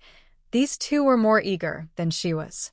She ordered, "Tell Xiao Nyang to prepare more ingredients for soup dumplings and fried dumplings." After giving the instructions, she hurried to finish her own washing. Just as she finished, she saw Wan Feng and Wan Yu holding hands with Tian Xiaoman and Tian Sui at the courtyard gate, waiting for her. "Big sister." Wan Yu happily ran over. "We came to eat with you." Su Wanqing held her sister's hand and led her into the main hall. As she opened the door, she saw Bei Tanglai and Mo Siyuan.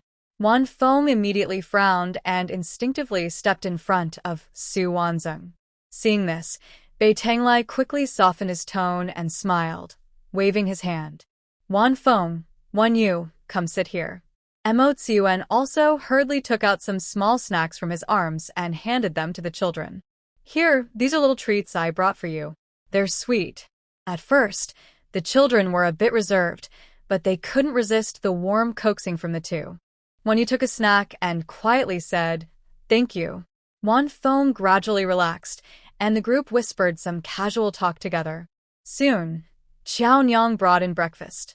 Steaming baskets of plump soup dumplings and golden, crispy fried dumplings filled the air with a tempting aroma. Bei Tanglai and Mo Siyuan exchanged glances, both a bit puzzled. They looked like buns, but not quite. Mo Siyuan was the first to pick up a soup dumpling, carefully biting into it. The delicious broth exploded in his mouth, soft skin, tender meat filling, and more flavorful with each chew. His eyes lit up as he mumbled, "Wow, this bun actually has soup inside. It's so delicious." Bei Tanglai also took a bite, his eyes full of amazement. He had tasted many delicacies, but never experienced such flavor, fresh but not greasy, with an excellent texture. They ate without speaking much, fully absorbed in the meal. After breakfast, Tian Xiaoman and Tian Sui pulled Wan Feng and won you to the school. Mo Tsiuan immediately stuck close to Su Wanzheng, calling her master one after another and helping to clear the dishes. Master, your breakfast is amazing. It tastes even better than the Imperial Palace's delicacies. He leaned close to Su Wanqing, speaking in a friendly tone. Master, can I come here often to eat? I won't eat for free. I'll work for you. Seeing this, Beit Anglai stepped forward quickly and added, I want to join in too. This small gesture is my respect. He then took out a stack of silver notes and, without hesitation, handed them to Su Wanqing. She held the thick stack of silver, her fingers pausing. Each note was worth 10,000 taels, and the whole stack was at least 180,000 taels. She secretly marveled at the Regent King's grandeur, always carrying so much silver. She wasn't short of money, but seeing their eager and stubborn eyes and knowing they hadn't done anything bad, she finally agreed, saying, All right, if you want to eat, just come. But you don't need so much. Yes, yes. Beit Anglai quickly waved his hand. It's nothing to pay for a meal made by the master. Mo Tsiuan looked at the stack of notes, thinking to himself, then turned to plan some new and interesting gifts for Su Wanqing, wanting to stand out. True to his word, the next day, he brought many rare herbs and some unusual small items rarely seen on the market, all at once presenting them to Su Wanqing. Master, keep these herbs. They might be useful for making medicine. These small things are just to pass the time. I picked them out myself. Seeing this, Beit Anglai naturally didn't want to fall behind. Instead of giving fancy gifts, he understood Su Wanqing's preferences better. Knowing she loved tending her garden, he sent a few rare flower seedlings. Noticing she often wore simple skirts, he gave her fine yun brocade and elegant embroidery threads. Even remembering she usually wore a veil, he found lightweight, breathable ice silk fabric with a smooth touch. Each gift was valuable but modest, showing his thoughtfulness. Su Wanqing looked at the gifts from both men, feeling a bit helpless, but unable to refuse outright. She didn't want to get too involved with others, but their enthusiasm was hard to resist. She could only accept and occasionally say a faint, thank you. Beit Anglai always took the opportunity to ask if she liked the gifts, while Mo Tsiuan kept talking about how to use the herbs. Both secretly competed, trying to gain more presents through their gifts. Days passed, and Beit Anglai and Mo Tsiuan completely stayed at Su's place. The new vegetables they planted, the unique flowers blooming by the roadside, and the delicious dishes Su Wanqing kept making all kept them from leaving. They had no intention of going away. Dark 1 and Dark 2 are restless. Seeing Lu Qing's skills are average, they often guide him in martial arts. The group gets along well. Dark 7 and Dark 8 move from hiding to the open, guarding around the small courtyard and making sure everything is safe. Beit Anglai notices that Wan Feng is very interested in martial arts. He uses all his effort to teach him, from stance training to basic moves, with great patience. Over time, Wan Feng's attitude toward him softens, and he no longer always guards against him. Beit Anglai feels proud, thinking this is a good chance to get closer to Su Wanqing. One evening after dinner, Mo Tsiuan looks at the few unused guest rooms at Su Wanqing's house. He steps forward and asks cautiously, Master, these guest rooms are empty. We come back and forth every day, which is troublesome. Can we move in? We promise not to bother you and can help take care of the yard. Beit Anglai immediately agrees, looking at Su Wanqing with hopeful eyes. Yes, Miss Su. We will stay in the guest rooms and won't overstep. With us here, we can also help look after Wan Feng and the others. The two speak in harmony, as if they had planned this long ago, and they are eager to take a step further.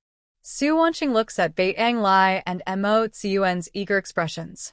She also thinks that although these two have been clingy lately, they haven't caused trouble and have quietly helped take care of the yard. She finally agrees, all right, you can stay in the guest rooms.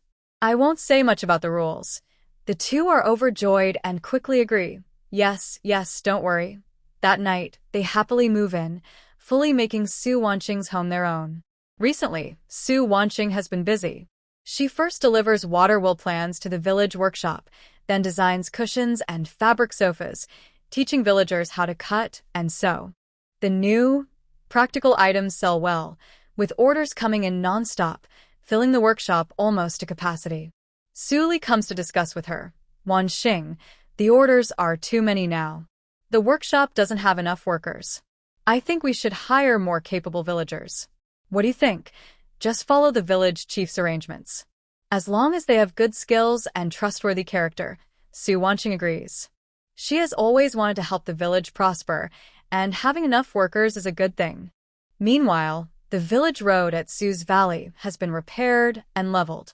Villagers are busy building a road to the town, making transportation easier. Even more exciting, the potatoes and sweet potatoes planted on the previously cleared land are now ready for harvest. Looking at the ripe fruits in the field, the villagers all smiled happily. When they were harvesting, they kept saying, "If this works out, we won't have to worry about starving anymore." Thanks to Su Wanqing's composting techniques, the harvest far exceeded expectations, and abandoned land yielded 15,000 jin of potatoes and 13,000 jin of sweet potatoes, with an average of nearly 1,500 jin per mu. The news spread quickly, and the whole Sujiao village was excited. Villagers cheered around the harvest, and even Su Lijing was so moved his eyes turned red. It's truly divine blessing. Wanqing has shown us a good way forward. Bei Tanglai looked at the bountiful scene before him, also full of surprise. He grew up in the capital and was used to seeing good harvests, but he had never seen such high yields from wasteland. He immediately found Su Wanqing and spoke seriously. "Wanqing, these potatoes and sweet potatoes are producing so much. If we promote this across the country, it could solve many people's food problems. I want to buy some seeds and harvests from you to help spread the planting. What do you think?" Su Wanqing waved her hand. "No need to buy. The Sujiao will keep enough seeds for next year and give some to each villager. The rest can be taken by you to promote. Helping the people is a good thing." Su Lijing and the villagers also agreed.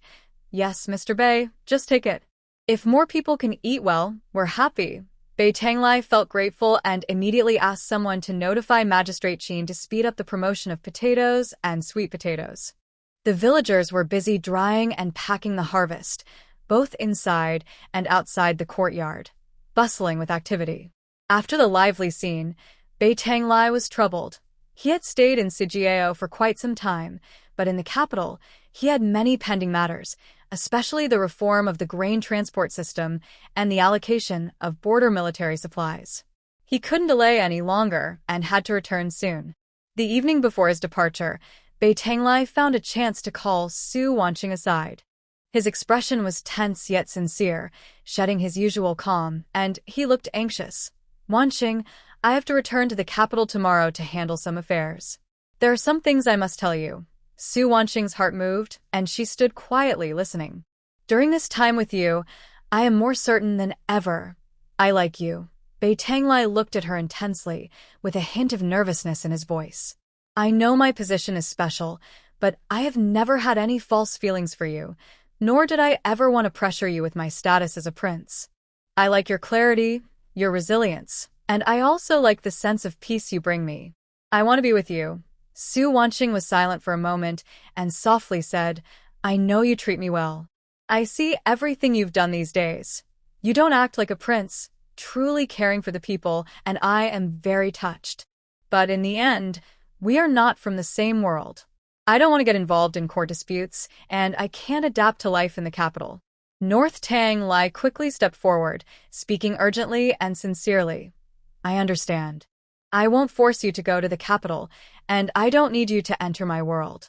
I just want to be able to be part of your world and stay by your side.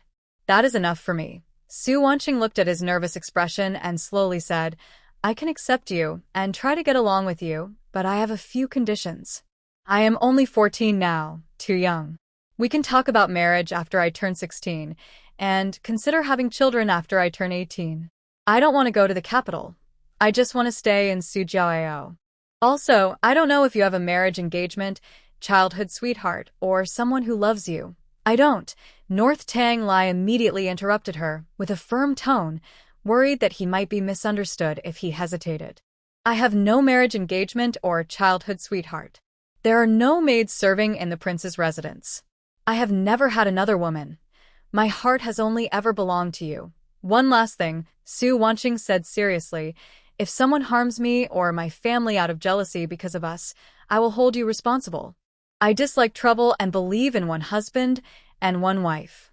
If you change your mind or if your body is dirty, I will not want you anymore. I agree. I accept all your conditions.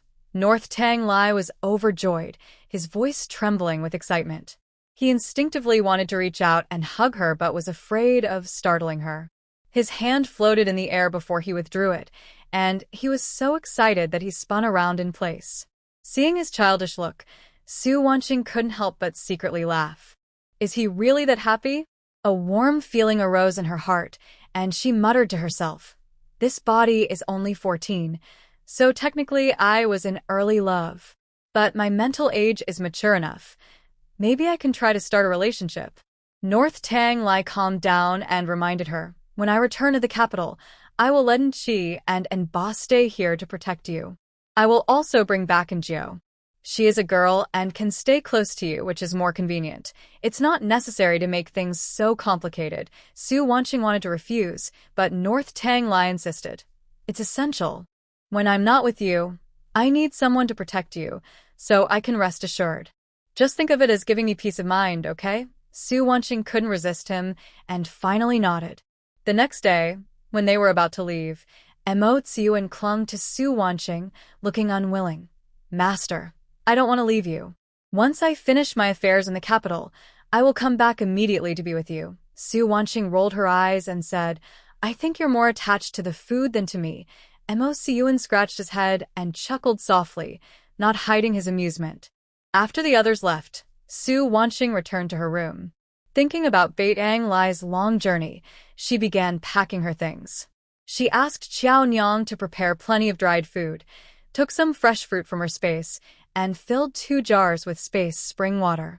She also took out an antidote potion and stored it in a porcelain bottle in the ancient books area of her space. She packed some crispy noodles as snacks, 2 solar lighters for easy fire making, a few solar lamps and fans, and 2 insulated water bottles. She also gave Mo Tsiyuan a medical book, so he could continue studying in the capital. Unconsciously, she packed a large bag. As she looked at it, she suddenly froze. Was she caring too much about him? Had she really fallen for this sincere and handsome regent? Su Wanqing had someone pack her belongings into a delicate bamboo basket. When she arrived at the inn, Baitang Lai and Mo Tsiyuan were already waiting to leave. She handed the basket to them, then took out the porcelain bottle with the antidote and handed it to Baitang Lai. "This is an antidote. It can cure most common poisons. Keep it with you for protection and take good care of it." Baitang Lai carefully took the bottle with his fingertips as if it were a treasure and nodded repeatedly. "I understand. I'll keep it close." Qiao Nyang also handed some prepared food to an and Air. Mo Tsiyuan tiptoed to peek into the bamboo basket, eyes wide with anticipation, saliva almost dripping from his mouth. Seeing his expression, Su Wanqing couldn't help but smile. "Stop looking. I left a portion for you in the box, along with a medical case and notes I found. It's simpler than the last one, perfect for your current level." Mo Tsiyuan's eyes lit up instantly. He reached out to grab it. "Thank you, master. You're the best to me." But Baitang Lai was faster and hugged the basket to his chest, raising an eyebrow at him. "What are you in such a hurry for? I'll give you more on the way. Don't ruin what Wanqing gave you." He looked at Mo Tsiyuan with annoyance, feeling that this kid was a nuisance. He thought about tossing Mo Tsiyuan straight back to the capital to keep him from taking advantage of Wanqing's kindness. "Prince, you're too stingy." Mo Tsiyuan pouted, but didn't dare to snatch it. He could only mutter, "Master gave it to me, not to you. Why are you protecting it? Whatever Wanqing gives you, I also hand it over." "Stop wasting time." Baitang Lai refused to give in at all, holding his box as if protecting a child. Su Wanqing watched quietly and found it amusing. These two looked like children fighting over food. After a few greetings, Baitang Lai and his group mounted their horses. He pulled on the reins, looked back at Su Wanqing several times, then reluctantly waved his whip and set off. In the evening, Wan Feng and Wan Yue returned from school and learned that Baitang Lai and his group had gone back to the capital. They looked a little sad. Manhwa tugged at Su Wanqing's sleeve and whispered, "Sister, will Mr. Bei and young Master Mo come back?" "Yes, they will. Once they finish their work in the capital, they'll return," Su Wanqing said, rubbing her head. Life quickly returned to normal. She spent her days eating with her younger siblings, teaching them, visiting the workshop to check progress, and in her free time, she explored her space or practiced shooting with her gun. Lately, she kept thinking about light skills. She had no basic training in this world, so she could only rely on some fighting skills, gunplay, and her space for self-defense. It wasn't enough to be truly safe. Seeing her body grow stronger, she wondered quietly, is it still possible to learn now? Recently, she had been eating well, and her body had become much sturdier. Her development was just right, slim but not weak, with a slender waist and straight shoulders. Her figure was growing well. Her skin was fair and translucent from the mountain breeze, showing her youthful delicacy. When she wore a thin veil, only her bright, beautiful eyes showed, and her overall aura was pure and slightly aloof. She was quietly beautiful, unassuming but captivating. Meanwhile, inside the Prime Minister's residence in the capital, a maid hurried back to the main courtyard of the legitimate daughter, Lin Yiru, with an urgent tone, Miss, the Regent King has returned to the residence." Lin Yiru was applying makeup in front of a bronze mirror. When she heard this, she paused her movements and her eyes lit up instantly. She was 21 years old and had loved Beitong Lai for many years. Even when suitors came knocking, she refused them all, focusing only on him.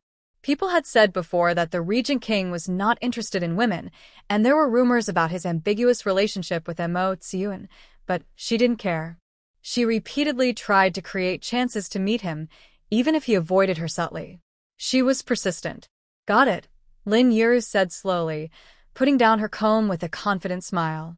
"He's been out so long this time, he must be tired. Prepare some longjing tea he likes and find out where he's been. I need to plan carefully. This time, I must make him notice me." On the other side, Beitong Lai returned to the regent's palace. The first thing he did was carefully open the bamboo box given by Su Wanqing. He gently took out the items she prepared. He thought every day about these things and was reluctant to use them, not even willing to eat a snack. Each one was a gift from Wanqing, and he wanted to cherish them all. The next morning, he brought a report promoting potatoes and sweet potatoes to the palace to seek an audience. Emperor Beitong Zhao, his older brother, was very happy after reading the report. He pounded the table and praised, "Excellent. Excellent potatoes and sweet potatoes. With these, the common people will no longer worry about food and warmth." Beitong Zhao immediately issued an order to reward the Su family with 5,000 taels of silver, exempt them from taxes for 5 years, and give priority to their children for official exams and education. All forced labor was also cancelled. He personally wrote the words, "Abundant Village," and asked the Ministry of Rights to make a plaque quickly and send it to the Su family. At the same time, he appointed a seat official, Su Lijing, who could coordinate with the county government to promote planting using official documents. When the order reached Sujiaku, the whole village was excited. Su Lijing held the imperial decree with tears in his eyes, thanking Wanqing repeatedly. "Wanqing girl, this is all thanks to you. I never thought I could become an official, and our village has come this far." The villagers gathered around Wanqing, expressing their gratitude. She smiled and comforted everyone, feeling happy about the changes in the village. In the palace, Beitong Zhao looked at Beitong Lai and changed the subject, teasing, "You little brother went out and not only handled a big matter, but also looked much better. Tell me, have you set your heart on some noble daughter? You haven't spoken about it all these years. I thought you'd be lonely for life." Beitong Lai showed a gentle expression and said firmly, "Brother, I do like someone. You don't need to worry about marriage. She's still young and needs some time." "How young can she be?" Beitong Zhao became more interested and kept asking. But Beitong Lai refused to say more, only replying, "Don't ask too much, brother. I have my reasons.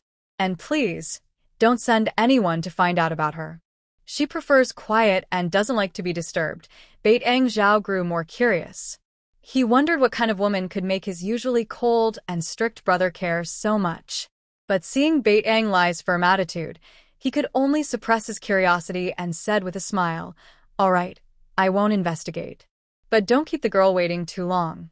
Inside the Prime Minister's residence, Lin Yiru learned that Bait Ang Lai had someone he liked. She specifically told the Emperor not to investigate. She was furious and suddenly threw her teacup to the ground, shattering it and scattering pieces everywhere. "Someone he likes," she gritted her teeth, her eyes full of hatred. "Who is it? Who could it be?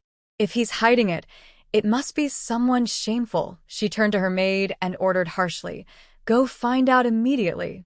Dig 3 feet if you have to. Find that woman. I want to see who dares to compete with me." The maid hurriedly responded, "Yes, miss. I will arrange it right away."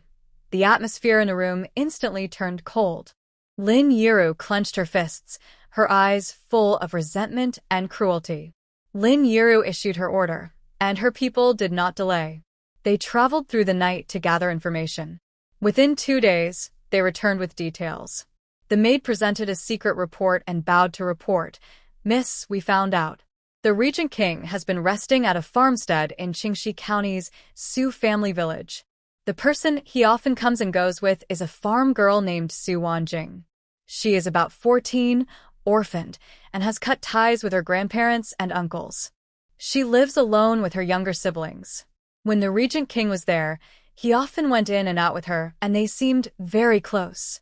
A farm girl? Lin Yiru clenched the secret report, her knuckles turning white. Her eyes were full of frustration and contempt. "After waiting so many years, I lost to a rural girl." The more she thought about it, the angrier she became. She immediately called her trusted maid, Zhang Mama, and said coldly, "Take a few people to Su family village and get rid of that Su Wanjing." She handed Zhang Mama a silver ingot, her tone harsh. "Give her 500 taels. That's enough for her to buy half a mountain. Let her take the money and get far away, never appearing before the Regent King again. If she's not sensible, scare her. She's with her younger siblings, right? Whether her future is good or bad depends on whether she knows how to behave." Zhang Mama received the order and the next day took some guards, dressed in fine silk, heading to Su family village. When they arrived at Su Wanjing's door, she pushed the door open and saw Su Wanjing sitting on the porch, looking at the workshop's accounts. She immediately slapped 500 taels of silver on the stone table and said domineeringly, "Here's 500 taels. Take it and leave Su family village. Never see the regent's son again. This money is enough for you to live peacefully for the rest of your life." Su Wanjing looked up at the silver, her expression calm and steady, not even moving her fingers. Seeing this, Zhang Mama's face darkened, and her tone grew more threatening. "Don't be ungrateful. I advise you to be more sensible, or your 2 younger siblings will have a hard time in school and in the village in the future." Su Weiniang put down her account book, raised her eyebrows slightly, and spoke coldly. "Who are you to come here and cause trouble? How dare you?" Madame Zhang was furious, raising her hand to slap her. "Do you think you can question my status? Be obedient and listen." Su Weiniang turned aside to avoid her, too lazy to argue, and called out loudly, "Chun Tao, go to the vegetable garden and bring back the hidden ones." Recently, the hidden ones had become obsessed with her garden, where they were studying new and strange vegetables, like 2 food lovers. Soon, the hidden ones hurried over. When they saw Madame Zhang's clothes and accessories, and glanced at the guards behind her, they immediately recognized the emblem of the Prime Minister's residence. Their faces turned cold. "Miss, what do you need?" "Ask them to leave and don't block my door," Su Weiniang said calmly, but a hint of anger was in her eyes. She knew that Bei Tonglia's identity would cause trouble, but she didn't expect it to come so quickly or that they would threaten her directly. The hidden one stepped forward and coldly told Madame Zhang, "Madame Zhang, please leave." Seeing this, Madame Zhang knew her opponent had help, so she didn't dare to fight. She could only leave with some harsh words, angrily taking her people away. While the hidden ones arranged for people to watch Madame Zhang and her group, they immediately sent an urgent message to the capital, thinking that if they didn't act quickly, the main lady might be in danger. At this moment, Su Weiniang asked for details. The hidden ones quickly reported, "Madam, this is someone sent by Lin Yiru, the legitimate daughter of the Prime Minister's residence. Miss Lin has admired the prince for many years and tried to meet him several times, but he avoided her. The prince is known for not being interested in women, and he has never kept a woman around, except for you, Mississippi. Don't call me madam, and don't try to make connections." Su Weiniang glared at him angrily. "If you keep calling me that, you and Ba will go back to the capital." The hidden ones quickly shut up and bowed, saying, "Yes." Mississippi, meanwhile, Madame Zhang, after being driven away, felt very resentful and increasingly unwilling. She immediately ordered 2 guards, "Wait near the school. Capture Su Weiniang's younger siblings. As for Su Weiniang herself, we'll find a way to ruin her reputation. No matter how much the regent likes her, he won't want a fallen woman." Su Wanqing was holding back her anger, thinking about going out later to deal with these people. She took out some ice cream powder from her space and said to Qiaonyang, "Make some dessert to cheer us up. The children love it." Before Qiaonyang could start, a loud cry came from outside the yard. It was Tian Swear, screaming desperately, "Miss! Miss! Something's wrong." Su Wanqing's heart tightened. She quickly went outside and saw Swear crying so hard she couldn't breathe, trembling all over. "What happened? Take your time to tell me." "Wan Feng and Wan Yue. They've been taken away." Swear choked on her words. "And she and Ba have gone after them. Xiaoman was hurt protecting us." Su Wanqing's face turned pale instantly. She grabbed Swear's arm and asked, "How did you come back?" "Where is Xiaoman? My brother told me to come back and report." He bled a lot," Swear cried, pointing toward the village entrance. "It's just down the road ahead." Without hesitation, Su Wanqing ran with Swear toward the village entrance. Halfway there, she saw Xiaoman lying on the ground, half of his body stained with blood, breathing weakly. Her heart clenched. She quickly took out a hemostatic pill from her space, fed it to Xiaoman, and shouted to Lu Qing, who was rushing over, "Hurry! Carry Xiaoman back." Qiaonyang is waiting in the yard. Tuanzi was also panicking, spinning around anxiously. Then she immediately ran out. Lu Qing hurriedly picked up Xiaoman and rushed back. Su Wanqing took out space spring water and wound medicine from her pocket, handing them to Qiaonyang, who was coming. "Use this spring water to clean the wound, then apply medicine. We must save him." After settling Xiaoman, her eyes flashed with fierce anger. She turned and sped toward the direction wherein she and Ba had gone. Those who dared to hurt her sister and brother, and so brutally, deserved to die. A few steps out, Su Wanqing suddenly stopped, feeling regretful. She had been too anxious earlier and forgot to put tracking devices on Wan Feng and Wan Yue. She immediately turned back, took a small, palm-sized phoenix from her space, an advanced tracking device from the 23rd century, capable of precise tracking when linked with the locator, and able to attack if in danger. The phoenix spread its wings and landed on her shoulder. Su Wanqing lightly tapped its beak, completing the tracking link instantly. She opened her space screen, which showed 2 small reds moving quickly. It was clear the kidnappers were taking her siblings and had not taken the main road. They had gone straight into the nearby mountains. Seeing the exact location, Su Wanqing's tense heart eased slightly, and her burning anger cooled a bit with her growing sense of reason. She raised her hand to signal Rui Niao to go ahead. Rui Niao understood, let out a soft cry, spread its wings, and flew swiftly in the direction of the signal, quickly disappearing over the forest. Su Weiniang followed closely behind, walking steadily toward the deep mountains, her eyes still filled with fierce determination. And she and Ba kept following the trail of Zhang Mama and her group. Soon, they stopped the carriage beside the main road. After a quick fight with the guards, they subdued them. They then moved forward quickly, lifting the curtain of the carriage, but only saw Zhang Mama and her maid. The inside was empty, no sign of Wan Feng or Wan Yu. "Where are they?" And she grabbed Zhang Mama's collar, her voice sharp and cold, full of killing intent. Zhang Mama was squeezed so tightly she could hardly breathe, but she kept calm and tried to lie. "I don't know who you're talking about." I was just returning with my guards. I've never seen any children. She knew that as long as she endured this moment and her men took the children away, no matter how strong these people were, they wouldn't succeed. Seeing this, and Ba understood most of the situation. He said coldly, "Stop wasting time with her. They must have taken a different route.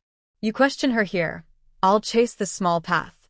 Before he finished speaking, he turned and rushed toward the deep mountains. Since the kidnappers had the children, they wouldn't take the main road, only the mountain trails.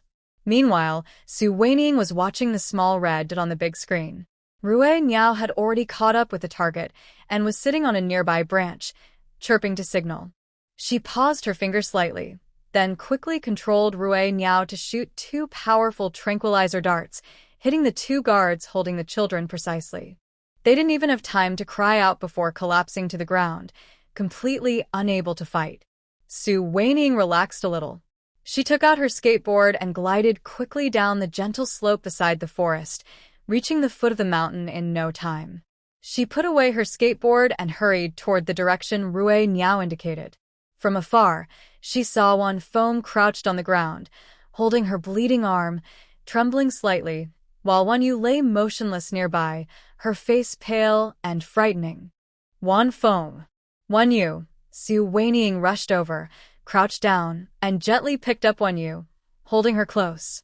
She checked her breath with trembling fingers and used her space scanner to quickly scan her. She confirmed her sister was unharmed, only unconscious for now, and her heart finally eased a little. At this moment, Tuanzi also hurried over, circling around Wan Feng anxiously, whimpering softly with worry. "Big sister, I'm fine." Wang Feng endured the pain in his arm, gently patting Su Wanqing's back to comfort her. He turned around and said, "When you cried too loudly," and was knocked out by them. She didn't suffer any other harm. As he spoke, he deliberately hid his injured arm behind his back, not wanting his sister to worry more. Su Wanqing quickly grabbed his arm and looked at the deep wound that showed bone. Her eyes filled with tears of concern. She didn't say much, but quickly took out medicine from her space to restore energy and blood, opened the bottle, and fed Wang Feng. She also carefully poured space spring water to clean the blood from the wound, moving gently but efficiently. "Hold on a bit. Once this is covered, you won't need stitches, and it won't leave a scar after healing." She took out a non-stitch wound patch and carefully applied it following the instructions from her space. She was very careful throughout because, although the patch was good, it required precise application. Any mistake could affect healing. After treating the wound, she fed Wan Yu a few sips of space spring water. Seeing her sister's brow relax and her breathing steady, she finally felt at ease. "Tuanzi, take these 2 people deep into the mountains and leave no trace," Su Wanqing said coldly, glancing at the unconscious guards on the ground. Tuanzi responded, biting the corner of one guard's clothing and struggling to drag him into the forest. Su Wanqing then kicked the other guard toward Tuanzi, letting it handle him. Just as she finished, she heard footsteps approaching, and then followed the trail and hurried over. Seeing that Su Wanqing had already rescued the 2 children, he was surprised and happy. He quickly stepped forward and bowed. "Miss, you're so fast. I just came from Zhang Mama's place, and I didn't expect you to have already rescued them," he secretly marveled. Her speed was even faster than their secret guards. "Let's go back and handle the rest," Su Wanqing said calmly but with firm authority, carrying Wan Yu and holding Wang Feng's hand, and then quickly responded and protected her as they hurried down the mountain. Back at Su Wanqing's home, and she was questioning a guard intensely. When they returned, he immediately came over. The guard, already overwhelmed, was terrified and quickly confessed it was Zhang Mama's order. "She told us to split up. She took some people along the main road to distract you, while the other 2 took the children along a small path into the mountains to wait for news." Hearing this, and Chi's face darkened. He swiftly executed the guards, leaving only Zhang Mama and a close maid, who were then brought before Su Wanqing. "Miss, everything has been taken care of. These 2 will stay here for your questioning." Su Wanqing handed Wan Feng and Wan Yu over to Qiaonyang to watch, then turned to look at the 2 people being held. No matter how Anqi pressed for answers, Grandma Zhang refused to speak, biting her lip with a stubborn look, as if she was unafraid of boiling water. She kept cursing Su Wanqing as a lowly peasant girl, saying she was unworthy to compare with Lin Yiru. At this moment, Su Wanqing was full of anger and had no patience to talk nonsense. She took out 2 bottles of illusion potion from her space, quickly stepped forward, and forcibly held their chins to give them the medicine. The drug worked very fast, causing deep hypnosis in a moment, making them reveal all truths without defense. Seeing their eyes become vacant, Su Wanqing slowly asked, "What exactly did Lin Yiru ask you to do?" Grandma Zhang's eyes were hollow as she muttered, "Miss asked us for 500 taels of silver to let her leave the regent's side. If she refused, she would spread rumors about her trying to cling to the powerful and threaten her with her younger siblings. If that didn't work, she would eliminate her completely to prevent future trouble." "Did Lin Yiru also attack others?" Su Wanqing asked again. The maid replied, "Yes." A few young ladies who admired the regent were dealt with by Lin Yiru. Some had their reputations ruined by rumors, others were sent far away and never returned. After hearing this, Su Wanqing's fingertips went cold with anger. She secretly cursed Bei Tanglai for causing such big trouble with his reckless actions, which brought disaster to her and her younger siblings. She waved her hand at Anqi coldly, saying, "Deal with them. Don't dirty my yard." Anqi responded and quickly led the 2 away. Soon, there were 2 muffled thuds, and everything went quiet. After settling Wanfeng and Wanyue, Su Wanqing immediately went to see Tian Xiaoman. Lu Qing had already cleaned her wounds with the spring water she left behind. Mother Lu sat by the bed, wiping tears while helping Xiaoman wash her face. Tian Shi squatted at the door, clutching his hands tightly, looking very anxious. Xiaoman had 3 knife wounds on her body, her breathing weak, and her face pale as paper. Su Wanqing hurried over, took out nourishing medicine from her space, carefully fed it to Xiaoman, then used spring water to clean her wounds again and replaced the new wound dressing. "Mother Lu, she needs a light diet these days, more soft porridge. I left some herbs for Qiao Nyang to make medicinal food to help her recover." She warned, "Make sure she doesn't move too much and keep her from getting the wounds wet. If anything unusual happens, tell me immediately." Mother Lu quickly nodded and tearfully thanked her, saying, "Thank you, miss." Su Wanqing patted her shoulder to comfort her, then took out a bundle of precious herbs and handed them to Qiao Nyang. She repeatedly explained how to prepare the medicinal dishes to ensure Xiaoman and Wanfeng would recover quickly. After arranging everything, she stood alone in the corridor, her face dark and frightening, radiating a cold aura. Hidden in the corner, the spies dared not make a sound. They had followed Bei Tanglai for many years and had never seen Su Wanqing like this. They knew the future matron was truly angry now. Lin Yiru and the Prime Minister's residence might be in trouble. Su Wanqing turned back to her room and took out the fire attack device from the depths of her space. The device was black, small, and portable. It could fly high for a long time and locate targets precisely. After burning, it left no traces, making it a powerful tool for danger. She touched the switch with her fingertip, her eyes cold and sharp. Since Lin Yiru dared to threaten her family, she wouldn't show mercy. This first fire was aimed at the Prime Minister's residence to teach them a lesson. She pressed the switch, and the fire attack device flapped its wings and flew out of the window, heading swiftly toward the Prime Minister's house in the capital, leaving only a faint shadow that disappeared into the night. The fire attack device, with its precise targeting, sped through the night sky and soon reached above the Prime Minister's residence. Its tiny camera quickly scanned the entire estate, locking onto Lin Yiru's courtyard. It then hovered above a hidden spot and activated the main ignition program. Several thin flames shot out from the device's bottom, accurately landing on the roof eaves, curtains, and flammable objects inside the courtyard. The flames ignited instantly and soared half a zhang high. These weren't ordinary flames, but fueled by a special space-based substance that burned at high temperatures, blocked water, and only extinguished after consuming the target. Water or dirt had no effect. The advanced burning mechanism made the fire spread rapidly, visible to the naked eye.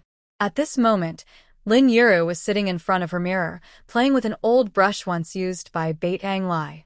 She had carefully searched for it, hoping to comfort her longing. Suddenly, she felt intense heat. Alarmed, she looked up and saw flames rising outside the window, with thick smoke pouring in through the cracks. "Water is on fire," she screamed in panic. Frightened, she jumped up and accidentally bumped into her dressing table. Her arm was brushed by the burning curtain, causing a sharp, searing pain. "Miss! Run quickly!" The maids rushed in, carrying the injured Lin Yuru out of the courtyard. The entire Prime Minister's residence fell into chaos, with shouts, footsteps, and breaking objects blending together. Lord Lin, the Prime Minister, hurried over upon hearing the commotion. Seeing the fierce flames, he immediately ordered, "Quick! Everyone go and put out the fire. Protect the young lady at all costs." The servants each did their part, pouring water from buckets and basins onto the flames. However, no matter how much water they used, the fire only briefly produced white smoke before growing even stronger. The water seemed to evaporate instantly from the intense heat. Someone tried to cover the flames with a quilt, but it caught fire immediately, making the fire worse. The fire burned from late at night until nearly noon the next day.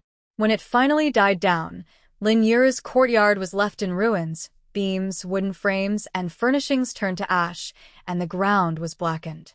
Only then did the flames slowly extinguish. Lin Yuru hid in another courtyard, looking at her injured arm and the destroyed home. She felt both pain and fear, trembling all over. Rumors spread quietly among the household staff. "This fire is too strange. No matter how much water they pour, it won't go out.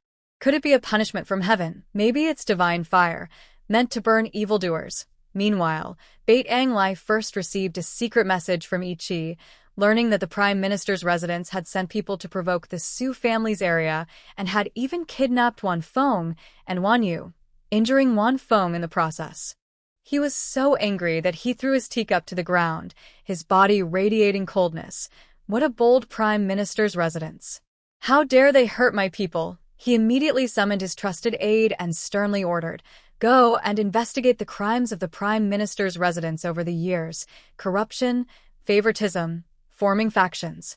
Record everything. I will personally go to the palace to report and expose their secrets." Baitang Lai's anger was hard to contain. Lin Yuru's courage was beyond what he expected, daring to attack someone he cared about. Before he could leave for the palace, another message arrived. "Your Highness, the residence of Lin Yuru, the legitimate daughter of the Prime Minister, suddenly caught fire. The flames are strange, unquenchable, and unstoppable. The entire courtyard is now in ruins, and Miss Lin has been injured on her arm." Baitang Lai's expression darkened, and a cold smile appeared on his lips. Such coincidence?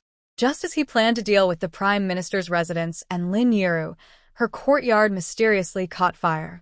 He quickly wrote a short note to Su Wanqing, his tone urgent yet gentle, filled with guilt and loyalty. "Wanqing, everything with the Prime Minister's residence started because of me.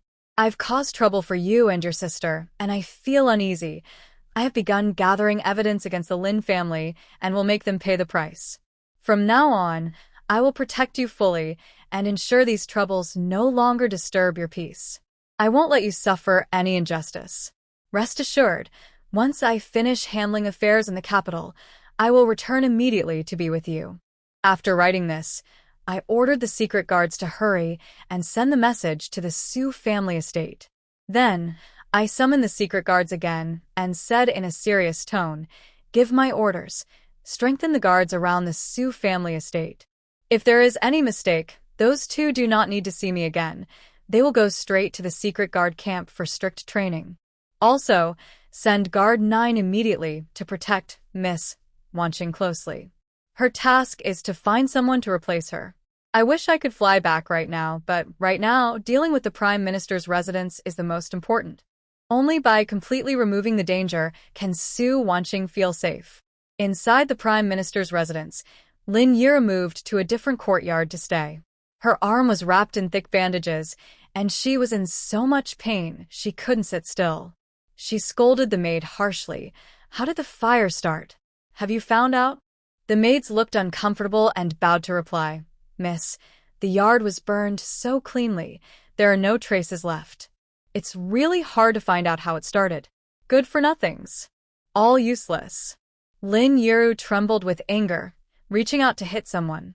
Her arm hurt so much she gasped and started crying. My arm. Will it leave a scar? If it does, how can I face the Regent King? She immediately summoned the imperial doctor and pointed at her arm, ordering, You must heal my arm. No scars at all. If there are any, I will kill you. The doctor examined her carefully, looking troubled. He bowed and said, Miss, the burn on your arm is quite large and deep. I will do my best with medicine to reduce scarring, but completely avoiding scars is very difficult. You need to rest well and avoid anger or water contact.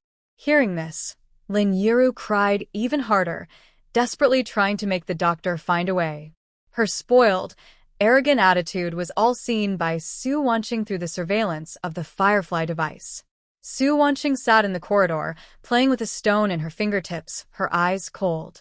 She softly said, Those who hurt my loved ones will burn in fire. This is just the beginning.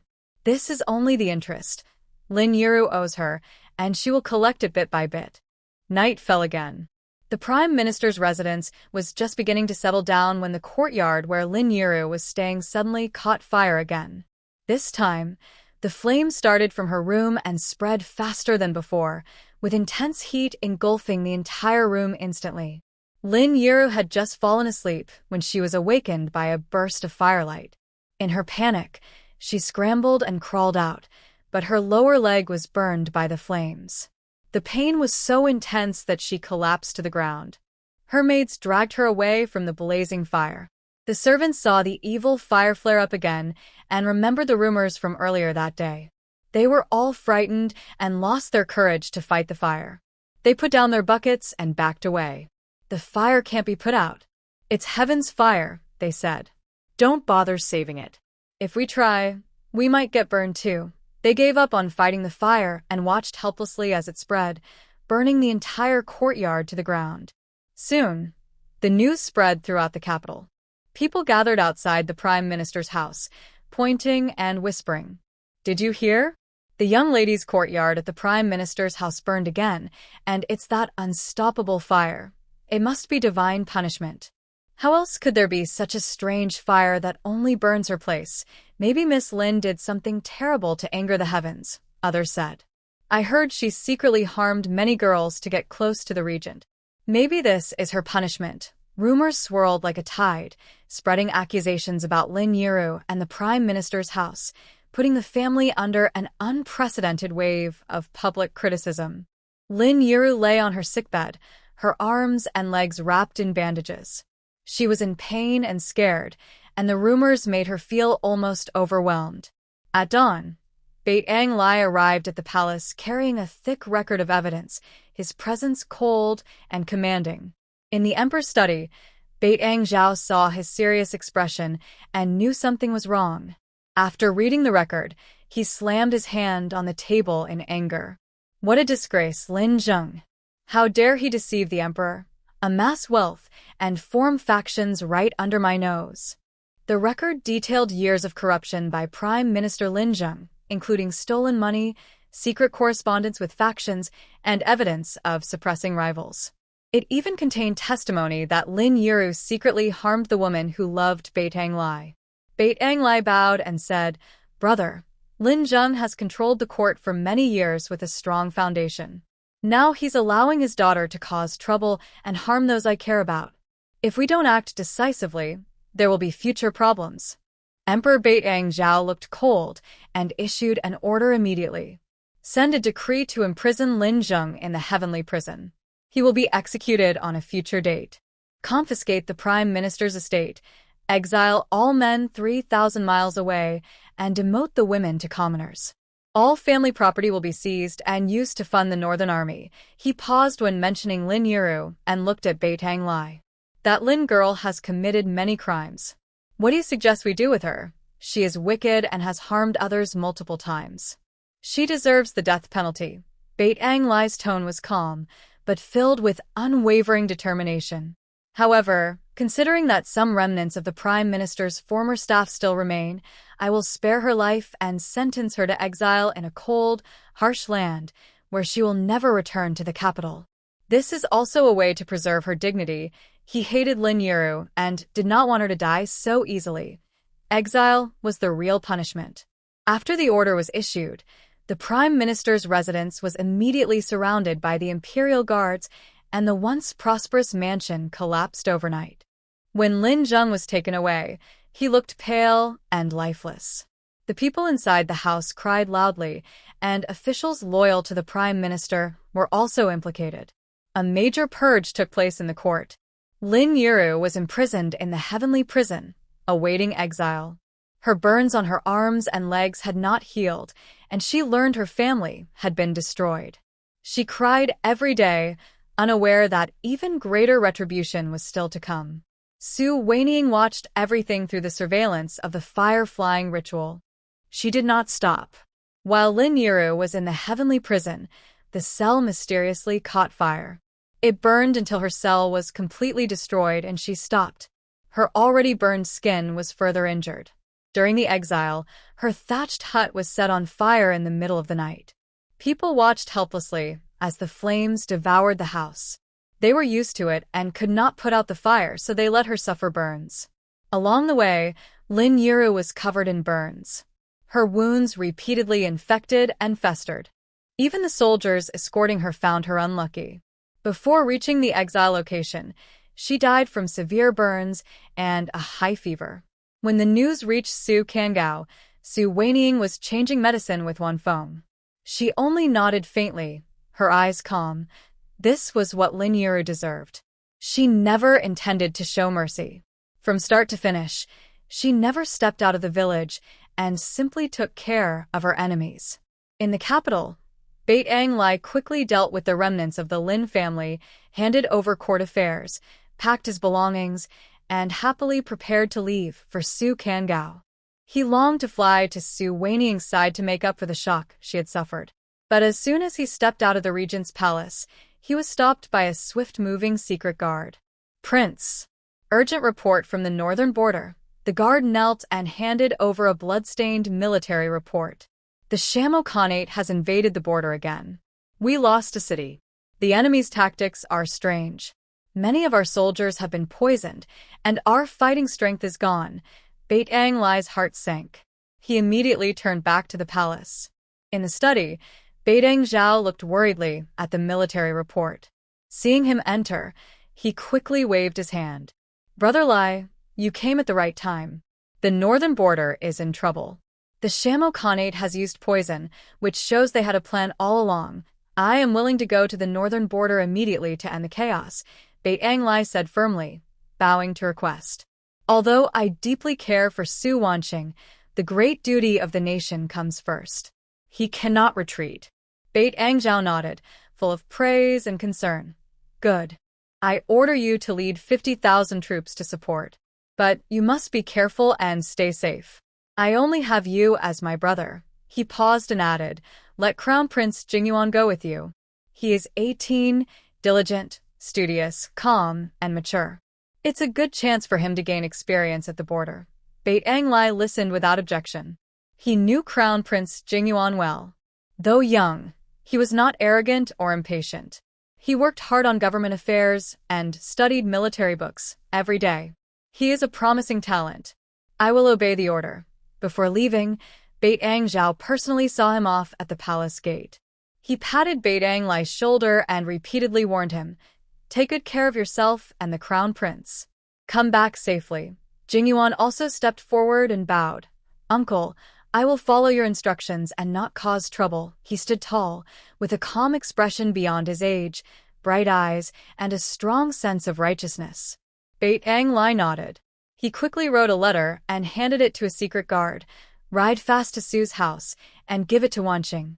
The letter was full of guilt and longing.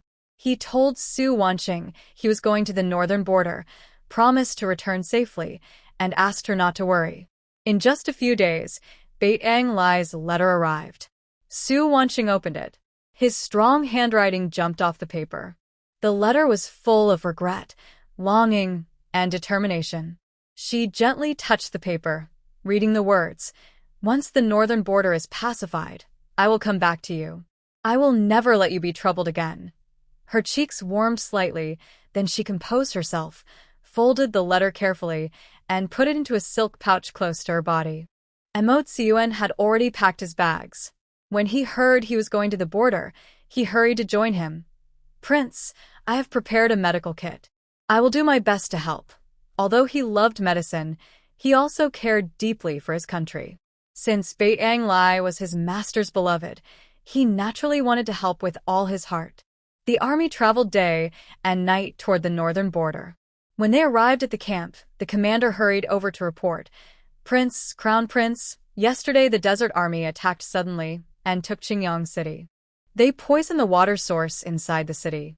The soldiers drank the poisoned water and became like they lost their minds. They looked blank and obeyed the enemy. They told us to surrender the city, and those who resisted were killed on the spot.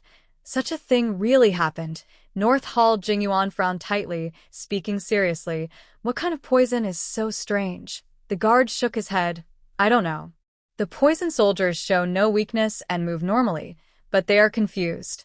After the effects wear off, they can wake up, but many have damaged minds due to the high dose, turning into simple-minded children. Emotsuan heard this and was shocked. He quickly asked, "Do the poisoned people obey the commands of the poisoner without resistance? Does the poison last about an hour?" Seeing the guard nod repeatedly, he said in a deep voice, "This should be the Wanchan powder from the Shoa Mo Desert." Wanchan powder? Bait Ang Lai's eyes turned cold. What kind of poison is this? It's a poison specially made by the desert witch doctors. It's a powder that dissolves in water, colorless and tasteless. Emotsuan explained carefully. The ingredients are from the rare Wanchin grass found only in the desert salt flats, resistant to drought and sandstorms. The leaves' juice can numb nerves, and when mixed with the saliva of the sandfox that feeds on Wanchin grass, it enhances control over the mind. Finally, they add ice stone powder from the Bingyuan of the Cold Kingdom to slow down the toxin's evaporation, making the effects last longer. Beitang Jingyuan asked urgently, "Is there an antidote?" "Yes, called Songling Wake-Up Ointment." Emotsuan looked troubled. But making the antidote is very complicated. It also requires Tian Shan snow lotus and wild goat marrow, both very rare. The snow lotus grows in the extremely cold Tian Shan mountains, and the goat marrow can only be obtained by hunting wild goats. Currently, the army supplies are already tight, so gathering these ingredients is extremely difficult. The tent fell silent instantly. Everyone's faces serious. With such a strange poison from the desert helping them, if they cannot find the antidote quickly, and if they continue to occupy the city, not only will the northern border be in danger, but soon the war could spread to the heart of Dejing, risking the fall of the entire country. Bait Ang Lai clenched his fists and said in a deep voice, "No matter how difficult, we must find the antidote. Jingyuan, stay at the camp to comfort the soldiers and check the supplies. Emotsuan, start researching the antidote formula immediately and try to simplify the process. I will lead people to investigate the desert army's movements and look for clues about the ingredients." Everyone agreed in unison. The northern border was filled with swirling dust. Bait Ang Lai led 50,000 troops rushing forward, their horses kicking up clouds of dirt across the wasteland. He stood on a high place, holding the reins, gazing at the blurry outline of the city ahead, his brow furrowed and voice serious. "Hurry up. Qingyang City has fallen. If we delay any longer, the desert army will surely pursue and attack, and the surrounding towns may not be safe." The soldiers dared not delay.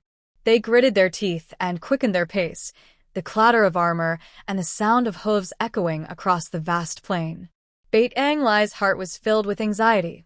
On one side were his people and country, and on the other, Su Wanqing, far away in Sujiao. He longed to reach the front lines quickly to steady the battle, yet he also feared the war would drag on and cause Su Wanqing to worry. Inside the medical tent, Mo Chi-yuan paced restlessly before an open book of herbs, clutching a handful of dried plants with a troubled face. The rumble of marching troops outside only made his mind more chaotic. Useless. All useless, he muttered, slamming the herbs onto the table. Without snow lotus and mountain sheep marrow, the Songling reviving balm can't be made at all. How can we cure this Wangqin poison? He squatted down, scratching his head, haunted by the blank stares of the poisoned soldiers. Without thinking, he murmured, "Master, what should I do?" The moment the words left his mouth, he froze, eyes suddenly brightening. "Wait, master." "Of course." Mo Chi-yuan slapped his thigh and jumped to his feet, his earlier frustration swept away by excitement. He remembered how Su Wanqing had easily solved the problem of the Liejia poison, a toxin once thought incurable in the army. Perhaps his master could also find a cure for Wangqin poison. The thought filled him with urgency, and he rushed out of the tent, forgetting even to pack his medicine box. At that moment, Baitang Lai was discussing troop movements with Crown Prince Baitang Jingyuan. Seeing Mo Chi-yuan running toward them in a panic, his face pale, Baitang Lai's heart tightened. Mo Chi-yuan stopped before him, breathless and stammering, Your Highness." I've thought of something. "What's the rush?" "Speak slowly," Baitang Lai said, steadying him with a hand on his shoulder. His tone was calm, though worry flickered in his eyes. "Has something happened at the front?" Mo Chi-yuan took a few deep breaths to steady himself, still speaking quickly. "It's my master." "My master?" "Your master?" Baitang Lai was momentarily stunned, then realized he meant Su Wanqing. His heart clenched, and his voice grew tense. "What about Wanqing? Is she in danger? Has something happened in Sujiao?" No. Mo Chi-yuan waved his hands quickly, half laughing, half crying. "Don't worry, Your Highness. My master's fine. I mean, she's a brilliant healer. She solved the Liejia poison before. Maybe she can handle this Wangqin poison too." I was too flustered just now to explain clearly. Baitang Lai's tense heart finally eased, and then his eyes lit up with sudden hope. He suddenly remembered the antidote bottle that Su Wanqing had given him before parting. She said it could cure most poisons. Could it really cure Wanqin-san? He immediately turned around and ordered the Dark Guard, "Quickly, bring me the porcelain bottle from my personal silk pouch." The Dark Guard quickly brought the bottle. Baitang Lai carefully took it, his fingertips touching the cold surface, with a firm look in his eyes. "This is the antidote Wanqing gave me. She said it can cure most poisons. Immediately select 2 skilled Dark Guards, ride quickly to the temporary camp outside Qingyang City, and have the commander test the medicine on soldiers with mild poisoning. Make sure to send the results back as soon as possible." "Yes." The Dark Guard took the bottle, bowed, and then turned to mount his horse, rushing forward and disappearing into the dust and wind in an instant. Baitang Lai looked in the direction the Dark Guard left, feeling both hopeful and anxious. He turned to Mo Chi-yuan and said, "You must immediately gather all details about Wanqin-san, including symptoms, toxic ingredients, and onset time. The more detailed, the better. I want to write a letter to Wanqing to ask if she has other methods, or if she has extra antidotes." Mo Chi-yuan quickly agreed and went back to the military doctor's tent to organize the documents. Baitang Lai walked to a nearby desk, dipped his brush in ink, and his mind was filled with Su Wanqing's image. As he wrote, there was a sense of urgency from the war, but also unhidden longing and guilt. The letter read, "Wanqing personally writes, seeing your words as if I see you. I have led the army to the northern border. The Shoa Imo Khanate is using a strange poison, Wanqin-san, to disturb the border. Qingyang City has fallen. After soldiers drink the poison water, they become confused and are easily manipulated. After the medicine's effect wears off, many lose their minds and become simple-minded. This poison is colorless, tasteless, and dissolves in water." Mo Chi-yuan said only that Songling Awakening Spirit Ointment can cure it, but the ingredients are rare and hard to make. He paused, then added a few more strokes, his tone becoming more earnest. "I have sent the antidote you gave to the camp for testing. I wonder if it can cure Wanqin-san. Thinking of your superb medical skills, who once solved the problem of the broken armor powder, I ask you for advice. Do you know a way to break this poison? Or do you have extra antidotes to support us? If you need special herbs, just tell me. I will send people to find them at all costs. Finally, his writing softened, full of concern. This war came suddenly, and I couldn't come to see you. I feel very guilty. Be sure to stay safe at Sue's ancestral village. Take care of yourself and your younger siblings, and don't worry about me. Dark 7 and Dark 9 are with you. If anything happens, send me a message immediately. Once the northern border is stabilized, I will ride straight back to you, and I will never leave you again in this life. After finishing the letter, he carefully folded it and placed it in an envelope together with the toxicology documents prepared by Mo Chi-yuan. He sealed it with wax and handed it to another guard. Deliver this to the princess in person. Go quickly and return at once. After the guard left, Baitang Jingyuan stepped forward. Seeing the look on Baitang Lai's face, he said softly, "Uncle, the future princess is wise and capable. She will surely find a solution. For now, we must keep the soldiers calm, strengthen our defenses, and wait for news." Baitang Lai nodded, regaining his focus and returning to his duties. "You're right.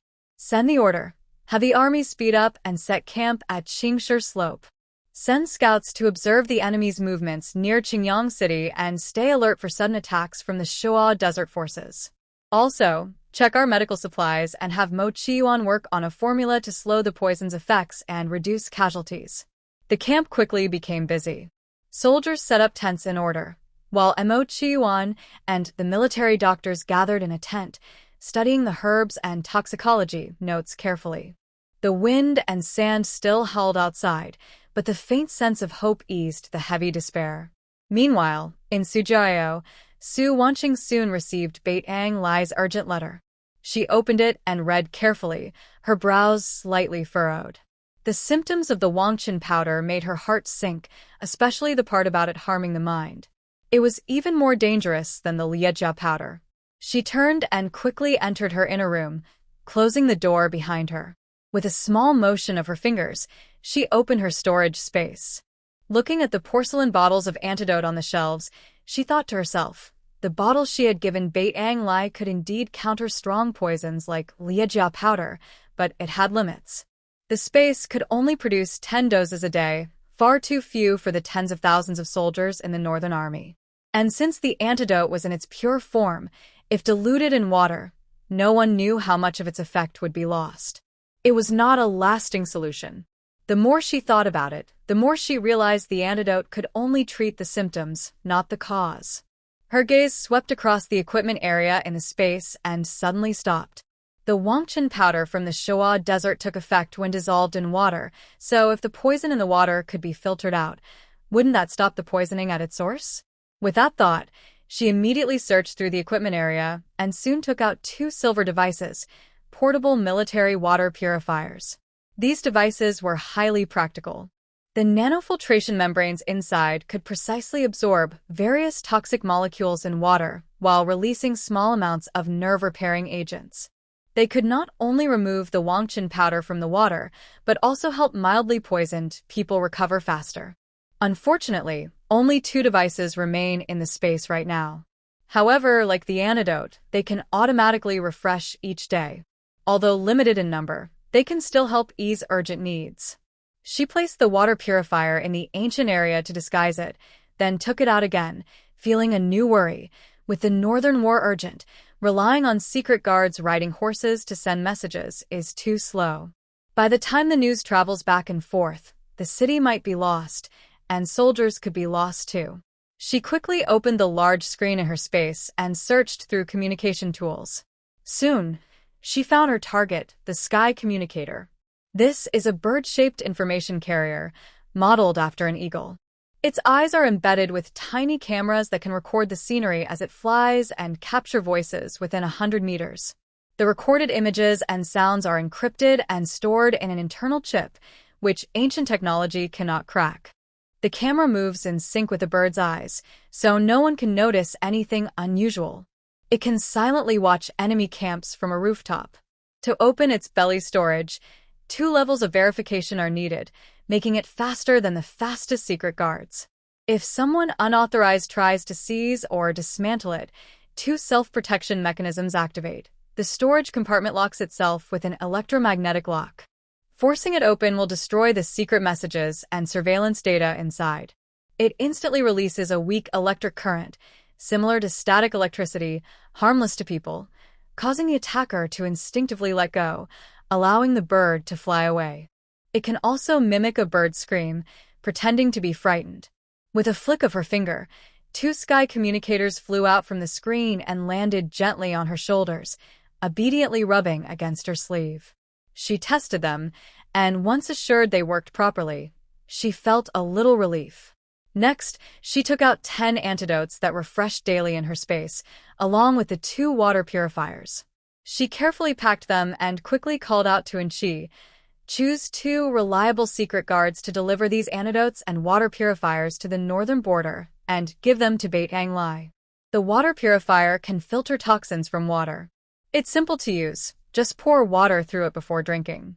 Let them test it at the military water source as soon as possible. Tomorrow, I will have 2 more water purifiers, and I will instruct Ba to assist with the delivery." Just as Enchi finished packing the water purifiers and antidotes, Ba hurried over. The 2 of them knelt side by side before Su Wanqing, earnestly and firmly pleading, "Miss, we humbly request to stay and protect you. Earlier, Lin Yu sent people to cause trouble, and we failed to prevent it. We feel guilty about that. Now that the prince is away fighting in the north, if we leave you and the young masters, we cannot rest assured about your safety." Dark 7 also responded softly. "For delivering supplies, you can assign other dark guards to go. The 2 subordinates have been entrusted by the prince, and their main duty is to protect you completely." They would never leave their posts. The 2 bowed their heads and stood silently, their expressions firm. As close guards of Beit Ang Lai, protecting Su Wanqing was an instinctive duty deeply ingrained in them. Su Wanqing looked at the 2 and spoke gently but firmly, "I understand your intentions, but the war in the northern border is urgent. The purified water device and the antidote are life-saving items for the soldiers. They must be protected by reliable and steady people like you to ensure safety. I have Injio with me, enough to handle any emergencies, so you don't need to worry." She paused and added, "Moreover, the Su family village now has royal support, and the villagers are united in protecting us. Ordinary bandits can't easily enter. You can go to the northern border with peace of mind. Delivering the supplies on time is the best answer." Dark 7 exchanged glances with Dark 8, seeing Su Wanqing's determined attitude and knowing how urgent the supplies in the north were. They finally agreed, "We will follow Mrs. Orders and ensure the supplies are delivered safely. We won't betray your and the prince's trust." After reassuring them, Su Wanqing turned back to her room. Quietly, she took out 2 empty messenger birds, shaped like ordinary hawks but with hidden mechanisms inside their bellies. She gently pressed the mechanisms to check they were working properly. She first sent one to deliver a message, then, once she received a reply from Beit Ang Lai, she would scan the area. The other would then depart immediately, increasing efficiency. She then took out paper and ink, sitting on the corridor to write quickly, carefully avoiding any space-related details. The letter read, "Beit Ang Lai here. I am sending Dark 7 and Dark 8 to escort the purified water device and antidote. The purified water device can filter toxins from water and help treat minor poisoning. It is simple to use, just add water, and it will operate automatically. It should be used at main water sources to block the poisoning routes from the desert's dust." Finally, she finished with words full of concern. "My younger siblings and I are safe, don't worry. You focus on stabilizing the situation in the north and keep yourself safe. The hawk will send daily messages. I hope for your safety and look forward to good news." After finishing, she folded the letter carefully, wrapped it tightly in waterproof oil paper, and, claiming she was checking the bird's condition, quietly moved to a secluded spot. She pressed her fingertips on the bird's belly mechanism, placed the letter inside securely, then quietly closed the mechanism with swift, secret movements. She thought to herself, once the messenger detects Beit Ang Lai's camp, she can remotely control it to use its claws to take out the letter, ensuring safety and secrecy. After organizing everything properly, she turned to Enchi and ordered, "Immediately set out with your people. Be sure to speed up the journey and deliver the supplies as soon as possible. Pay attention to safety along the way. Understood. And she quickly gathered her guards, carefully loaded the supplies onto the carriage, and once everything was ready, bowed to Su Wanqing and said, "Miss, I am leaving now." "I will not fail my mission." Su Wanqing nodded in response, watching Chi lead her team onto their horses. The Sky Whisperer spread its wings and took flight, following the team heading north. She stood at the village entrance, watching the group gradually disappear at the end of the road, silently hoping, may the supplies arrive safely, and may he be safe and sound in the northern border. At this moment, a figure quietly approached from the side. She was tall and straight, with a cold face and no unnecessary expression in her eyes and brows. She spoke little. This was Jiao, a close guard specially assigned by Bei Tanglai to protect Su Wanqing. Seeing the team leave, she simply said in a cold, brief voice, "Miss, let's go back." Su Wanqing turned around and met Jiao's calm gaze. She nodded slightly and said, "Let's go back." And Jiao responded simply, "Yes," and silently followed beside Su Wanqing, walking steadily without any further words. The northern winds and sands blew fiercely. Bei Tanglai led 50,000 troops day and night, finally reaching the temporary border camp. Before the soldiers could rest, the city's defense commander hurried over, kneeling on one knee to apologize. "Prince, I am incompetent. While you were leading the army here, the Shua Mo army attacked and took another city. Now we are retreating to Qingshi Pass, and the battle is fierce." Bei Tanglai's face was cold and stern. He helped the commander up and asked, "Get up and speak. How many soldiers are injured or dead? Is the poison from Shua Mo still the biggest obstacle?" The commander bowed and answered, reporting to the prince, "More than half of the soldiers are injured or dead. The rest are also very frightened. But the antidote you sent earlier has been very helpful." This made Bei Tanglai's eyes light up slightly. He asked, "Is that true? How effective is the medicine?" "Absolutely true." The commander nodded quickly, unable to hide his excitement. Two soldiers who were heavily poisoned, although they missed the best time for antidote, after taking the medicine, their minds gradually cleared. They didn't become foolish and could clearly remember what happened during the poisoning. Their health is also steadily improving. This shows that the antidote is completely effective against Wanqin San. Bei Tang Jingyuan, who was nearby, listened and his tense brows relaxed a little. "That's great, Uncle Emperor. With this medicine, we can stabilize the poison soldier's condition and prevent the army's morale from falling apart." Bei Tanglai nodded, feeling as if a heavy stone had been lifted from his heart. Instinctively, he thought of Su Wanqing. Her medicine had brought hope to the desperate northern territory. Just then, urgent footsteps sounded outside the tent. Mo Tsiuan hurried in with several military doctors. Their clothes were stained with dust and mud, and their sleeves bore dried medicinal stains. Their expressions were even more serious than before. "Your Highness, the Crown Prince, the soldiers in the camp are all afraid to drink water now, worried it might be poisoned. We just checked the river outside the city and the old wells inside, but the situation looks grim." He took a breath and nervously touched the pouch at his waist, which held testing herbs. His voice was serious. "The main river outside the city has been poisoned by the Shua Mo army. We tested with silver needles, but they showed no change.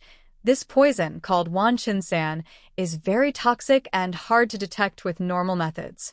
We also took water from the river and soaked special licorice test strips.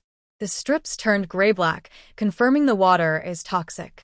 What's worse, the fish and shrimp by the river have all died, and a thin film floats on the water surface. When the wind blows, it carries a faint, strange smell. Without careful inspection, it's hard to notice. It's clear that the Shua Mo army chose this hidden way to poison the water." Bei Tanglai's face grew colder. He asked, "What about the wells inside the city? Are they also contaminated?" Mo Tsiuan quickly shook his head. His tone was calmer but still cautious. "There are 3 old wells inside the city.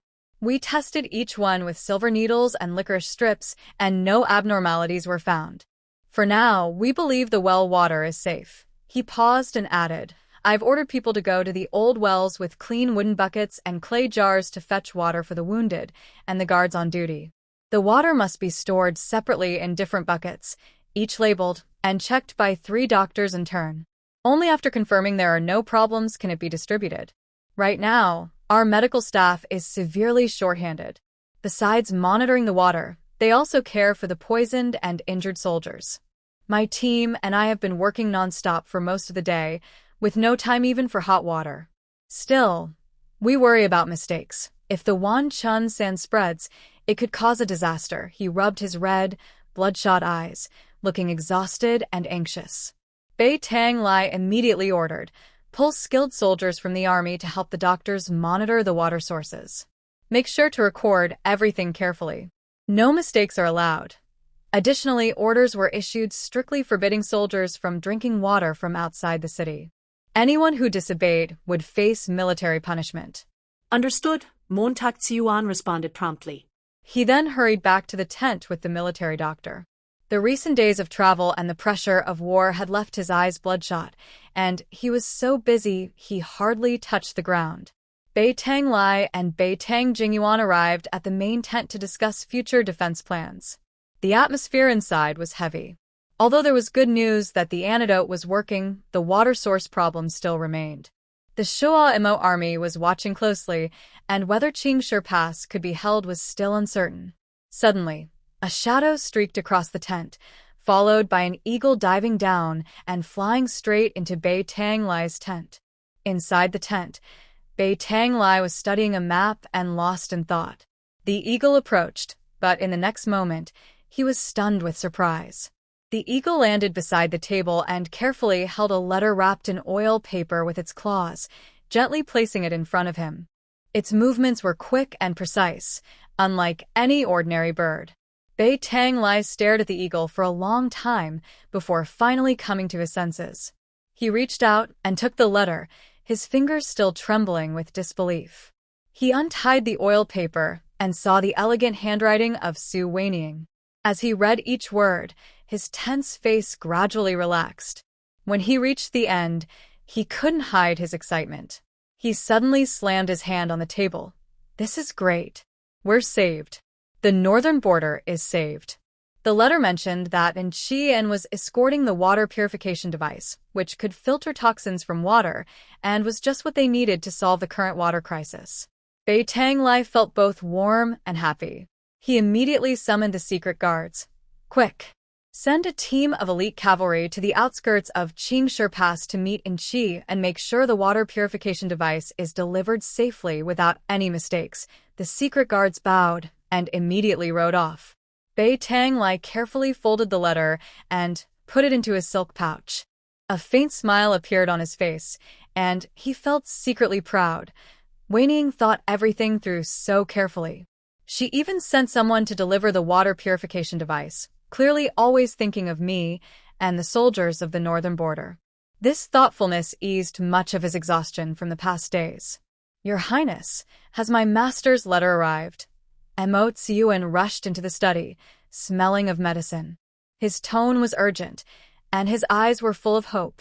He knew his master was a skilled doctor and might have a solution to the poison. Bei Tang Lai smiled and nodded, then told him about Su Weining's plan. Yes, Weining's letter. She sent Qi and with more antidotes and also brought the water purification device.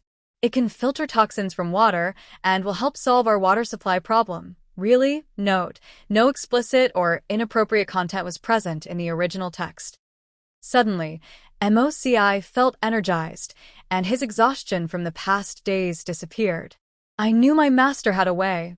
With the water purifier, the soldiers won't have to worry about drinking water anymore, and we can free up some people to face the Shoa Mo army. Outside the tent, the soldiers heard the news and couldn't hide their excitement. Their heavy spirits lifted with this sudden hope, and everyone looked forward to Qi arriving soon. Bei Tang Lai took out paper, pen, and ink and quickly wrote back to Su Wanqing. His handwriting was full of care and gratitude. Dear Wanqing, I see your letter as if I see you. I have led the army to the northern border. We lost another city outside Qingshi Pass. The battle is fierce, but the detoxification potion you sent has worked well. 2 poison soldiers took the medicine and regained their clarity. They are no longer confused. This medicine is truly a lifesaver. He honestly described their current difficulties. Right now, the river outside the city is contaminated with poison. Only the ancient well can be used, but it needs constant monitoring. Water shortage is still a big problem. I am very grateful that you sent the water purifier through Enchi. I have sent people to meet her. At the end, he expressed his longing. Every day I hope a bird will bring news, so I can know you are safe. That will make me happy. Once the northern border is stable, I will rush back to be with you. After finishing, he handed the letter to the hawk. The hawk held it firmly with its claws, spread its wings, and flew out of the study, heading quickly towards Su Jiao. At Su Jiao, Su Wanqing had been watching Tang Lai's tent through space monitoring. When she saw the hawk deliver the letter and fly away with the reply, she finally relaxed. She activated the space scan, and the reply appeared clearly on the big screen. When she saw the detox potion was effective, a hint of relief flashed in her eyes. But when she read about losing another city and the water shortage, her brow furrowed again. The detox potion is only enough for 10 doses a day, which isn't enough for the soldiers and people in the northern border. Luckily, we have the water purifier, but I hope it works, Su Wanqing muttered to herself. She turned and entered the space, glancing over the shelves of various devices. She was thinking about what other weapons could help the northern border. The space stored many powerful weapons, enough to seriously damage the Showa Mo army, but she was reluctant to use them lightly. Such weapons were too destructive and could harm innocent people. Unless absolutely necessary, she would never use them. Her eyes carefully searched the equipment area and soon fixed on a row of silver-gray projectiles, tear-inducing bombs, a non-lethal weapon standard for individual soldiers in the 23rd century. This was exactly the secret weapon the northern border needed most right now. She took out a tear-inducing grenade, her fingertips gently touching the smooth surface, and looked at the description. A quick-acting, high-concentration tear gas aerosol that spreads immediately upon landing. It strongly irritates the eyes and respiratory system, causing tears, coughing, blurred vision, and temporary loss of combat ability. Remarkably, it is unaffected by light wind, does not ignite fires on the ground, and cannot set grass or wood ablaze.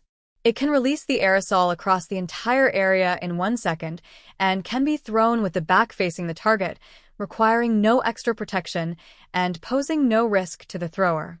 Next, she took out a set of matching protective filters, neatly stacked in 100 sets. Su Wanqing secretly felt relieved that these supplies are automatically replenished daily.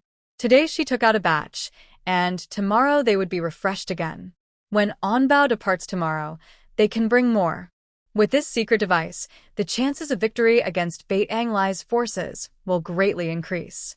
Anjo, Su Wanqing softly called. After a moment, a figure in black appeared quietly, still looking cold and distant. Miss. Go call Anbao. I have an important matter to discuss. Yes. Anjo responded without extra words and left silently. Soon, Anbao hurried over, still with bits of hemp rope from packing supplies clinging to him, clearly busy preparing for the next batch of supplies. Miss, you're looking for me? He asked respectfully, bowing. Su Wanqing pointed to the tear-inducing grenade, filters, and protective tools on the table and straightforwardly said, "These are secret weapons for the prince to counter enemies. Take them with you when you leave tomorrow." Anbao's eyes fell on the tear grenade, full of curiosity. Su Wanqing picked one up and walked to an open space in the yard, signaling him to come forward. This is called a tear grenade. It's not lethal but mainly used to irritate and disorient enemies. I'll demonstrate how to use it. Watch carefully and remember it well. She turned sideways, back facing Anbao, and gently threw the grenade toward the open ground nearby. When it landed, there was no fire or loud noise. Only a faint white aerosol burst out instantly and quickly spread. Su Wanqing turned around and reminded him, "See, it spreads across the whole area in 1 second. Light wind doesn't affect it at all." When throwing, face away from the target. No extra protection is needed, and the aerosol won't harm the thrower. Onbao stepped closer, feeling the faint irritation in the air even without touching the aerosol directly, and couldn't help but feel surprised. Su Wanqing then handed him a set of protective filters. These are the matching filters. Make sure the soldiers wear them when clearing the battlefield to prevent being affected by the tear gas and to guard against any toxic smoke that might be present. Understood, Onbao replied. Hidden 8 connection filter sheet, carefully stored away, with excitement barely hidden on his face. He secretly admired. The princess actually has such a powerful secret device. With this thing, dealing with the Shoa Mo army will surely be twice as effective. He bowed and assured, Miss, rest assured. I will deliver these secret devices safely to the prince's hands, without any mistakes. Su Wanqing nodded and carefully reminded him of a few precautions. When throwing, avoid our camp and wounded, and try to use it where the enemy is dense. Each person should have a set of filters, keep them safe, and don't waste them.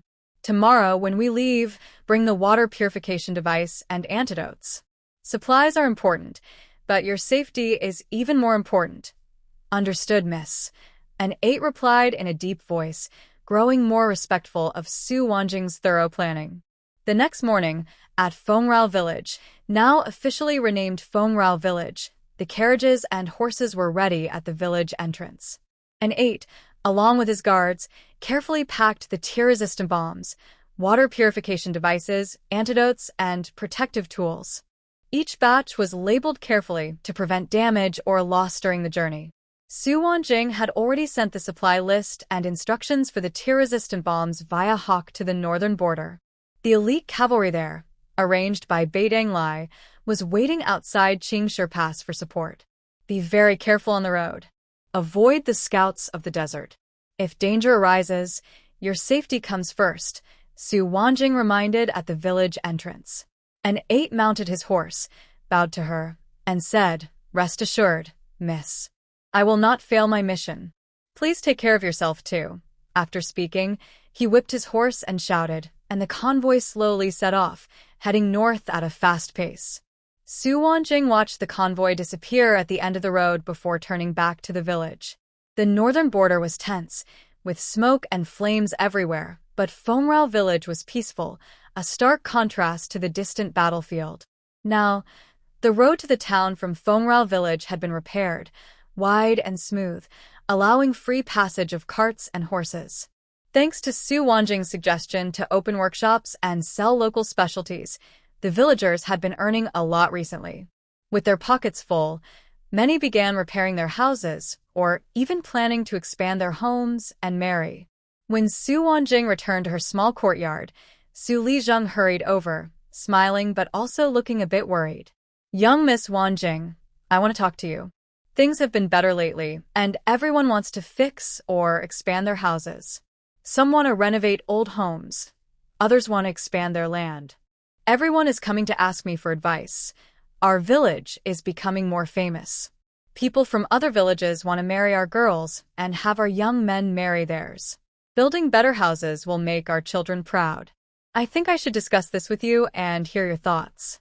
Su Wanqing thought for a moment and then had an idea. Old village chief, since everyone has this idea, why don't we plan it together? That way, the village will look neat and beautiful, and it will help us develop in the future. She explained her plan. We can have the village pay for building uniform walls around the houses, making everything look tidy and safe. After they're built, we can paint pictures on the walls, either showing our village's special products or local specialties, and add positive slogans. This way, visitors will understand our village at a glance. Besides that, we can build small flower beds and pavilions along the roads, planting easy-to-care-for flowers and plants. The pavilions can be used by workers and visitors to rest. Su Wanqing paused and added, as our business grows and more merchants come to visit and cooperate, a good village appearance will help promote our local products and workshops, creating a good cycle. If families want to expand their homes, they should register with you first, so the whole village can plan together. Su Lizheng listened with bright eyes, couldn't help but clap his hands, and exclaimed, Brilliant! Absolutely brilliant! Wanjing, your idea hits the mark. It solves the problem of house building and plans for the future of the village. You've really helped us a lot. He was so excited he rubbed his hands together. I'll go tell the villagers right now. We'll do as you say. Su Lijing was quick to act. He immediately gathered the villagers and explained Su Wanjing's plan in detail. The villagers listened happily and clapped enthusiastically. Great. Building walls with subsidies saves us a lot of trouble. Small flower beds and pavilions will make our village look just as grand as the town. Everyone talked excitedly, full of hope for the future. Among the crowd, the schoolteacher Lin Wenxuan stepped forward and bowed to Su Lijing. Mr. Su, I have a request. I want to buy a piece of land in our village to settle down long-term. Soon, I will be engaged to Ling Wei. We both want to stay in Fengrao village, teach, and live peacefully. Hearing this, Su Lijing was surprised at first, then he smiled. That's good. Master Lin, you and Master Ling Wei are a perfect match, talented and beautiful. It is truly a blessing for our village that you are willing to stay here. He paused thoughtfully and added, however, the matter of buying the land isn't something I can decide alone. It needs to be discussed with the village elders, and everyone's opinion should be considered, as this concerns the land distribution for the whole village. I will gather the elders and get back to you as soon as possible. How does that sound?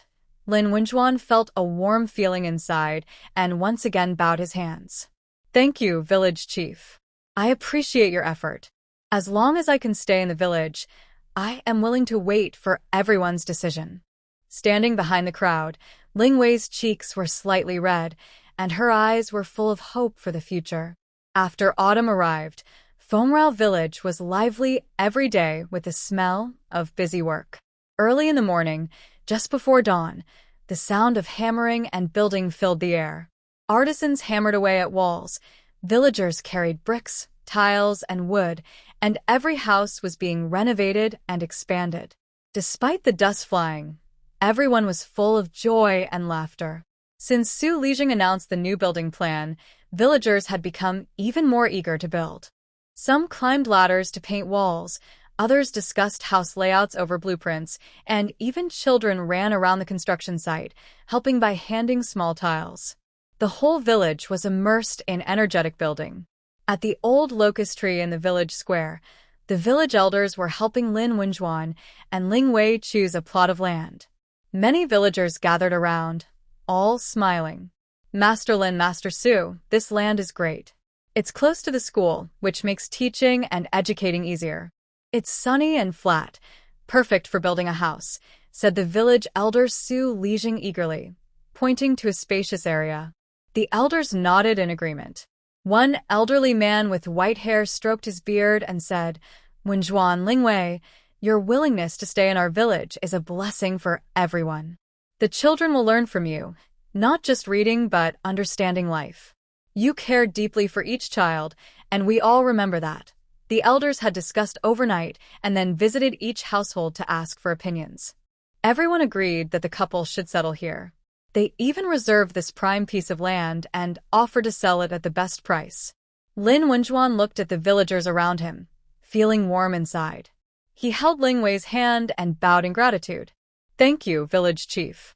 Thank you, elders. Thank you, all my friends.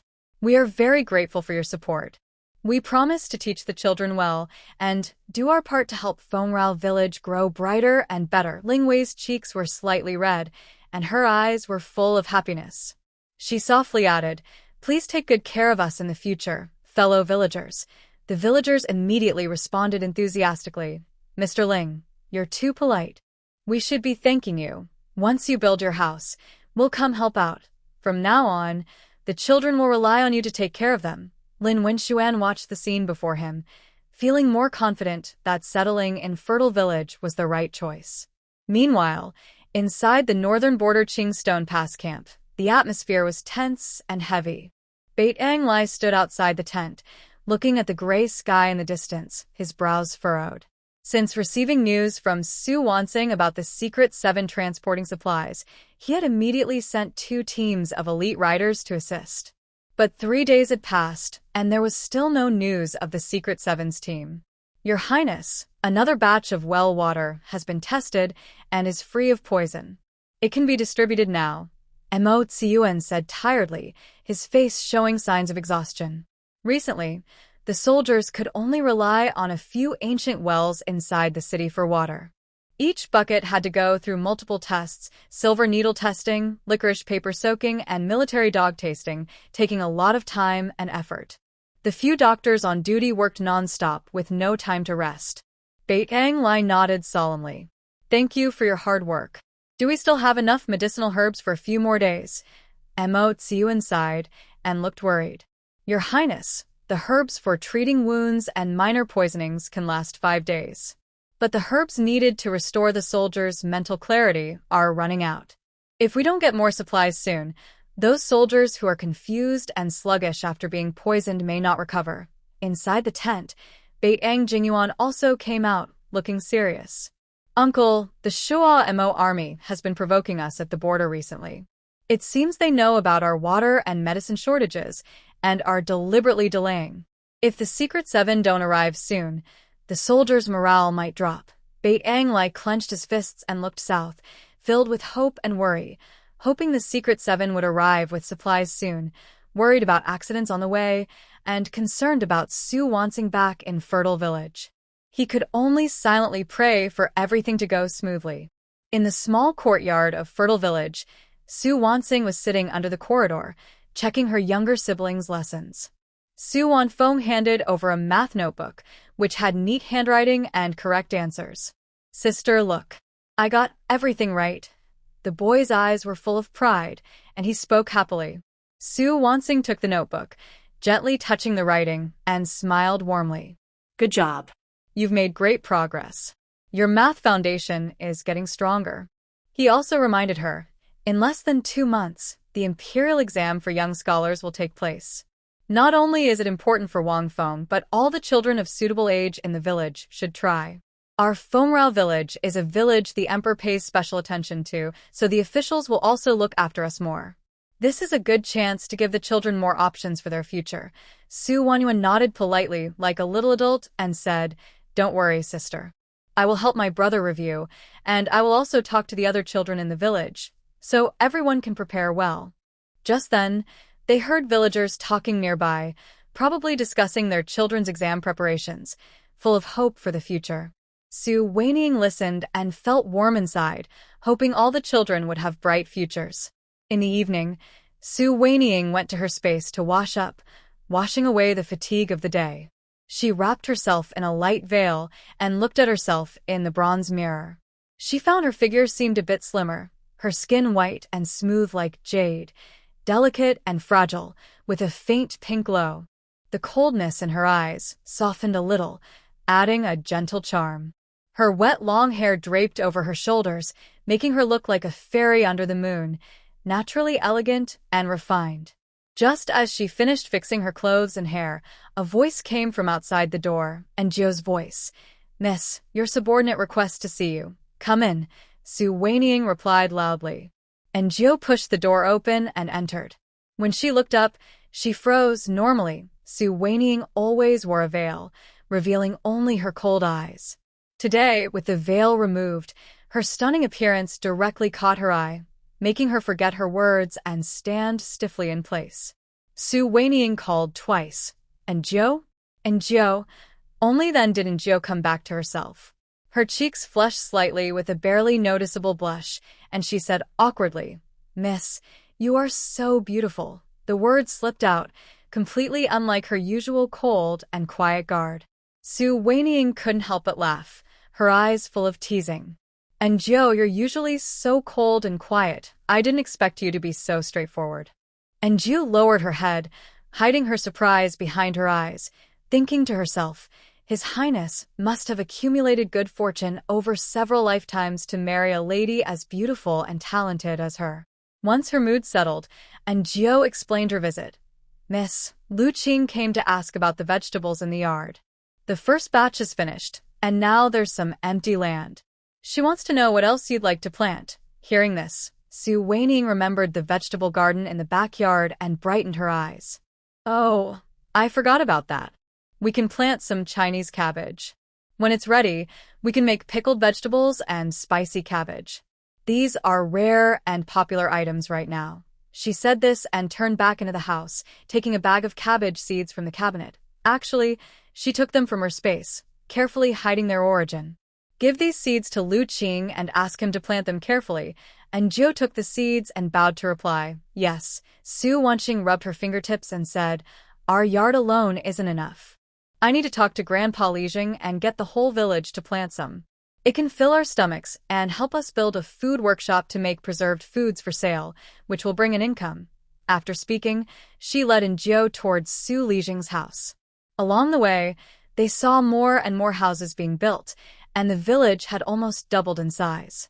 Passing by the farm tools workshop in the west of the village, they could hear the sound of saws and hammering from afar. Su Wangchun and Su Wangdong were working with craftsmen to make tools. Su Wangchuan's eldest son, Su Xiaobao, was helping by passing tools and polishing parts, moving skillfully, clearly experienced for many days. Wanqing girl is here. Su Lijing's daughter, Su Xiaqiu, just came out of the workshop and saw Su Wanqing, smiling to greet her. Her family had recently moved from a neighboring village. Thanks to Su Wanqing's idea of a craft workshop, life was getting better, and they planned to build a house in Fengrao village to settle down permanently. Su Wanqing nodded with a smile and kept walking quickly to Su Lijing's house. Su Lijing was sitting in the yard checking the construction ledger, with drawings and lists piled on the table. When he saw Su Wanqing, he hurried to stand up and greet her. Wanqing girl, sit quickly. Is there something you want to talk about? Grandpa Lijing, I do have something to discuss with you. Su Wanqing sat down and straightforwardly said, the vegetables in the field are almost harvested. I was thinking of having everyone plant some cabbage and chili. The cabbage can be used to make pickled vegetables, and the chili can be made into sauces for sale. She paused and explained her plan in more detail.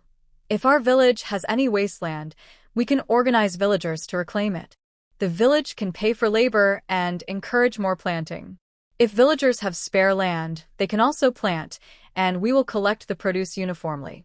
Additionally, we can contact relatives outside the village to plant as well. We can buy their produce at higher than market prices, so we won't have to worry about raw materials. Su Lijing listened more and more excitedly, slapping his thigh. Good idea. This is another way to get rich. We don't often make preserved foods, but as long as it's your plan, it will definitely work. He had long seen Su Wanqing's good judgment, from road repairs to opening workshops. Every step she took was steady and successful. Now, hearing about building a food workshop, he was even happier. Su Wanqing smiled and said, since we're going to build a workshop, we need to give it a name. Our current farm tools and craft workshop can be called Abundant Skillful Workshop. It reflects our village's name and highlights the craftsmanship.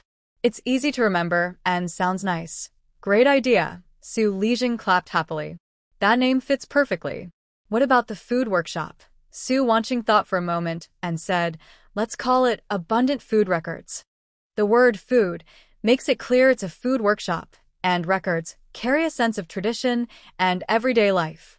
In the future, our village's pickled foods and special snacks can all be part of this workshop, which will also help with publicity. Yes, yes, yes. Su Lijing nodded repeatedly, smiling broadly. Wanqing, your idea is so clever. I will go inform the villagers now. Tomorrow we will organize people to clear the land and plant cabbages. We also need to build the food workshop. Seeing Su Wanqing so energetic, Su Lijing also smiled. The northern wind swept dust across the camp, making the tent flaps flutter loudly. Bei Tanglai was discussing medicine supplies with Bei Tangjinjiwen and Mo Tsiyuan outside the tent when suddenly, a scout hurriedly approached and reported, Prince, Lord Anqi has arrived. He's bringing supplies and has reached the camp gate. This news was like a thunderclap. Bei Tanglai stood up suddenly, the tension of the past days easing away. He quickly walked toward the camp gate, forgetting to put on his cloak. From afar, a team of cavalry was rushing with a carriage, leaving tracks in the dust. Lord Anqi, covered in dust and mud from the journey, saw Bei Tanglai approaching, immediately dismounted, knelt on one knee, and said, Subordinate Anqi reports success. The supplies have been safely delivered. Get up, Bei Tanglai said, helping him to his feet. His gaze swept over the carriage behind him, and his tone was urgent. Did you bring the water purifier and antidote? Yes, they're here. Miss specifically instructed that the water purifier should be used first to solve the water problem. The antidote has been properly divided and diluted with water, then distributed based on the severity of injuries, and she responded respectfully. He then signaled the soldiers to unload the carriage, bringing down the water purifier and sealed ceramic bottles of antidote. Mo Tsiyuan had already stepped forward eagerly, eyes shining. This is the water purifier that can filter toxins? Quickly, bring some river water. The soldiers immediately fetched a bucket of polluted river water outside the city. Following Su Wanqing's instructions, Anqi poured the river water into the water purifier and pressed the side button. The device operated silently, and after a moment, clean water flowed out from the other side, clear and bright, with no strange smell. Mo Tsiyuan immediately took out licorice test strips to soak, then used a silver needle to test. After a while, he looked happy and said, "No poison. Completely non-toxic.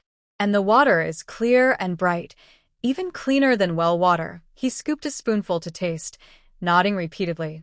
Not only is it non-toxic, but it also has a faint sweet taste.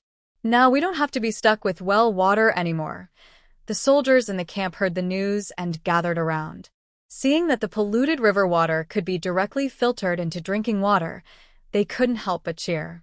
The frustration from days of limited water supplies suddenly disappeared. Bei Tanglai felt a big stone lift from his heart and said to Anqi, "Good job. You can rest now." When he thought of Su Wanqing, a warm feeling appeared in his eyes. Then everyone discussed how to detoxify. Mo Tsiyuan said, "Your Highness, the antidote is very effective. I tried diluting it and giving it to 2 lightly injured soldiers, and it still worked well.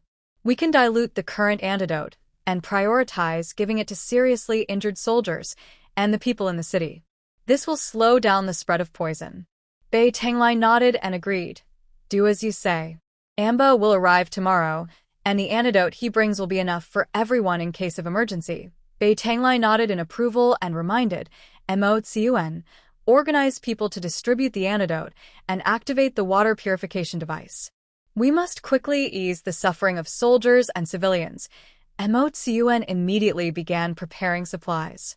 The camp was busy but orderly.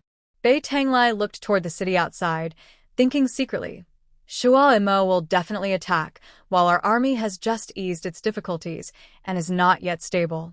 I just hope Amba arrives early and brings more supplies." Meanwhile, in the Shua Mo camp, Hong Taiji Badu was discussing with the Mongolian cavalry leader Gondan around a map. The atmosphere inside the tent was tense. Badu, tall and strong, with a proud face, said, "Bei Tanglai has already run out of supplies. They are barely holding on with a few old wells for water. The soldiers are low on morale. This is a good time for us to attack." Gondan, holding a horsewhip, pointed toward Qingshi Pass and said, "Hong Taiji is right. If we take another city, we can head straight into the heart of the Central Plains. The northern soldiers are struggling even to drink water, so they won't be able to resist. Let's attack at dawn tomorrow and catch them off guard." Badu clapped his hands and laughed scornfully, his eyes full of disdain. Bei Tanglai claims to be a war god, but now he's trapped at Qingshi Pass and can't even get water. I want to see what he can do. Send orders. Rest tonight and prepare to attack at first light. We must take Qingshi Pass and capture Bei Tanglai alive." He bowed deeply and accepted the order, immediately going down to arrange military affairs. The tent was filled with the shouts of desert soldiers, and everyone believed victory was within reach. The next morning, just before dawn, the sound of hooves and wheels reached outside the camp. Scouts quickly reported, "Prince, Lord Amba has arrived, bringing a large supply of goods." Bei Tanglai's spirits lifted instantly, and he led people out to meet them. They saw Lord Amba dressed in dusty armor, followed by a convoy of wagons. "I am Lord Amba, loyal to the prince, and I have delivered all the supplies," he said as he dismounted and knelt to salute. Bei Tanglai hurried to help him up, his eyes falling on 2 special wagons. "What is loaded on these 2 wagons?" he asked. Lord Amber replied, "Your Highness, these are tear attack bombs brought by the young lady. They are numerous and require 2 wagons to carry. Also, I brought water purification devices, antidotes, and matching filter sheets." Bait Ang Lai was pleased and quickly approached the wagons. He lifted the curtain and saw neatly stacked tear attack bombs wrapped in moisture-proof oilcloth, each one full and heavy. Definitely not ordinary items. The young lady specifically instructed that the tear attack bombs are simple to use. Just throw them behind you, no special protection needed, and light wind won't affect them. When they hit the ground, they release aerosol, he said. Lord Amba nodded and added, "I've memorized the method. I will arrange soldiers to practice immediately." He also signaled soldiers to unload several boxes of antidotes and water purification devices, which Mo Siyuan began counting. Mo Siyuan checked the supplies eagerly and said happily, "Great. With these water purifiers, we can set up filtration points at each camp to solve the drinking water problem. The antidotes are enough to treat all who are poisoned." Bait Ang Lai nodded and immediately called the generals to plan the attack. The desert army should arrive soon. Lord Amba and Lord Amba each take a team of elite soldiers to guard the left and right wings. Lord Amba, quickly teach the soldiers how to throw the tear attack bombs. Everyone should wear the filter sheets. Follow my orders and act. As soon as the orders were given, the sound of galloping horses outside the camp grew louder. Badu and Hedan led the desert army to the city gates, shouting loudly. Badu, holding his reins, mocked the camp. Bait Ang Lai, open the gates and surrender quickly. Your soldiers can't even drink water, yet you still resist? If you don't surrender now, I will flatten your camp and leave nothing behind. Hedan also cheered, those who are wise will hand over Qingshi Pass, or else, when we break through the city, not a single chicken or dog will be left. Desert soldiers echoed loudly, their shouts full of pride. Bait Ang Lai stood in front of the army, his face calm and quiet, ignoring the shouting of the others. He raised his hand and waved behind him. Attack! The soldiers who had been ready immediately lit tear gas bombs and threw them into the enemy formation. Badu saw this and thought they were ordinary fireworks, sneering, Bait Ang Lai, you're out of tricks. Are you trying to scare us with fireworks? Before he finished speaking, several tear gas bombs landed at once. There was no big explosion or fire, just thin white gas clouds that quickly spread through the enemy ranks. At first, the soldiers in the enemy army laughed, but in the next moment, they felt a strong irritation in their eyes and throats. Tears flowed uncontrollably, their throats dried, and they coughed painfully. Breathing became hard, and their vision blurred instantly. What is this? My eyes. It hurts so much. Retreat. The battlefield instantly turned chaotic. Soldiers covered their eyes and ran, pushing and shoving each other. Their earlier arrogance was gone. Badu and Hedan were not spared. Their eyes were swollen and teary, and they couldn't control their horses, falling off in a mess. They wanted to command their soldiers to fight back, but all they could hear were the soldiers' screams. No one listened to orders, and the army quickly fell into disarray. Seeing this, Bait Ang Lai gave the order. Charge! The soldiers from the northern border, wearing filtering masks, were full of fighting spirit. They charged into the chaos with weapons in hand, like entering an unguarded place. And Shi and Ba personally led the attack, quickly capturing Badu and Hedan, then tied them up. Resistors, kill, without mercy. Bait Ang Lai's voice was cold and sharp, echoing across the battlefield. The remaining soldiers of the enemy either knelt down to surrender or stubbornly resisted, but they were all defeated by the northern soldiers. Soon, order was restored on the battlefield. Bait Ang Jingyuan followed behind Bait Ang Lai, watching the scene in front of him. He was so shocked that he stared with wide eyes, unable to believe what he saw. He had wondered before why his uncle insisted on marrying a farmer girl from Fengrao village. Now he understood. She was no ordinary girl, but a goddess descended from the heavens. Just with this tear gas, she had easily defeated the mighty enemy army and even captured the enemy's capital. He was full of curiosity and admiration, secretly thinking, What kind of extraordinary person is this future empress?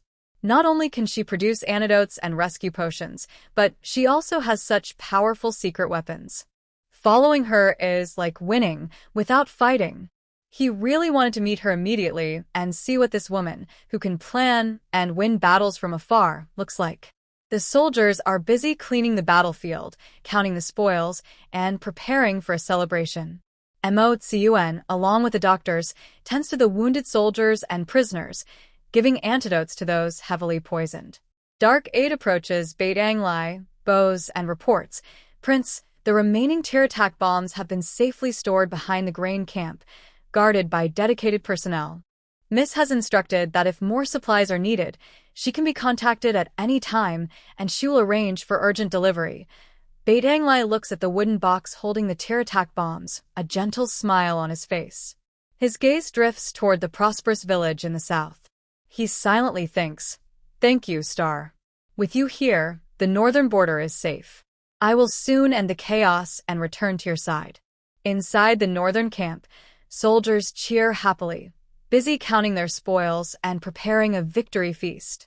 The air feels relaxed after a long time. Meanwhile, in the prisoner tent, Badu and Hedon are chained to a post. Their faces show deep resentment and hatred, their eyes burning with rage. Badu grits his teeth and spits, then whispers to Hedon, "You useless fool. Blame your reckless plan for putting us in this mess." Hedon's face flushes with anger, but he knows this is not the time to argue. He lowers his voice and says, "Hong Taiji, now is not the time for blame. There are over 100 brothers in the tent. Tonight, we stir up trouble and create chaos, so the guards will relax. If we can escape back to the camp, we can fight again." Badu's eyes flash with cruelty. He slowly nods. Under the cover of night, they use the desert language to whisper and persuade the nearby prisoners. Soon, the tent begins to stir with faint unrest. The soldiers guarding the tent notice something is wrong and quickly report to Enchi. Enchi arrives swiftly with his men. Seeing the prisoners moving, he draws his sword and shouts, "Stay still. If you dare to move again, you will be killed without mercy." The prisoners, already stirred up, rush toward the tent door, trying to break free. Badu struggles to stand, hoping to escape the chaos and break the chains, but Enchi kicks him down. The chains tighten around his shoulders, causing pain, and he can no longer move. The small rebellion is quickly suppressed. The leading prisoners are executed on the spot, and the tent falls silent. Badu slumps to the ground, staring at the sunset outside the tent. He finally realizes that the situation is hopeless. His rage is replaced by despair. Bait Ang Lai arrives, sees the two defeated men, and coldly says, "Stubborn fools. If you dare to act again, it will not be as simple as just punishing you." He then orders the guards to reinforce the tent and separate the two prisoners, preventing any further rebellion. After handling the prisoner camp affairs, Bait Ang Lai returned to the main tent. He immediately took out paper, pen, and ink to send good news to Su Wishing. His writing was full of excitement and concern. "Dear Wishing, I bring happy news. Today, the forces from the northern desert captured the city of Bashu, and Hedan led the army to attack. I used the method you taught me, attacking with tears and arrows, capturing 2 enemy leaders alive, defeating thousands of enemy soldiers, and lifting the danger at Qingshi Pass." He carefully described the battlefield situation and mentioned the wonderful use of the water purification device. The water purification device is now in use. The poisonous river outside the city can be drunk directly, so soldiers no longer worry about water. The antidote, when diluted, works well, saving wounded soldiers and civilians. The secret supplies you sent are key to our victory in the northern border. When finishing, his eyes were full of tenderness. "I know you are busy with village planning and workshop affairs in Fengrao village. Don't overwork yourself for the northern border. Once I clear out the remaining enemies and stabilize the situation, I will return home immediately to be with you. I hope the messenger will bring back your reply soon. I miss you as always." After writing, he carefully folded the letter and handed it to the eagle falcon, gently patting it and saying, "Fly quickly to Fengrao village and deliver this to Mississippi. the messenger eagle spread its wings, soared through the dusk, and rushed southward. Outside the tent, a bonfire for the celebration had already been lit, and soldiers' laughter echoed continuously. After the great victory at Qingshi Pass, Beit Ang Lai was full of confidence and immediately decided to pursue the enemy. He ordered Dark 7 and Dark 8, equipped with tier arrows, to lead the vanguard. Mo Tsiyuan stayed behind to care for the wounded and manage prisoners. He personally led the main force, rushing toward the two cities they had previously lost. The army from Bashu, leaderless and terrified by the power of tier arrows, could not resist. The northern soldiers broke through the enemy lines like a storm, recapturing all lost territory within 3 days. Beit Ang Lai did not stop there. He continued the pursuit into Bashu's heartland, forcing the remaining forces to retreat another 800 miles before finally calling a halt. In this battle, Bashu lost over 10,000 soldiers, including many elites. They abandoned countless horses and supplies, losing all ability to fight back. Even the remaining tribes were panic-stricken and no longer dared to invade southward. Thanks to the tier arrows and the water purification device ensuring logistics, the army achieved a miracle of 0 casualties. Every soldier was energetic and morale soared. A few days later, Bashu sent envoys to surrender, kneeling outside the camp with a surrender letter, begging to become subjects forever and never invade again. Beit Ang Lai examined the surrender letter, then arranged the details of their submission. It was agreed that the Bashu Khan must personally go to the great Jing capital to meet the emperor and discuss the terms of surrender. At this point, the long-standing unrest in the northern border has finally ended, and the land covered in sand and dust has regained peace. General Beit Ang Lai immediately drafted a report of victory and sent it to the capital by fast horse. He then began to arrange for the army to return home. He summoned Crown Prince Beidang Jingyuan and explained the matters of northern defense, prisoner management, and communication with the Showa Mo envoy. Jingyuan, the northern border is newly secured, but the people's hearts are still unsettled. You should stay here for now. Supervise the soldiers to strengthen the city defenses, treat the surrendered people kindly, and do not mistreat the prisoners. When the Showa Mo Great Khan arrives in the capital, you will lead the army back. Beit Ang Jingyuan bowed and accepted the order, his eyes full of respect. Uncle, rest assured. I will do my best to fulfill the task and protect the northern border. Beit Ang Lai nodded, gave a few more instructions, then turned back to his tent, ordering his men to pack up. He was eager to return home, impatient to see the woman who haunted his dreams. That afternoon, Beit Ang Lai, along with the secret agents and dozens of elite cavalry, set out quickly toward the south. He discarded his heavy armor, wore plain clothes, and whipped his horse with great speed, wishing to travel 1,000 miles in a day. During the day, he traveled under the scorching sun, and at night, he rested briefly at relay stations. He ate hurriedly, with only one thought in his mind, to return to her as soon as possible. Meanwhile, in Fengrao village, everything was thriving. Su Wanqing had already received the good news from Beit Ang Lai through her secret communication device, learning that the crisis in the northern border was resolved and the Jing army suffered no casualties. A huge weight was lifted from her heart, and a relaxed smile appeared on her face. These days, she was busy caring for her younger siblings, helping the children prepare for the imperial exam, and overseeing the village workshop construction. Her days were full and peaceful. The workshop, Fengrao Food Records, on the west side of the village was nearly finished. The craftsmen were busy installing fermentation jars and drying racks.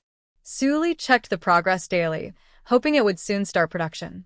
Outside the village, a batch of potatoes was about to ripen. The green vines covered the fields, and the villagers were planning their harvest. Su Wanqing stood on the ridge, looking at the vast potato fields, and quietly thought, potatoes can be steamed, boiled, baked, and also made into dried chips or powder. This would be perfect as the first product for the food workshop. She also noticed a patch of loose, sandy land in the south of the village. Instantly, she had an idea. This kind of land is perfect for planting peanuts. When the peanuts are ready, they could build a small oil press to make peanut oil. The oil could be used by villagers for their own cooking and also sold outside, bringing in good money. Thinking of this, Su Wanqing couldn't help but smile. Good things kept happening in the village, and life was looking brighter. One afternoon, as usual, Su Wanqing went to pick up Su Wanyue and Su Wanfeng from school. When she reached the school gate, she saw many villagers rushing toward the east side of the village, talking excitedly. Their voices were full of surprise and anger. That Su Damon is really unreasonable. His life is just getting better, and now he wants to take a second wife. That's right. The Su Wang family is so good, hardworking and thrifty. She bore him children, and now he's being unfaithful. Confused, Su Wanqing stopped a passing older woman and asked, "Auntie, what's going on? Where is everyone going?" The woman sighed and said angrily, "It's about the Su Damon family. Su Wang is crying and arguing with the village head. She says Su Damon wants to take a second wife. We're all going to see what's happening and help judge the situation." Frowning slightly, Su Wanqing took her younger siblings and followed the villagers toward the Damon family's house. From afar, she saw the yard crowded with people. Su Wang was sitting on the ground, crying her heart out, her hair messy and her clothes slightly wrinkled. Su Damon stood nearby, looking impatient, muttering, "I have money now. What's wrong with taking a second wife? Many families do it." Su Li, standing in the yard, was so angry his face turned pale. He slammed his pipe on the ground and shouted, "Su Damon, you've been having too good a life. You've forgotten your place. Wang has worked hard with you all these years, taking care of the house and raising children. Now that your life is better, you want to change your mind? Have you no conscience?" Su Damon refused to back down. He puffed out his chest and said, "Village head, I haven't forgotten her kindness. But I'm now a craftsman in the cooperative, earning a good income every month. Taking a second wife to continue the family line isn't too much, is it?" As soon as he said this, the villagers erupted in anger, criticizing Su Damon for being ungrateful. Su Wanqing led her younger siblings into the yard. When the villagers saw her, they stepped aside to let her pass. Su Li, seeing her, looked relieved and quickly said, "Wanqing, you're here. You've got to tell us. This Su Damon is really unreasonable." Su Wanqing helped Mrs. Su to stand up, then asked Su Wanyue to help her straighten her clothes. She turned around and looked at everyone with a calm voice but a firm tone. "Fellow villagers, the good days in Fengrao village are the result of everyone's hard work.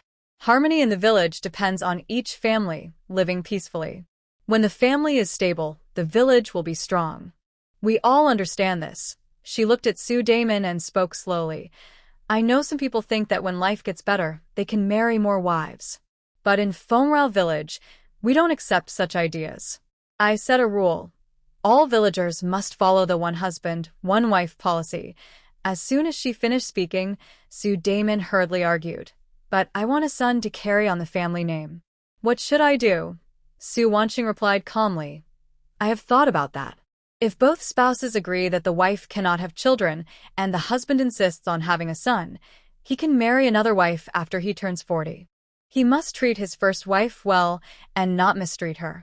If he doesn't want to marry again, the village will help take care of the elderly and ensure a good life for them. Also, do not favor boys over girls.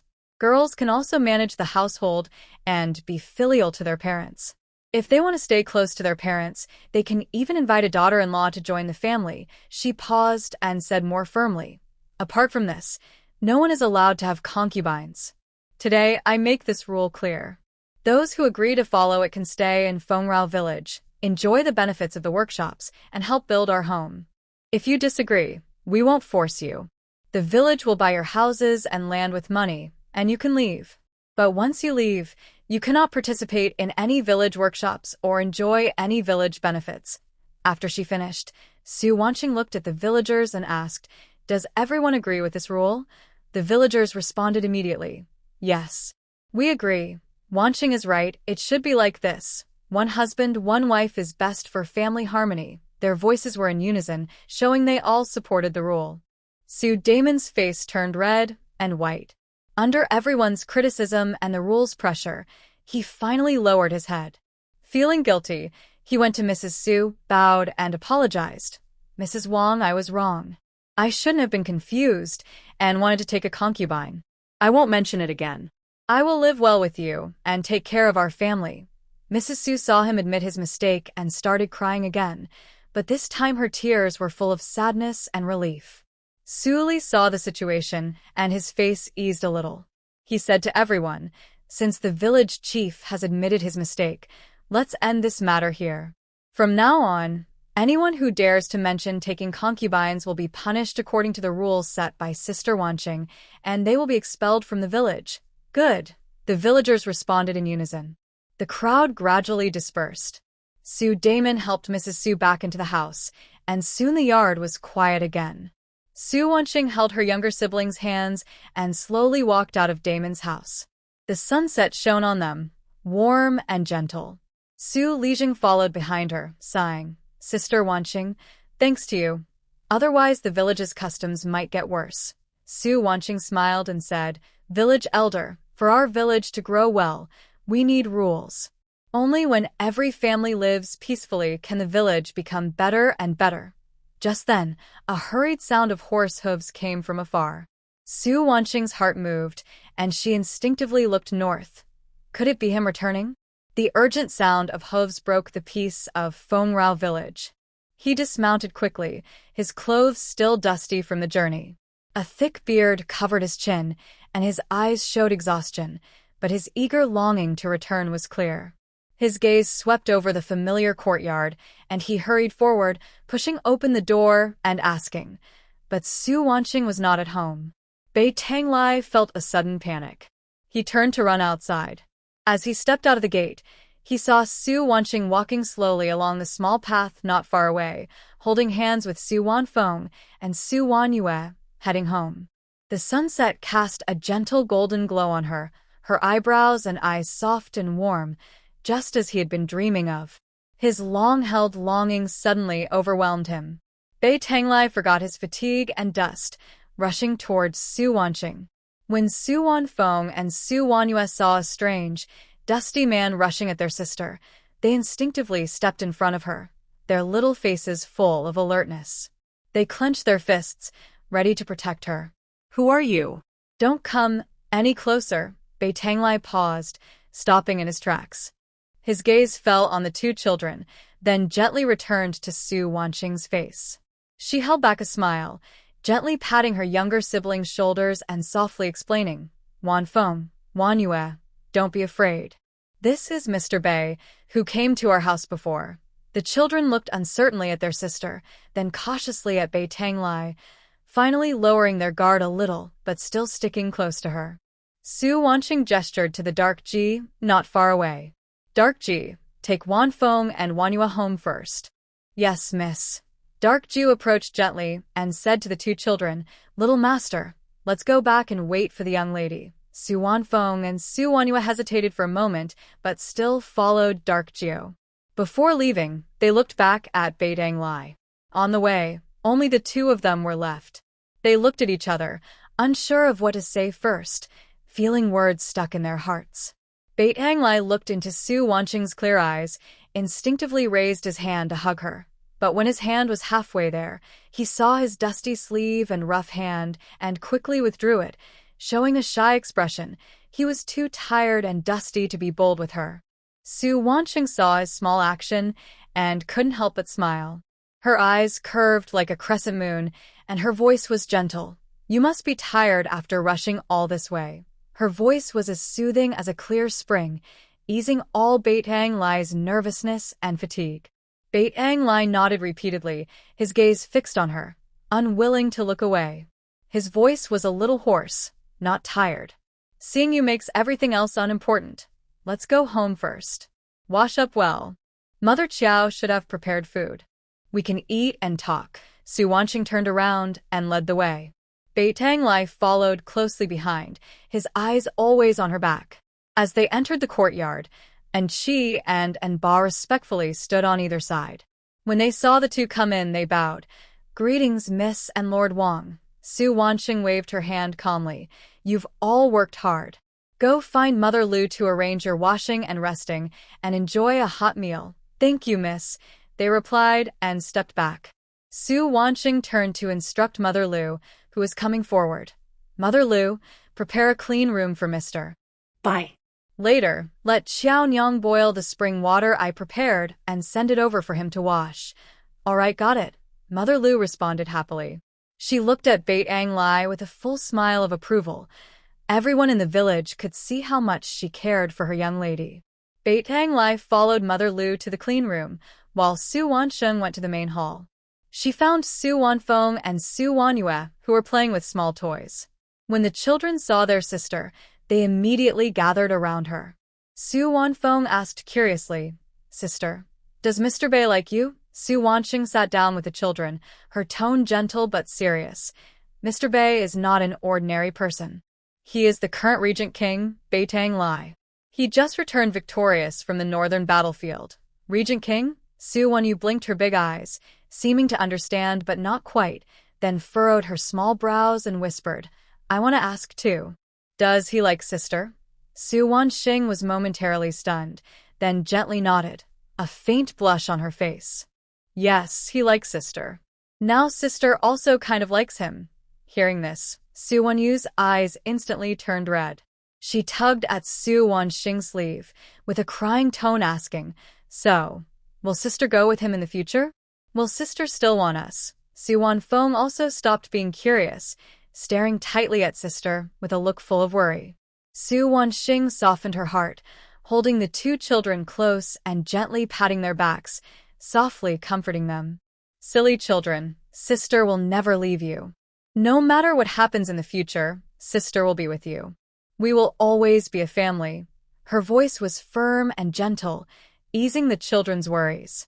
Su Wanfeng buried his face in sister's embrace, whispering, All right, if he dares to bully sister, I will protect her. Su Wanyu nodded strongly, hugging Su Wanxing's waist tightly. Su Wanxing couldn't help but smile, lowering her head to kiss each of the children's foreheads, filled with warmth. At this moment, Qiao Nyang carried hot water past the hall, smiling and saying, Miss, the water is ready. I've sent some to Mr. Bei. Su Wanxing nodded. Thank you, Qiao Nyang. After she left, she stayed with her younger siblings, chatting for a while and soothing their emotions. Inside the clean room, warm water with a faint herbal scent washed away the soreness from traveling. After washing up and changing into clean clothes, he felt refreshed and full of energy. Looking at his clear and spirited face in the mirror, he wondered. Ordinary water wouldn't have such effects. It must be that Su Wanxing added something to the water. He had already sensed that she kept secrets, those strange tools and powerful tear bombs, made of special materials. But he didn't want to investigate, preferring to wait until she told him herself. When he stepped out of the clean room, the aroma of food filled the hall. Su Wanxing was sitting with Wanfeng and Wanyu, playing with the bowls and chopsticks. Seeing him, she looked up and smiled. Finished washing? Sit quickly. Qiao Nyang made your favorite dishes. Baitang Lai sat down, looking at the table full of meat and vegetables, all his favorites, feeling warm inside. The meal was peaceful and happy. Su Wanyu shyly lowered her head to eat, while Su Wanfeng looked especially serious. Halfway through, he put down his chopsticks and, like a grown-up, said to Baitang Lai, Since you like my sister, you should treat her well in the future and not let her be upset. Otherwise, I will be rude to you with my sister. Su Weiniing was both angry and amused as she gently tapped his forehead. Baitang Lai nodded seriously and promised, Wanfeng, don't worry. I will treat your sister well for the rest of my life and do my best to protect your family. Satisfied with his promise, Wanfeng continued eating happily, still helping her sister serve food. Mother Lu and Qiao looked on with happy smiles. After dinner, Wanfeng took Wanyue to the yard to play, filling the garden with laughter and joy. Baitang Lai softly said, Talk to me. The two walked under the grape trellis. The evening breeze blew gently, carrying a sweet fruit scent. Baitang Lai's gaze fell on Su Weiniing's delicate, fair hands. Her fingertips curled unconsciously, and a strong desire surged in his heart. He really wanted to hold her hands and let his long-standing longing melt into his palm. But as the thought arose, he quickly suppressed it. Although he had washed up, he still carried the roughness from the battlefield and the road. Would his sudden action scare her? He hesitated repeatedly, his eyes shifting between her hands and her side profile. Watching her face softly illuminated by the moonlight, his feelings overwhelmed him, and he gathered his courage. Slowly, he raised his hand, gently touching her hand's back. Seeing she was unguarded, he carefully cupped her hand in his, with a gentle grip as if afraid of breaking a treasure. Su Weiniang was slightly stunned, her fingertips tense, a hint of surprise flashing in her eyes. She didn't pull away, but looked down at their joined hands, her cheeks faintly reddening. Baitang Lai felt the softness and smoothness of her palm, warm like jade. Even the calluses on his fingertips could feel her delicate skin's texture. His heart pounded wildly, and his breathing grew hurried. This was the first time he truly held her hand. Excitement and tenderness filled his heart, and he felt an indescribable warmth spreading through him, making even his previous fatigue disappear. He tightened his grip slightly, then sat her down on a stone bench. His voice became calmer. The great Khan of Shuomo will soon go to the capital to meet the emperor and discuss allegiance. The court is busy, so I can only stay 3 days before returning to the capital. Su Weiniang steadied herself, suppressing her unusual feelings, and softly replied, "You can go back to the capital with peace of mind. Don't worry about us."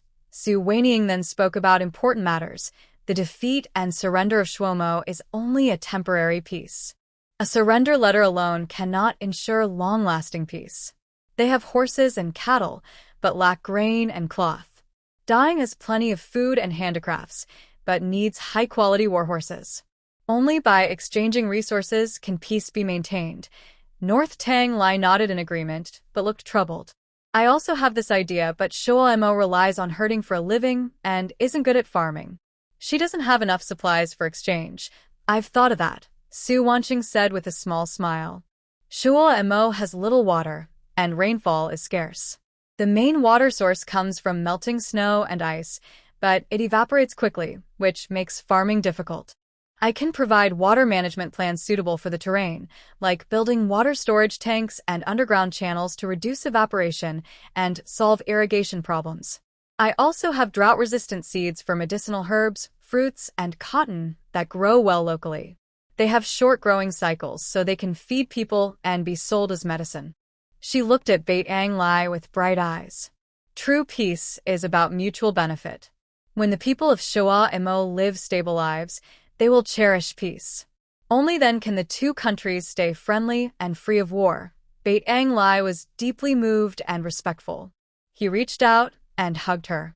Wanqing, it's so good to have you. These plans will help keep the northern border peaceful. When I return to the capital, I will report to His Majesty and discuss implementing them with the great Khan of Shuomo.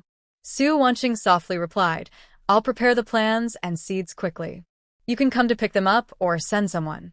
Outside the courtyard, Wan Feng secretly watched Wan Yu, seeing the two holding hands, and smiled knowingly. She quietly pulled her sister back and left. As Baitang Lai was about to leave, Su Wanqing hurried to count supplies, carefully organizing the items she had prepared.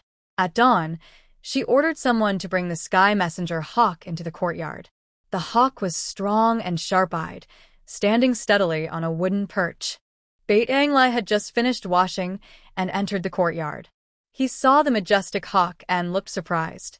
This is for you, Su Wanqing said as she approached, gently stroking the hawk's wings. It's very intelligent, flies fast and steady. With it, sending messages will be much easier and safer than using fast horses. Baitang Lai stepped closer to examine it. An old friend. He felt warmth in his heart. Thank you, Wanqing. With it, I can keep track of your situation more often. Su Wanqing smiled and nodded. She turned and went inside, bringing out a wooden box. When she opened it, several uniquely shaped brushes lay quietly inside. These are self-ink brushes, with ink stored inside. No need to dip in ink each time, so writing is easier. She picked up one and handed it to Baitang Lai, then took out bottles of different colored ink. These are special inks, each with different uses. Remember them, she explained one by one. This transparent bottle contains ink that disappears once dry and only reappears when in salt water, perfect for sending secret messages in emergencies. The brown one needs to be ironed with warm objects to reveal the writing. The black one requires soaking the written paper completely in ink to show the original content. Multiple layers of protection make it safer. Bei Tanglai listened carefully, took the brush, and rubbed it repeatedly. He felt this item was exquisitely crafted, far beyond what ordinary artisans could make. Su Wansing then took out 2 thin black pens from the bottom of the box and handed them to him. These are gel pens I found by chance. They are lighter to write with than brushes and can write very small, making them good for hiding in secret messages. Bei Tanglai tried drawing a few lines on paper. The pen glided smoothly, and the writing was neat and fine. He was increasingly impressed, but carefully stored the pens without asking where they came from. Next, Su Wansing had someone bring in a large wooden box. When opened, a variety of foods appeared. Inside are self-heating hot pot and rice. No fire needed, just add water and wait a moment to enjoy a hot meal. She picked up a box of self-heating rice and demonstrated how to use it. If you're in a hurry to travel and can't find an inn or camping outdoors, you can use this. It's better than eating dry rations. Besides the self-heating foods, the box contained fresh fruit, vacuum-packed pastries, and several boxes of well-sealed ginseng. These fruits were just picked from the village orchard and preserved with special methods, so they last a few days. The ginseng is for you to carry. Use it when working late or feeling unwell to boost your energy. The pastries are made by Qiao Nyang to help you stay alert on the road. She carefully checked and reminded him not to forget anything. Finally, she took out 20 bottles of antidote and handed them to Bei Tanglai. These are antidotes. Whether for poisoning or insect bites, they can be used in emergencies. Keep them close. Seeing the full box of items, from communication tools to food, medicine, and self-defense supplies, each piece showed Su Wansing's carefulness and concern. Bei Tanglai clenched the antidote bottles in his hand, feeling deeply moved. Seeing his expression, Su Wansing suddenly asked, "The things I gave you are unusual and powerful. Do you wonder where they come from?" Bei Tanglai stepped forward slowly, gently took her hand, and spoke softly but firmly. "If you want to tell me, you will. If you don't want to say, I won't ask." He paused, his eyes full of care. "If revealing these secrets could put you in danger, I'd rather not know. I just want you to be safe and healthy." He never cared about her strange belongings, only about her. Whether it was secrets or adventures, nothing was more important than her safety. Su Wanqing looked into his sincere eyes, feeling warm inside. All her worries disappeared. She nodded gently and let him hold her hand. At that moment, Enchi and Enba walked into the courtyard, waiting for Bei Tanglai's instructions. Bei Tanglai turned to them and said, "Stay here, watch over the young lady, and keep them safe." Su Wanqing immediately shook her head and refused. "No, you can't let them stay." Her voice was firm. "Your journey to the capital is long, and there are many affairs to handle at court, including dealing with the great Khan of the desert. You need capable people around you now. And Chi and Enba can protect you and help with small tasks. I can rest easier knowing they are with you." But Bei Tanglai was determined. His eyebrows furrowed slightly. "I have other servants I can rely on. They are not necessary. Although Funglian village is peaceful, you have children and hold some special methods that might attract attention. And Chi and Enba are skilled and clever. If they stay to guard you, I can focus on court and desert matters without worry." He looked at Su Wanqing with concern in his eyes. "Only when you are safe can I feel at ease," Su Wanqing thought quietly. Bei Tanglai was sincere, and he did have other servants. She had Enjio with her, plus Enchi and Enba. This would add extra protection and ease his worries. She looked up at him and nodded softly. "All right, I agree.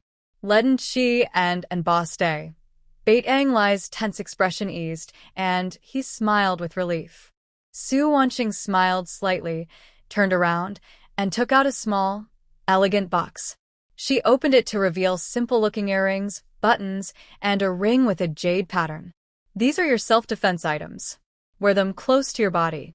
If something happens suddenly, I'll feel more at ease." These are bone conduction shockers with earrings and button styles.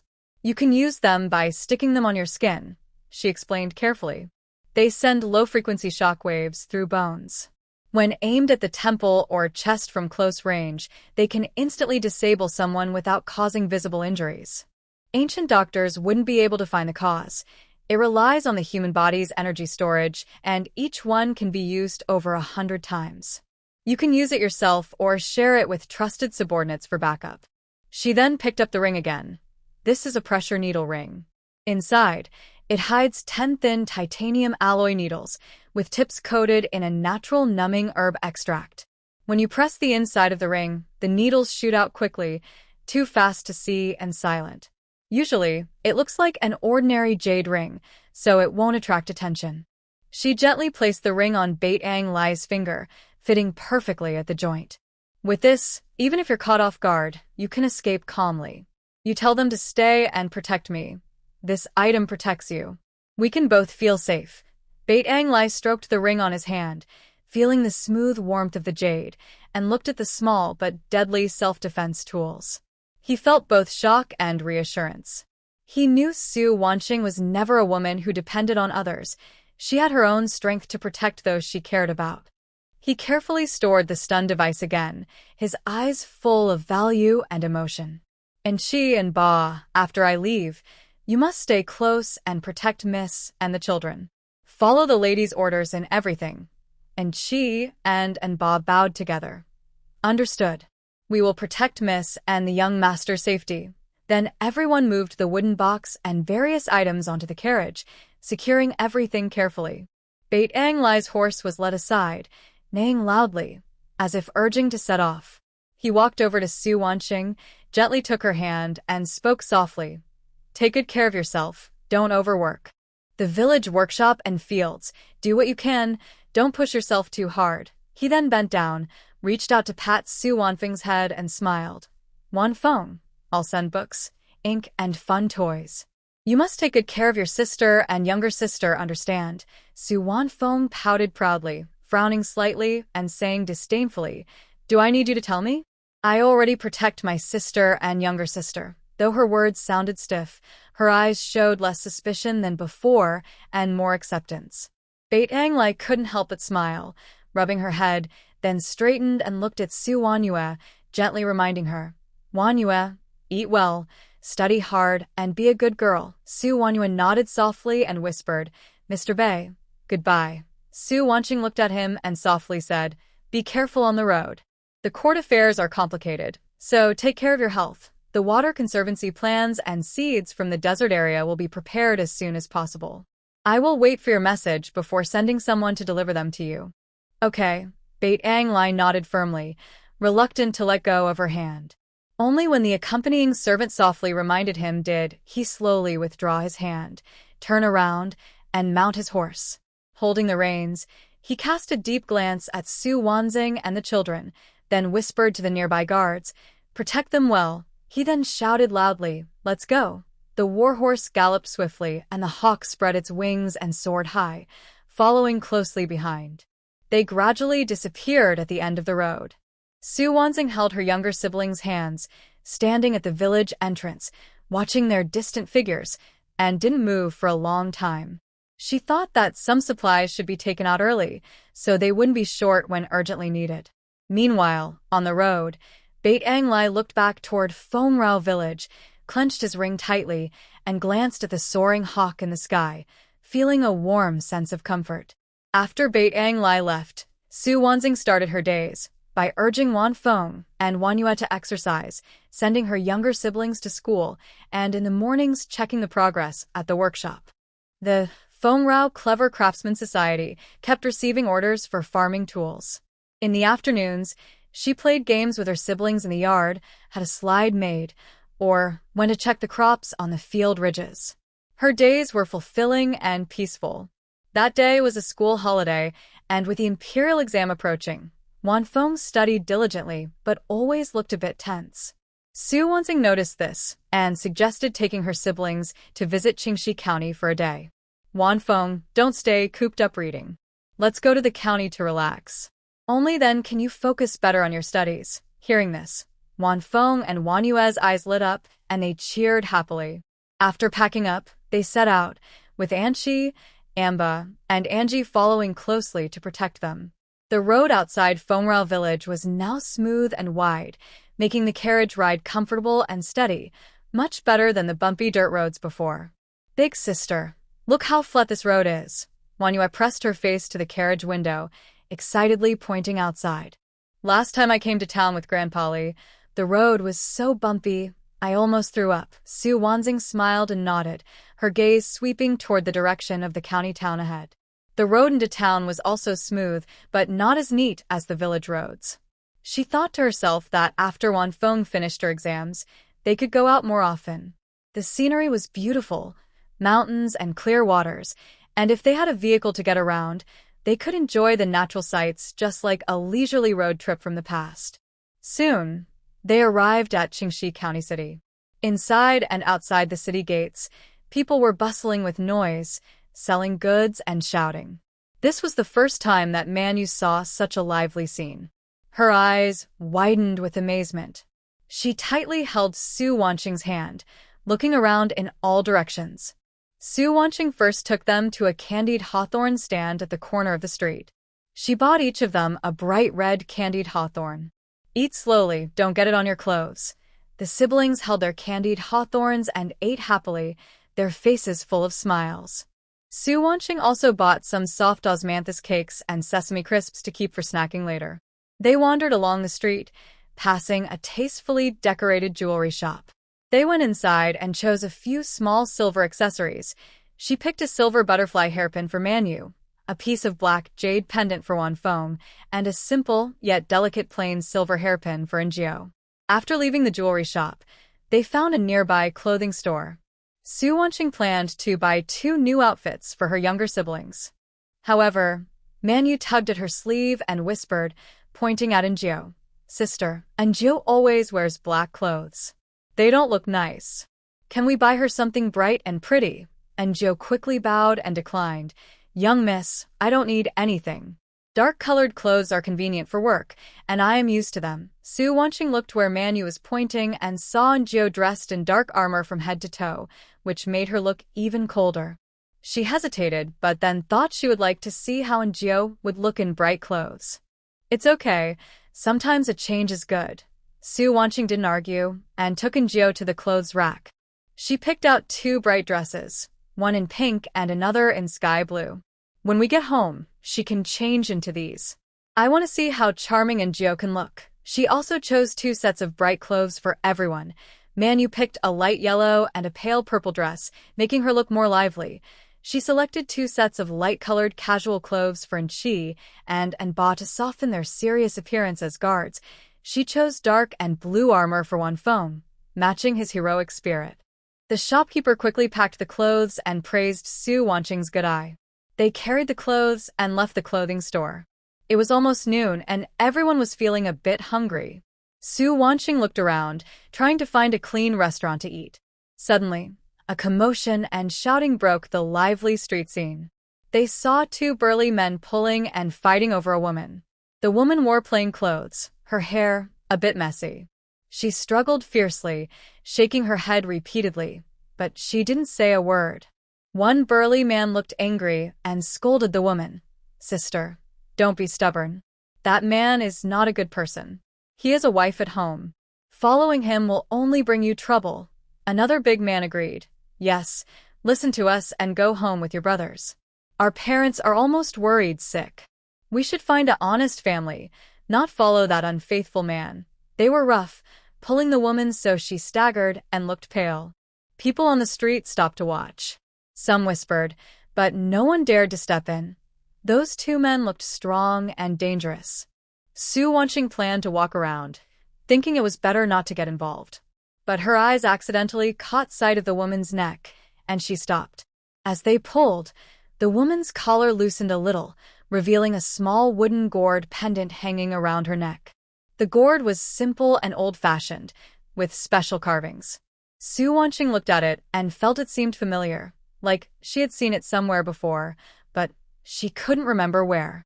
The servant, Qi, noticed Su Wanqing pause and asked softly, Miss, should I handle this? Su Wanqing raised her hand to signal her to wait. Her eyes stayed fixed on the gourd pendant, her brows furrowing. This gourd didn't look ordinary. The woman was silent and patient, not necessarily stubbornly eloping. As the big men said, there might be another reason. At that moment, the big man scolding the woman saw she was still struggling. His tone grew more impatient, and he reached out to grab her wrist. The woman trembled in pain, and the gourd pendant swung more violently. Su Wanqing suddenly had a thought. This gourd's pattern looked similar to a piece of old stuff in her space. Stop, Su Wanqing said clearly, her voice cutting through the crowd's whispers. Everyone turned to look.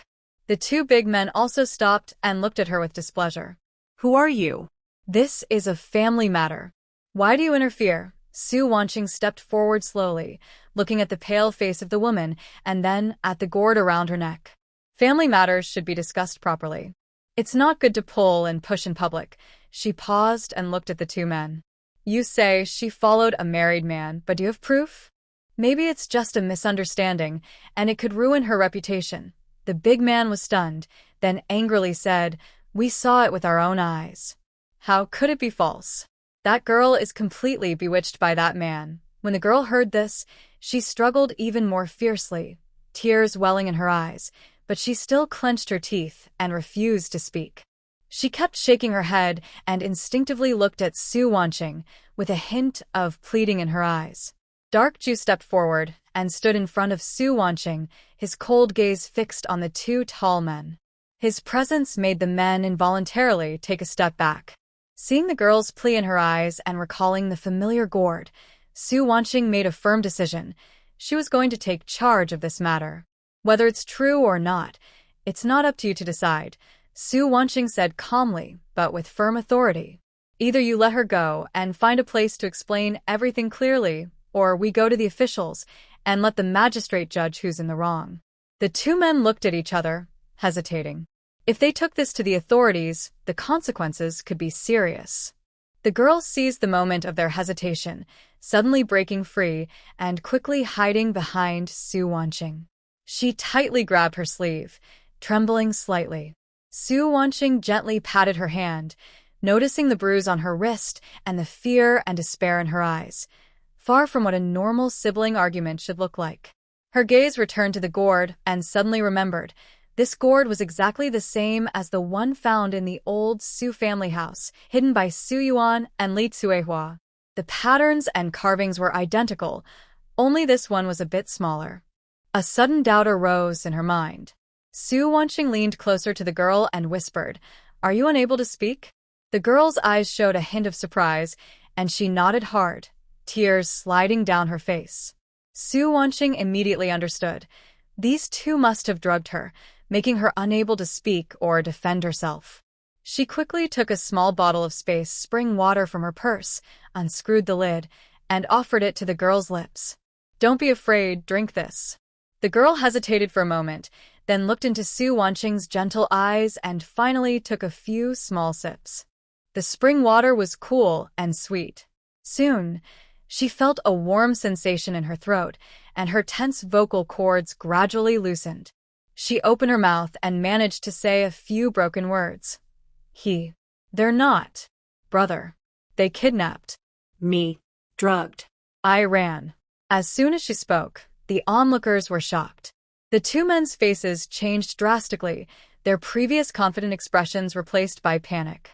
They weren't brothers at all. They were human traffickers. This woman was kidnapped by them, but managed to escape by chance.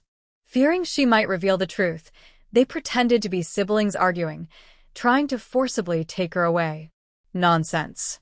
Are you crazy, girl? One big man scolded harshly, though his eyes secretly looked toward the entrance, clearly trying to slip away unnoticed.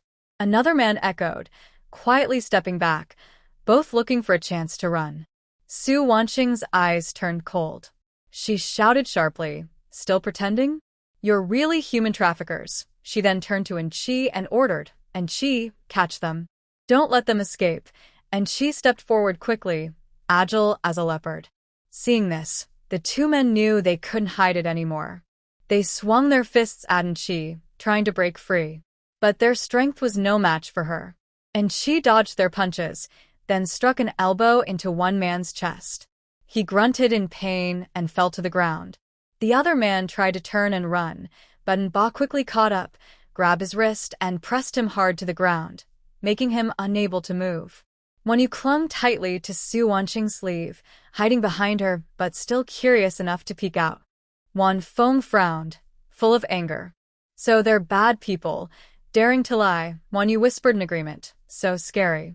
Luckily, sister saved her, and she checked the two men and found several different pendants and a bag of powder that looked like sleeping medicine. Clear evidence.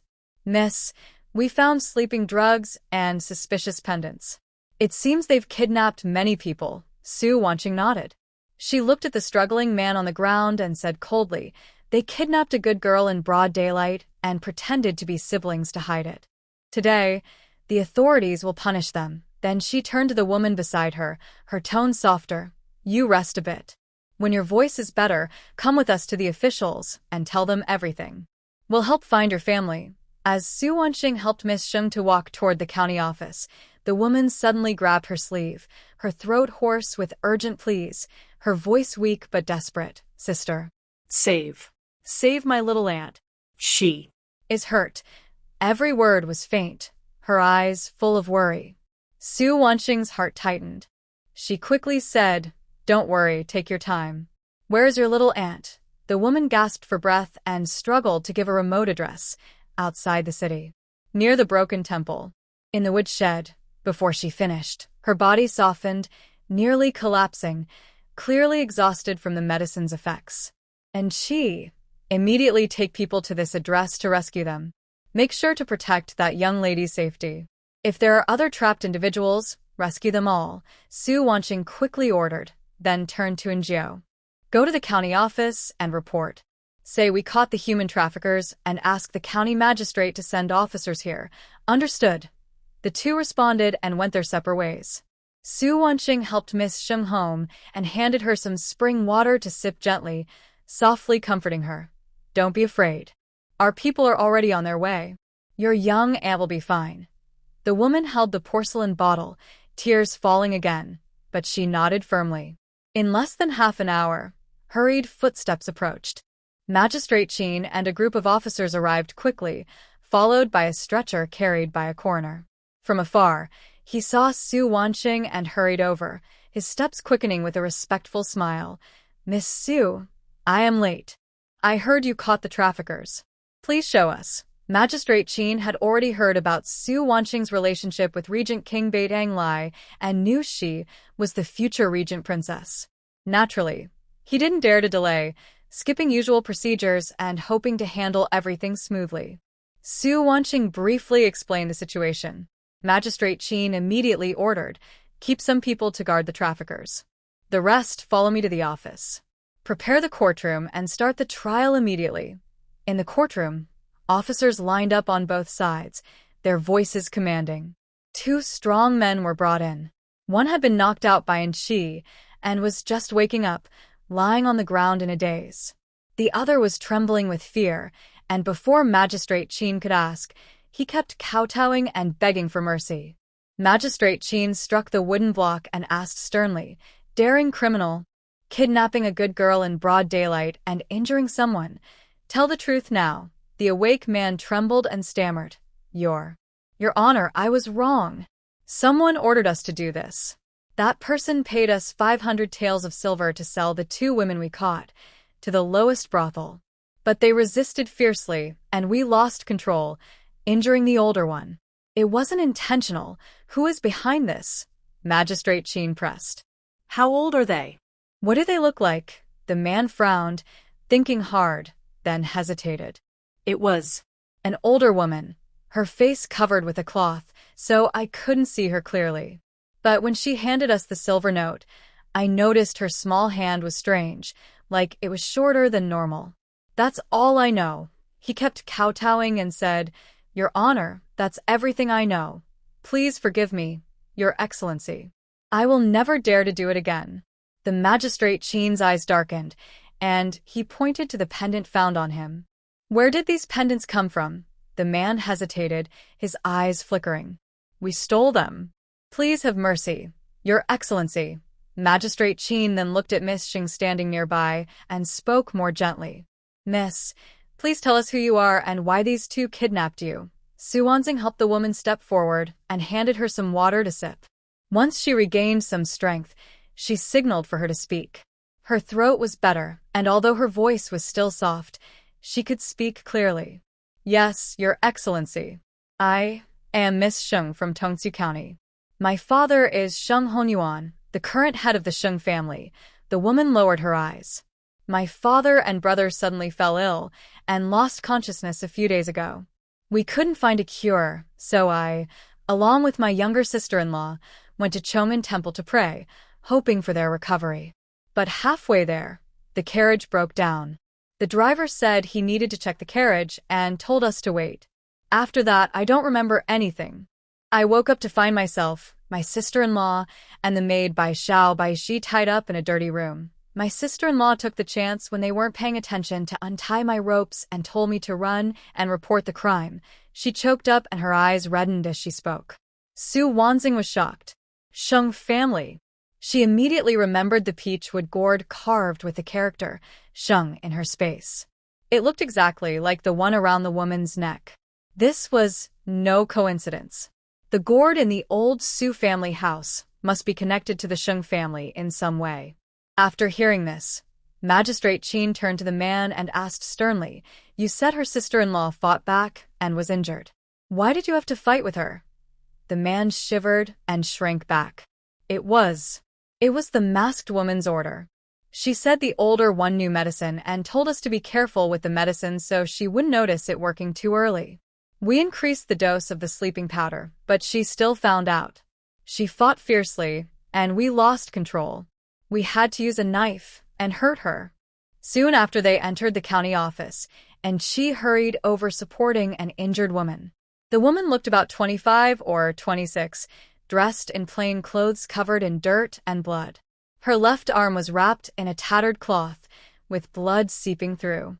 Her face was pale as paper, and she was in a semi-conscious state. Su Wanxing quickly stepped forward to check on her.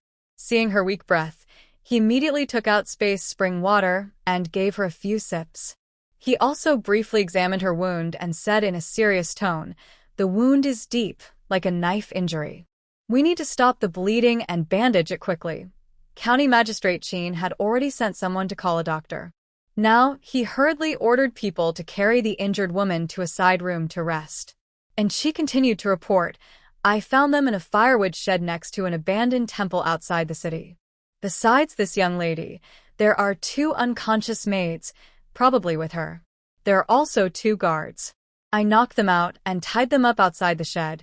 County Magistrate Qin looked serious and immediately ordered, "Take 3 officers and go with Lord and Qi to the shed. Bring the 2 maids back for treatment and escort the guards back to the prison for strict supervision. No mistakes allowed." "Yes." 2 officers responded and quickly followed and Qi out of the hall. Su Wanxing supported the injured woman and helped her lean on a nearby bench. He took some clean cloth strips to press on her wound and stop the bleeding. Miss Sheng Jia saw this and staggered forward, holding her little aunt's cold hand. Tears slipped down her face, but she held back her sobs, afraid to disturb her unconscious aunt. The hall fell silent, only the suppressed sobs of the woman and the anxious waiting for the doctor. The officer sent to call the doctor moved quickly. In less than an incense stick's time, he returned with the city's most famous doctor. The doctor hurried over with a medicine box, examined Sheng Linhua's injury, checked her pulse, and said, "The young lady's injury is serious, but her breath is steady. Just need to clean and bandage the wound and rest well, and she will be fine." The doctor opened his medicine box, took out strong alcohol, herbs, and clean cloth strips, and carefully treated Sheng Linhua's wound. Sheng Linhua, already recovering from the space spring water, slowly opened her eyes halfway through the bandaging. Her blurry vision first caught sight of Sheng Manor standing nearby. Her voice was weak but urgent. "Manor, are you all right?" Sheng Manor saw her little aunt wake up and couldn't hold back anymore. She rushed to the bed, grabbed her hand, and cried. Little ant, you finally woke up. You scared me to death. I thought we were all going to die. Sheng Linhua gently wiped her tears and softly said, Silly child, don't cry. Little ant is here. We're all fine now. After comforting Sheng Mana, Sheng Linhua turned her head to look at Su Wanqing. As soon as their eyes met, she suddenly froze. For some reason, when she looked into Su Wanqing's eyes, a strange feeling of familiarity and closeness arose in her heart, as if she had seen her somewhere before. Sheng Manor called out twice, Little auntie, before she snapped out of her thoughts. She quickly tried to sit up and thank her, but Su Wanqing gently pressed her down. There's no need for formalities. Just rest and recover, Su Wanqing said softly. Sheng Linhua looked very grateful. Thank you for saving us.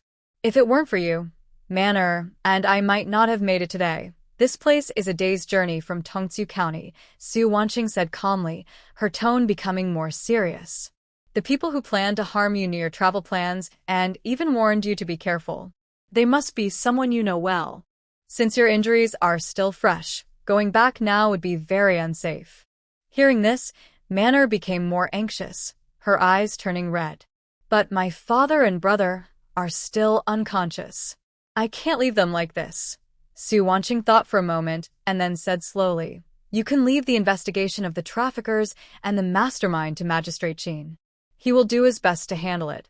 For now, come back with me to Fengrao village to rest. It's quiet and safe there.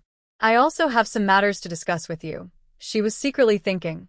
The most important thing now is to find out where that peachwood gourd came from and what connection it had to the gourds at the Su family estate. Sheng Linhua and Manor looked at each other, realizing Su Wanqing was right, and nodded. Thank you, miss. After saying goodbye to Magistrate Qin and handing over the arrangements for the traffickers and the maids Bai Xiao and Bai Ji, they all got into a carriage heading to Fengrao village. Su Wanyu kept staring at Manor with curiosity, her face full of joy. She kept leaning over to ask, What is your name, sister?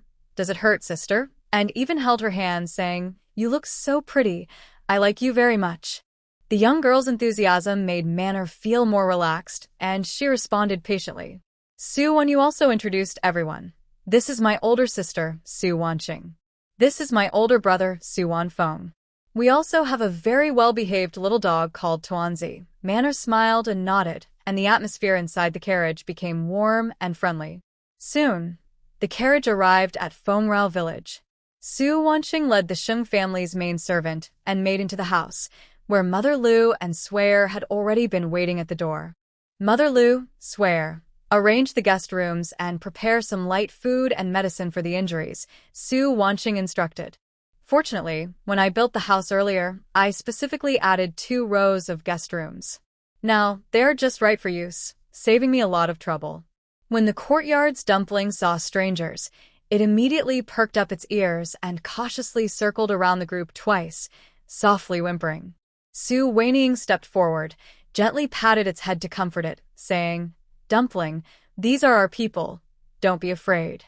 The dumpling rubbed against her hand and gradually relaxed, wagging its tail as it followed Su Wanyu happily toward the guest rooms. Seeing the dumpling's lazy attitude, Su Wanyu secretly chuckled. This little fellow is used to a comfortable life in the yard, eating and drinking well every day. She wondered if it could still be as quick and clever at catching prey as its brothers. Once this matter is over, she planned to find time to train it, so it could keep its wild instincts. Lu Mama was quick and efficient. Soon, she arranged everything properly. After the 4 members of the Sheng family washed up, Lu Mama invited Sheng Linhua and Sheng Manor into the main hall for a meal. The table was set with light porridge, small dishes, and soft cakes, perfect for the injured. The meal was peaceful and harmonious. After eating, Su Wanyu saw that their complexion had improved, so she softly asked, Miss Sheng, if I may be so bold, may I see the peachwood gourd you are wearing around your neck? Sheng Manor was surprised for a moment, then quickly took off the gourd and handed it over.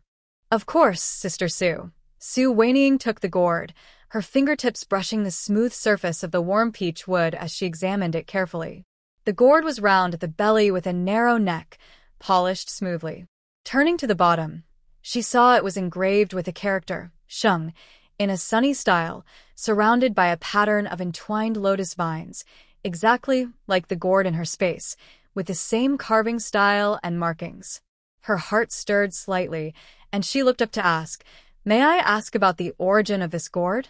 Hearing this, Sheng Linhua's eyes flashed with surprise, then she quickly responded, "Miss Su, you are interested in this peachwood gourd? Have you seen one like it somewhere?" Su Weiniang looked up calmly and nodded. "Yes, I have seen a similar one. Have you really seen one?" Sheng Linhua immediately became excited, leaning forward slightly. "Where did you see it? Does it also have the character Sheng on it?" Seeing her eager expression, Su Weiniang did not answer immediately but asked instead, "Why don't you tell me first? What does this gourd mean to the Sheng family?" Sheng Linhua took a deep breath, suppressing her excitement, and slowly explained, "Miss Su, you may not know, but this peachwood gourd is a family heirloom of ours. Our clan has a tradition called plant blessings and passed down Sheng, passing the gourd as a family heirloom." She paused briefly, then continued, "When a new baby in the family reaches 100 days, the head of the family personally visits the ancestral hall to hold the gourd seal ceremony, during which a peachwood gourd is given to the child. This gourd is not only a mark of bloodline but also a symbol of family status. The characters carved at the bottom of the gourd distinguish between boys and girls, representing the family's hopes for the next generation and reflecting the family's way of life. Only the direct descendants of the Sheng family have such a gourd. The girl's gourd has a single carved character, Sheng, on the bottom, with smooth blade edges and a pattern of intertwined lotus vines around it, symbolizing to carry on Sheng family bloodline and keep the household safe. It is often worn on a red cord around the neck and, when married, is included in the dowry to show her belonging to the Sheng family.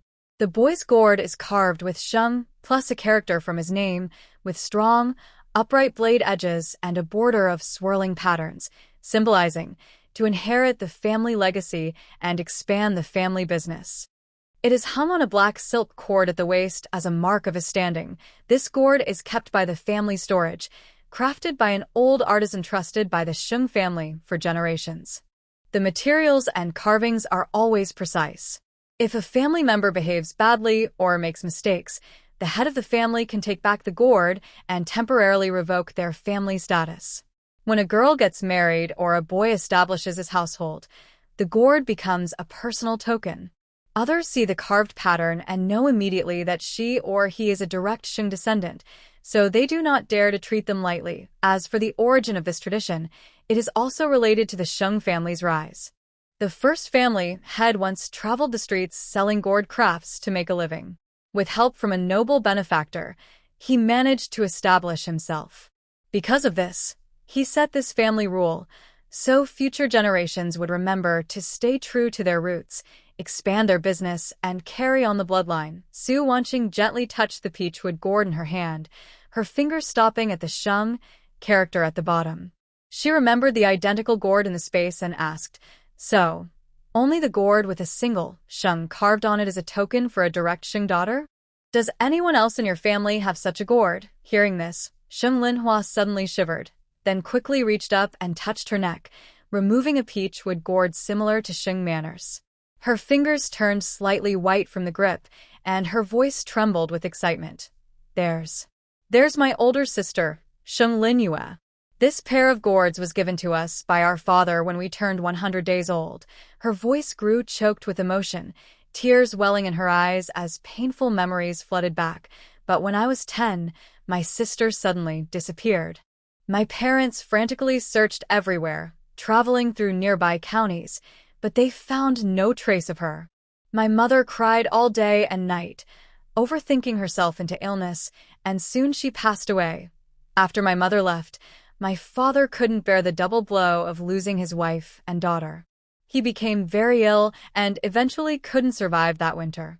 Sheng Linhua sniffed and wiped away her tears. She said, "At that time my older brother was only 17. The relatives from the clan had long been eyeing our family's estate, and they took advantage of the family troubles to cause trouble. Luckily, the clan elders stepped in to settle things, and my brother and they divided the family property. Those uncles and aunts were not good at managing the estate. The property they got from the division was spent quickly. My brother used his skills to support Sheng family's business, and life gradually improved. Then they dared not make any more trouble. Over the years, my brother never gave up looking for our sister. Even after he married and started his own life, he secretly sent people to search. Next to her, Sheng Manhwa reached out and held Sheng Linhua's arm gently. She softly added, "My little aunt refused to accept marriage proposals from others because she wanted to take care of me and Muir. She was afraid the stepmother would bully us." She looked up at Su Wansing with eyes full of concern for her little aunt. Su Wansing's heart moved slightly. No wonder Sheng Linhua was so obsessed with the gourd. She was hiding such a past. She was not a careless person. She immediately stood up and said, "Wait a moment, I'll get something." Then she turned and went to her room. In fact, she took out a peachwood gourd from her space, pretending she had just found it at the bottom of a box, and returned to the main hall. "Look at this," Su Wansing said, handing the gourd to Sheng Linhua. Sheng Linhua trembled as she reached out to take it. Her fingertips brushed the patterns on the surface. When she saw the round, bright, Shang character and the entwined lotus pattern at the bottom, she froze. Tears suddenly rolled down her face. She repeatedly touched the gourd and choked. This is my sister's. This is really my sister's gourd. The patterns and carvings are exactly the same as mine." She suddenly looked up at Su Wansing, her eyes full of urgency and hope. "Miss Su, where is my sister? Have you seen her? Where is she?" Su Wansing's expression darkened slightly. She shook her head slowly. "I'm not sure. I can only guess. I found this gourd in the old Su family house." She paused and honestly said, "We have long cut ties with the old Su house, and the people there were driven out of the village. I suspect this gourd belongs to my mother. She was adopted by the Zhao family and lost her memory when she woke up. She doesn't even remember her own name." The hope on Sheng Linhua's face instantly froze, then a faint light appeared again. "Amnesia. Maybe it really is my sister." Su Wanqing thought for a moment, then took out several special test strips and a painless blood collection needle from her portable pouch. She said, "I have something here that can do a kinship test. Maybe it can help us find out our relationship." She held up the test strips and explained, "It can determine kinship through blood. If you drop a small amount of blood from each person onto the strip, a parent-child relationship will turn green. No relation will be gray. First-degree relatives, like siblings, will turn blue. Second-degree relatives, like aunt and nephew, will turn light blue. And third-degree relatives, like cousins, will turn pale blue." There is also a color comparison chart for reference. Sheng Linhua and Sheng Manu looked surprised, never having seen such a magical device before, but they couldn't hide their curiosity. To convince them, Su Wanqing suggested doing a test first. "I'll try it with my brother Wanfeng. We are siblings, so it should show blue." She called Wanfeng over and took the painless blood needle, saying, "Don't worry, just a gentle prick, it won't hurt." The needle was very thin, and Wanfeng only felt a slight numbness in his finger. A drop of blood was collected, and Su Wanqing also took her own blood, dropping both onto the test strips. After a moment, the strips gradually showed a clear blue color, exactly matching the first-degree kinship color on the comparison chart. Next, Su Wanqing called Uncle Tian and his son Xiaoman. They are parent and child, so the test strips quickly turned green. Finally, she tested Sheng Linhua and Sheng Manor, who are aunt and niece. The strips showed light blue, perfectly matching the description for second-degree relatives. Seeing the test results were accurate, Sheng Linhua's heart pounded in her chest. Sheng Manor also tightly held her younger aunt's hand. The atmosphere in the main room suddenly became tense. Su Wanqing took a deep breath and said to Sheng Manor, "Let's do one more test." She carefully took blood from herself and Sheng Manor and dropped it onto a new test strip. Everyone's eyes were fixed on the strip, holding their breath. Time seemed to stretch endlessly. After a moment, the strip slowly showed a faint blue color, exactly like the third-degree kinship on the chart. "It's a light blue. It really is light blue." Sheng Linhua suddenly stood up, her voice trembling badly. Tears rolled down her face like beads breaking from a string. She tightly gripped Su Wanqing's wrist, with such force that it almost hurt, but she was afraid of hurting her and softened her grip. She bent down, staring at the test strip, repeatedly confirming the faint blue color. She choked and muttered to herself, "Cousin. It's really cousin. Your mother must be my sister, Sister Linyi." Su Wanqing could clearly feel her palm was hot and trembling. Watching her cry happily, most of her doubts were gone. She gently placed her fingertips on her hand and softly comforted her. Years of longing to find her family finally had an answer. Sheng Linhua couldn't hold back anymore, grabbing Su Wanqing's hand and crying uncontrollably. Her shoulders shook violently with joy and relief at finally finding her loved ones. Su Wanqing looked at Sheng Linhua crying happily and finally spoke softly, "Annie, my mother. She has passed away." As she spoke, the joy in the main room was replaced by deep sadness. Sheng Linhua's smile froze, tears still on her cheeks, and her voice trembled as she asked, "How could it be? How did sister leave so early? How did she die?" Next to them, Su Wanfeng could no longer hold back. He clenched his small fists, eyes full of anger, and said loudly, "It was the people from the old Su family house. When our parents were injured, they secretly took all the family silver. They watched helplessly as our parents fell seriously ill but refused to treat them. In the end, our parents, they passed away." The boy's voice was full of grievance and hatred. All these long-held pains burst out at this moment. Sheng Linhua swayed and almost lost her balance. Tears flooded her again. She covered her mouth with her hands, her sobs muffled as they escaped through her fingers. Sheng Manor also had red eyes, holding her little cousin tightly and crying along. The loved ones she had finally found again were now just a pile of earth. The stark contrast was too much to bear. The main room was filled with sobs, sadness spreading everywhere. After a long while, Sheng Linhua finally calmed her emotions a little. She gently touched Su Wanqing's face, tears still falling, and choked out, "Wanqing.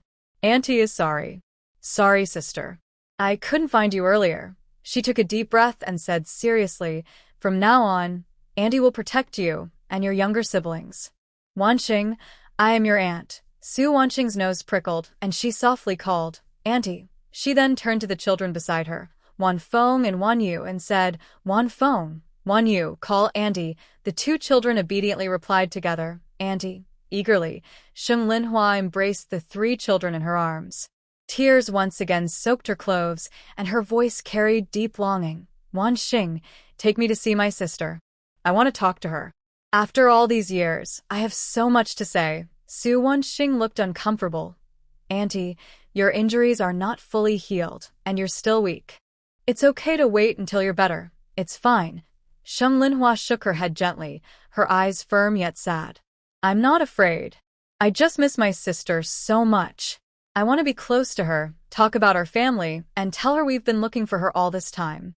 Finding my sister has become an obsession for everyone in the Sheng family." Tears rolled down her cheeks again. Seeing this, Su Wanqing couldn't bear to refuse. She nodded. "All right, I will take you." She helped Sheng Linhua, holding her arm, while holding Wanyu's hand. Wanfeng followed nearby. The group slowly headed outside. When they reached the gate of the residence, a servant named Lu Qing hurried over to report, "Miss, an E and 5 carriages are at the gate. They say they are here on the orders of the prince to pick up some items." Su Wanqing understood immediately. When she sent the message earlier, Bei Tang Lai had said he would send an E to retrieve water management plans and seeds. She turned to Njio and instructed, "Njio, accompany Auntie, Man Air, and Wanfeng first. I'll settle things with an E and come to find you later." She also warned Sheng Linhua, "Annie, take it slow on the way, don't tire yourself." Sheng Linhua nodded in agreement, and Njio helped her to leave first. Su Wanqing asked Lu Qing to invite an E inside. An E quickly entered the courtyard, bowed to Su Wanqing, and said, "Subordinate and E reports. I am here on the prince's orders to retrieve the water management plans and seeds, and also to bring you the rewards from the prince, the emperor, and the empress." He gestured to the 5 carriages behind him, which stopped one after another. their doors open, filled with various items. An E pointed to each carriage and explained, "The first carriage contains silver notes prepared for Miss by the prince, totaling 500,000 taels, along with a box of fine jewelry, including tributes from different regions such as East Pearl, Jade, and Coral. The second has various ornaments and paintings, mostly made of Hatien jade and chicken bloodstone. The paintings are genuine works by famous artists from the previous dynasty." The prince said Miss prefers peace and quiet, so he chose landscape and flower-bird scrolls. The third contains writing supplies, special brushes and ink, with paper from the tribute shop Chung Xian Tang, and inkstones from Duanzhou. The fourth carriage holds gifts from the emperor and empress, including 8 bolts of Yunjin silk, a pair of red gold-studded hairpins, and a box of special pastries from the imperial kitchen. The emperor gifted a carved jade pendant with a dragon pattern, praising the young lady for her achievements in the northern border. And E added quietly, "The emperor heard about her actions and was very pleased." The prince said that once the follow-up matters are settled, the court will issue a decree for her reward. Su Weining looked at the full cart of gifts, feeling a slight movement in her heart. She said to an E, "Thank you for your hard work. Rest first in the side room. Have some food to regain your strength. The plans and seeds are ready. We can load the carts early tomorrow." And E bowed and replied, "Understood." Then he stepped back to rest. Su Weining turned back to her room and took out a prepared box. It looked like ordinary peach wood, but it was made from a special material evolved from ancient space technology. It couldn't be burned or broken, and it had a password lock. She carefully placed the organized documents inside. The water management plans used the ancient well design from Blue Star, suitable for the dry climate of the northern border. The plans were detailed, even including construction specifics. The seed collection was also sorted. Recently, Su Weining had been taking seeds from space. The space could only provide a limited amount daily, but it refreshed regularly. There were drought-resistant seeds like goji berries and jujubes, medicinal herbs like licorice and astragalus, each with detailed planting instructions. There were also fruit seeds such as pears, apples, grapes, and raspberries, along with improved wheat seeds that had moderate yields, enough for use but not too conspicuous. Additionally, she included a plan to protect the pasture, clearly dividing areas for rotational grazing, along with recipes for dairy foods suitable for nomadic tribes in the north. Su Weining locked the plans, pasture protection scheme, and dairy recipes inside the box. She thought about sharing the password with Bei Tanglai later through the language of the void, so even if the box was lost, no one else could open it. After securing the box, she reminded her servants to guard the gifts carefully, then headed toward the graves. And she, who had been silently following her, continued to protect her without a word. The two moved quickly, one in front, one behind. When they reached the nearby graves of her parents, Su Weining saw Wan Feng, and Jiao, and Sheng Maner standing solemnly nearby. Sheng Linhua was kneeling alone in front of the tombstone, facing away from everyone. She gently touched the stone, whispering something, her muffled sobs faintly heard. The wind rustled through the trees, adding a sense of sadness. Su Weining slowed her steps and stood quietly for a moment. When her sister's crying eased, she slowly approached and softly comforted her. "Little aunt, don't be too sad. Take care of yourself. Mother wouldn't want to see you like this." Sheng Linhua slowly turned her head, her eyes red and swollen, tears still on her cheeks. She looked at Su Wishing and nodded with a choked voice. On the way back from the graveyard, Sheng Linhua kept her eyes on Su Wishing, filled with memories of her sister Sheng Linya. As they walked, she softly asked, "Wishing, when your mother was alive, did she ever mention what she liked? Did she say anything strange or remember any small details?" Su Wishing thought carefully and shook her head slowly. Mother rarely talked about the past. She only said that she forgot everything when she woke up. But she could read and knew many herbs. Our family used to grow some common medicinal plants, and she could name them. She also used simple herbs to treat small injuries and illnesses. Hearing this, Sheng Linhua's eyes reddened again. She whispered, "Yes, my sister loved medicine since she was young." She kept asking the family doctor questions and tried to memorize herb diagrams herself. I used to dislike these things because they were boring and hard, but after she went missing, I thought if I ever found her, I could help. So, I forced myself to learn about herbs and medicine, but I was never very good at it. Her tone was full of guilt. If I had been better at medicine, I wouldn't have been clueless about my cousin and uncle's illnesses. I just watched them fall into coma. Sue wishing quickly comforted her, "Aunt, don't blame yourself. Uncle and your cousin are very lucky. Once we settle everything, I'll help you think of ways to save them. Maybe we can find a cure." Their casual talk along the way also helped Sue wishing understand her own doubts. No wonder her mother could read and understand herbs. It turns out she was a proper daughter of the Sheng family. Even her and Wanfeng and Wanyue's names were elegant and fitting, unlike the children in the old house called Big Sister and Second Sister. It seems her mother subconsciously kept her original manners and taste. Soon, they returned to the house. Mother Lu had prepared warm water and snacks. Everyone sat down to rest. Sheng Linhua looked at the thin veil on Su Wishing's face, hesitated for a long time, and finally couldn't help asking, "Wishing, I have something to ask you, don't mind. Why do you keep your face covered? Is there something wrong with it?" Fearing she might worry, Su Wishing quickly explained with a smile, "And don't worry. I'm fine. When I was a child, I hurt my face and left a scar. Recently, I've been treating it. I was worried the scar hadn't healed completely and might get irritated, so I covered it with a thin veil. But now it's fully healed. I just got used to covering it, so when you immediately stepped over, holding Sheng Linhua's sleeve happily and saying, 'Yes, little aunt. Sister's face is so beautiful, even more lovely than a fairy in a painting.'" Su Wansheng helplessly rubbed her sister's head, gently took off the thin veil from her face, revealing her full appearance. As the veil fell, the room suddenly became quiet. Sheng Linhua ignored her arm injury and quickly stood up from her chair, swaying slightly. Her eyes fixed tightly on Su Wansheng's face. She was stunned, tears unexpectedly streaming down her face. Her lips trembled, and after a moment, she managed to say, "Sister. Sister." Su Wansheng was very beautiful, with smooth, fair skin that shone like fine sheep fat jade. Her gentle smile and calm demeanor carried a quiet coolness. The shape of her eyebrows, the tips of her eyes, and the curve of her jaw resembled Shenglian's face at 14, her sister's age, when she disappeared. It felt as if time had paused on Su Wansheng's face, allowing her to see her young sister again. "Sister is so beautiful." Shengmaner also looked at her with shining eyes, excitedly clapping. "Just like what Annie said, she looks exactly like Mother when she was young." Sheng Linhua hurriedly stepped forward, carefully touching Su Wansheng's cheek. Her fingertips trembled, tears rolling down her shoulders, choking as she said, It looks so much like.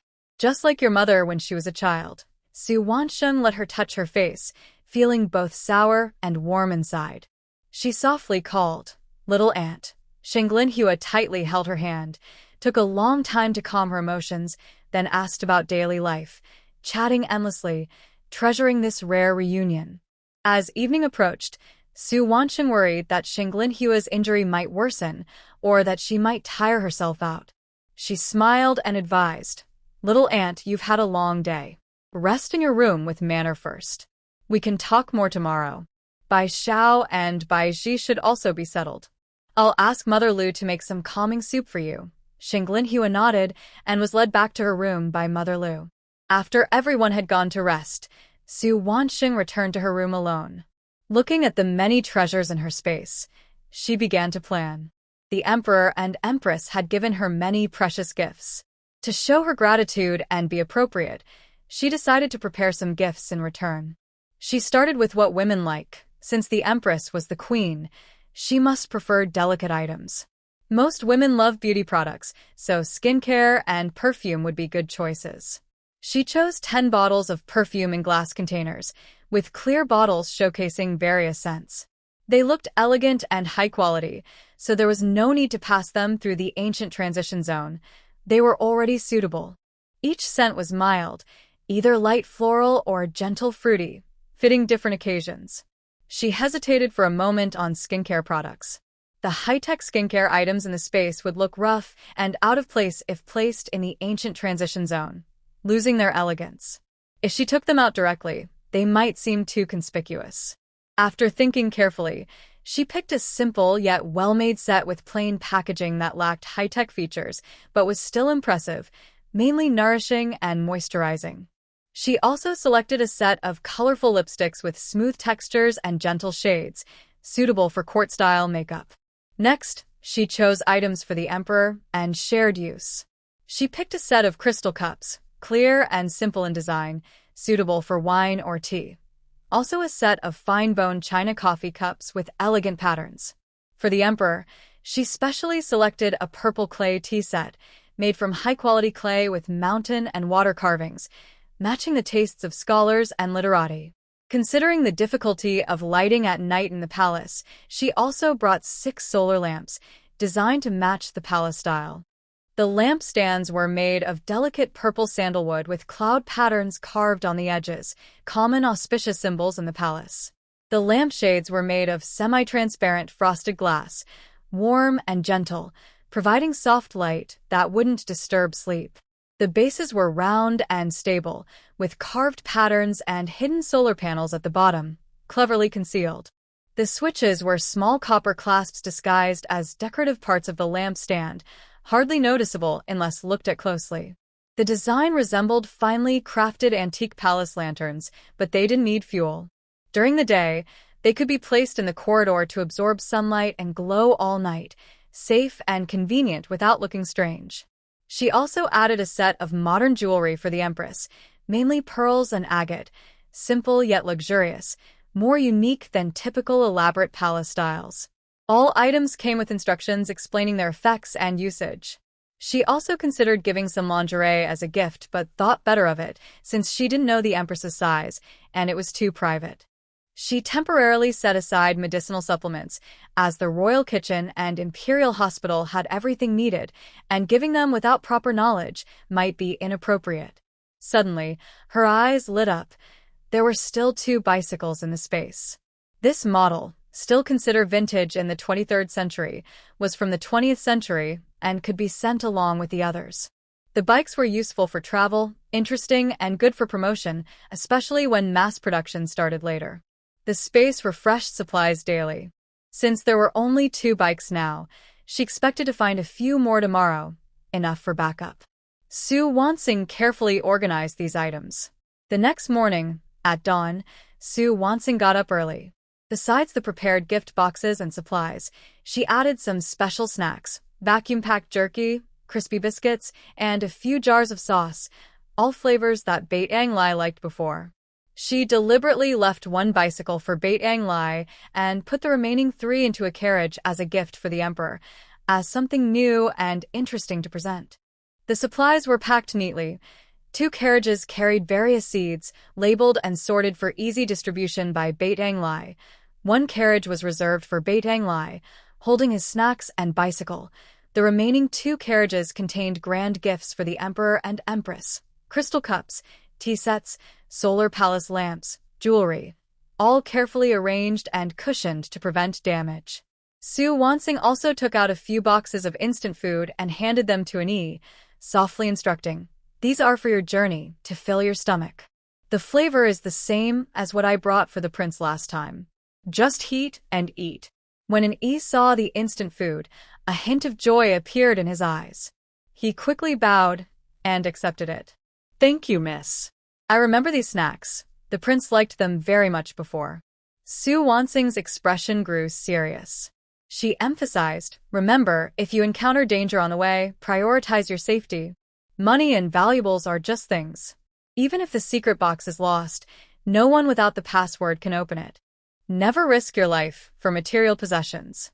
Hearing this, An felt warmth in his heart. He knelt solemnly.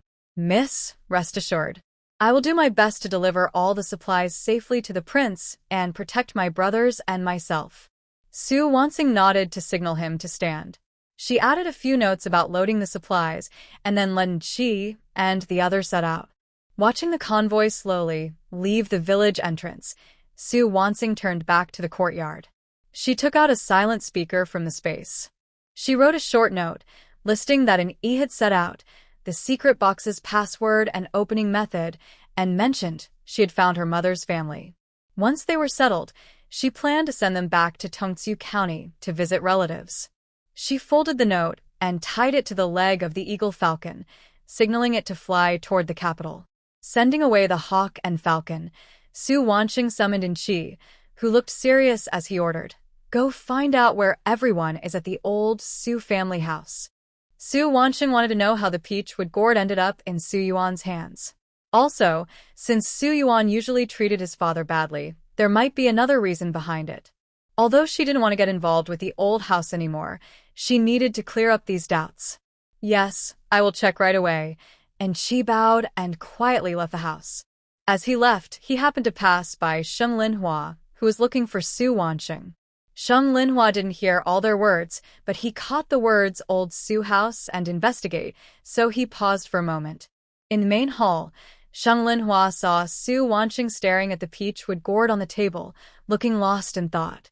His doubts grew, and Qi and Ba and Jiu were all skilled and had a noble air, not ordinary guards or maids. The one who came yesterday, an E, was calm and steady, clearly well-trained. Wanqing was not simple either. Sheng Linhua chose not to reveal her thoughts and quietly walked over, looking at the gourd along with Su Wanqing. "Wanqing, are you wondering why this gourd is in Su Yuan's hands?"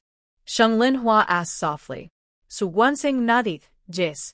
The old Su house is usually very cautious. If this gourd was valuable, they would have sold it long ago.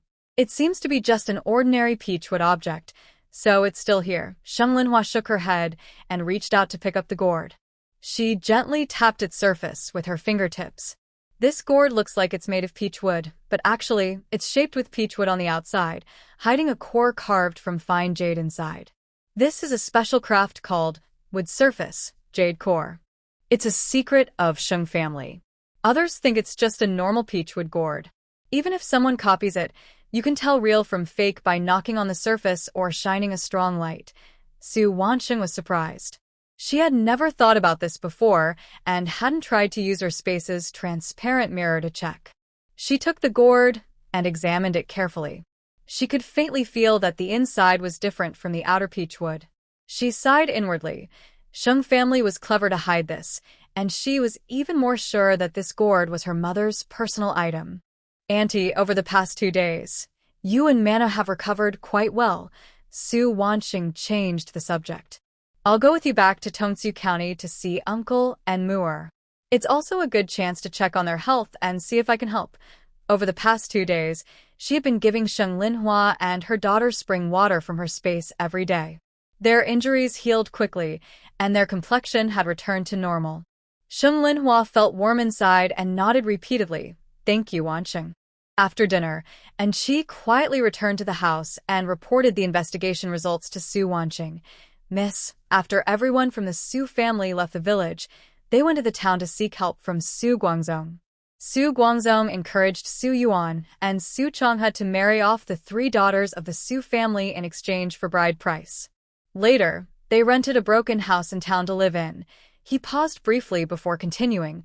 "At first, they managed to get by with the remaining money from the family and the daughters' dowries. But recently, Su Yuan fell ill. Su Guangzong and Su Changhe both refused to pay for his treatment or take care of him, which made his condition worse. Now, Su Changhe simply left him in the shed, ignoring him. Su Yaozhu married a woman with little bride price. From what I found out, she was pregnant when she married in, and Su Yaozhu didn't seem to know, thinking he got a good deal. Su Yao first joined a local gang and became their leader, spending his days idling and causing trouble. As for Su Guangzong, he recently married the daughter of the town's grain shop owner. But people say he is living as a son-in-law in his father-in-law's house, relying on his in-laws for support, and she explained the details he uncovered in a calm tone. Su Wanqing listened quietly, with little expression on her face, but inside, she felt indifferent about the fate of the Su family members. What they sowed, they would reap. It was their own fault. She nodded slowly. "I understand. You've worked hard. You can rest now." After she left, Su Wanqing looked out the window at the darkening night, a cold glint flashing in her eyes. She decided she needed to go to the town tonight to see Su Yuan in person. Some questions still needed to be asked directly.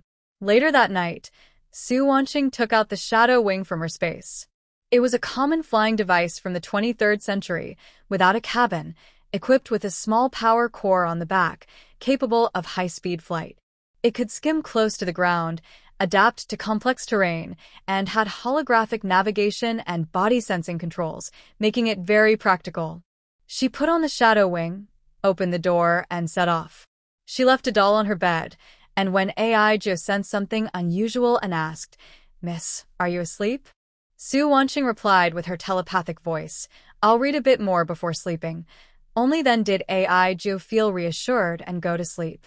Soon, Su Wanqing arrived at the place and she described. Su Yuan was abandoned in a shed hidden at the corner of an old courtyard on the edge of the town. The wall was mostly collapsed, and the inside looked desolate at a glance. The wooden door of the shed hung crookedly on its hinges, with a faint light seeping through the gap. Before stepping closer, a strong smell of mold, urine, and dust hit the face, making one feel sick. Su Wanqing frowned as she pushed the door open. It made a loud, grating squeak, startling the mice in the corner of the shed. Inside, thick dust filled the air, and the room was dim.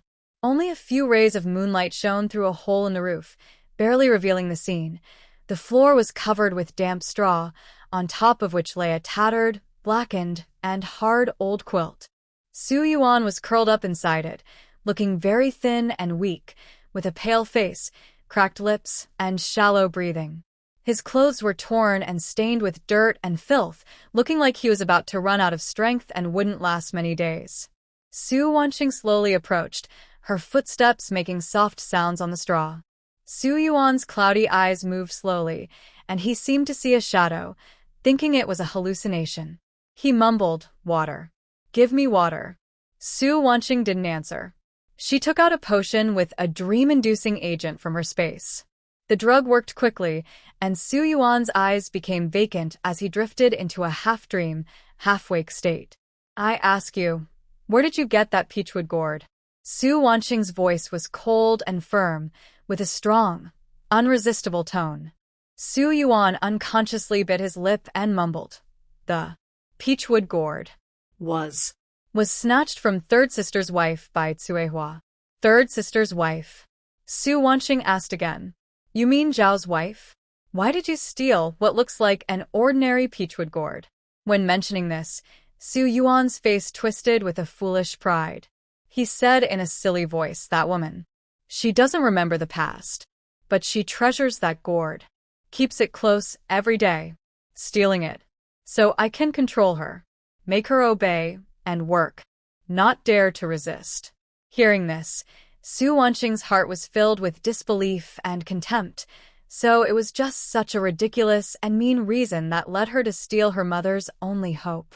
She suppressed her coldness and continued to ask, "Is Su Changhai your biological son? Why do you always treat him so harshly, never showing him a kind face?"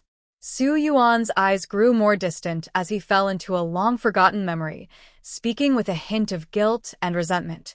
It was my son. When he was young, I also hurt him.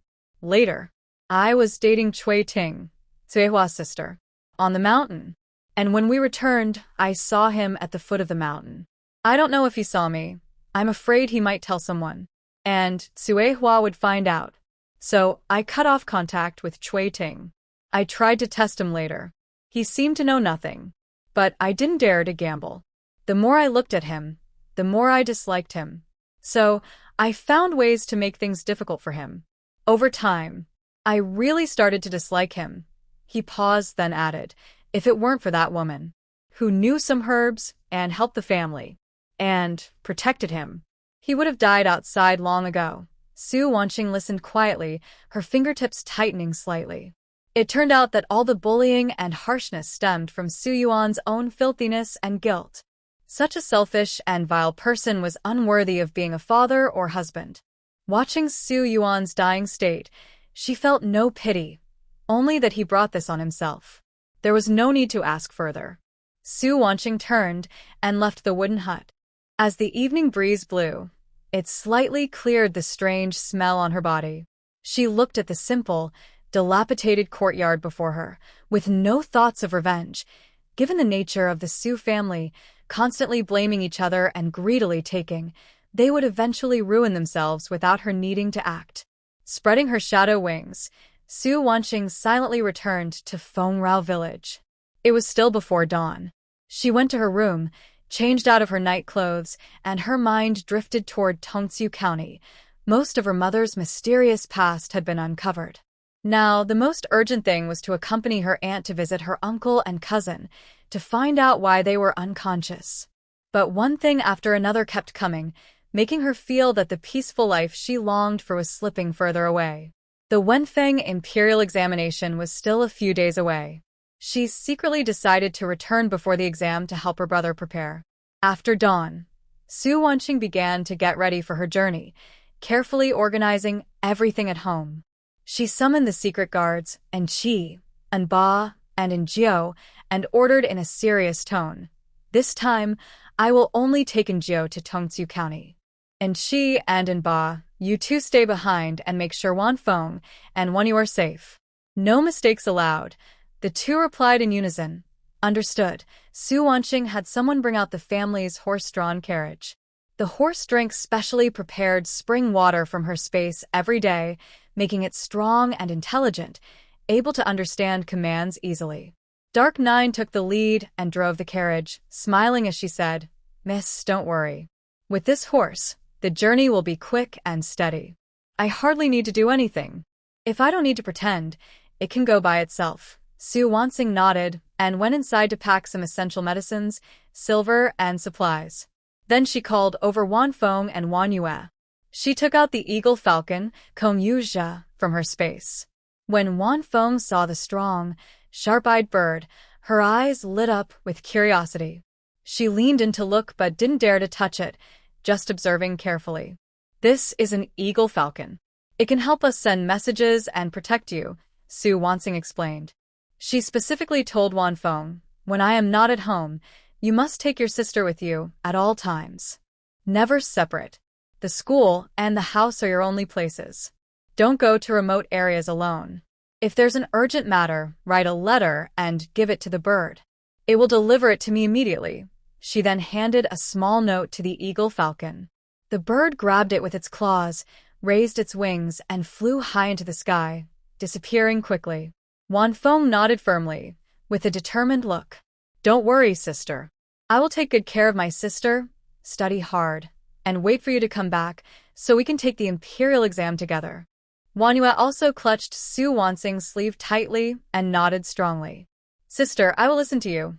At this moment, Sheng Linhua, Sheng Manor, Bai Xiao, and Bai Ji had also finished packing. Xiao Nyang hurried over with several large bags of food and snacks, stuffing them into the carriage. Miss Sheng, these are my homemade dried food and pickled vegetables. They can fill your stomach on the road and are cleaner than outside," she said. Su Wanqing smiled and thanked her. Xiao Nyang's carefulness always covered every detail. Sheng Linhua approached Wanfeng and Wanyue, squatting down to gently pat their heads, her eyes full of reluctance. "Xiao Feng, Xiao Yu, once Auntie has sorted out the family affairs, she will come to Fengrao village to stay with you for a while. You can also go to Tongsu County with sister Wanqing to play. Auntie will prepare delicious food for you. Yes, yes." Really? Sheng Man clapped excitedly. Wanyue hugged Sheng Manor's arm, her eyes slightly red. "Auntie, sister, I will miss you." Sheng Manor poked her little face gently and said tenderly, "Sister will miss you too. When we come back, I will bring you the prettiest hairpin from Tongsu County." Seeing how everyone was reluctant to part, Su Wanqing smiled and said, "All right, it's getting late. We should set off now. Speed up on the way so we can reach Tongsu County early and come back sooner to see you." She helped Sheng Linhua get into the carriage, and Sheng Manor and the maids took their seats one after another. And Jio waved the whip, urging the horse forward, and the carriage slowly started moving. Wanfeng and Wanyu stood at the door, waving their hands and shouting loudly, "Sister, little aunt, safe travels." as the carriage gradually disappeared around the corner of the village. The carriage sped toward Tongsu County. To reach their destination quickly, everyone hurried along, rarely stopping during the day. They ate simple meals on the move, prepared dry food, pickled vegetables, and warm tea. Though not luxurious, the food was clean and tasty. Inside the spacious carriage, Su Wanqing sat opposite Sheng Linhua. Sheng Mano leaned against her little aunt, while Bai Xiao and Bai Ji sat quietly in the corner. During the break in their journey, Sheng Linhua looked out the window at the passing scenery and slowly began to speak about the Sheng family's recent situation, so Su Wanqing could understand better. Wanqing, the Sheng family in Tongsu County isn't the top family, but they are quite well known locally. The family mainly runs grain shops, rice stores, and owns 2 pawn shops and 3 restaurants. These businesses were passed down from our ancestors. Later, your uncle added some shops, which helped stabilize the family, Sheng Linhua said calmly, but her words showed her pride in the family. Sheng Mano leaned in to add, "My brother Sheng Mu and I are twins. He was born a little earlier than me. We also have 2 half-siblings, Sheng Rui and Sheng Jia, who are 12 years old. They are also twins. Their mother is your uncle's current wife, Fang Yao Nyang."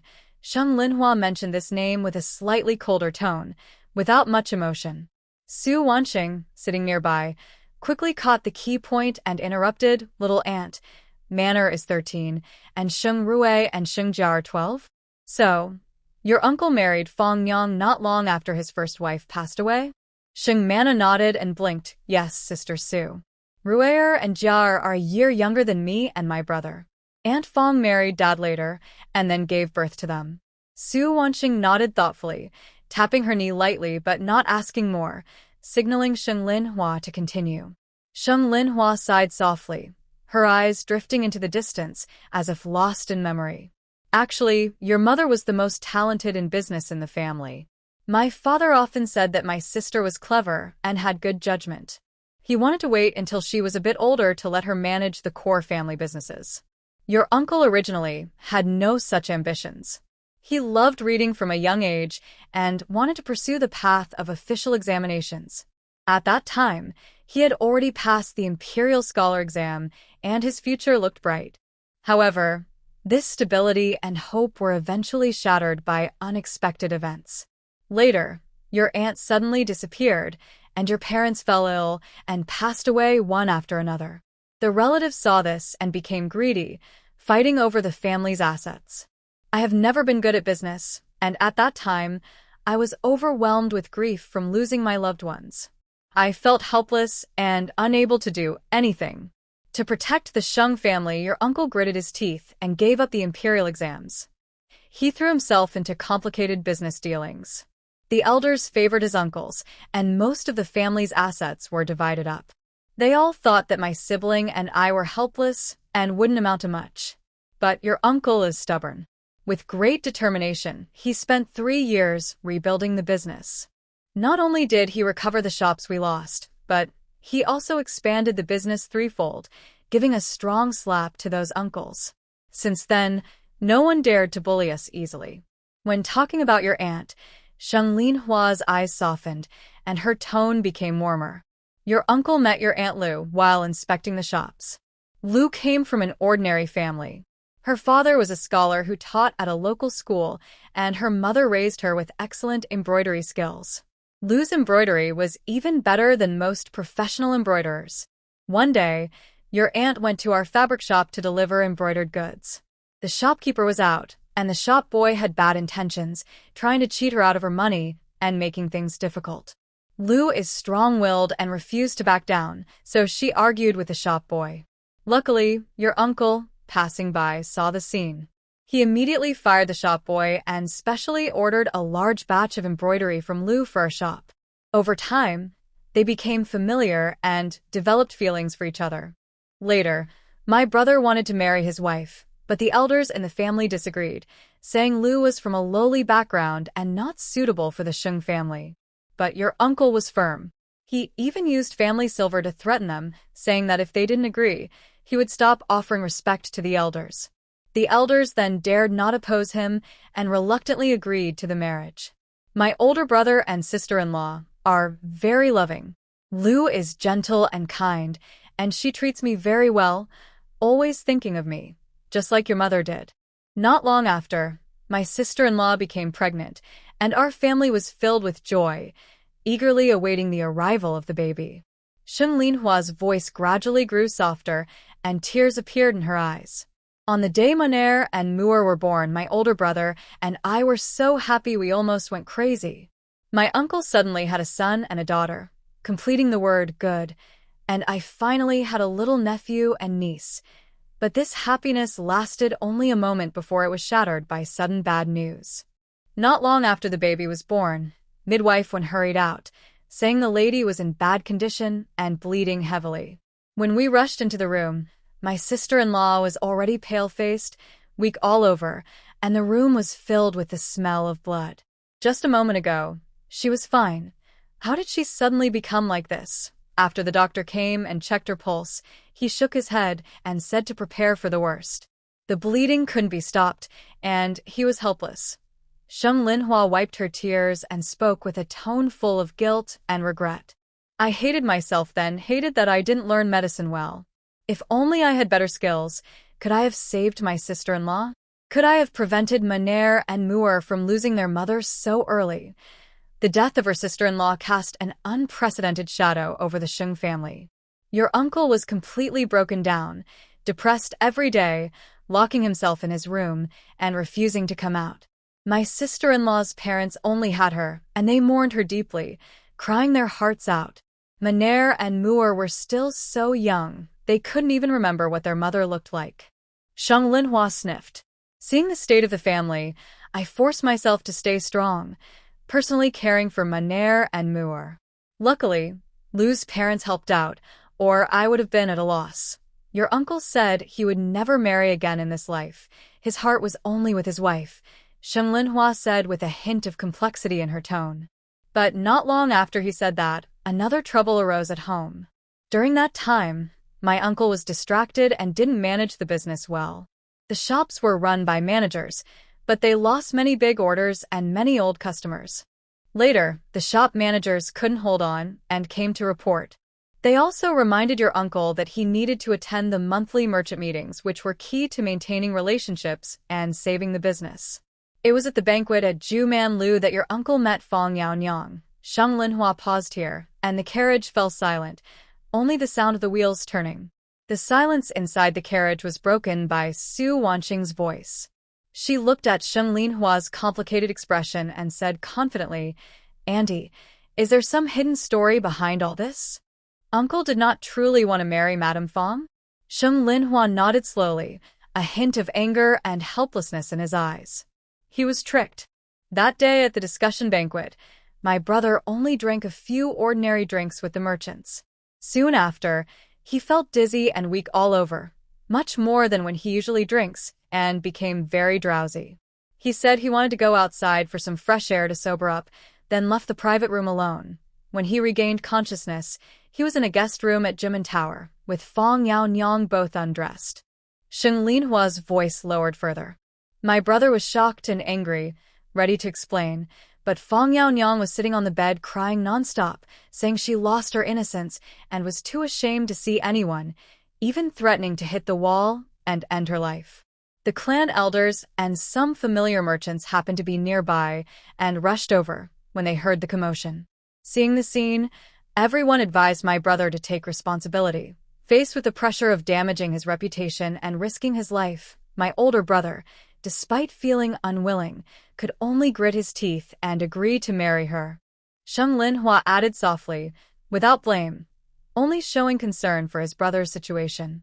Since then, my brother has only treated her as a decoration in the house, rarely speaking to her, and she has become very cold toward him. Su Wanqing hesitated slightly, then asked, "Who is Fong Yaonyang?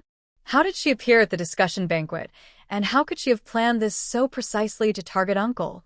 "Her aunt, Lu Wanqing, is a close friend of my mother," Sheng Linhua recalled. "When my mother was alive, Aunt Lu often visited our house, and they had a very good relationship. Fong Yaonyang used this connection to meet some of our family members a few times. Later, She stayed in Tongsu County, claiming she was looking for work. Not long after Fong Yaonyang moved into the house, it was discovered she was pregnant. My brother was cold toward her, but he didn't mistreat her. She was treated according to the standards for the main wife, her clothing, food, and daily needs. The servants in the house also dared not slack off. She seemed gentle and kind, usually being nice to Manor and Muir, never acting like a stepmother, and never making unreasonable demands. Sheng Linhua sighed softly. If she had behaved herself, I wouldn't be so harsh, but knowing my brother was tricked into marrying her, I always felt a barrier in my heart. The conversation gradually shifted to Lu's parents. Sheng Linhua's tone grew a little sad. Manor and Muir's maternal grandmother has been staying at the house to help take care of the children. Initially, Lu Shu personally taught Manu and Muir their first lessons. He was a scholar, very knowledgeable, and patient with the children. When Manor was 6 years old, Uncle Lu suddenly fell ill with a severe cough. Since then, I have become more eager to learn medicine and recognize herbs. Partly to take care of Uncle Lu, and partly because I fear more trouble at home. But I still don't know what to do, Sheng Linhua said with a feeling of helplessness. I asked many doctors from the county to see him. They said it was probably a lung problem. They gave some medicine to stop coughing and soothe the lungs, but he didn't get better. She tried different ways every day to prepare nourishing meals for Uncle Lu, but he had no appetite and grew thinner each day. I checked his pulse, and I felt it was more than just a lung issue. But my medical skills are shallow, and I couldn't find any other cause. I could only watch helplessly as his health declined.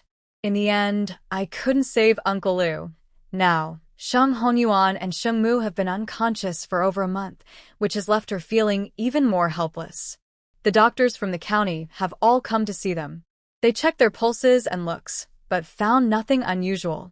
Yet, they won't wake up. I stay by their bedside every day, trying many methods, but I am still at a loss. I can't even find out why they are in this state. Sheng Linhua's eyes reddened, her voice trembling with tears. I'm really afraid.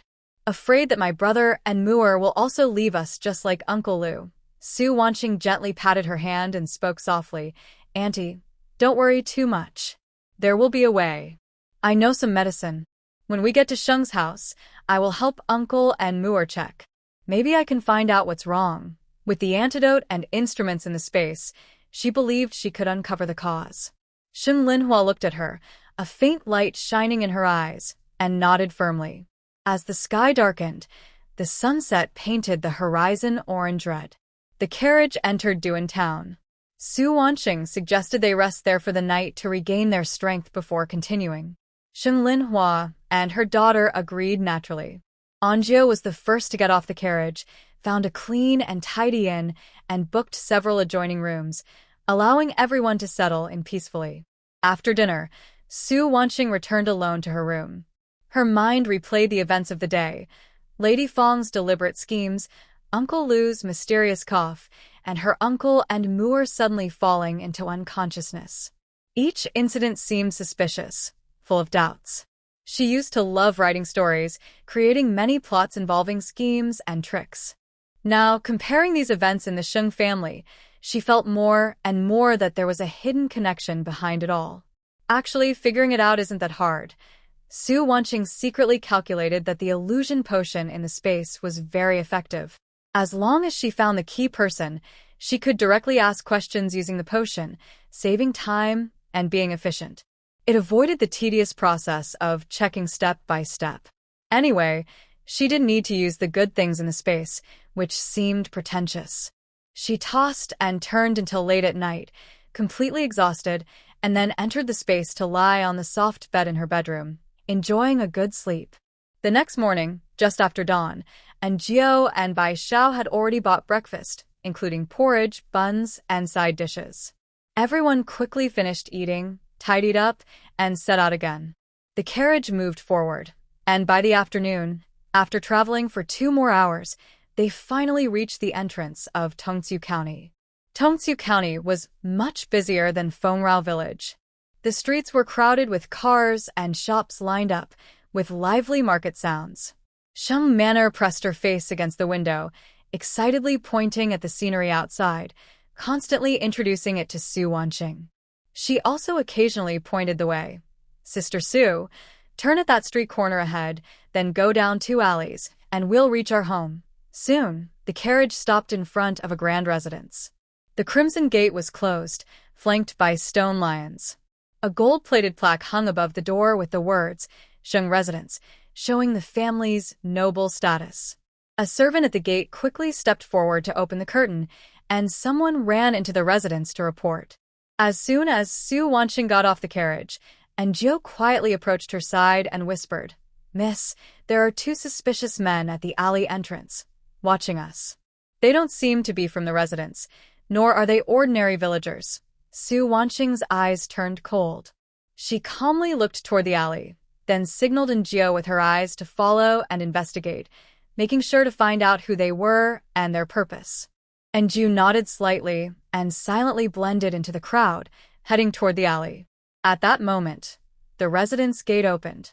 A gentle-looking woman dressed in moon-white silk and a small girl with twin buns hurried out. It was Fong Yaonyang and her daughter Xingjia. Fong Yaonyang wore a perfect, warm smile as she stepped forward. She unconsciously clenched her plain silk handkerchief with her fingers, and her eyes quickly flicked to Su Wanqing with a fleeting look of curiosity. Only then did she bow to Sheng Linhua and affectionately hold Sheng Manor's hand. "Sister and Manor are finally back. After the journey to Chong'an Temple, you must be tired. Come inside and rest." Elder sister Sheng Linhua nodded lightly and turned slightly to give way to Miss Su Wishing. She introduced, "This is Miss Su Wishing, a sister I met by chance at Chong'an Temple. We share similar temperaments, so I invited her to stay at my house for a few days." According to their prior agreement, they did not reveal Miss Su Wishing's true identity, only referring to her as a kindred sister. Upon hearing this, Lady Fong Yao slightly lowered her stance, her fingertips brushing the edge of a silk handkerchief. She paused to observe Miss Su Wishing's face for a moment, carefully examining her from her eyebrows to her clothing, then quickly looked away. Her tone carried a seemingly casual but probing tone. "Miss Su looks quite distinguished. It's rare to see such a compatible outsider at Chong'an Temple. Are you from another place?" Miss Su Wishing nodded slightly and replied calmly, "Yes, I am. I happened to pass by and was invited by Sister Linhua. I hope I haven't caused much trouble." Lady Fong Yao's smile slightly faded, then she softened again with a gentle smile, though her mouth's corner was a bit stiff. When mentioning family matters, she deliberately looked up at Miss Su Wishing again, as if observing her reaction. "You're too polite, Mississippi. Please come in." However, Hong Yuan and Mua are still unconscious. "Our household has been busy lately, and many servants are occupied. I hope you will forgive any inconvenience." She then turned aside to make way, her hand lightly curling at her side, hiding a barely noticeable tension. "Madam, you're too kind," Miss Su Wishing responded softly. "I will only stay for a couple of days." "Sorry to trouble you." After exchanging a few polite words, Lady Fong Yao led her group into the house. The courtyard was deep and elegant, with carved beams and painted rafters, a refined scene. The servants hurried back and forth, but everything was in order. To prevent Miss Su Wishing from feeling awkward, Sheng Linhua arranged for her to stay in her own courtyard. "Wishing, you can stay in the side room next to mine. It's closer and more convenient." Miss Su Wishing nodded in agreement, silently observing her surroundings. Dinner was served in Sheng Linhua's courtyard. The dishes were simple but exquisite and delicious, all prepared by the household chefs. Miss Su Wishing sat facing Sheng Linhua and Sheng Manor. Her grandmother Lu was there to eat with them, but kept thinking about Hong Yuan and Muer, who were still unconscious. After a short while, she got up and returned to the front yard to check on them, her face showing deep fatigue she couldn't hide. Midway through the meal, Anjo quietly appeared at the courtyard gate and nodded slightly to Miss Su Wishing. She understood and excused herself to change clothes, then moved to a quiet corner of the courtyard. "Young lady, I've been following those 2 suspicious men. I saw them enter through the back gate of the young master's house, avoiding the main gate entirely. It looks like they are familiar with the place. lowering her voice, and Jio reported the investigation results one by one. Master He's residence. Su Wansing's eyes narrowed slightly. She quickly turned and walked back to her seat, asking Zheng Linhua, who had just put down her bowl and chopsticks, Annie, who is Master He from Tongsu County. Zheng Linhua was momentarily stunned, then understood. You mean Master He Bo Tao? He is Aunt Lu's husband, that is, Aunt Fong Yao's brother-in-law. She paused and added, Aunt Lu is Lu Wanqing, Aunt Fong Yao's aunt. She used to be very close friends with your grandmother. Oh, Su Wanqing tapped her fingers on the table and continued to ask, how does Aunt Lu treat people? Does she often visit the Sheng family? Zheng Linhua thought back and said slowly, Aunt Lu has a cheerful personality. When my mother was alive, she came to our house almost every month. They would chat and drink tea together, and they got along very well. After my mother went missing and passed away, she often came to visit us, helping with small chores, and was quite considerate. But after my father died, her visits gradually decreased. She would only send gifts during festivals, rarely appearing in person. Zheng Linhua's tone was calm. When Fong Yao married into the family, she started visiting more often, saying she was looking after her niece. Every time she came, she brought small gifts for Manor and Muir, and the family was quite polite to her. Su Wanqing nodded thoughtfully, her doubts deepening. The suspicious man entered Master He's residence, and Lady He was Fong Yao's aunt. This was no coincidence. I understand, she said, suppressing her thoughts. Then she looked at Zheng Linhua. Auntie, let's go see Uncle now. I want to check his pulse myself. Zheng Linhua immediately nodded, stood up, and ordered the maid to clear the dishes. She led Su Wanqing toward Sheng Hongyuan's courtyard. To make it easier to care for him, Zheng Linhua arranged for Sheng Hongyuan and Sheng Mu to stay in the same main room. The room was clean and tidy, filled with a faint herbal scent. Grandma Manor was sitting by the bed, gently wiping Sheng Mu's hands. Uncle Lu, Zheng Linhua softly called. Grandma Lu turned around and saw Su Wanqing.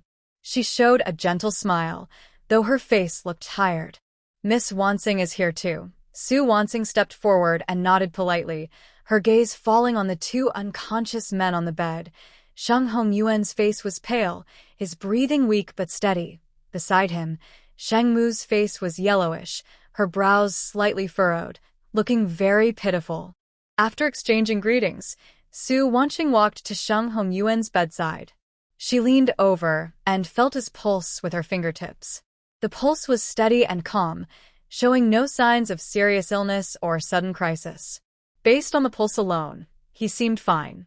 However, he was still unconscious, which was unusual and not a normal illness. Su Wanqing was sure that this was not a typical disease.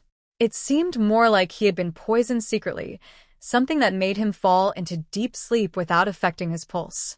She quietly took out a small bottle of space spring water from her sleeve and also a detoxifier. She fed the spring water and detoxifier into his mouth. Sheng Linhua watched nearby. Seeing her strange actions, he asked softly, Wanqing, what do you think? Can you tell anything? Little aunt, I can't tell exactly what is wrong with uncle. His pulse is normal, but he remains unconscious. It's very strange, Su Wanqing replied honestly. I suspect he has been secretly poisoned. I can't find the source of the poison right now, so I just gave him a homemade detoxifier to try its effect. She then used the same method to feed Sheng Mu and Sheng Linhua spring water and detoxifier, each one first, to observe their reactions tonight. Sheng Linhua felt worried, but trusted Su Wanqing's judgment. He nodded seriously. All right, I'll listen to you. Little aunt, tonight you must stay here personally. Send 2 absolutely reliable servants to guard the courtyard gate. No one is allowed to come in or go out freely, especially any idle people from the estate, Su Wanqing said seriously. She took out a small electric baton from her space and handed it to Sheng Linhua. Keep this. If you encounter danger, press this button. It will send a strong electric current that can stop a person without killing them. It's enough for self-defense. She then turned to Njio and ordered, you also stay outside the courtyard. Keep a close watch on everything around. If anything unusual happens, deal with it immediately. Make sure to protect little aunt, Aunt Lu, and uncle. And Njio frowned slightly worried. Miss, what about you? I'm fine. After returning to my room, I need to focus on studying the formula and see if there's a specific antidote, Su Wanqing reassured. Your job is more important. Rest assured, I have ways to protect myself. Although Jiu still had concerns, he could only bow and agree. Understood, I will obey. After everything was arranged, Su Wanqing returned alone to her side room. She closed the door tightly, took out 2 eagle falcon messengers from her space. She lightly touched their feathers, causing them to spread their wings and fly high. They slipped out through the window gap silently, heading toward the estate of Mr. He. Su Wanqing sat at the table, gently touching the surface as she patiently waited for news. After about half an hour, through the perspective of the void speaker, she clearly saw Lu Wanqing's courtyard inside his residence. The room was in chaos, with broken teaware scattered on the floor, tea water soaking the embroidered carpet. Lu Wanqing stood inside, her face full of anger, her chest rising and falling rapidly. Useless. All of you are useless. Lu Wanqing's voice was sharp. Just dealing with 2 helpless women, and I still fail? Not only did they come back alive, but they also brought an outsider into Sheng's house? She angrily kicked over a flower pot nearby, dirt flying everywhere, still cursing. No one can block my grandson's path. Everything in the Sheng family should have been mine. So, what if that brat is missing? Sheng Hongyuan is unconscious. The Sheng family will eventually be mine. Su Wanqing's heart suddenly jolted. Grandson? Lu Wanqing's grandson? She had never heard her aunt mention the family's children before. She couldn't sit still anymore. She immediately stood up and hurried toward Sheng Hongyuan's courtyard, eager to find out what was going on. At this moment, Sheng Linhua had just settled Aunt Lu to rest and was tidying her clothes, preparing to lie down on the soft couch.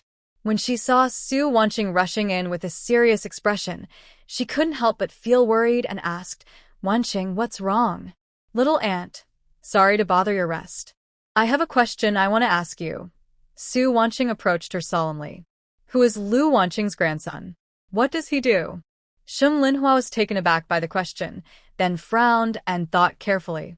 Her face showed obvious hesitation and confusion. Grandson? Where did Aunt Lu get a grandson? She paused, then slowly explained. She only has one son, Shun. He married a wife early on, but they didn't have any children in 3 years of marriage. Later, his wife suddenly fell ill and passed away shortly after. Rumors outside said it was because she couldn't have children, and her worries wore her down. Since then, Shun never remarried. He's been alone all these years, Sheng Linhua added, her tone full of puzzlement. People outside say he's very loyal and caring, still mourning his late wife and unable to move on. Su Wanqing's eyes grew more serious. Lu Wanqing suddenly mentioned her grandson and even plotted to take over Sheng's family assets for him. Clearly, this grandson was not just a rumor. There must be a hidden secret behind it, possibly related to Uncle and Muir's coma. She suppressed the waves in her heart and softly comforted him, saying, Please rest peacefully now. Su Wanqing comforted Sheng Linhua. Once her little aunt on the soft bed gradually fell asleep, she quietly left the inner room. Outside, Dark Nine was still guarding in the shadows. When she came out, he nodded slightly to show he was fine. Su Wanqing waved her hand to signal him to keep watch, then turned to walk toward the side room, her mind filled with Lu Wanqing's words, My grandson. Instead of wasting time guessing and investigating, it's easier to directly confirm the parent-child relationship. Su Wanqing returned to her room, locked the door and windows, and took out a painless blood collection needle from her space. This small device leaves very faint marks and won't alarm others. She turned around and quietly went back to her uncle's courtyard. Using the faint light of a candle, she carefully took a small blood sample from Sheng Hongyuan and Sheng Mu's fingertips, sealing it carefully in special test tubes. There's also Sheng Rui and Sheng Jia, Su Wanqing thought silently. These 2 children were born to Fang Yao's mother and had some kinship with Lu Wanqing. They might be the key to solving the mystery. She avoided the patrolling servants inside the courtyard and, based on the layout she had previously explored with Dark Nine, silently sneaked into Sheng Rui and Sheng Jia's courtyard. Outside the courtyard gate, two servants were dozing against the doorpost. Su Wanqing took out an anesthetic spray from her space, aimed it at the two, and gently sprayed. The medicine took effect quickly. In just a moment, both servants closed their eyes and softly collapsed. She quickly pushed open the door, found the two children sleeping soundly with even breathing, and efficiently collected blood samples from both. She then quietly left the room, dragged the unconscious servants to a hidden corner, and made sure everything was done without anyone noticing. She still needed blood samples from He Yuanwai's residence. Su Wanqing didn't dare delay. She returned to her own side room, took out her shadow wings, and, under the cover of night, spread her wings and flew swiftly toward He Yuanwai's estate. It was late at night now, and the estate was quiet, with only patrolling guards carrying lanterns.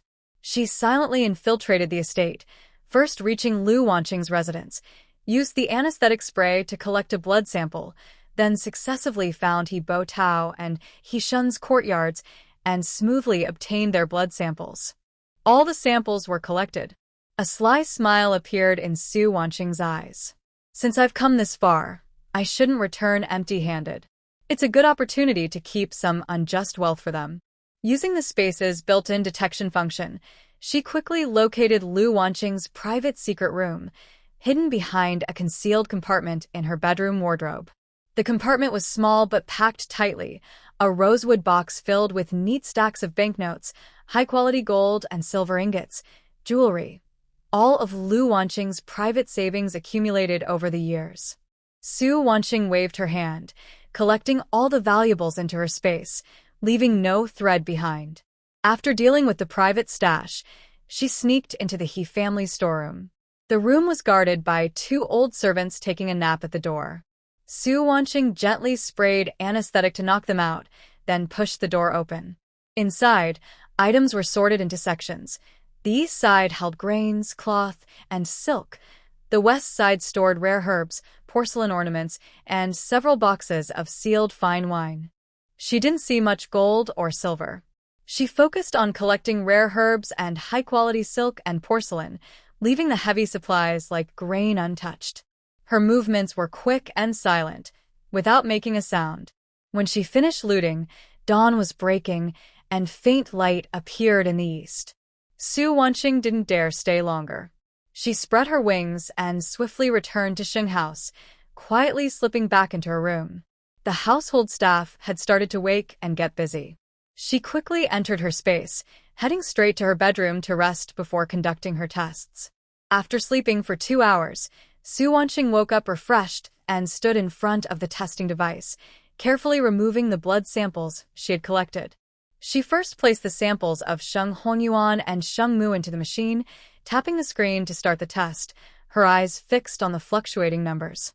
Soon, the results appeared, a parent-child match index of 99.9999% to 100%.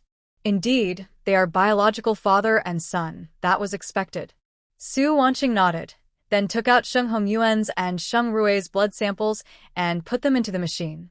This time, the numbers stayed at 0.00% to 0.0001%, with a note below indicating no parent-child match at any loci. Not the uncle's child? Su Wanqing raised an eyebrow, her doubts deepening. She then tested Sheng Rui and He Shun's blood samples. The results showed a match index of 80.00% to 99.9998%, confirming they are siblings. Since they are siblings, they should share the same paternal source. Su Wanqing paused to think, then compared Sheng Rui's and He Shun's blood samples. The results again ranged from 0% to 0.0001%, completely ruling out the possibility that He Shun is Sheng Rui's biological father. Interesting. Lu Wanqing repeatedly called Sun Heir her grandson. If Sheng Rui is her grandson, then his father isn't He Shun. Who could it be? Su Wanqing patiently took blood samples from Lu Wanqing and He Shun. The test showed a match rate of 99.9999% to 100%, confirming they are mother and son. Next, she tested He Shun and He Bo Tao. The results on the screen showed a match rate of 0.00% to 0.0001%, indicating they are not related as parent and child. Su Wanqing's eyes widened in shock. This is a complete mess. He Shun is Lu Wanqing's son, but not He Buitao's. Sheng Rui isn't Lu Wanqing's grandson. Who else could it be? Could it be? Her heart beat faster. She carefully took blood samples from Sheng Rui and He Buitao and put them into the machine. The results quickly appeared, showing a match rate of 99.9999% to 100%. Su Wanqing looked at the screen and cursed softly. Oh my gosh, this is so complicated. This situation is like climbing stairs with old legs, impossible to ignore. He Buitao had a child with his supposed niece, Fang Yaoyang, and Lu Wanqing helped cover it up, raising the child as he shuns. They plan to take over Sheng family's assets. The relationships are tangled beyond belief, like a monk borrowing a comb. Completely absurd. Su Wanqing stood there in shock for a long time before calming down. No wonder Lu Wanqing carefully plotted against Sheng Hongyuan. No wonder Fang Yaoyang suddenly appeared at the banquet to scheme against her uncle. This family had been planning for a long time, trying to use Sheng Rui to take over everything. But Lu Wanqing said Sheng Rui was her grandson. If so, she should think Sheng Rui is her grandson. Now that Sheng Rui isn't He Shun's child, is she also kept in the dark?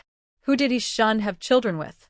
She rubbed her aching temples, realizing that this seemingly simple family relationship involved such a dirty secret.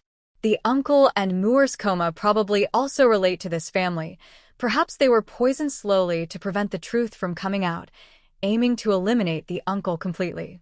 Su Wanqing put away the test report, her eyes growing more serious. Now that she understood this hidden relationship, the next step will be easier.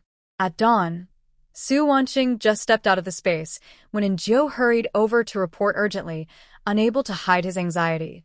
Miss, the old master has shown signs of reaction. The young master also seems to be waking up. Su Wanqing's heart leapt. She quickly grabbed her coat and hurried toward her uncle's courtyard, her steps quickening. Inside the main room, she saw Aunt Lu crying by the bed. Sheng Linhua had also arrived, looking anxious as she gazed at the two people on the bed. Su Wanqing leaned in for a closer look. She saw Sheng Mu's eyes had opened, clear but filled with confusion from just waking. His lips moved but no sound came out, and his limbs still couldn't move. Only his eyes could slightly shift. Nearby, Sheng Hongyuan's fingers were gently curled. He hadn't opened his eyes but looked much better than before, when he had been completely unresponsive. That's wonderful. There's finally some response. Su Wanqing sighed in relief. She immediately took out the detoxifier from her space, first feeding Sheng Mu a dose, then giving Sheng Hongyuan 1.5 doses. Considering her uncle was an adult and the toxin was stronger, she added a bit more. Auntie, go now and gather a few elders from the clan. Also, send someone to invite Fang Yaoyang over, Su Wanqing said firmly. Today, I will clarify the backgrounds of Sheng Rui and Sheng Jia, and also find out the truth about the poisoning of my uncle. Sheng Linhua was stunned, her face full of confusion. Background? Wanqing, what do you mean? Su Wanqing stepped closer and lowered her voice. Auntie, Sheng Rui and Sheng Jia are not my uncle's children. What? Sheng Linhua almost gasped in shock, instinctively covering her mouth. Her eyes were full of disbelief. How can that be? Then whose children are they? Su Wanqing shook her head. You'll find out later. First, go gather people. Remember, this must be kept secret. No one is allowed to leak the news to the He Mansion. Everyone in the mansion must stay inside, strictly preventing any leaks. Sheng Linhua suppressed her shock and nodded firmly. All right, I'll do that. She quickly left the room, instructing Enba to guard the courtyard entrance and prevent any outsiders from entering or leaving. She also personally went to the elder's house to invite people, her expression tense throughout. Meanwhile, Su Wanqing took out the illusion potion from her space and blended it into a specially designed biological nano patch. This patch is as thin as a cicada's wing, completely transparent and invisible. It doesn't stick to the skin but has an electrostatic layer that attracts objects. It is small enough to be hardly seen with the naked eye. When attached to clothing, it won't be noticed. After about half an hour, it automatically activates its medicine, making the person reveal the truth. Soon, Sheng Linhua arrived with 3 elders from the clan. They were all elderly men with white hair and serious expressions, respected figures in the clan. Su Wanjing, Sheng Lianhua, and Sheng Mana had already been waiting in the main hall. The table was set with tea, but the atmosphere was quite tense. After a moment, Fong Yaonyang arrived alone. She wore a light pink silk dress and held a plain silk handkerchief. When she sat down, her fingertips kept nervously twisting the cloth, making her knuckles slightly white. Her gaze swept over the elders and then landed on Su Wanjing, who was covered with a thin veil beside Sheng Lianhua. An inexplicable unease rose in her heart. This girl Su had sharp eyes, always making her feel uncomfortable all over. She suppressed her nervousness and seemed to remember something. Her tense shoulders relaxed a little, and she forced a gentle smile on her face. She picked up her teacup and took a small sip, hiding the flicker in her eyes. Seeing she came alone, Sheng Lianhua spoke softly. "Sister-in-law, since the elders are here, go call Sheng Rui and Sheng Jia. There's something we need to clarify in front of everyone." Fong Yaonyang paused, then smiled. "All right, I'll have someone go call them." The elders, though puzzled, didn't ask further and quietly waited with their tea. After a while, Sheng Rui and Sheng Jia entered. Sheng Rui wore a blue long robe and looked calm beyond his years. Sheng Jia wore a pink jacket, timidly hiding behind her brother. Su Wanjing looked up carefully and noticed Sheng Rui's features bore no resemblance to her uncle. She thought silently, Sheng Rui has grown so big, yet no one in the house has suspected that his appearance doesn't match. It must be that Fong Yaonyang and Lu Wanqing deliberately hid the truth. Plus, her uncle had always been cold toward these 2 children, so even if others had doubts, they wouldn't dare to speak. When the 2 children stood beside Fong Yaonyang, Sheng Lianhua stood up, looked around at everyone, and spoke seriously. "Today, I've called all of you elders here for an important matter. Brother and Muir have been unconscious for over a month. No doctor could find the cause. It's not an illness, but poisoning, chronic poisoning. Poisoning," the elders all frowned. The oldest elder said in a deep voice, "Lianhua, you can't just say that casually. Hongyuan was fine. How could he be poisoned?" Fong Yaonyang suddenly looked up, her gentle smile froze instantly, and a flash of panic appeared in her eyes. She quickly masked it and picked up her teacup to hide her expression. Sheng Linhua looked at Fong Yaonyang and asked sharply, "My older brother and Muir felt unwell while returning from inspecting the shop. The situation is very strange. Sister-in-law, you stay in the house every day. Do you really not know what's going on?" Fong Yaonyang put down her teacup and pretended to be calm as she shook her head. "You're joking, sister. Even the doctor in the house couldn't find the problem. I am just a woman, what do I know? Besides, my husband has always been distant from me. He never tells me much about what he's doing outside." She spoke calmly, but her fingers secretly clenched her skirt. Earlier, when Sheng Rui and Sheng Jia entered, Su Wanjing quietly stuck 2 nano patches on the children's clothes while pretending to pour tea. The patches used static electricity to stick firmly to the fabric, unnoticed by anyone.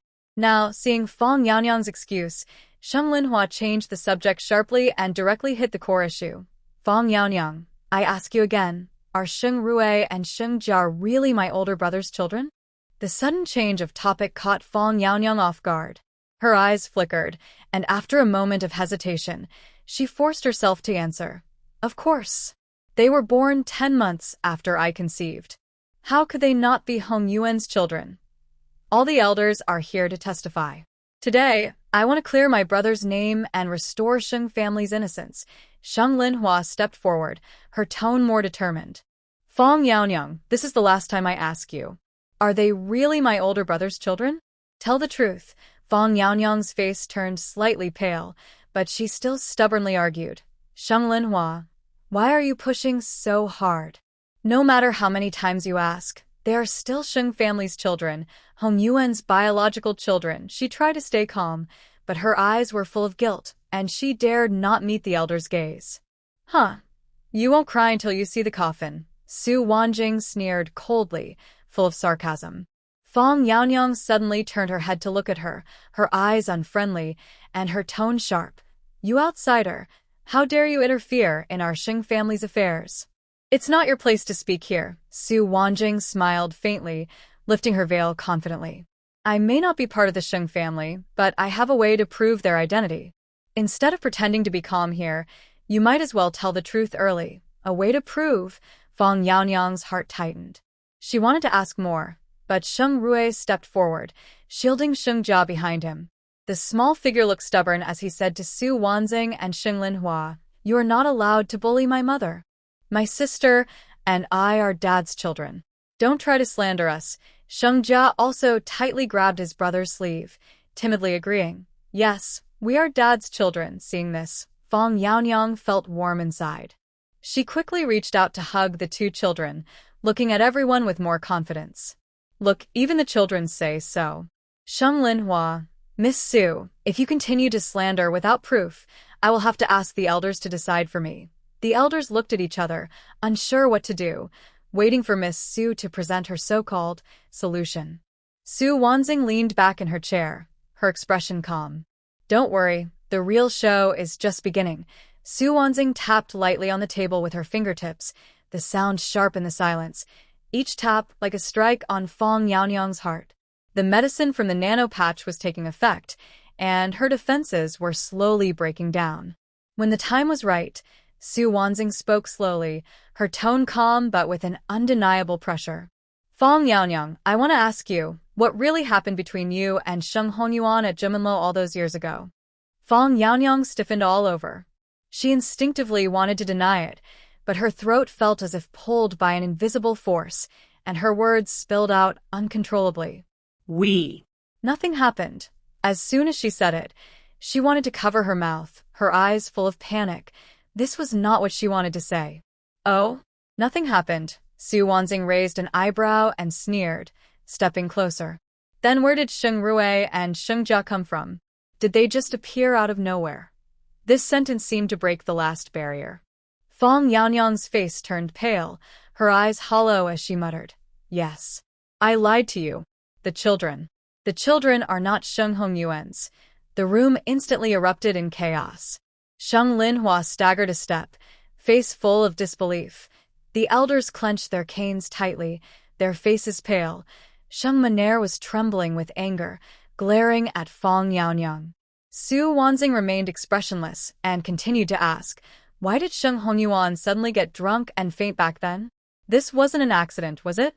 Fong Yaonyang lowered her head, her voice numb as she admitted it. Aunt Lu Wonking bribed the servant at Jumanlo to drug Sheng Hongyuan. Aunt originally gave me an aphrodisiac, saying she wanted me to be with him and make things official. But after Sheng Hongyuan drank it, he kept sleeping and didn't wake up, showing no response at all. I had no choice but to remove our clothes myself, arrange ourselves as if we had been intimate, and deliberately make it look like we had a relationship to attract others' attention. She paused and added with some resentment. Later, I found out Lu Wanqing had mixed up the drugs, replacing the aphrodisiac with a sleep-inducing powder, which caused me to be frightened for nothing. But by then, Sheng Hongyuan, for his reputation, still married me. Why did you go to such lengths to scheme against Sheng Hongyuan? Su Wanqing asked, with a hint of curiosity. Fong Yaonyang looked blank and answered numbingly. She wanted to set me up, so I went along with it. This made everyone in the main room more confused. The two elders couldn't help but speak up. Her? Are you talking about Lu Wanqing? Did she take the initiative to scheme against Hongyuan? Faced with the questions, Fong Yaonyang didn't hide anything. Her words spilled out uncontrollably, shocking everyone again. It was Lu Wanqing who suggested it first. She was determined for me to marry into the Sheng family. Fong Yaonyang lowered her eyes and added a key detail. When I agreed to help her scheme against Sheng Hongyuan, I was already a month pregnant. Lu Wanqing always thought the child in my belly was her son he shuns. Later, when Sheng Rui and Sheng Jia were born, she was even more convinced that these two were her grandsons, and she helped cover for me everywhere. When she looked up, her eyes were unfocused but filled with greed. I also used her help to secure my position as the head wife of the Sheng family. Over the years, I endured and flattered everyone in Sheng's household, all for the family's wealth, hoping that when the children grew up, I could take full control of the Sheng family. Everyone was stunned listening to her words. The elders angrily tapped their canes and cursed. Wicked. Truly wicked. Sheng Linhua's eyes reddened with both anger and sadness. Her brother had been betrayed by such a conspiracy for so many years. Su Wanqing's expression turned cold as she asked a more crucial question. What else did you do? Did you put poison on Sheng Hongyuan and Sheng Mu? Fang Yangyang trembled but admitted without hesitation. Yes. I did. What poison? Su Wanqing pressed, her fingertips tightening slightly. Sheng Linhua and Aunt Lu's hearts were in their throats, eager for the answer. It's a slow-acting poison Lu Wanqing gave me. She said it was very hidden and doctors couldn't detect it. As long as you took it, after 100 days, you would die naturally, unnoticed by anyone. Miss Fang Yao's voice was calm and steady, as if she was talking about something unimportant. I poisoned them while delivering soup. I thought I could get rid of them easily. Once Sheng Hongyuan died, everything in the Sheng family would belong to me and my child. You wicked woman, Sheng Manor angrily stepped forward. If Sheng Linhua hadn't pulled her back in time, she might have attacked. If anything happens to my father or brother, I will never forgive you. Sheng Linhua's face was red with anger, and she trembled uncontrollably. Her eyes were full of hatred as she looked at Miss Fang Yao. Nearby, Sheng Rui and Sheng Jia were trembling with fear, hugging each other tightly. Their small bodies shook constantly, and their eyes showed unfamiliarity and fear towards Miss Fang Yao. Su Wanqing glanced at the two children, then looked at Miss Fang Yao. Someone tried to kidnap Sheng Manor before. Was that you behind it? Miss Fang Yao shook her head, her voice still numb. I don't know about that. I didn't plan it. It was probably Lu Wanqing's doing. She's always been ruthless. Su Wanqing then looked at Sheng Rui, her tone softening a little. Sheng Rui, do you know you're not really part of the Sheng family? Sheng Rui timidly shook his head, tears welling up in his eyes. I don't know. Mother never told me. Then how does your mother usually instruct you? She told me and my sister not to be competitive. She said I should focus on studying, and she also said that the Sheng estate will be mine someday. Sheng Rui's voice was choked with tears as he buried his face in Sheng Jia's arms. Anything else? Did you do anything special to Sheng Mu? Su Wanqing continued to ask. Sheng Rui bit his lip, hesitating for a moment before speaking. Yes. Auntie asked me to do it. She told me to play with Brother Mu often and to study hard secretly, but not to show off in front of him. But Brother Mu hardly pays attention to me. Su Wanqing understood. Lu Wanqing had planned this long ago, wanting Sheng Rui to replace Sheng Mu. She then looked at Miss Fang Yao. How did Uncle Lu die? Was it also related to you? When mentioning Uncle Lu, Miss Fang Yao's eyes flickered with hesitation, but she still told the truth. It was Lu Wanqing who did it. Uncle Lu was careful and taught Sheng Mu well. He was always wary of me. Lu Wanqing was afraid he would ruin her plans, so she wanted to get rid of him. She quickly added, it wasn't me who did it. It was her people. Afterward, they disguised his death as a worsening illness. At this point, all the plots and schemes were finally revealed. Su Wanqing stood up and no longer asked questions. The remaining matters should be settled with the He family and Lu Wanqing. The main hall was silent, and the elders looked serious. After a long moment, the oldest elder looked at Su Wanqing respectfully and asked, May I ask who you are? Why are you so interested in the Sheng family's affairs, and how do you have such skills? At this moment, Sheng Linhua stepped forward, her eyes red but excited. She grabbed Su Wanqing's hand and said to the elders, Elders, this is my sister's daughter, Wanqing. I've been searching for her for many years. Sister? Sheng Linya? The elders were all surprised, then their faces showed emotion. Is she the talented girl from back then? Her child, Sheng Linhua nodded hard, tears in her eyes. Yes. She's my sister's child. We finally found her. Su Wanqing raised her hand and slowly removed the thin veil from her face. Everyone saw a face very similar to Sheng Linya's, with lively and calm eyes that still carried the shadow of the Sheng family's young lady. The elders looked at her, trembling with excitement. nodding repeatedly. So much like her. Exactly like her. She's definitely Linia's child. Then what about Linia? Why didn't she come back with you? The second elder asked eagerly. Su Wanqing's expression darkened slightly, and she answered softly, Mother has passed away. What? The elders looked regretful and sighed. How could that be? We searched for her for so many years, hoping she would return home soon. But in the end, we couldn't wait. Sheng Linhua choked on her tears and told the elders about how Su Wanqing found her using a peachwood gourd and how they did a special test to confirm their relationship. The elders finally understood and looked at Su Wanqing more seriously. She looked at everyone and said firmly, Fang Yaonyang planned to trap my uncle, poison and harm family members, and steal Sheng family's wealth. The evidence is clear. I suggest we immediately dismiss her, force her to return to the He family, and make her write down everything she did to frame others. Let everyone know the truth and clear my uncle's name. She paused and then revealed an even more shocking fact. Also, Sheng Rui and Sheng Jia are not He Shun's children. Their biological father is He Buitao. This statement was like a thunderclap, shocking everyone again. Their faces showed disbelief and confusion. He Buitao? How is that possible? The elders were so surprised they couldn't speak. Such a betrayal of common sense was beyond what they could understand. Su Wanqing's expression was cold. This matter is absolutely true. I have solid evidence. Lu Wanqing has schemed carefully, but in the end, she is not protecting her own grandson. Now, we should go to the He family and settle all accounts. She turned to Enjiu. Prepare the carriage, bring Fang Yaonyang, and let's leave immediately. Enjiu responded in a deep voice. Understood.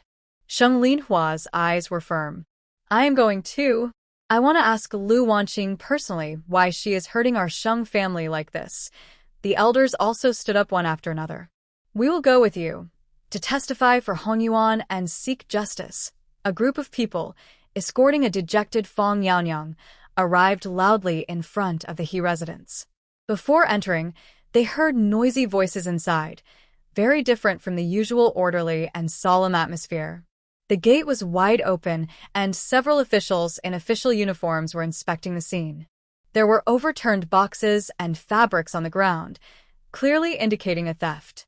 What's going on? Sheng Linhua asked with a frown.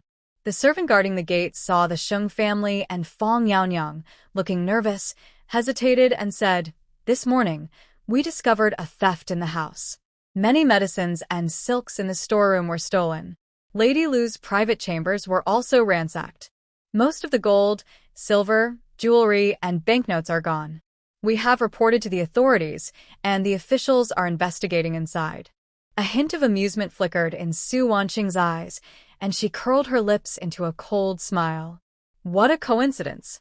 It's better that a few witnesses are here so we don't have to find people to testify. She said this and led everyone inside the residence, where she met the head investigator. Su Wanqing stepped forward and explained, Captain, we are from the Sheng family. Today, we come to the He residence to settle some old cases involving murders and conspiracies. Please, be kind and let us confront the suspects here. The captain saw that several respected elders of the Sheng family were present and knew their reputation in Tongsu County. He quickly bowed politely. So, the Sheng family elders and young lady are here. No problem. Since it's an old case, we will listen in and help testify. If there are any illegal activities, we can arrest the suspects immediately. At this moment, Lu Wanqing was standing in the courtyard, scolding her servants. When she saw the Sheng family entering, her face instantly darkened with anger. When she saw Fang Yaonyang being held in the middle and Sheng Rui and Sheng Jia hiding behind Sheng Linhua with fearful faces, her anger was instantly replaced by panic. She instinctively took a half-step back, her eyes flickering uncertainly, and forced herself to stay calm as she asked, Sheng Linhua, you and your people barged into my He family, kidnapping my niece and children. What do you really want? Sheng Linhua coldly glanced at her and replied irritably, What do we want? Of course, to seek justice. You have done many dirty things, and it's time to settle the score. Everyone gathered in the main hall. Old He Bo Tao had already heard the news and hurried over, fidgeting nervously. Seeing this, his face turned even paler, and he dared not look anyone in the eye. During the brief moment when Su Wanqing was bowing to enter the house, she secretly pinched 2 nano patches with her fingertips, concealed by her sleeve, and carefully stuck them onto Lu Wanqing and He Botao's clothes. These patches used static electricity to cling tightly to the fabric, unnoticed by anyone. She looked around the hall but didn't see He Shun's figure and immediately said, "Why isn't He Shun here? Today's matter. He should be present to hear." The constable immediately ordered the officer beside him, "Quick, go and invite young Master He Shun. Say there's an important matter to discuss, and he must come." The officer nodded and quickly left. He Botao trembled slightly, sitting more uneasily, his eyes frequently flickering toward Lu Wanqing, full of anxiety. Soon, He Shun was invited in. He wore a plain long robe, looking indifferent. When he entered and saw everyone in the room, including Fong Yaonyang, a hint of doubt flashed in his eyes, but he didn't ask questions and quietly stood to the side. Sheng Linhua stepped forward, staring fixedly at Lu Wanqing, her voice filled with suppressed hatred and questioning. "Lu Wanqing, I ask you, did you harm my older brother Sheng Hongyuan and my nephew Shengmu? Are they unconscious because of your poison?" Lu Wanqing suddenly looked up sharply, her eyes fierce. She pretended to be confident and retorted, "How could I harm them?" "Sheng Linhua, don't make baseless accusations. You want to frame me with just your words? Where has your family's manners gone?" Her tone was sharp, trying to cover her guilt with anger. "Family manners?" Su Wanqing's face darkened. She stepped forward, blocking Sheng Linhua, her eyes cold as a blade, staring directly at Lu Wanqing. "You dare mention family manners? Let me ask you, was it you who sent people to kidnap Sheng Manor?" At this moment, the medicine from the nano patch had taken effect. Lu Wanqing's eyes gradually became unfocused, and her defenses completely collapsed. Uncontrolled words spilled out. It was me who asked Lu Mama to find someone to do it. Those 2 shameless women blocked my way, and I will never let them have a good life." Upon hearing this, Sheng Manor trembled with anger, and Sheng Linhua's eyes turned red with hatred. She wished she could rush forward and tear off Lu Wanqing's disguise. Su Wishing held Sheng Linhua back and continued to ask, "Lu Wanqing, why do you hate Sheng's family so much? Is it just for their money?" Lu Wanqing sneered, her tone full of resentment and unwillingness. "Money? I want more than just money. I want Jiang Chua, that shameless woman, to never find peace even after death." "Jiang Chua?" Su Wishing frowned slightly and looked at Sheng Linhua with doubt. Sheng Linhua quickly explained, "Wishing, Jiang Chua is my mother, which means she is your grandmother." Su Wishing suddenly understood, and then turned to Lu Wanqing, asking seriously, "You and my grandmother are close friends. Normally, you should have a good relationship. Why do you hate her so much? Close friends?" Lu Wanqing's voice suddenly rose sharply, full of madness. "It's all because she stole my love. I was the first to meet Sheng Ziqing and fell for him, but in the end, Shang's family proposed marriage to Jiang Chua, that shameless woman. Why? I have everything she has, so why did Sheng Ziqing choose her instead of me?" "Ridiculous." The oldest of the 2 elders couldn't help but speak, with a tone of reproach. Ziqing's marriage to Chuha was arranged when he was 13, a childhood betrothal decided by both families, not a sudden proposal. Ziqing has liked Chuha since he was young, and has never changed. How could you think otherwise? Lu Wanqing trembled all over, her face full of disbelief. She muttered, "How can this be? A childhood betrothal? Jiang Chuha never told me. At that time, Chuha was only 8 years old. The marriage was arranged, but not announced publicly. Chuha was young and naturally wouldn't mention it to you," another elder added. "Later, when you met, Chuha only saw you as a close friend. She never hid her engagement from you. It was you who refused to believe it and deceived yourself. Impossible. Impossible." Lu Wanqing shook her head, her eyes unfocused. She still refused to accept the truth. Ziqing should like me. Jiang Chuha lied to him. She hurt me. Su Wishing looked at her frantic state, speaking calmly but with a sense of pressure. "Because of your personal grudge, You harmed so many people in the Sheng family. Tell me, what else did you do to Sheng family's children? Lu Wanqing lowered her head, her voice numb but filled with resentment. That girl Sheng Linhua has been clever and talented in business since she was young. I wanted my son He Shun to marry her, so the Sheng family's assets would eventually belong to He family. I tried to gauge Jiang Chua's attitude, but both Sheng Ziqing and she refused to consider my son. I was unwilling and wanted to make it happen quickly. When Sheng Linhua was inspecting the shop, I arranged for someone to invite her out on business, then drugged her and took her to a countryside estate, hoping He Shun and she would become a couple. But that girl woke up quickly and escaped midway. When my people chased after her, she panicked and fell off a cliff, and we never found her body. Su Wanxing's heart sank suddenly. Her mother's disappearance was caused by Lu Wanqing. She suppressed her anger and asked again. Sheng Maner's grandfather, Lu Shu, was also harmed by you, right? Yes, I did it, Lu Wanqing admitted without hesitation, with no trace of guilt. That old man has been carefully teaching Xing Mu and always wary of me, afraid I would harm Xing family's children. He's just a stumbling block, so I had to get rid of him. I put slow-acting poison in his soup, making it look like he died from a worsening cough illness. No one suspected me. You wicked woman. Sheng Linhua trembled with anger. If not for the clan elder holding her back, she would have rushed forward.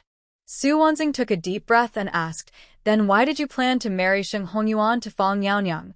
Lu Wanqing's eyes flickered with a calculating look, and she slowly said, after Sheng Linhua disappeared, I initially wanted He Shun to marry Sheng Linhua.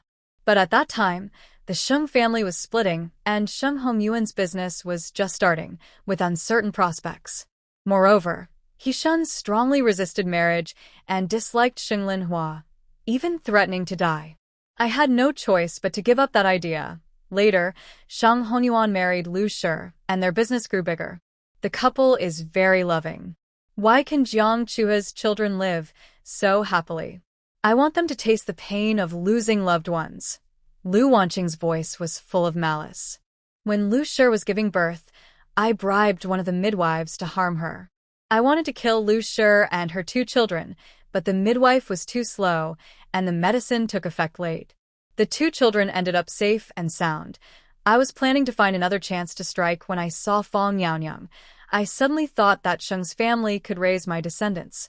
When the children grow up, they could take over Sheng's business. But He Shun refused to cooperate. I had no choice but to give medicine to He Shun and Fang Yao's mother.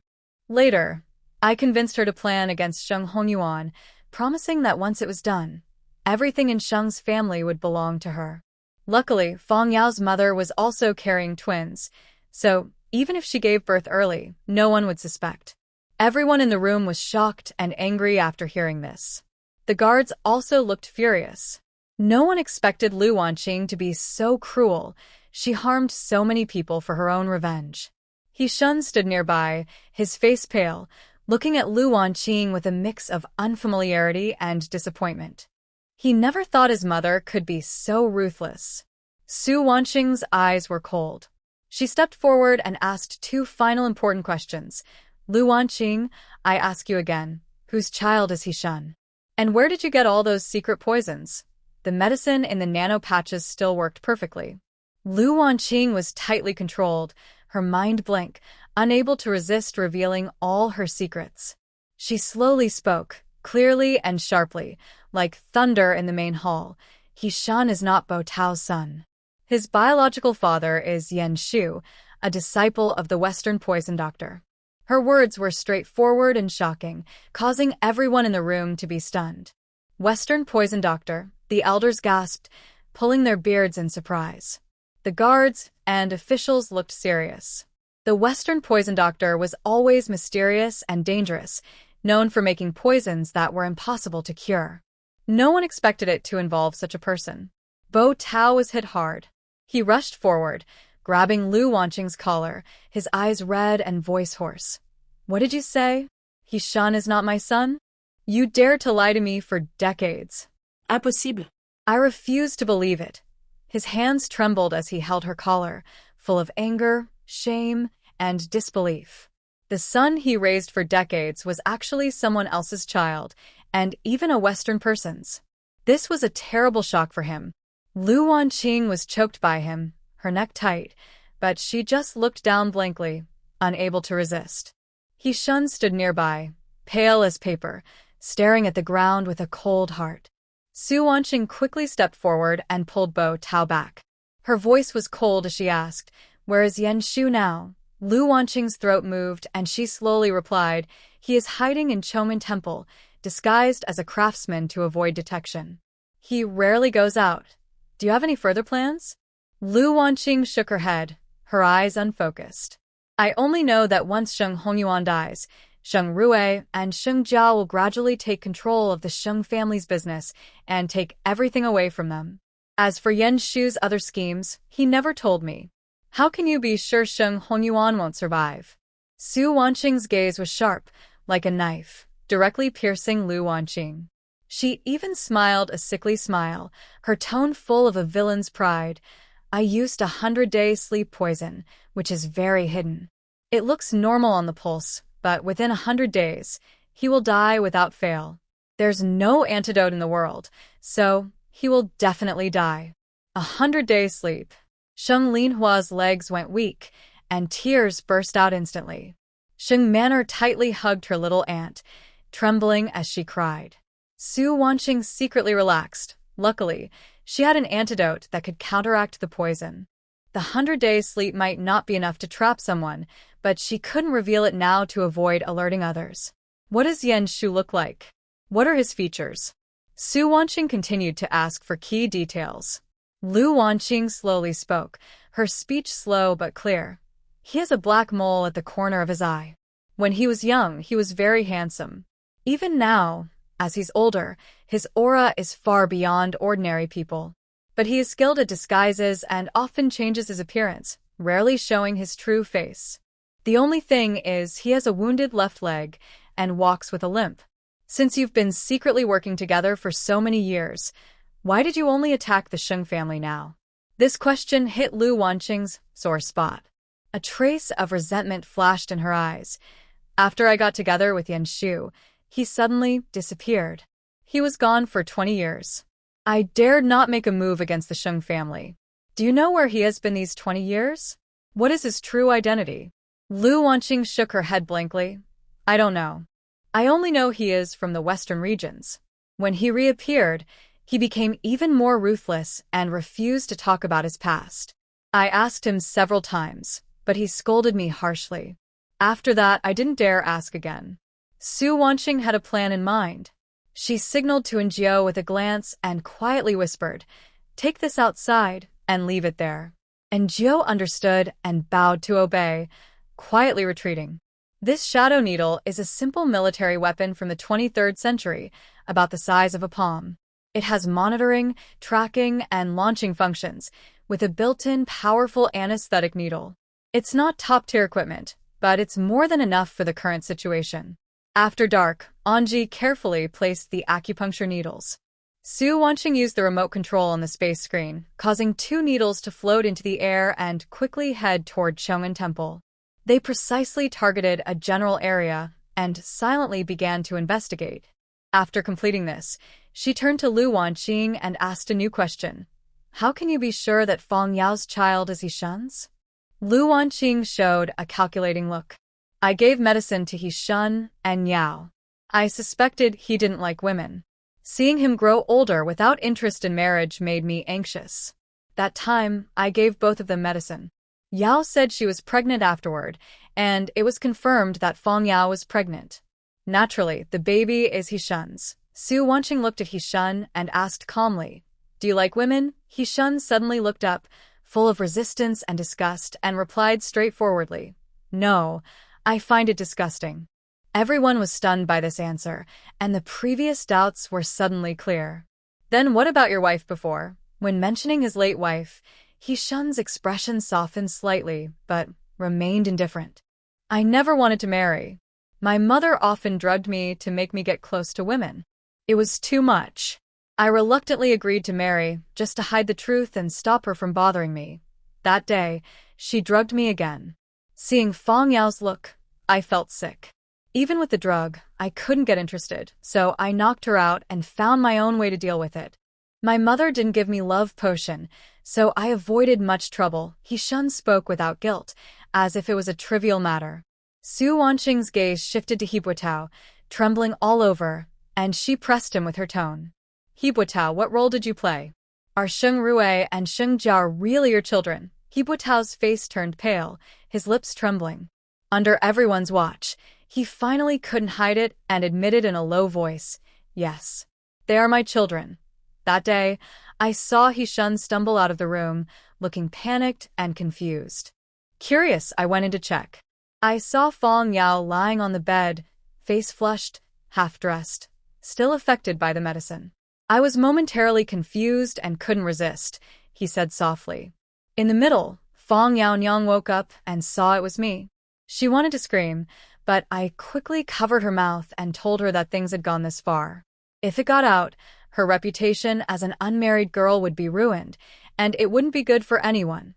She was frightened by me and afraid of the truth coming out. In the end, she reluctantly agreed to what I suggested. Hibuotao wanted to continue, but Su Wanqing quickly raised her hand to stop him, looking disgusted. Enough, no need to go into details. It makes me sick to hear, she silently thought.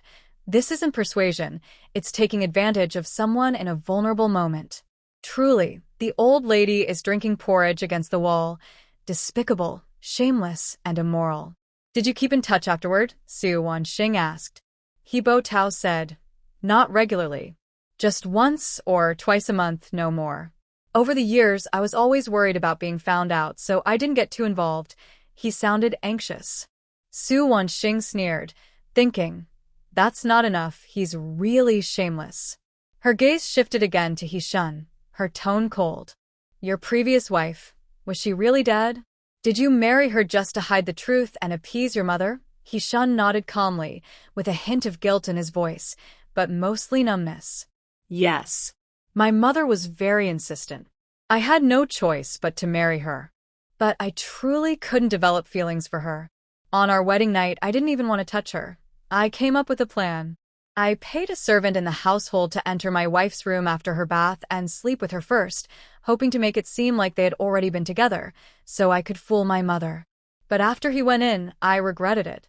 I thought, no matter what, I shouldn't ruin the girl, so I rushed to the room. He-shun paused, showing a hint of regret. But I was too late. The servant started immediately after entering. When I got there, I was angry and scolded him. That night, I sent someone to send him away, telling him never to return to Tongsu County. My wife saw it was someone else, and she completely broke down. She wanted to end her life right then. I told her I didn't mind and that she was still my wife, and I would protect her. But deep down, I knew I couldn't truly care for her, and even being close to her made me feel resistant. He-shun's voice grew quieter. Since that time, she has been sad and unhappy, crying every day. Plus, my mother didn't like her and often scolded and beat her. She became weaker and passed away in less than 3 years. Su Wanqing felt angry and cursed silently. This family is really terrible, over the top. He-shun is selfish and cowardly, Hibuota taking advantage of others. Lu Wanqing is cruel and ruthless. Every incident broke the bottom line. Sheng Linhua was so angry she trembled, glaring at the He family. Your family is truly a nest of vipers. For your own greed, you've harmed many innocent people. The elders also looked very angry. The second elder tapped his cane heavily and said in a deep voice, "You wicked children." Truly a bunch of wicked children. The constable stepped forward at the right time, looking serious. Lu Wanqing, you have murdered many people, plotted to trap others, and schemed for Sheng family's wealth. Your crimes are clear. He-shun, although you didn't directly kill anyone, you indirectly caused your wife's death, which is also wrong. Hibuota and Fong Yao's mother are having an affair. Today, I will take you back to the county office for justice. The officers immediately moved to put shackles on the three. Lu Wanqing suddenly burst into wild laughter, her eyes fierce as she stared at Su Wanqing. Useless. Yan Shu won't let you go. He has more powerful poison, and Sheng Hongyuan will die eventually. Sheng family will also fall sooner or later. Just wait and see you all buried with him. Su Wanqing coldly glanced at her, confident. Yan Shu? Even he is struggling to survive. When we catch him, all debts and grudges will be settled. At this moment, the screen showed that the Shadow Needle had reached Chong'an Temple, quietly investigating every corner where craftsmen worked, following the features of a limping person. The He family was handed over to officers to be taken back to the county office for punishment. Su Wanqing turned to Jiao and ordered, "Prepare 2 fast horses immediately. We're going to Chong'an Temple now. I want to question Yan Shu myself." As soon as she finished speaking, Sheng Manor, standing nearby, clenched her sleeve with a firm look. "Sister Wanqing, I want to go with you. I want to see what the mastermind who harmed dad and brother looks like." Su Wanqing gently patted her hand, speaking softly but firmly. "Manor, you can't go. The situation at Chong'an Temple is uncertain and may be dangerous. You stay at Sheng Mansion. Moore has taken the antidote and should wake up soon. You should go back to take care of brother and stay with uncle. That's more important than coming with me." Although Sheng Manor felt a bit unwilling, she understood that Su Wanqing's words were reasonable. She bit her lip and nodded. "All right, sister must be careful. I will stay with my brother and tell him the truth when he wakes up." Su Wanqing nodded in response. After watching Sheng Manor leave with the elder of the clan, she and Jiao quickly headed to the stables. 2 fast horses galloped out. Su Wanqing tightened the reins, her eyes fixed on the space projection screen on her wrist, showing real-time images from the Shadow Needle's investigation. She quickly slid her fingertips, carefully checking every corner inside Chong'an Temple. At this moment, the Shadow Needle was in the repair area on the west side of the temple. The screen showed a scarred craftsman squatting on the ground, working with wood. His initial movements seemed normal, but when he bent down to pick up an iron hammer, his left leg stiffened slightly. When he hit the ground, his force was uneven, clearly showing signs of a limp. "That's him," Su Wanqing decided immediately. Even if she was mistaken, offering some compensation later was better than letting any suspicious person go. She issued a firing command. The Shadow Needle shot out a powerful anesthetic dart, accurately hitting the craftsman's neck. The drug took effect quickly. The craftsman didn't even grunt, falling straight down. "Faster!" Su Wanqing patted the horse's neck, feeling anxious. She had learned horseback riding before, and now it was all useful. As the horse sped up, the wind roared past her ears, and the eaves of Chong'an Temple appeared at the horizon. The Shadow Needle continued its investigation, but no other disabled persons were found. Just as Su Wanqing was about to order the needle to be withdrawn, another figure appeared on the screen, a monk carrying a meal, walking along the corridor. His steps were also slightly limping. "Forget it. Let him be unconscious for a while, so no trouble arises," Su Wanqing ordered again. The second anesthetic dart was shot, and the monk fell to the ground, caught by a fellow disciple passing by. In less than half an incense stick of time, Su Wanqing and Jiao arrived outside the Chong'an Temple gate. They dismounted quickly and entered the temple, following the Shadow Needle's position to find the unconscious monk. The abbot had already arrived after hearing the news, surrounded by several monks, looking anxious. Su Wanqing stepped forward, took out the jade pendant Sheng Linhua gave her before leaving. This was Sheng family's token. Every year, Sheng family sent generous offerings. Seeing the jade pendant, the abbot immediately became respectful. "So it's Miss Sheng. We didn't expect your arrival. Please forgive our lack of hospitality. You're too polite," Su Wanqing said, her gaze falling on the monk lying inside the meditation room. "I just passed by and saw this master fainted, so I came to check. Do you know his Dharma name? How long have you been at the temple? Where are you from?" The abbot sighed and replied slowly, "This is Brother Huaning. He came to our temple 5 years ago to become a monk. He originally comes from Talon village in Tongsu County. His family had 1 son and 2 daughters, but they all died one after another from illness. His wife betrayed him, and he was so upset he wanted to end his life. Luckily, an elder monk saw him and guided him to turn to Buddha, helping him let go of worldly attachments. Su Wenying understood. It seemed she had accidentally hurt a good person. She signaled everyone to step aside. She carefully examined the monk and saw no signs of disguise. She took out a spiritual spray from her space and sprayed it twice into Huaning's nose. Turning to the abbot, she said, "Don't worry, Master Abbot. Huaning is fine. He's just been overworked recently and has low energy, so he fainted. He will wake up soon." The abbot sighed in relief and kept thanking her. Su Wenying didn't stay any longer. After saying goodbye to the abbot, she took in Jiao and headed straight to the repair area on the west side. From afar, she saw a scarred craftsman lying beside a pile of wood. There were no other workers nearby, which made things easier. Su Wenying knelt down to check, but Jiao quickly stepped forward to stop her. "Miss, be careful. There might be a trap." "Let me go first." Su Wenying shook her head confidently. "It's fine. The anesthesia is still working and he can't move." She reached out and touched the scar on the craftsman's face. Her fingers felt hard, and when she gently scraped it, a small piece fell off. Sure enough, it was fake. It was very likely that this person was Yan Shu. Su Wenying took out a dream-inducing potion from her space, opened his mouth, and fed it to him. Then she used an antidote to wake him up. Soon, the craftsman's eyelashes fluttered, and he slowly opened his eyes. Su Wenying looked closely.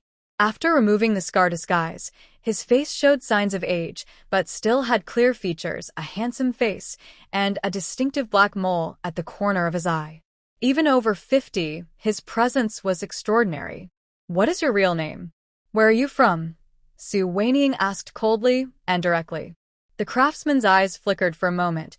Clearly the effect of the dream potion was kicking in. He answered, "My real name is Shul. I am the illegitimate son of the Marquis of Yu in the western regions." "Shul?" Su Wenying thought to herself. That name didn't sound like a Han Chinese name. It seemed unlucky, which also confirmed Lu Wanqing's words. She continued to ask, "What name do you use in dying?" "I go by Yan Shu. Sometimes I also use the name Wang Dazhuang." Shul replied straightforwardly. Su Wanqing's mouth twitched at the words, feeling speechless. Her previous name carried a cool, distant feeling, but now she sounded so down-to-earth. It was clear she had mastered the art of switching identities as needed. She glanced at the sky, her stomach growling loudly. She had no patience for beating around the bush and quickly asked, "Tell me clearly, how did you end up with Lu Wanqing? And why did you come to dying?" Shul's eyes were empty as he slowly recounted his past. "I am the illegitimate son of the Marquis of Yu, and my mother was a dancer from a lower-rank family in the Marquis's household. After she secretly gave birth to me, her health declined rapidly, and she was too weak to raise me. She asked someone to find my father, hoping he would take me in. But my father, under pressure from his main wife, dared not bring me into the Marquis's house. Instead, he arranged a small courtyard outside the city and sent 2 people to take care of me. I have known my status since I was young. I grew up watching people's expressions and hated the humiliation from the powerful. I refused to be anyone's subordinate. When I was 17, I went out to buy supplies and accidentally met King He. Seeing my good looks, he insisted on taking me into his household as a servant." When mentioning King He, a trace of disgust flickered in Shul's tone. I immediately refused her. Knowing she was narrow-minded and wouldn't give up easily, I packed my things that night and ran away with Uncle Su, who was taking care of me. At that time, Aunt Sue was unwell, so I told her to go to her daughter, who was married far away, and we planned to meet up later. Shul's voice grew low, tinged with regret. Uncle Su and I fled eastward. On the way, we encountered a trading caravan traveling between the western regions and dying. We made up a story that our goods had been robbed and we were homeless, begging the caravan to take us along. I thought we could escape King He pursuit, but she was determined and sent people after us all the way into dying. The caravan was caught in a valley, and a fight broke out. Most of the caravan members were killed. Uncle Su sacrificed himself to protect me and was also killed. I was lucky to escape, but they drugged me with a special potion from the western regions. They locked me in a room, thinking I was trapped. When King He-ning went to bathe, I escaped through the window. The lake was right below. I waited in the water for a long time. They thought I had gone ashore and kept chasing, but I came out of the lake and couldn't hold back my feelings. That's when I met Lu Wanqing. At this point, Shul's tone became numb. I was overwhelmed by my desire and saw Lu Wanqing as a remedy. Wait until I regain consciousness. Feeling ashamed and guilty, I told her my name was Yan Shu, that I was from the western regions, and promised to make it up to her in the future. I urged her to leave quickly, so she wouldn't be dragged down by me. Su Wanqing listened quietly to Shu Li's account. She gently tapped her chin with her fingers and asked seriously, "You told Lu Wanqing to leave, so why did you suddenly disappear for 20 years? Where were you during those years, and what did you go through?" The effects of the dream-inducing drug were still working. Shu Li's eyes looked emptier, and the pain and humiliation from the past flooded back like a wave. His voice trembled slightly. I couldn't escape far. He clenched his fists tightly, his knuckles turning white. His voice was filled with deep hatred and sadness.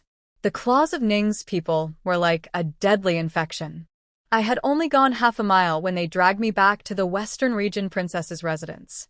She sat on the main hall, looking at me covered in dirt and shame.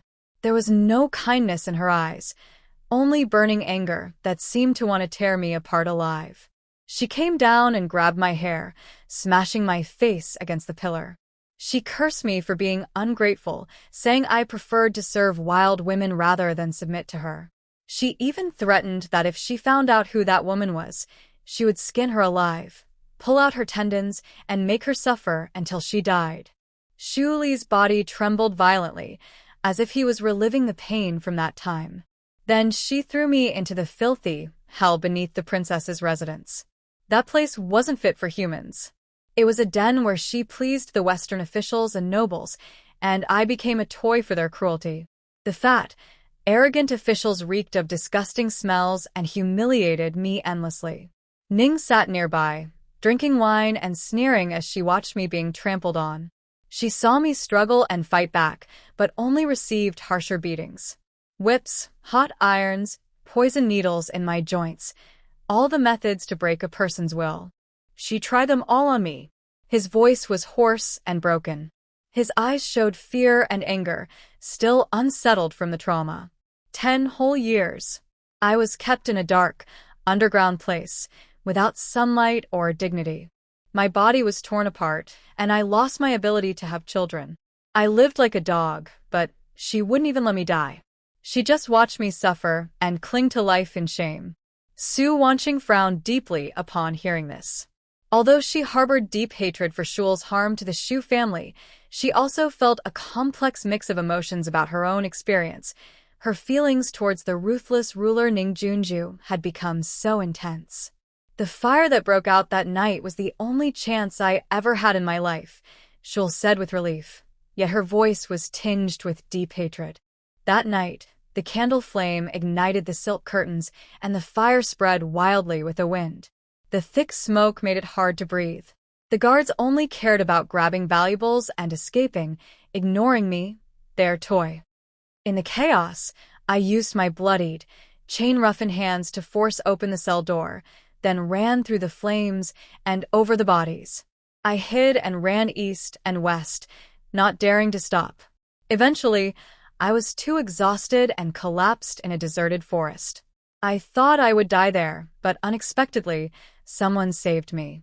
When I woke up, I was in a hidden mountain valley. The one who saved me was a mysterious poison doctor known as the Ghost Doctor in the martial world. He was obsessed with poisons and only cared about medicines and formulas, ignoring human feelings. As soon as I woke, he treated me as a test subject, feeding me his strange poisons first, watching me convulse and writhe on the ground, recording every detail of the poison's effect. Her tone was numb, as if talking about someone else's story. I was close to death many times, feeling my organs tear apart from the poison. But when I thought of Ning Junju and the faces of the powerful and the humiliation I endured, I clenched my teeth and endured. My hatred became the only reason I kept living. Later, my master saw that I was highly talented in poison arts and could endure what others could not, so he made an exception and took me as his disciple. I started learning how to identify herbs and understand their properties, studying day and night without a moment's slack. 8 years passed, and I finally made some progress in poison techniques. My desire for revenge grew stronger. Her eyes flashed with a fierce look. My master knew my intentions and didn't stop me. He only said, "Resolve your grudges to find peace," and even shared his treasured poison formulas to support me in returning for revenge. After I finished my training, the first thing I did was go back to seek revenge. Using the poison skills my master taught me, I developed a special love-inducing poison, one that not only makes people addicted and unable to resist, but also forces them to change partners repeatedly. If they disobey, they will itch uncontrollably, scratching until their skin breaks and their bones are exposed, leading to death. A flash of madness and joy crossed Shul's eyes as he spoke with a tone full of revenge. I secretly poisoned the homes of the powerful who once humiliated me, including the Princess of Ning. For a time, the Western capital was in chaos. Those high and mighty officials turned into beasts driven by desire, and every family mourned their loved ones who fell ill from the poison. In the end, King Gaochang and the Marquis of Kunlun had no choice but to jointly submit a petition to the Western frontier ruler, ordering the arrest and execution of all who were poisoned. Only then did the chaos stop. Those who had humiliated me finally paid the price. After taking revenge, I went back to find my master. I discovered he had accidentally been poisoned while developing a new type of poison, powerful and strange. I used all my knowledge and spent over a year trying to ease his pain, but I couldn't find an antidote. My master was surprisingly calm, asking me to carefully record every feeling he had after being poisoned, hoping it might help future poisoners. Shul's voice grew low and full of regret. Later, the temporary antidote we created could no longer suppress the poison, and my master eventually passed away. After he died, I stayed in the valley for half a year. I remembered Lu Wanqing, whom I met in dying. I held on to a faint hope, wanted to see how she was doing before I died, so I came to dying. His tone gradually softened, losing some of its anger. Su Wanqing was silent for a moment before coldly asking, "Since you've already taken revenge, why did you attack Sheng Hongyuan and Sheng Mu? Why do you want the Sheng family's wealth? They have done you no wrong." Shul's eyes suddenly turned obsessive, and his voice became excited. "When I first came to dying, I didn't plan to hurt anyone. But after meeting Lu Wanqing, she told me that Shan is my son. I've lived most of my life enduring humiliation, thinking I had no children. I was surprised to find out I had a son, and later I learned I also had grandchildren. My heart was full of joy. I wanted to live quietly, hide my identity, and just watch them from afar. Even if I couldn't be with them, I thought I could spend my remaining days peacefully, caring for my children. But then I saw Shan with a man. His voice was filled with torn pain, and his eyes burned with obsessive hatred. Every word seemed forced from his teeth. I just wanted to live quietly, see them from afar, even if I couldn't acknowledge them. That was my only hope. But heaven kept playing tricks on me. I saw Shan hugging and holding hands with a man, acting very intimately. That scene was like a burning red knife, instantly piercing through all my disguises. The memories of being imprisoned and humiliated flooded back suddenly, gnawing at my heart. Even though the people who wronged me are dead now, those humiliations are engraved in my bones, and I can't let go of them." He gasped heavily, his eyes wild and hopeless. "I hate those Western officials, hate how they treat people like objects, hate the unfair world. I want everyone like them to pay the price. But revenge and success need money. Lu Wanqing plans to seize Sheng's family property, and I want to use her to raise funds for my next move. Giving Sheng Hongyuan and Sheng Mu 100 days of peace is just going with the flow. I've poisoned so many people, these two are no different." Su Wanqing listened, her eyes cold and without any warmth or sympathy. Even if she felt wronged, she knew she shouldn't vent her anger on innocent people. Her tone was calm but firm, with undeniable authority. Where are your poisons hidden? How much do you have left? Tell me everything clearly.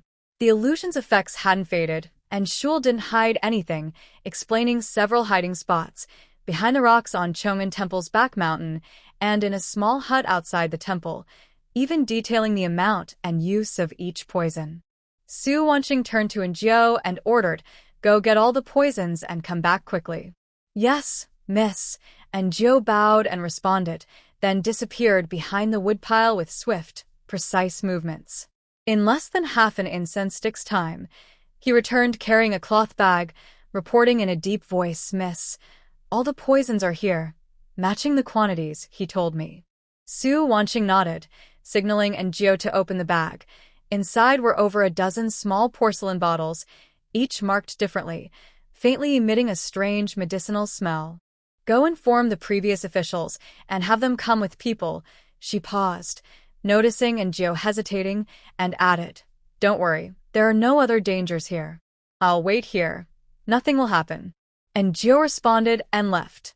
Su Wanqing bent down, carefully storing each porcelain bottle into her space, her fingertips untouched, as if touching something filthy. After dealing with the poisons, she looked at Shul, still lying on the ground, and took out a small vial of clear liquid from her space. It was lead frost powder. She pinched Shul's chin and poured the liquid in, her movements quick and precise.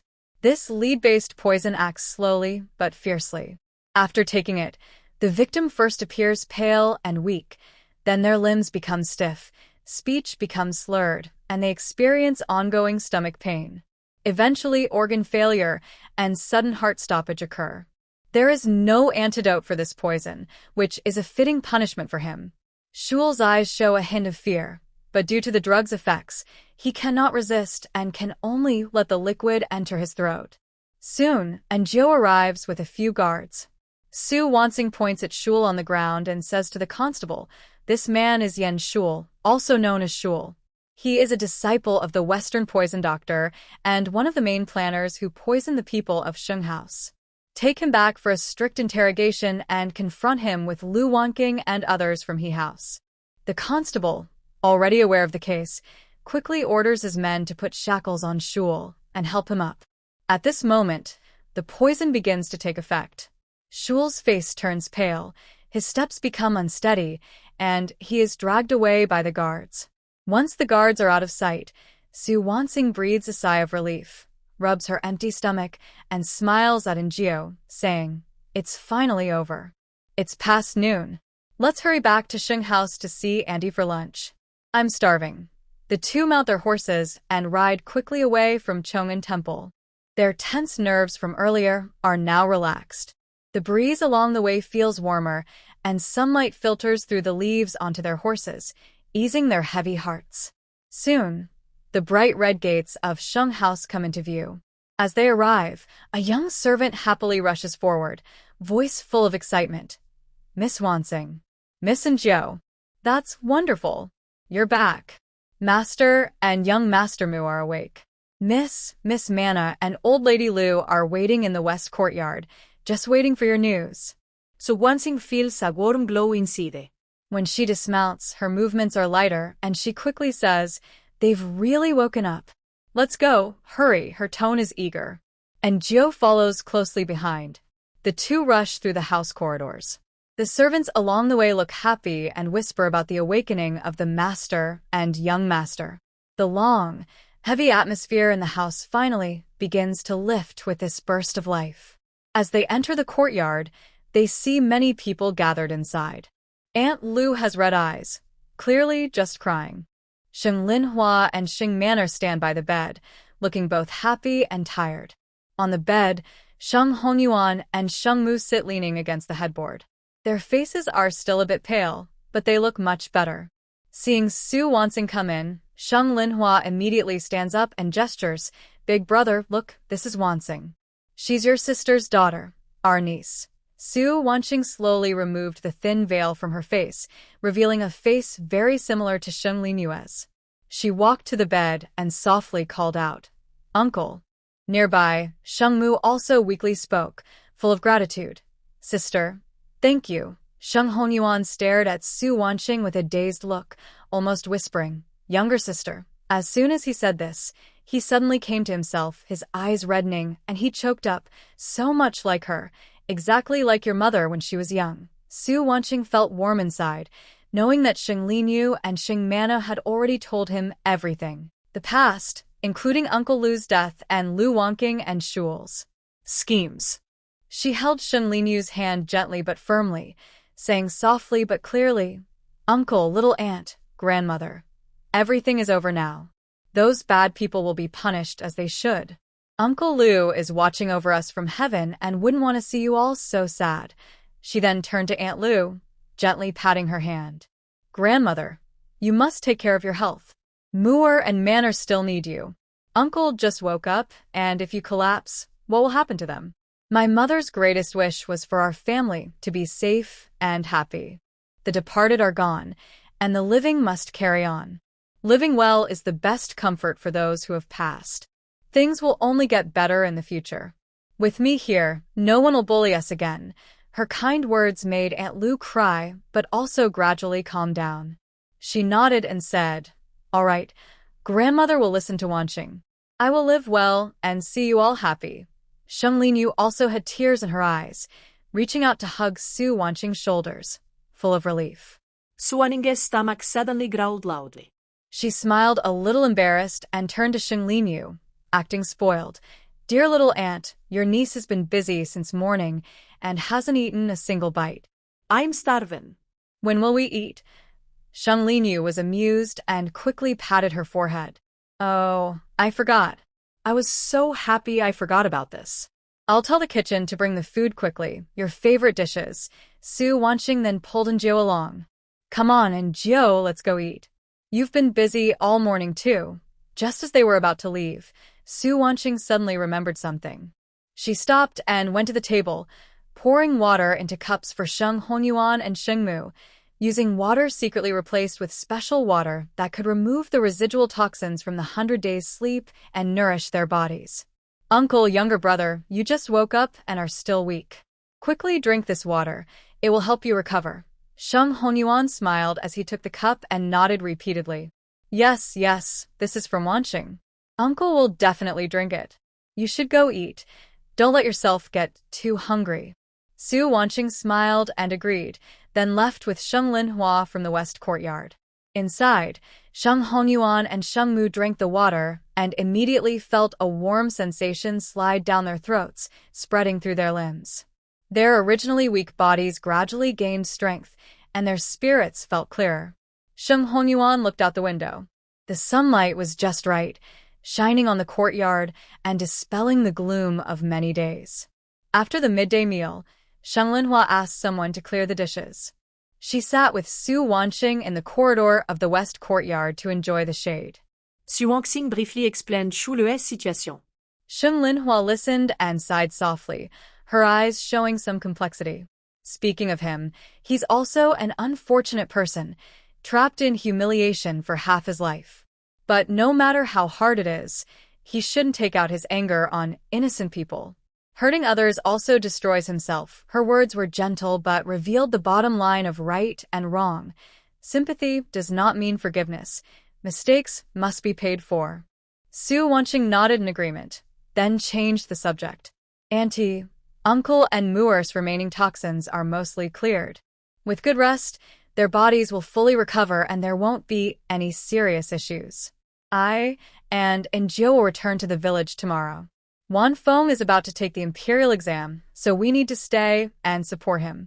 After you finish handling things here, you can bring Uncle, Grandma, Muir, and Mianer to stay at my place for a few days. Hearing this, Sheng Linhua tightened her grip on Su Wanqing's hand, her eyes full of reluctance. But she also knew that Wan Feng's exam was very important and couldn't be delayed. She gently rubbed Su Wanqing's hair and softly replied, All right, little auntie will remember. Once we finish the official's testimony and sort out the family matters, we'll come immediately. Your uncle has never met Wan Feng or Wan Yu. He's been looking forward to seeing these two nieces. After a brief chat, Su Wanqing felt a wave of fatigue. The day and night had drained her mentally. She bid farewell to Sheng Linhua and returned to her room to rest. Lying on the bed, her tense nerves finally relaxed, but suddenly a thought flashed through her mind. She has the illusion potion. This thing is a perfect tool for interrogations, making people reveal the truth without any falsehood. Thinking of Wanfeng's calm and just nature, she couldn't help but smile slightly. I will ask my younger brother later if he wants to become a righteous judge like Su Qingtian to help people seek justice. She used a dream-inducing potion to assist him, which would help him avoid many troubles. Once she made up her mind, she quickly felt sleepy and fell into a deep, dreamless sleep, sleeping peacefully through the night. The next morning, at dawn, Su Wanqing woke up feeling refreshed. She took some clean porcelain bottles from her space and filled them with water from her space. This water can nourish the body and stabilize the medicine's effects. It would be perfect for her uncle and Mu'er to use. As for other decent gifts, she planned to have them delivered in batches after she returned to the village, since bringing everything now would be inconvenient. Then, she took out a sky messenger eagle from her space. She kept it at the Sheng residence so that if there was an emergency later, she could send messages at any time. Just after she settled the eagle, Bai Xiao's voice came from outside. Miss Wanqing, Miss Njio, Miss Guo asked the servants to invite you both to the front hall for breakfast. Su Wanqing responded with a nod and went with Njio to the front hall. As she entered, she felt a warm, cozy atmosphere. Sheng Hongyuan and Sheng Mu were already sitting at the table, along with Aunt Lu and Sheng Manor. The family sat together, with bowls and chopsticks ready, showing the simple warmth of a normal family. Sheng Hongyuan looked much better and, seeing her come in, smiled and waved. Wanqing, sit quickly. The kitchen made your favorite millet porridge and steamed soft cake. They enjoyed a lively breakfast, chatting about family and village affairs, full of the warmth of reunion. Sheng Linhua occasionally helped Su Wanqing with food and reminded her to eat well after returning to the village, so she wouldn't neglect herself while busy with chores. After eating, Sheng Linhua asked someone to call Bai Ji. 2 young servants followed, carrying 4 labeled wooden boxes. These are things for you and your brother.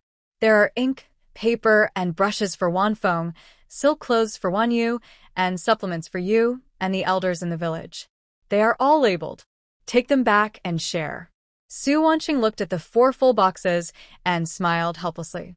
Uncle, Auntie, this is too much. The 2 of us can't carry everything. Sheng Hongyuan waved his hand affectionately. Not too much. I want to find a few carts to send you. But since there are only 2 of you traveling, it's safer without too many people. Take some now, and when I recover, I'll come to the village myself and bring the rest. Su Wanqing no longer refused. Instead, she held the sky messenger eagle and said to everyone, Uncle, Annie, this is the sky messenger eagle. It's intelligent, flies fast, and can help us send messages. Later, if you have urgent matters, write a letter and give it to him. He will find me on his own. As she spoke, she signaled the hawk to use its claws to pick up a small note from the table, moving quickly and confidently. Sheng Manor watched with bright eyes and couldn't help but exclaim, Wow, this hawk is amazing. Much smarter than a regular carrier pigeon. Aunt Lu also came over to look closely, marveling at the rare and clever creature. Then, Su Wanqing took out 5 small jade bottles from her space and handed them to Sheng Linhua. Auntie, these are antidotes. They can cure most poisons, whether common or rare. Divide them up and carry one with you, so everyone has some protection. Sheng Linhua quickly declined, looking serious. Wanqing, these are very precious. You keep them. You're out and about more often, so you need them more than us. Don't worry, Andy.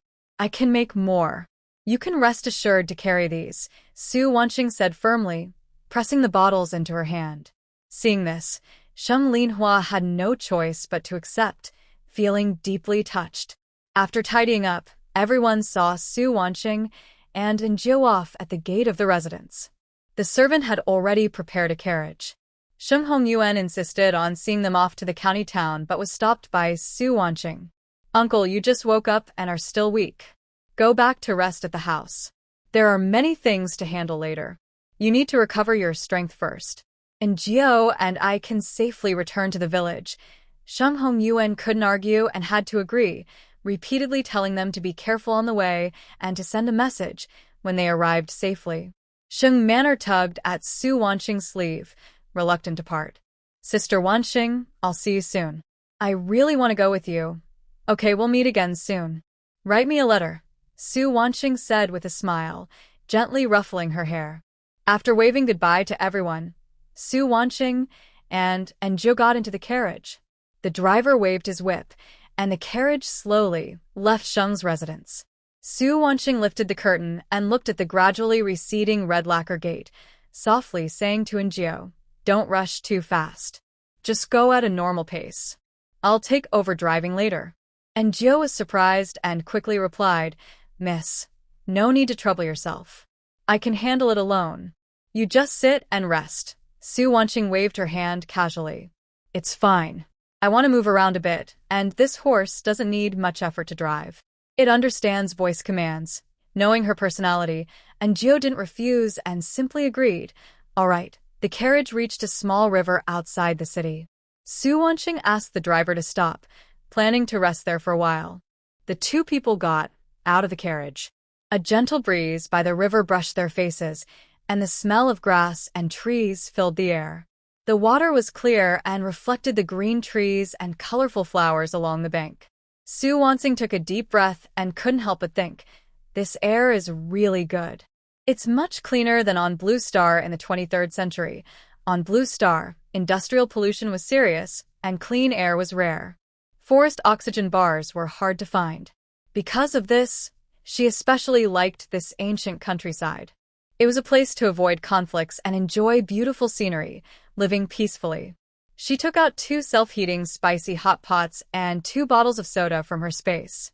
The boxes hissed with steam, and the rich aroma mixed with spicy scent, making her stomach rumble. And Zhou crouched nearby, staring at the steaming boxes with surprise. "Miss, this doesn't need fire to heat?" He reached out to feel the box's temperature, then quickly pulled back, worried about getting burned. His careful manner was more cautious than when facing enemies. "Wow, miss, this smells so good." And Zhou exclaimed instinctively. His Adam's apple moved as he spoke.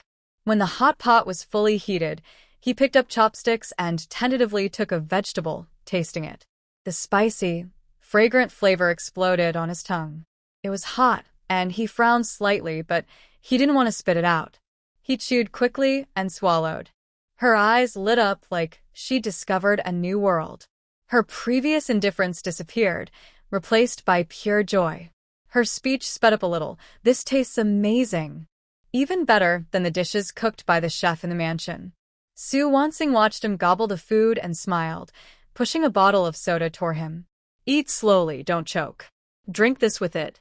And Zhou took the bottle and looked at it, confused about how to open it. He looked up with a puzzled expression. Su Wanxing reached out and twisted the cap open with a soft pop. Bubbles rose, carrying a sweet scent. And Zhou tentatively took a sip, his eyes widening even more. "This water is sweet and fizzy. It's so strange. This is called happy water. It relieves the spiciness and makes it refreshing," Su Wanxing said with a smile, biting her chopsticks. "Why have I never seen you eat so much before? Like a little starving ghost." And Zhou's cheeks turned slightly red. He scratched his head shyly, but didn't stop eating. He mumbled, "I've never had anything that suits my stomach so well." She used to only think about completing her tasks and protecting the prince. Later, she focused on protecting the young lady. She never cared much about food and drink. Now, she relaxes all her defenses, eating delicious food and drinking sweet water. Her eyes shine brightly and lively, showing a bit of the girl she used to be. The two sit by the river, enjoying the breeze and the scent of flowers. They finish their spicy hot pot slowly. And Zhou carefully tidies up the empty boxes and neatly puts them into the trash bag handed by Su Wanxing. Everyone has a duty to protect the environment. Su Wanxing is about to get up and return to her carriage when she suddenly pats her forehead, feeling annoyed. "Oh no, I forgot to tell Wan Feng, Wan Yu, and Bei Tanglai. Yesterday, she was busy at Sheng's house all day, exhausted her energy, and forgot about this matter. She asks in Jio to take the horses to drink water. She sits back on the blue stone slab, takes out paper and ink from her space, and quickly writes a letter. The letter to Bei Tanglai is brief, saying the Sheng family's crisis is over, her uncle Sheng Hongyuan and cousin Sheng Mu are safe, and she will explain more after returning to the village. The letters to Wan Feng and Wan Yu are full of warmth, telling them she'll be home in one day, and advising Wan Feng to focus on studying and not worry. After finishing the letter, Su Wanqing takes out 2 empty messenger hawks from her space. She softly orders, "Send these to Bei Tanglai's house and return to Feng Rao village to Wan Feng." The hawks spread their wings and cry out loudly, circling twice before soaring into the sky and disappearing in the clouds. Su Wanqing watches the direction the hawks fly, murmuring, based on the distance, they should be close to the capital now.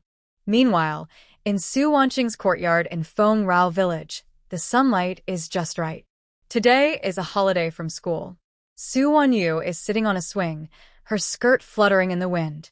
She is gently pushed from behind, her laughter clear and bright. Su Wanfeng just came out of the study holding a book when he sees the messenger hawk land outside the yard. He quickly walks over and takes the letter. He opens the letter and immediately smiles. He walks quickly to the swing and softly says, "Sister, you have a letter." It says she will be home in one day. Su Wanyu suddenly stops swinging, her eyes wide with joy. "Really? That's great. Sister will be back tomorrow." She jumps off the swing, pulls on Su Wanfeng's sleeve, and acts cute. "Brother, let's pick some fresh flowers from the back mountain and bring the dumpling too. We have to go to school tomorrow, and I want my sister to see the bouquet I prepared for her first when she gets home." Su Wanfeng wanted to study at home, but seeing his sister's eager face, he had no choice but to nod. "Okay, just for a little while. Come back early." A group quickly packed up, Su Wanfeng and Su Wanyue in front, with Tuanzi happily walking beside them, occasionally barking softly. Xiaoman and Swayer followed closely, while Anqi and Amba protected everyone's safety. The back mountain was lush with plants and filled with the scent of flowers. Tuanzi was full of energy, running and darting through the trees, causing nearby rabbits and sparrows to scatter. Su Wanyue couldn't help but laugh. Su Wanyue crouched in front of a flower bush, carefully picking different small flowers. She looked focused and serious, occasionally handing a pretty flower to Su Wanfeng. "Brother, this one would look nice in a vase for sister," she said. Su Wanfeng took the flower and patiently arranged the bouquet, making the scene peaceful. Suddenly, Anqi's aura grew tense. He frowned slightly and looked instinctively at Amba. Amba had also stopped being careless, his eyes alert as he scanned the surroundings. He nodded quietly, both sensed something was wrong. The wind in the trees seemed to pause, carrying a faint sense of danger. The happy running Tuanzi also suddenly quieted, stiffening his back and growling low toward the dense forest, his fur standing on end. Subamfeng sensed trouble. Just as he was about to speak, Anqi raised his hand to signal silence and quickly moved Su Wanyue behind him. His eyes locked on the forest. A soft whoosh sounded as a cold arrow shot out from the trees, aimed directly at Anqi's face. Anqi reacted swiftly, grabbing the arrow's shaft with his hand. The arrowhead was sharp and cut his finger, blood immediately seeping out. "Protect the young master," Anqi shouted. Amba responded instantly, rushing toward the direction of the arrow, disappearing into the woods at a fast pace. Seeing the blood on Anqi's finger, Su Wanyue's eyes turned red. She pulled his sleeve anxiously. "Brother Anqi, you're hurt. Does it hurt?" Anqi suppressed the pain and forced a small smile. "It's nothing, just a small wound." He then ordered Xiaoman and Swayer, "Quick, hide the young master and young lady behind the big tree. Don't come out." No sooner had he spoken than dozens of people in black emerged from the woods. They had cold expressions and held sharp blades, rushing straight toward them. Tuanzi suddenly lunged forward, barking and biting at the black-clad men to block their path. Anqi clenched his waist sword and stepped forward. The clash of blades shattered the quiet of the forest. The black-clad men were many, and Anchi and Amba found it hard to hold them off. Gradually, they started to fall back. Although Xiaoman knew some basic martial arts, she was no match for the well-trained black-clad men. When she charged forward, she was kicked down immediately and hit the tree hard, letting out a muffled groan. One of the black-clad men took the opportunity to sneak behind the tree and reach out to grab Su Wanyu. "Miss, watch out." Chui Er reacted quickly, holding tightly onto the man's leg to stop him from taking Su Wanyu. The man, furious, pulled out a short knife from his waist and stabbed toward Chui Er's shoulder without hesitation. The knife pierced flesh with a thud, causing Chui Er to tremble in pain, but she refused to let go. Eventually, exhausted, she blacked out. Dark 8, who had been fighting in the woods, rushed back upon hearing the commotion. Seeing Chui Er injured and the situation urgent, he was anxious but was quickly surrounded and held tightly by several black-clad men. Another black-clad man seized the opportunity to grab Su Wanfeng, covering his mouth with a cloth and tying him up. Seeing this, Tuan Tuan went crazy, rushing to rescue him, but was pushed away by a palm strike and fell to the ground, whimpering. At this moment, the sound of hurried footsteps came from the woods.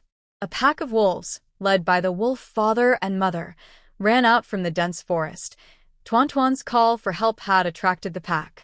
The black-clad men were stunned, clearly unprepared for such a large group of wolves.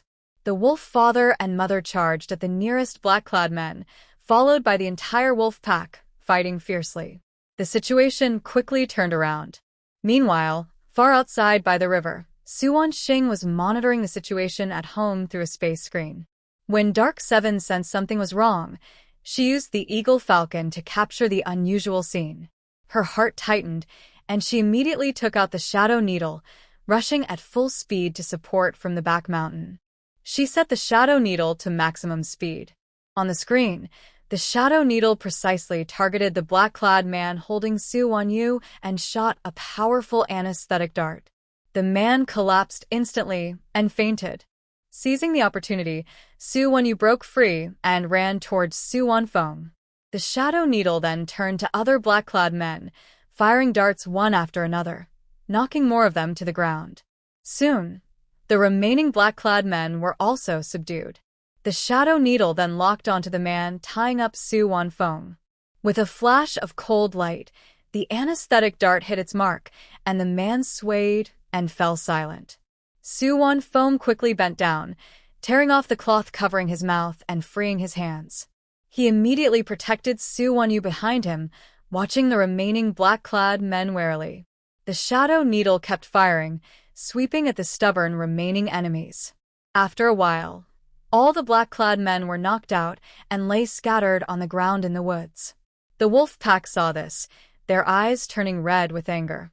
They growled loudly and rushed forward, ready to attack and drag away the intruders. In their pack rules, anyone who offends them must pay a very heavy price. Su Wanxing watched clearly through the space screen. She immediately ordered the hawk, fly to the wolf leader and pass on my message. Keep them alive, but do not hurt their lives. The hawk spread its wings quickly and landed steadily on the wolf leader's shoulder, clearly repeating Su Wanxing's instructions. The wolf leader suddenly stopped, its amber eyes full of doubt. It looked down at the hawk on its shoulder and gently sniffed. Clearly, it was the hawk speaking, but the tone and words sounded just like Su Wanxing's voice. It hesitated for a moment, then let out a deep growl at the wolves behind it, signaling them to step back. The restless wolves gradually quieted down. Though they still showed their teeth at the black-clad people, they obediently restrained their aggression and slowly moved behind the wolf leader and the wolf mother. The wolf leader and wolf mother quickly walked over to the cub, using their warm noses to nudge its back repeatedly, making soft whimpering sounds. Their eyes were full of worry, afraid that the cub was badly hurt. Seeing this, Su Wanxing again sent a message through the hawk, her voice soothing, "Wolf leader, wolf mother, don't worry. The cub was just startled. It's not seriously hurt. With me here, I will take good care of it. You can take your pack back to the forest first. Once the cub's injuries are fully healed, I will personally bring it to see you and reunite it with your family." The wolf leader looked at the hawk for a long time, then lowered its head to nudge the cub's ear, as if confirming or saying goodbye. Finally, it let out a low growl at the pack, turned, and headed into the dense woods first. The wolf mother followed closely behind, taking a few steps but still looking back at the cub with concern. The wolves gathered around them and gradually disappeared into the lush trees, leaving only the sound of the wind rustling the leaves. Su Wansing spoke softly to the hawk beside her, giving instructions. "Take 2 bottles of space water back to the back mountain quickly. In the letter, remind them, Wan Feng, give some water to the injured ones. It can help ease their pain and stabilize their strength." Tie the letter to the hawk's leg. Now, the hawk's belly is filled with space water. The hawk spread its wings and flew away. Su Wansing finally relaxed a little, but her worry remained deep in her heart. "And Jiao, something's wrong at home." Su Wansing suddenly stood up, her voice urgent. "We need to leave immediately. No more carriages, just ride horses." She pulled Jiao quickly toward the carriage. "If we keep moving without stopping, we can reach Prosperity Village in 3 hours," Su Wansing said firmly, gripping the reins. And Jiao hesitated slightly. "Miss, a normal fast horse might not make it in 3 hours, and we need to save some strength." Su Wansing waved her hand confidently. "It's fine. Just keep going." She had already planned in her mind, using space water to refresh and strengthen everyone. Feeding the horses along the way would keep them full of energy. 3 hours was enough. She handed Jiao a large jar of space water. "Drink quickly to keep your strength," and Jiao drank as instructed, feeling a warm sensation spread through her body, and her energy instantly increased. Su Wansing squeezed her legs against the horse's belly and shouted, "Giddy up!" The horse reared and galloped toward Prosperity Village. And Jiao followed closely behind, both horses kicking up dust on the official road. Su Wansing looked ahead at the road, silently praying, "Please, let me arrive safely." At the back mountain, the wolf pack had taken control. The remaining black-clad men were either knocked out by tranquilizer darts or surrounded by wild wolves, unable to move. Su Wanfeng took the space water from the Eagle Falcon and carefully fed it to the injured people, following her sister's instructions. After drinking the space water, their faces looked better, and the wound on Enchi's fingertips stopped bleeding. Su Wanyu hugged Tuanzi tightly, worriedly looking toward the village entrance. "Brother, when will sister and sister arrive? Will Swayer be okay?" Su Wanfeng patted her head, trying to stay calm. "Sister will be here soon. Swayer drank the water I gave her. She'll be fine." Su Wanqing and Enjo galloped along the official road, the wind whipping their hair, but her anxious heart didn't ease. She kept glancing at the space screen, relieved to see everyone at the back mountain was safe. She called the Eagle Falcon again, handing it 2 more bottles of space water. "Send another batch over," she instructed, writing a letter to Enchi and Enba, telling them to take their time descending the mountain and not to rush. As long as their injuries stabilized, it would be fine. After the Eagle Falcon flew away, Shiri filled the water bottles to ensure everyone could drink along the way and hold on until she returned home. The 2 horses never stopped, relying on the space water to keep going. Their hooves shattered the quiet along the road. The journey, which should have taken 3 hours, was completed in nearly half the time. The outline of Prosperity Village gradually appeared. Su Wanqing immediately saw Lu Qing waiting at the gate. Without time for greetings, she pulled her horse to a stop and jumped down, rushing straight into the courtyard, casually tossing the reins to Enjio. The yard was already in chaos. Father Tian was kneeling nearby, checking Xiaomon's injuries with a serious look. Su Wanfeng was protecting Su Wanyue at the door, her face tense. The little ball of fur was lying at her feet, occasionally whimpering softly. When she saw Su Weiniang come in, she immediately sat up and hobbled over to greet her. Su Weiniang didn't have time to greet everyone. Her eyes quickly scanned the yard and immediately focused on the room where Su Swayer was. She hurried over. "Everyone please go out first. I need to treat Swayer's wounds." She pushed open the door, speaking quickly but calmly. Seeing this, Everyone tiptoed out quietly. Mother Lu paced back and forth on the porch, clutching her handkerchief tightly, her brows furrowed with worry. Inside the room, Su Weiniang immediately took out space water and modern nutrients from her space. She quickly went to the bed to check Swear's injuries. The knife wound on her shoulder was no longer bleeding, but it was deep. Her face was still pale as paper, and her breathing was faint. She turned to the door and instructed Dark Seven, "Take these nutrients and give 1 bottle to each person, along with this water. It can help restore their strength quickly." Dark Seven nodded and hurried away. Su Weiniang bent down carefully to remove the temporary bandage on Swear's wound. She used space water to gently clean the injury, being very gentle so as not to hurt her. Then she took out nano-level clotting factor agents and carefully injected them into Swear's body. She also took out hypertonic crystal gel revival liquid and slowly fed it to her. These medicines could stop bleeding and restore blood volume quickly, stabilizing her blood pressure much faster than ordinary medicine. As the medicine took effect, she applied a special wound patch and carefully bandaged the wound. Only then did she breathe a sigh of relief. At this moment, Mother Lu was still pacing outside the door. Hearing the movement inside, she hurried over, her voice trembling. "Miss, how is Swear?" Su Weiniang supported Mother Lu's arm gently but firmly. "Don't worry, Mother Lu. Swear is fine now. The wound has been treated, and the medicine is working. She just needs to rest well, and she'll wake up soon." Mother Lu's tense heart finally relaxed. Her eyes reddened, and she kept thanking her. Su Weiniang turned to look at Su Weiniang, who was standing nearby. She gently patted his head, her eyes full of praise. "Xiao Feng, you were very brave today. You protected your sister, and you did very well.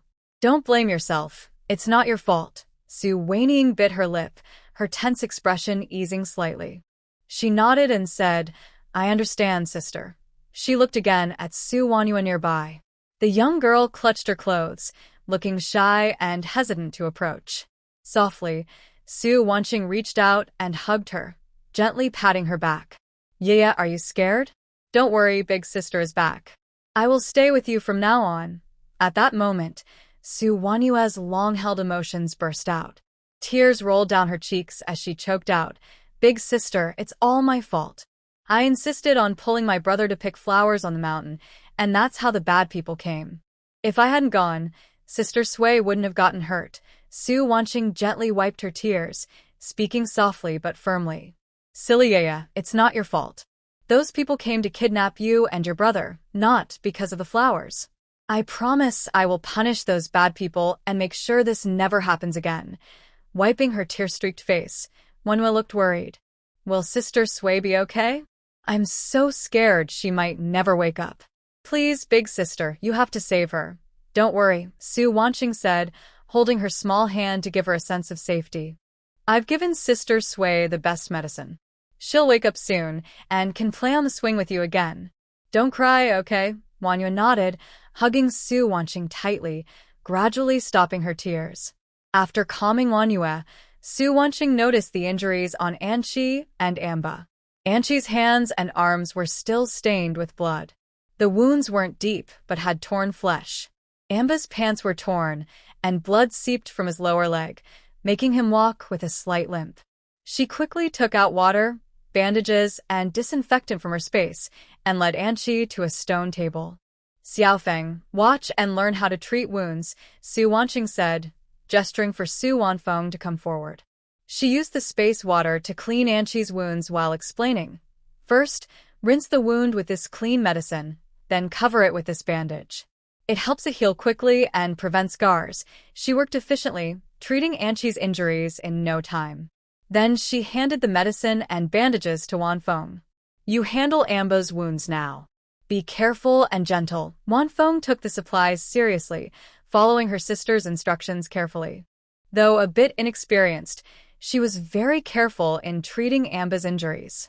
On the other side, Mr. Tian finished checking Xiaoman and said to Su Wanqing, "Xiaoman's injuries don't look serious externally, but he has large bruises on his back and chest. I'm worried his internal organs might have been shaken." Su Wanqing nodded, walked over to Xiaoman and handed him a bottle of space water. "Drink this. It can nourish his internal organs and help relieve the pain. Mom Lu, please help him wipe the bruises with this medicine so they heal faster." Mom Lu quickly responded, took a clean cloth, dipped it in the space water, and gently wiped Xiaoman's bruises. Tuanzi was lying nearby. After drinking the space water, he looked much better but still whined sadly, occasionally rubbing his head against Su Wanqing's clothes.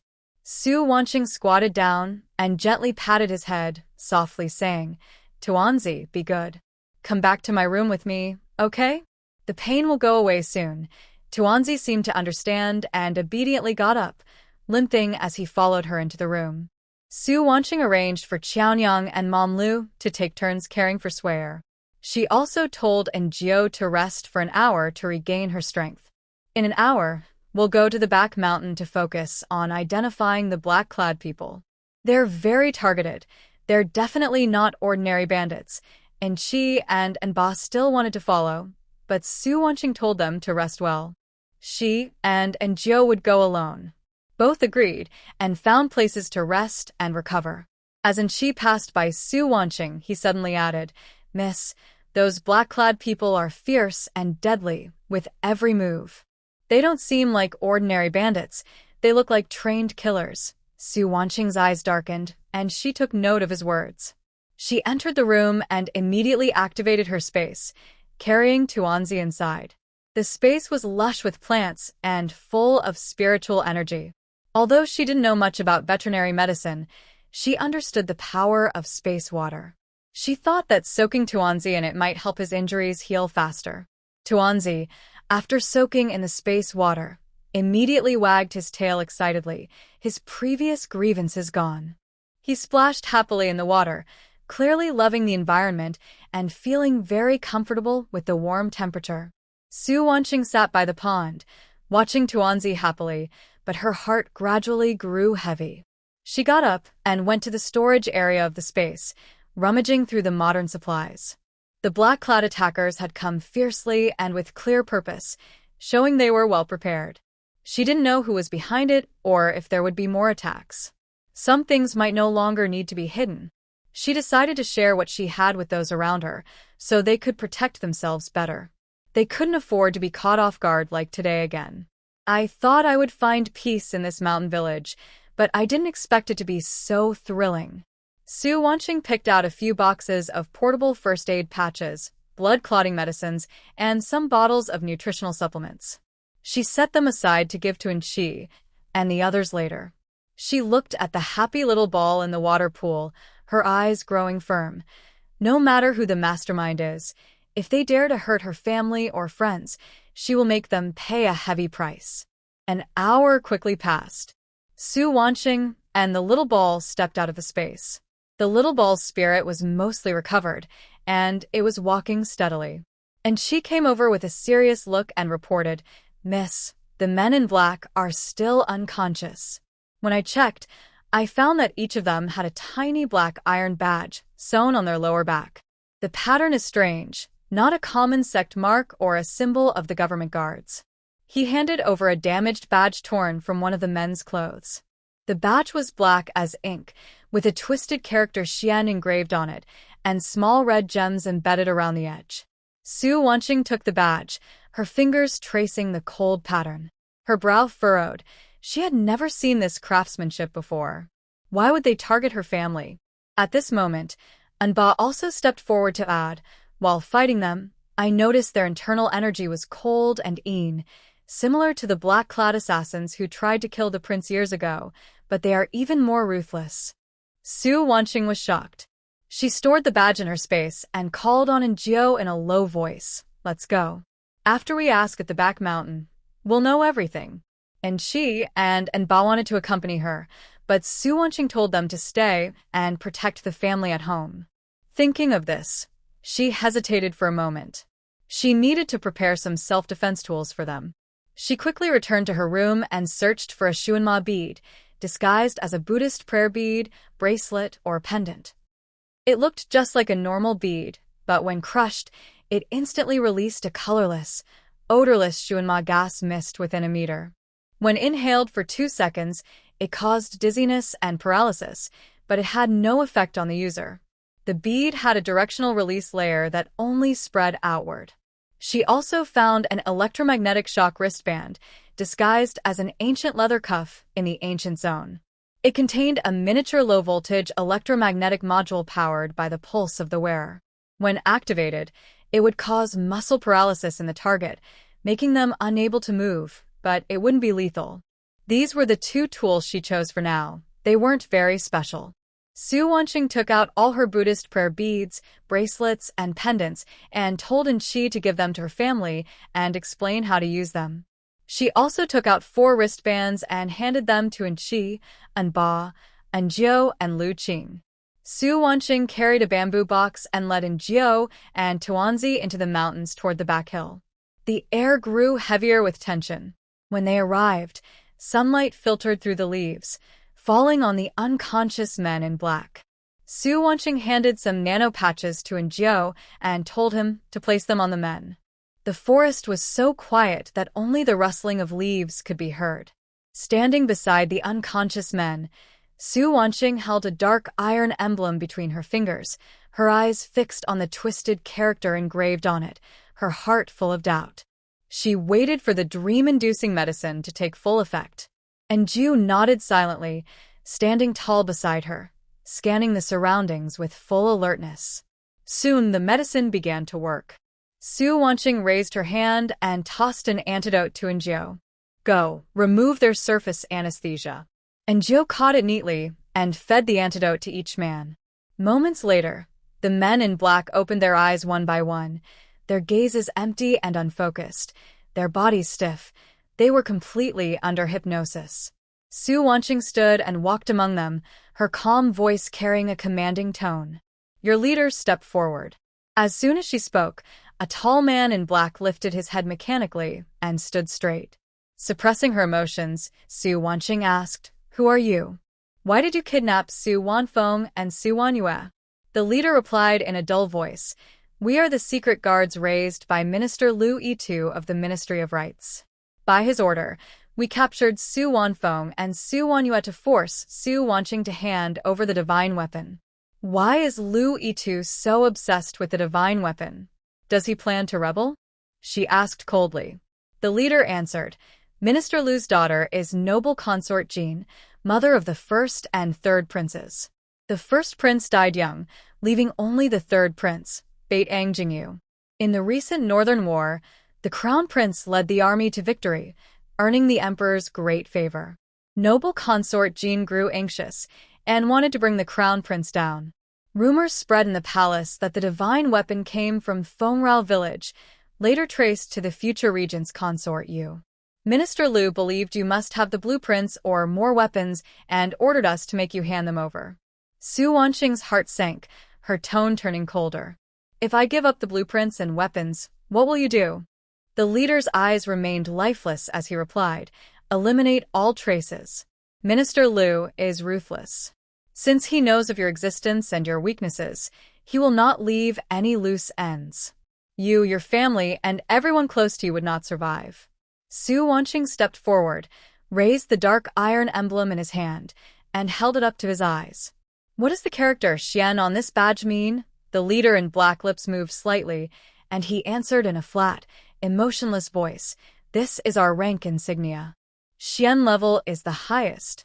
Below it are Ying, Ji, Kuei, and Zhu levels, decreasing step by step. A flash of understanding crossed Su Wanqing's eyes, and he asked again, Was it you who previously tried to kill Baitang Lai? The leader in black continued to answer mechanically, clearly, and without hiding anything, Yes. We were ordered by Minister Lu and concubine Jean to assassinate Regent Baitang Lai several times, but all attempts failed. Su Wanqing's fingers unconsciously clenched. It turned out that Lu Yitu had long harbored resentment against Baitang Lai. This kidnapping was a double attack, aiming to seize the weapon and to control Baitang Lai. Did concubine Jean plan other things? Su Wanqing pressed further. The leader in black slowly shook his head, still emotionless. I don't know. We are just loyal fighters, following orders. We don't know about the higher-level plans. Su Wanqing didn't give up and pressed again. Over the years, what other orders have you carried out for Louis II? Tell me everything clearly. Hearing this, the black-clad leader began to list the evil deeds. Louis II's son forced a girl from a nearby farm into marriage, and when she refused to comply, Louis II ordered them to kill her entire family, disguising it as an accident. They secretly mined forbidden iron from the mountain, selling it to fill the minister's private treasury, and killed mountain villagers who tried to stop them. They conscripted farmland around the area to lose trusted followers, displacing dozens of farmers. They also secretly suppressed officials who opposed him, either framing them to remove them from office or killing them outright. As he listened, Su Wanqing's face grew colder, her entire body sinking into a heavy aura. Her knuckles turned white from gripping her fists, and anger flickered in her eyes. Louis II, as an official of the court, was so reckless with human lives and lawless. He was nothing but a beast in official clothing. Write down everything you just said, word for word.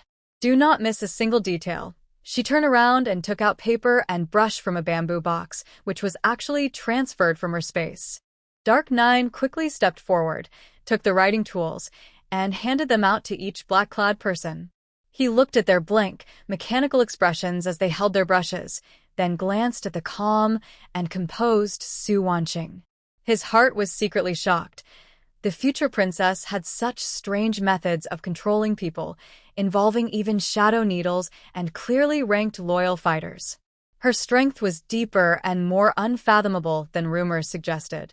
But he remained expressionless, silent throughout, handing over paper and pen and watching the black-clad man write.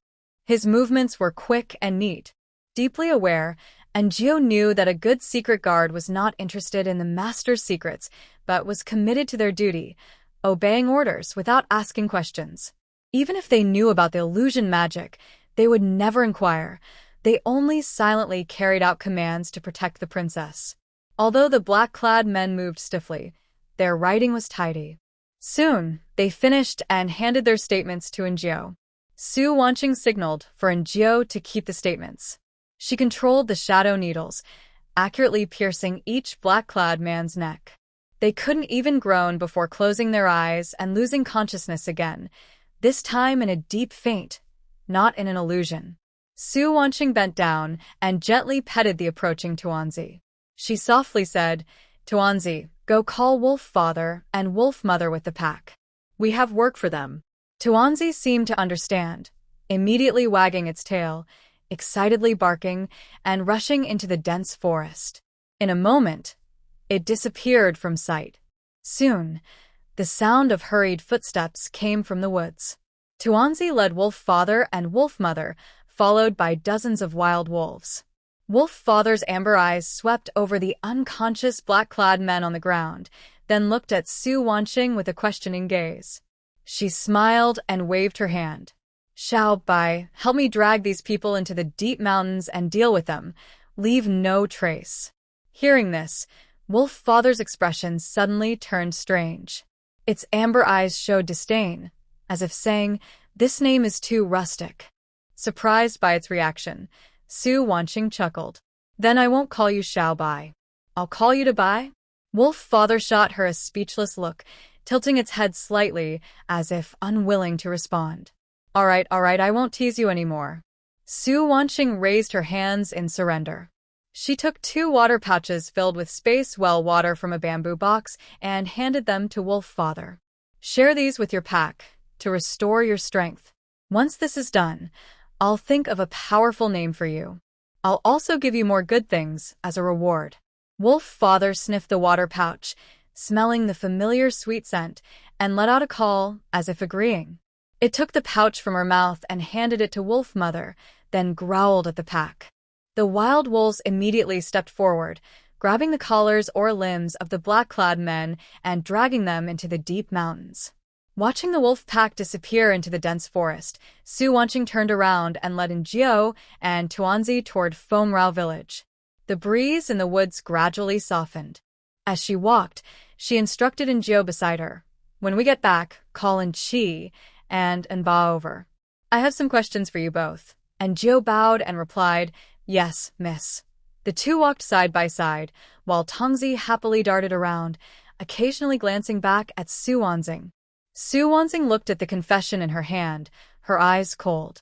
Louis II and concubine Jean dared to attack Baitang Lai and harm her family. This debt must be paid back. They traveled in silence. As they neared the village entrance, she looked at the distant smoke rising from the village and the farmers working in the fields. A complicated feeling grew in her heart. When she first came here, she only wanted to stay in Fongbao village, live peacefully with Wan Feng and Wan Yu, and avoid the chaos and fighting of court life. Compared to being alone in the 23rd century, this world had fresh, clean air that made her feel safe, honest villagers who warmed her heart, and the family bonds left inside her. Wan Feng's steadiness, Wan Yu's innocence, and the warmth of the Sheng family. These were what she treasured most. But Louis II and concubine Jin's schemes eventually broke this peace. She was not a violent or fighting person, but she would not allow anyone to covet or destroy her current peaceful life. It seemed she couldn't avoid this conflict anymore. When Su Wanzing and Jiu and Tongzi entered the yard, they saw Enqi and Enba waiting under the corridor. She waved her hand to signal them not to be formal and went straight into the main hall. She turned to the three and said, "Sit down. I have some questions for you." Then she took out paper and pen from her space and placed them on the table, her expression calm. Once they sat down, Su Wanzing spoke first, her gaze fixed on Enqi. "Tell me about the palace. How many princes and princesses are there? And how many consorts does the emperor have?" Enqi answered clearly, "Miss, the emperor currently has two main consorts, concubine Jean and concubine Ro. Concubine Jin's name is Lu Wenjin. She originally had two sons, but the eldest died young. Now she has the third prince, Beitang Jingyu. Concubine Ro's name is Li Ro. She has the second princess, Beitang Jingyi, and the fourth prince, Beitang Jingqian. The second princess and the fourth prince are twins, but the fourth prince has had leg problems since birth. His legs are weak, so he can't stand for long and rarely goes out." He paused and added, "The empress has two sons, the current crown prince Beitang Jingheng and a daughter, Beitang Jingwan. Overall, the emperor does not have many children." Su Wanxing lightly tapped the table with her fingertips and asked, "How are the feelings between the emperor and empress?" "According to my sources, the emperor and empress are childhood sweethearts who married young. To outsiders, their relationship seems very close," and she honestly replied. Su Wanxing thought to herself with a cold smile, "There's no real deep love in the royal family. If they truly only had eyes for each other, why are there so many concubines and children?" She suppressed her thoughts and continued to ask, "Are there only these two concubines around the emperor?" And she shook his head. "Not exactly. There used to be a few lower-ranked concubines, but most of them have passed away due to illness." "Did those deceased concubines leave any children?" "I don't have all the details, but I heard that two concubines were pregnant, but both lost their lives," and she answered cautiously, as palace secrets are always hidden and difficult for outsiders to know fully. Su Wanxing nodded and turned to Enjio. "Do you know which palace Jean Gui Fei lives in?" And Enjio immediately stood up. "Yes, miss. Jean Gui Fei lives in Chiang Palace." "Then draw a rough map of Chiang Palace and the surrounding buildings," Su Wanxing said, pushing paper and brush to Enjio. She also looked at Enqi and Enba. "Where is Louis II's official residence?" "You should know." The two replied in unison, and Su Wanxing asked them to draw together. One to sketch the palace layout, the other to mark the location of the official residence and nearby streets, ensuring accurate directions. After they finished, Su Wanxing carefully checked the drawings, stored them in her space, and said softly, "Thank you for your hard work. You can go rest now. Stay alert, as I may need your help later." And she and Ba bowed and left. Su Wanxing told Enjio to rest assured and not to stay with her. She first went to Sui Er's room. Qiao Nyang was guarding by the bed. When she saw her come in, she quickly stood up. "Miss, Sui Er just woke up once, drank some water, and then fell asleep again. Her complexion is much better than before." Su Wanxing approached, checked Sui Er's pulse, and confirmed her heartbeat was steady, then sighed in relief. "Thank you." Keep watching her and tell me immediately if anything happens." Then she went to Wan Yu's room.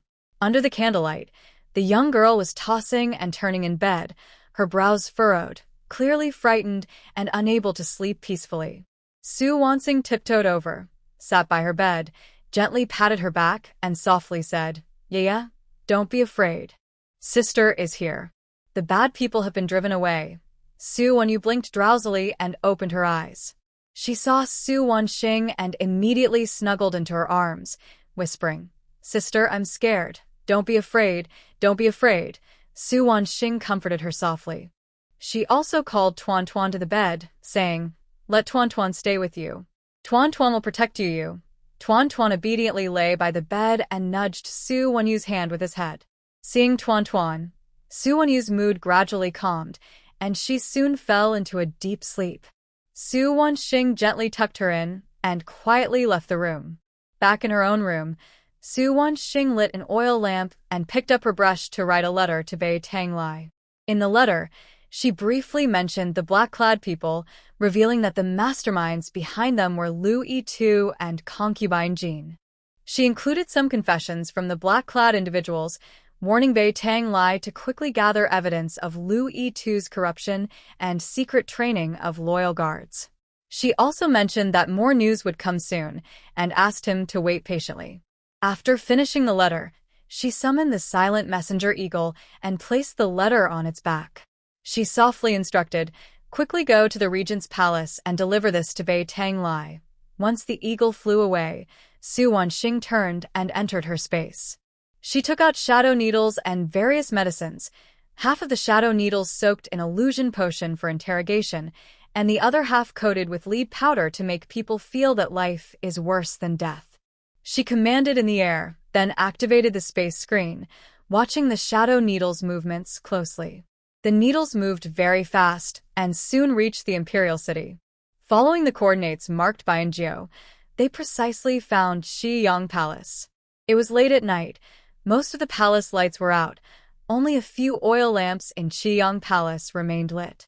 Night guards and maids were dozing on the corridor.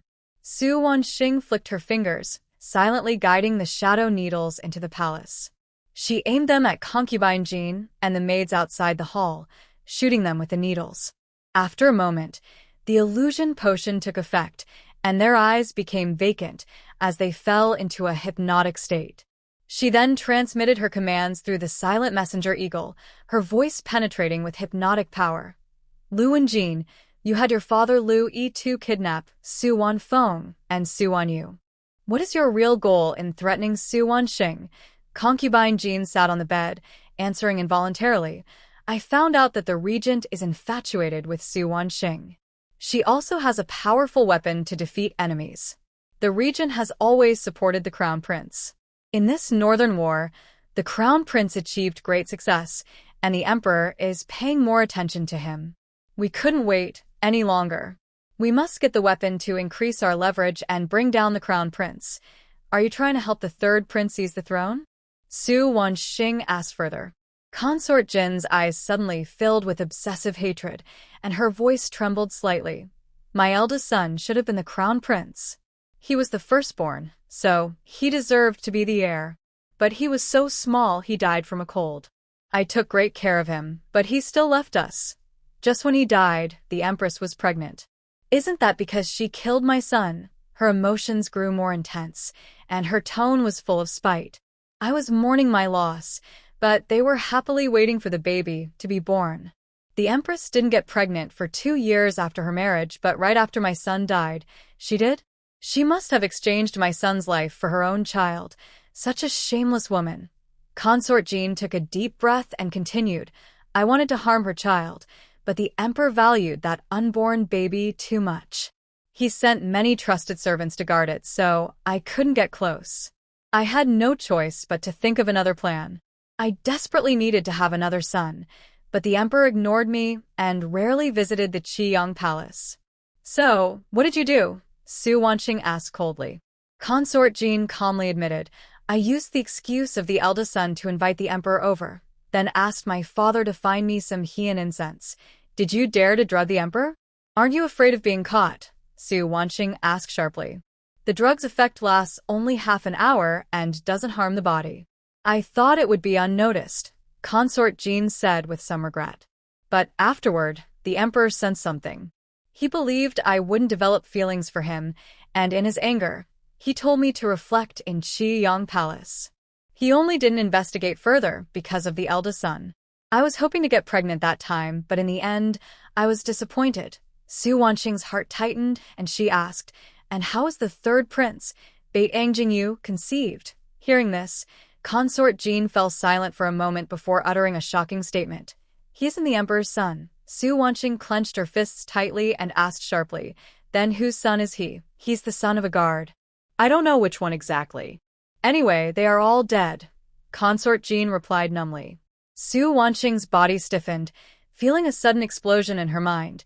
She had suspected Consort Jin's madness, but she never imagined it was so absurd that she would have committed such a scandalous act and given birth to an illegitimate child. Consort Jean continued to speak to herself, saying, "I was able to enter the palace because the empress had been married for 2 years without conceiving. My father did everything he could to make me the first woman to enter the palace. The emperor didn't love me. He only had to choose new consorts because he couldn't resist the court officials' push for a successor. To him, we these women are just decorations." Su Wanqing asked, "Is the crown prince the emperor's son?" She paused, her tone filled with resentment. "He is the emperor's son. That time, the emperor was drunk, and I deliberately wore the empress's usual clothes. He mistook me for her, which led to that incident. Later, when the emperor realized the truth, he was angry and upset, and confined me to Qiyang Palace. It wasn't until I became pregnant that I was released from confinement." Su Wanqing suppressed her rising emotions and coldly asked, "Why is the third prince the child of the guard?" Consort Jean lowered her eyes, her voice growing numb. "That time, I didn't really get pregnant after drugging myself. I couldn't keep going like this. After that incident, the emperor refused to step into Qiyang Palace again. I had to get pregnant within a month, so I had my father send assassins to kidnap a guard." "So, you started secretly raising assassins and planning back then?" Su Wanqing's tone was icy. Consort Jean slowly nodded, her eyes filled with obsessive obsession. "From the moment I knew that, given my status, I would likely enter the palace as a concubine, I understood that in this deep palace, only giving birth to a prince and holding power could help me stand firm. I planned from the very beginning, but things never went as I wanted." Su Wanqing asked, "What happened to those guards? How did they die?" She already guessed the answer wouldn't be clean, but Lu Wenjin's next words shocked her even more. Lu Wenjin looked up, her eyes filled with twisted pleasure. Her voice was teasing and vicious. "I borrowed their seed to get pregnant, which was already humiliating enough. Why should I suffer at the hands of these lowly guards, while others live peacefully? I suffer, and no one else can enjoy peace." She paused, carefully describing the anger Su Wanqing couldn't see, and slowly said, "After those guards served me, I had the assassins secretly take them to the palaces of other lower-ranked consorts, where they drugged them. These low men defiled their innocence, which also helped me vent my anger. Once everything was done, those guards couldn't stay alive. The assassins quietly dealt with them, leaving no bones behind." "How many guards did you kill in total?" Su Wanqing's voice was as cold as ice, each word carrying a sense of pressure. Lu Wenjin casually fiddled with her sleeve and replied, 8. "Not many, just enough to make up the numbers, and enough to disturb several palaces." Her tone was light and indifferent, as if talking about a trivial matter, completely ignoring the weight of 8 lives. "Did you indirectly cause the death of those former concubines?" Su Wanqing asked sharply. Lu Wenjin sneered and said with disdain, "I didn't kill them myself. They were just foolish women clinging to their so-called purity. After being defiled, they dared not speak out, sinking into shame and despair. When their minds grew heavy, they fell ill and soon died. As for the 2 who were pregnant with illegitimate children and couldn't handle the shock, they took their own lives. That has nothing to do with me."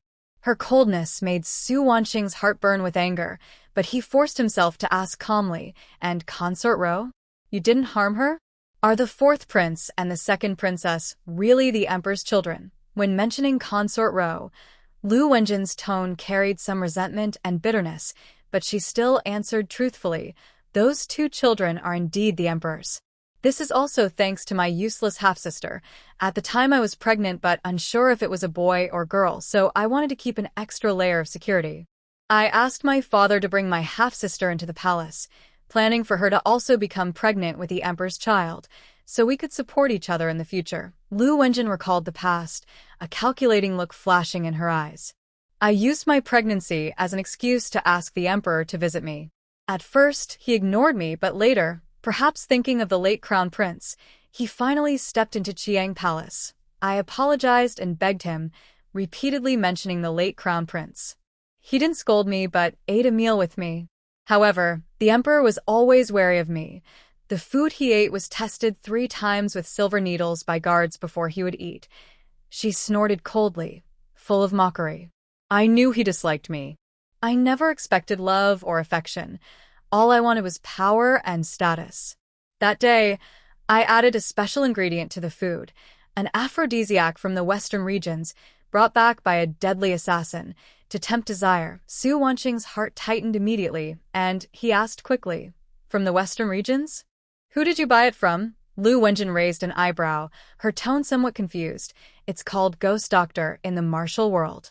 I just happened to meet him and paid 2,000 taels of silver to buy it. That ghost doctor has no fixed residence, appears and disappears mysteriously. After the transaction, he vanished. Later, when I wanted to buy some medicine from him, I couldn't find him at all. Did the emperor not find out there was something wrong with the food?" Su Wanqing looked confused. Lu Wenjin smiled proudly. "You can't find poison just by checking the food alone. The medicine is special. It's colorless and tasteless, mixed in the meal. I ate with the others, so it's clear I had nothing to do with it.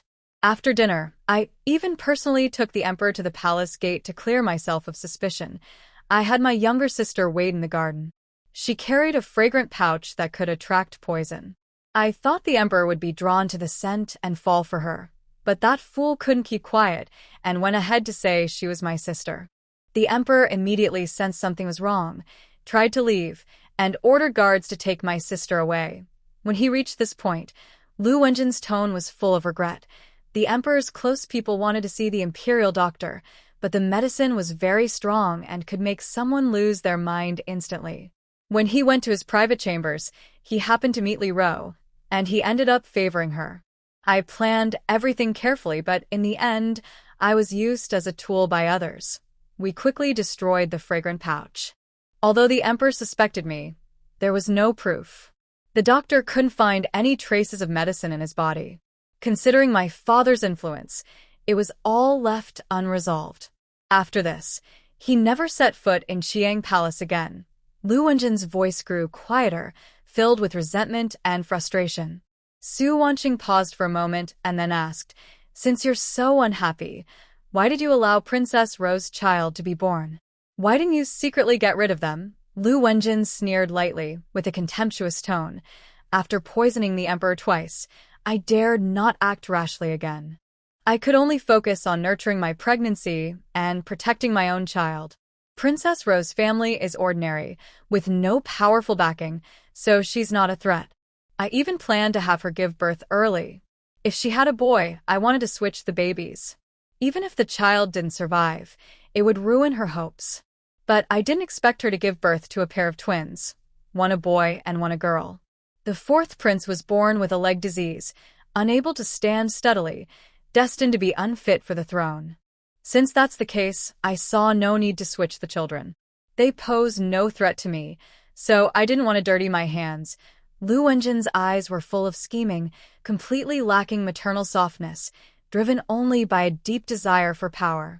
Su Wanqing stared at the screen, a coldness rising in her eyes. Lu Wenjin's cruelty was far worse than anyone had imagined, corrupting the royal court, taking lives without mercy, and scheming against consorts and princes. Every one of her crimes was shocking. Su Wanqing stared coldly at Lu Wenjin on the screen, suppressing her anger as she asked, "You and Lu Yitis secretly trained assassins and opened illegal mines. Does your son, Beitang Jingyu, know about this?" A trace of disdain flashed in Lu Wenjin's eyes, but she didn't hide the truth. Of course he knows. I raised him to one day sit on the throne. He would have learned about these things sooner or later. I just told him earlier so he'd be prepared. Then does he know he isn't the emperor's real son? Su Wanqing's question struck directly at the heart of the matter. Lu Wenjin's face changed slightly before she replied coldly, "He doesn't know. I never told him the truth. I only said that everything his grandfather and I did was to help him secure his future, so he would never be looked down upon." Hearing this, Su Wanqing asked no more. Further questioning would only fuel her anger. Lu Wenjin's crimes were already beyond forgiveness. Controlling her shadow needle, Su Wanqing sent one coated with a sleeping agent flying through the air, striking Lu Wenjin's neck with precision. "You've done so much harm. Living this long was already too much mercy." As her words fell, Lu Wenjin's eyes closed, and she sank into a deep, dreamless sleep, her cruelty and obsession finally silenced. After finishing matters at Qiang Palace, Su Wanqing immediately directed her falcon and shadow needles toward Lu Yitu's residence. The night had not yet faded, and the lights in Lu Yitu's study were still on. He was clearly plotting something. Without hesitation, Su Wanqing released a shadow needle carrying a dream-inducing drug, hitting Lu Yitu squarely in the study. Once the drug took effect, Su Wanqing, through the falcon, asked in a low voice, "Lu Yitu, where are the assassins you trained hiding?" Lu Yitu answered mechanically. Some of the elite assassins were sent to Fengrao village to capture Su Wanfeng and Su Wanyue, to force Su Wanqing to hand over the divine weapon. Others are guarding the mines to prevent any leaks. The lower-ranked ones are training at the abandoned Jizhao temple, which we claim is being rebuilt to avoid suspicion. Where exactly is the mine? Su Wanqing pressed. It's in the remote mountains outside the capital, in a place called Haishiu. The terrain is rugged and isolated, perfect for mining and hard for the authorities to discover. Lu Yitu answered honestly, his tone calm and steady. "Where do the miners come from?" Su Wanqing's voice grew colder. She had already guessed the answer, but still wanted to hear it confirmed. Lu Yitu replied mechanically, "There are a few scattered villages around Heishui Valley. I have people controlling the villagers, forcing them to work as miners, mining day and night. Those who disobey are beaten and their hands broken, then thrown into deep mines." Su Wanqing's eyes grew colder. She shot another illusion potion, making sure its effects lasted long enough. "The rest is up to Beitang Lai to ask," she whispered. Lu Yitu knew there were many things he couldn't say now. If he used the lead frost powder, the drug's effects would kick in, making him speak unclearly and delaying Beitang Lai's interrogation. She immediately picked up her brush and quickly wrote a letter. The letter detailed Lu Wenjin and Lu Yitu's crimes. Lu Wenjin disturbing the palace, killing people recklessly, plotting against concubines and princes. Lu Yitu secretly raising assassins, opening mines illegally, and harming villagers. She marked the locations of hidden assassins and mines, emphasizing that Lu Yitu is currently under the influence of the illusion drug, answering questions truthfully. The drug's effects could last a long time, so they could arrest and interrogate him immediately. After finishing the letter, she took a small bottle of illusion potion from her space, carefully wrapped it, and placed it on the eagle's belly. She also noted in the letter how to use the potion, warning Beitang Lai that if the effects weakened, he could replenish it. Everything was arranged. She summoned the eagle and softly ordered, "Quickly go to the regent's palace and deliver the letter and potion to Beitang Lai. Do not delay." The eagle spread its wings and disappeared into the night. Meanwhile, inside the regent's palace, Beitang Lai was anxiously waiting for news. He received 2 letters and confessions from Su Wanqing. After reading them, he trembled with anger, his eyes full of fury. Lu Yitu and Lu Wenjin dared to act so recklessly, raising assassins, disturbing the palace, harming the people. Every detail crossed his bottom line. Beitang Lai didn't hesitate. He immediately summoned Secret Guard 2, hurriedly changed into court robes, and rushed to the palace to ask the emperor. The emperor, upon hearing this, was furious. He slammed his hand on the table and immediately issued an order. to summon concubine Jean to the imperial study and send a team of imperial guards swiftly to Shangshu Mansion to bring Lu Yitu to the palace for trial, forbidding anyone from blocking. The turmoil inside the palace was no longer Su Wanqing's concern. She stood by the window, gazing at the faint white light on the horizon, and let out a gentle breath. Evidence of their crimes was complete. The rest was up to the royal family and officials.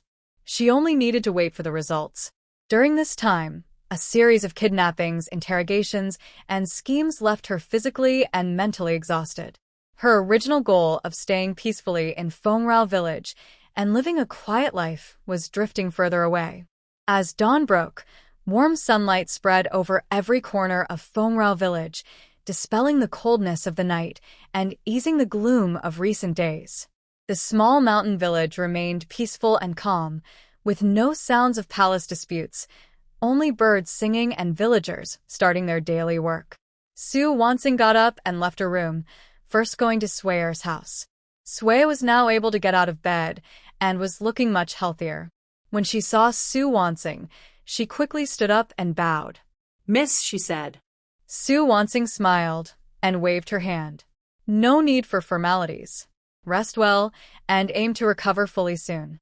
In the kitchen, Qiao Nyang was busy preparing a nutritious meal. The aroma wafted from the pot. "Miss, you're awake?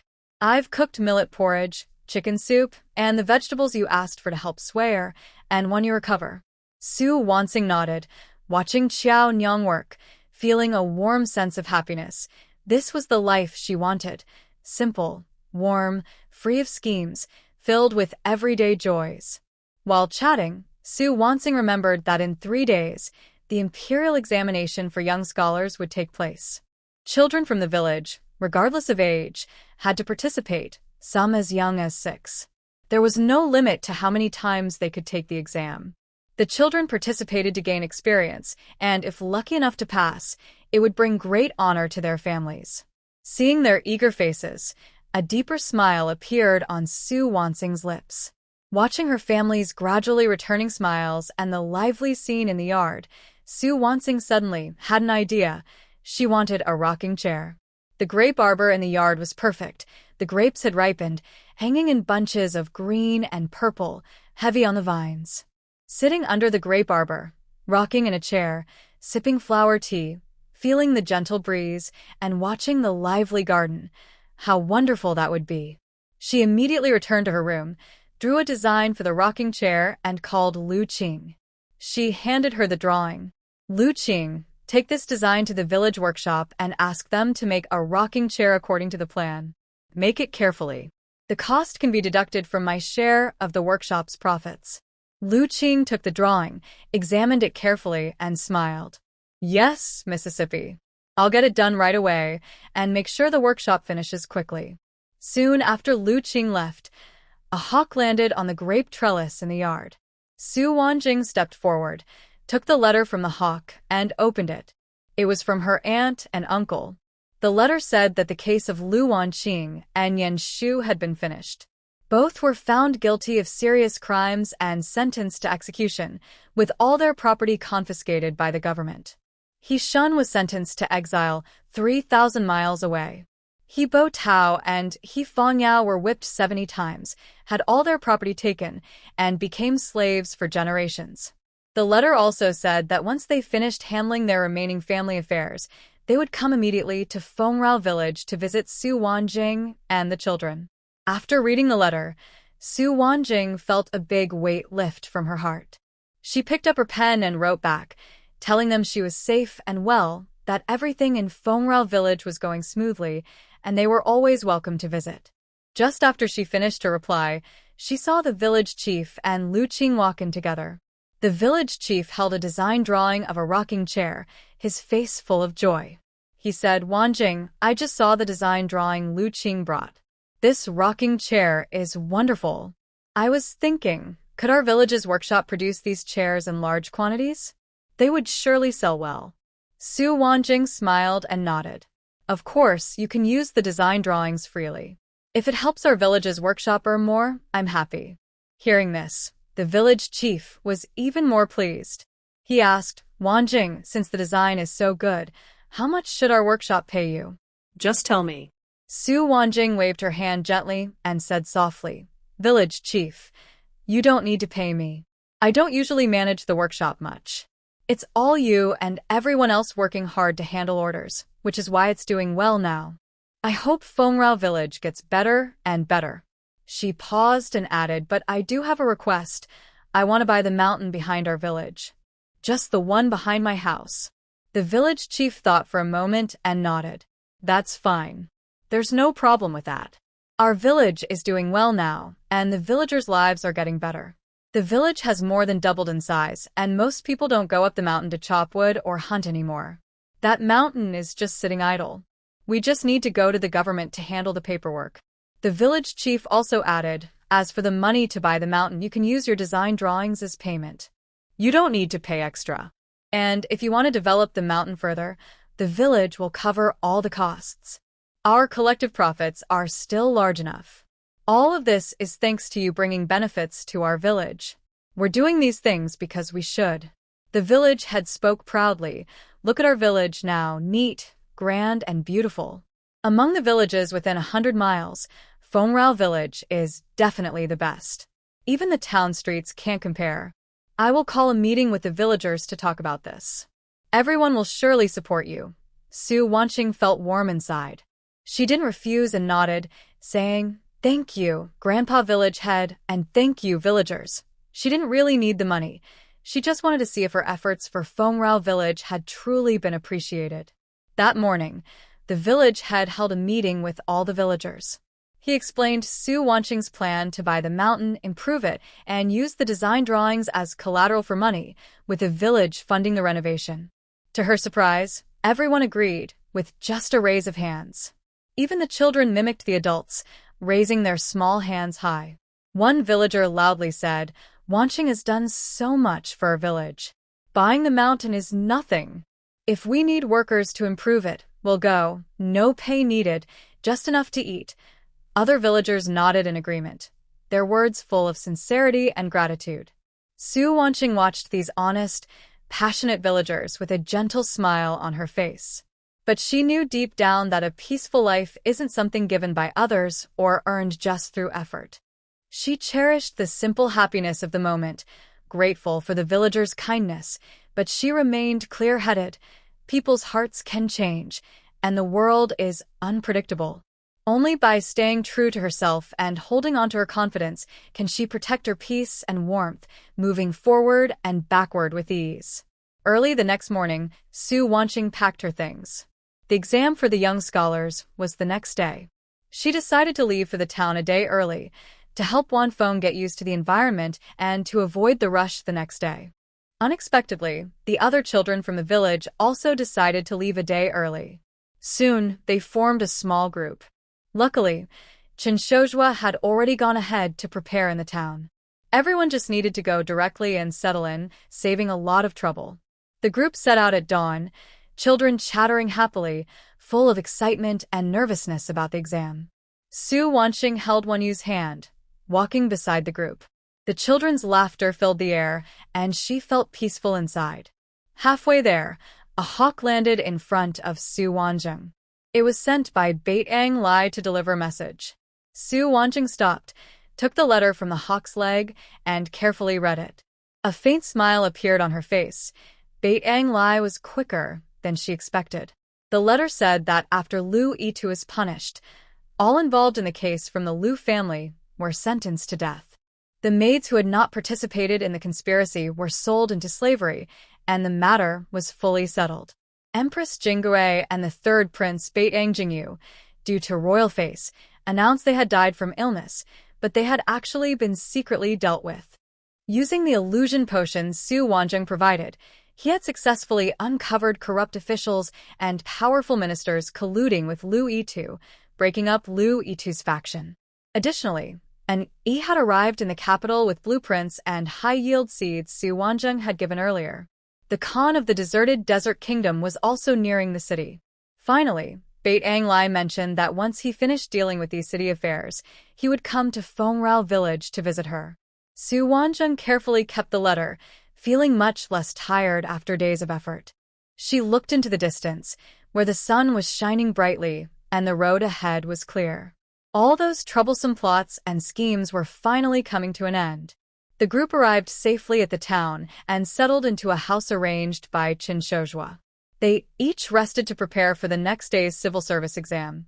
Su Wanzheng specifically told Wanfeng to stay relaxed and perform normally, not to be too nervous. Wanfeng nodded confidently, showing he believed in himself. The civil exam had 3 parts, each separated by 3 or 4 days. They could return to Fengrao village to rest between exams, so they didn't have to stay in town all the time. The first exam was the most important, so everyone paid special attention.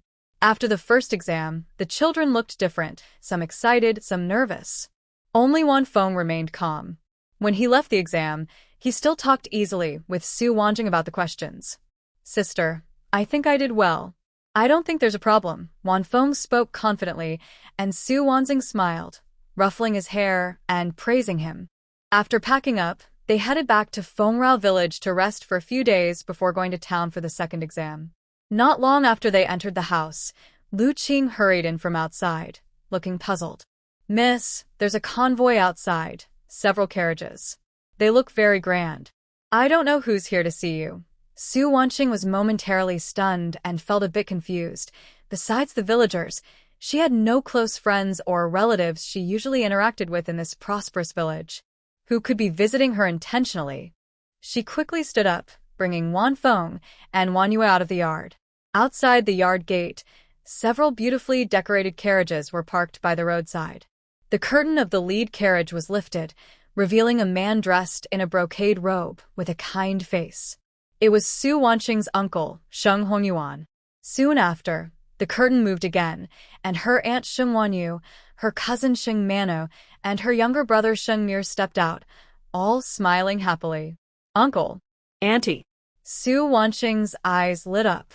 She hurried to greet them with Wanfeng and Wanyue, feeling very happy.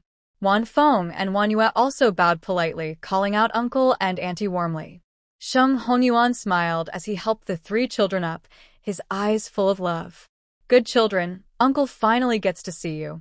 Su Wanqing quickly invited everyone inside and then turned to her maid, Qiaonyang, saying, "Qiaonyang, please prepare a few more dishes. We have guests today." Qiaonyang smiled and agreed, then hurried into the kitchen. After everyone sat down, Su Wanqing formally introduced Wanfeng and Wanyue to Sheng Hongyuan, explaining their situation carefully. Sheng Hongyuan listened very attentively, occasionally reminding the children to take good care of themselves and to tell uncle if they needed anything. While talking, Sheng Hongyuan took out several delicate jewelry boxes from his sleeve and handed them to the children. "These are small gifts from uncle. Keep them well," he said. Then he called out to the servants outside, who carried in several boxes. Soon, the drivers of 8 carriages also brought in their loads, silk and satin piled high, antique jade, pearls, gold, and silver ornaments neatly arranged, dazzling to see. Sheng Hongyuan then took out a stack of silver notes and property deeds from his pocket and handed them to Su Wanqing, speaking seriously. "Wanqing, these are 2 million silver taels and property deeds for several shops in the capital. These are all from uncle's savings." He paused, adding, "This is about half of Sheng family's wealth. It's what you deserve." Su Wanqing looked at the silver notes and deeds in her hands, quickly refusing. "Uncle, this is too valuable. I can't accept it. Your hard-earned family assets shouldn't be given to me so easily." Sheng Hongyuan's face darkened, and his tone was firm. "Silly girl. These are rightfully yours. Your mother is no longer here, and your uncle should take good care of you. These things, if you have the chance, will make your uncle happy." Su Wanqing looked at the property deed in her hand and said, "Uncle, I will accept the banknotes, but I really can't manage these shops. I don't have the energy to run business in the capital. Please take them back. However, I have some design ideas that I can give you later. You can use them for your business, and just give me a share of the profit." Sheng Hongyuan smiled and waved his hand. "You don't need to worry about the shops. Uncle will take care of them. From now on, I will send you the monthly earnings." Also, I have already changed the ownership of these shops to your name. They are yours. You can arrange them however you like. Su Wanqing wanted to refuse, but seeing Sheng Hongyuan's firm look, she knew that refusing would hurt his feelings. After thinking for a moment, she said, "All right, uncle. But I can't take all of it. I only want 20% of the profit. The remaining 80% should go to you. I would feel uneasy otherwise." Sheng Hongyuan quickly shook his head and refused. After a long back and forth, Su Wanqing said seriously, "Uncle, in that case, let's split it 50-50. Otherwise, I won't take these things. After dinner, I will talk to you about the rest. Is that okay?" Sheng Hongyuan had no choice but to nod in agreement. Soon, Qiao Nyang prepared a table full of delicious food. Everyone sat around the table, chatting and laughing, creating a warm atmosphere. During the meal, Sheng Muer, Sheng Manner, and Wan Feng and Wan Yu talked happily. The children's laughter filled the house with warmth. After dinner, Sheng Muer, Sheng Manner, Wan Feng, and Wan Yu went to play in the yard. Su Wanqing pulled Sheng Hongyuan and Sheng Wanru aside and whispered, "Uncle Little Aunt, I have some recipes and brewing methods. You can use them in your restaurant later. They might help you earn more money." She then stood up and returned to her room, secretly taking out a prepared recipe book from her space. It contained about 20 dishes, each vividly drawn with detailed instructions, along with a few pages on brewing wine, simple and easy to understand. She placed the recipe book on the table, pretending she had organized it herself, then left with it. Sheng Hongyuan took the recipe book and opened it. His eyes lit up instantly, and he looked excited.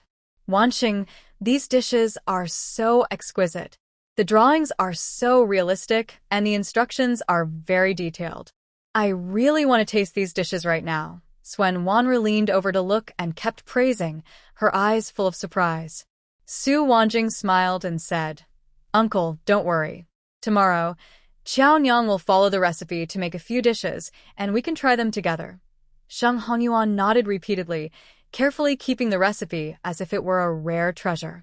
Sheng Hongyuan stayed in Fengrao village for 2 days before leaving to return to the capital to manage his business. During this time, he saw the handmade bamboo crafts made in the village workshop and was very interested. He kept praising the fine craftsmanship. Seeing this, Su Wanjing suggested, "Uncle, before the new year, we can make gift boxes with these bamboo crafts, filled with special snacks. After eating the food, the crafts can be kept for use or display, and they will surely be popular." Sheng Hongyuan's eyes lit up. He patted his thigh and said, "Great idea. Such a good idea. Wanjing, you're so clever. When I go back, I will study this carefully, and then we can place an order in our village." On the day of departure, Su Wanjing and her group accompanied Sheng Hongyuan and Sheng Mir to leave. First because Wan Feng needed to go to the town for the second student exam, and second because they were sending Sheng Hongyuan and Sheng Mir back.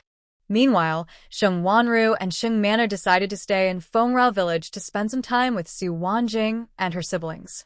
Before leaving, Su Wanjing prepared many gifts for Sheng Hongyuan and Sheng Mir: a new, interesting bicycle, white wine, some fresh fruits from the area, 2 bottles of detoxifiers, and a small self-defense blade for Sheng Hongyuan.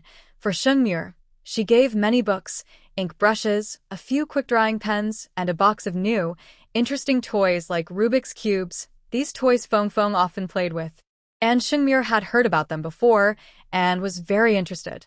Sheng Mir held the toys, smiling happily and thanking Su Wanjing repeatedly. After walking together for a while, they parted ways at the crossroads. Sheng Hongyuan and Sheng Mir headed to the capital, while Su Wanjing and the others went to the town. Several student exams were held one after another. A few days later, the results came back, and the whole Fengrao village was excited. 8 children, including Su Wanfeng, passed the exam and earned the title of scholar. This was considered a wonderful achievement in the local area. Such good results were thanks to the free schooling policy in the village, the careful teaching of the teachers, and the children's hard work. The villagers didn't have to worry about money, so the children could focus on studying, which led to today's success. Joy filled Su Wanfeng's face. Her hard work over the past days finally paid off. The school was lively with excitement. Children cheered and congratulated each other. At this moment, Teacher Lin Wenxuan stepped forward with a big smile and announced loudly, "Dear villagers and students, I have happy news to share. 3 days from now, I will marry Teacher Su. Please come and celebrate with us." As he finished speaking, cheers erupted in the school.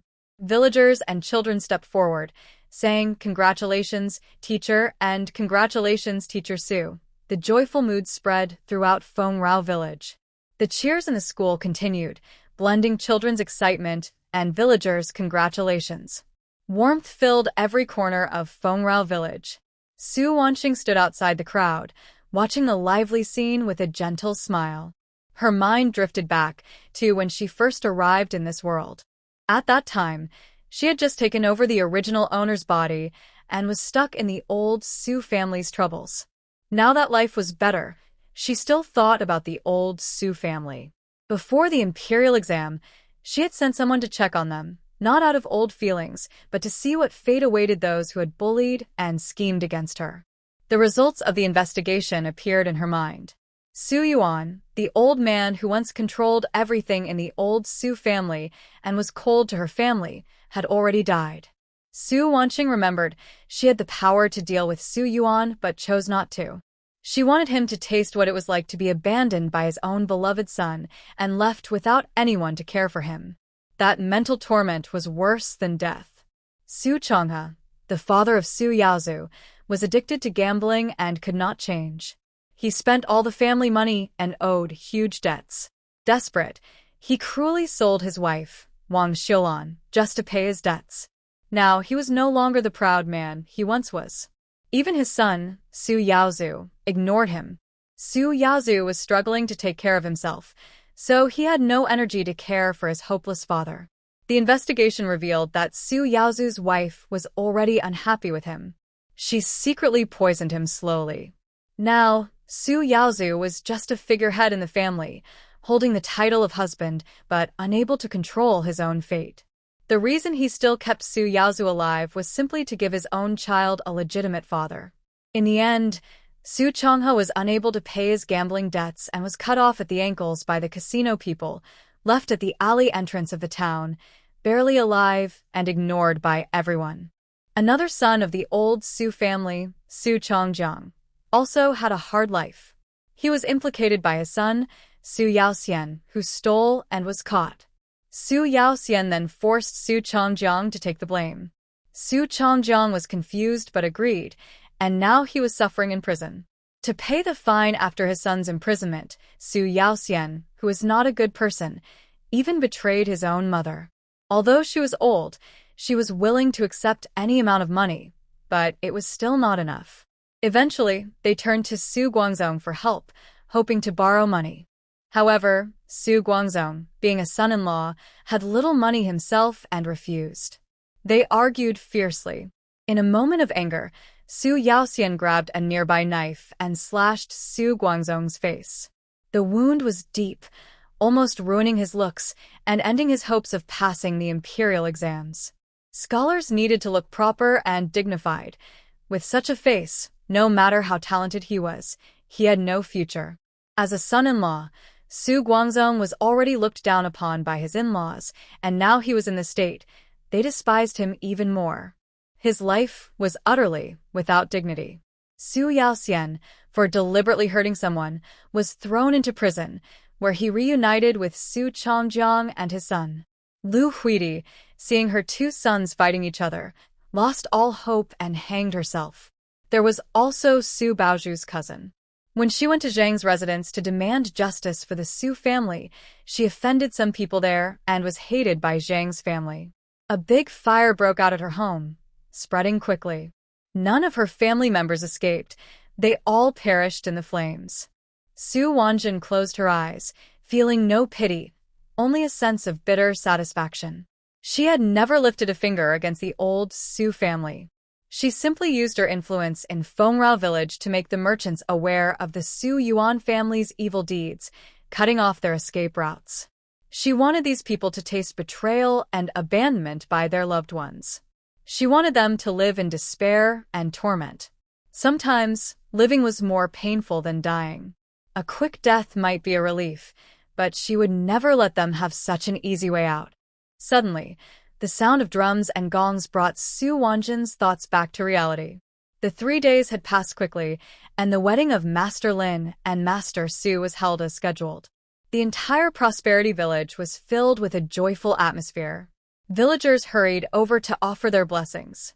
The sound of drums, cheers, and laughter echoed throughout the village. The wedding was simple but grand. It lacked luxury, but was full of sincere warmth. Right after the ceremony, Su Li, the accountant, smiled and stepped forward to announce loudly, "Dear villagers, on this happy day for our master, I have some good news to share. I've also found my happiness. In a few days, I will marry my bride." As he finished speaking, everyone congratulated Su Li. Old Mr. Su stood nearby, smiling so widely his wrinkles crinkled, full of happiness. Since coming to Prosperity Village, Su Li had been responsible for the village's finances. He worked carefully and honestly, managing the income and expenses clearly and fairly. The villagers trusted and appreciated him. Now that he was getting married, it was well-deserved. Sheng Linhua and Sheng Mana stood among the crowd, watching the lively, warm wedding with envy. Sheng Mana tugged Sheng Linhua's sleeve and whispered, "Little sister-in-law, Prosperity Village is so wonderful. Everyone is so harmonious, and the wedding is so lively. It's much warmer than those fancy ones." Sheng Wanra nodded with a smile, full of agreement. "Yes, there's no conflict here, no scheming, just simple warmth. It's truly something to admire." After the wedding, Su Wanqing took Sheng Linhua and Sheng Mana home. She took out a delicate wooden box from her space and handed it to them. "Auntie, Manor, I prepared a little something for you. Try it." Inside the box were a few bottles of skincare products and 2 sets of stylish underwear. Sheng Linhua picked up the underwear, saw the design, and immediately blushed, quickly putting it back and lowering her head shyly. Su Wanqing watched her shy little aunt and couldn't help but smile. She said mysteriously, "Auntie, don't be shy. These underwear are very comfortable. They fit better than our usual loose clothes. Once you try them, you'll see how good they are." Sheng Mana picked up the skincare products, curious and fiddling with them. Sheng Wanra looked at Su Wanqing with warmth in her eyes and nodded gently. Some villagers are busy harvesting, others are moving things, and some are drying crops. Everyone's face shows happiness from a good harvest. Sheng Manor is lively and cheerful. Seeing the busy villagers, she can't help but go over to help. Although she stumbles a bit, she works very carefully. She often goes to the village school to listen to lessons, reading and playing with the children. She quickly becomes friends with everyone, and her days are full of joy, with a constant smile on her face. Sheng Linhua prefers to stay at home and learn to cook different dishes from Qiao Nyang. Qiao Nyang is a good cook, and with the recipes given by Su Wanqing, her food looks and tastes wonderful. Sheng Linhua studies very hard, from chopping vegetables and stir-frying to making cakes and soups. She learns quickly and sometimes tries to create new dishes based on the recipes, making them look just right. In her free time, Sheng Linhua often goes with Su Wanqing to walk on the mountain behind the village. That mountain has now become Su Wanqing's property. She often goes alone to explore the terrain and plants, thinking about how to develop the land. Maybe planting fruit trees, creating a herbal garden, or building a small wooden cabin to relax away from the busy world.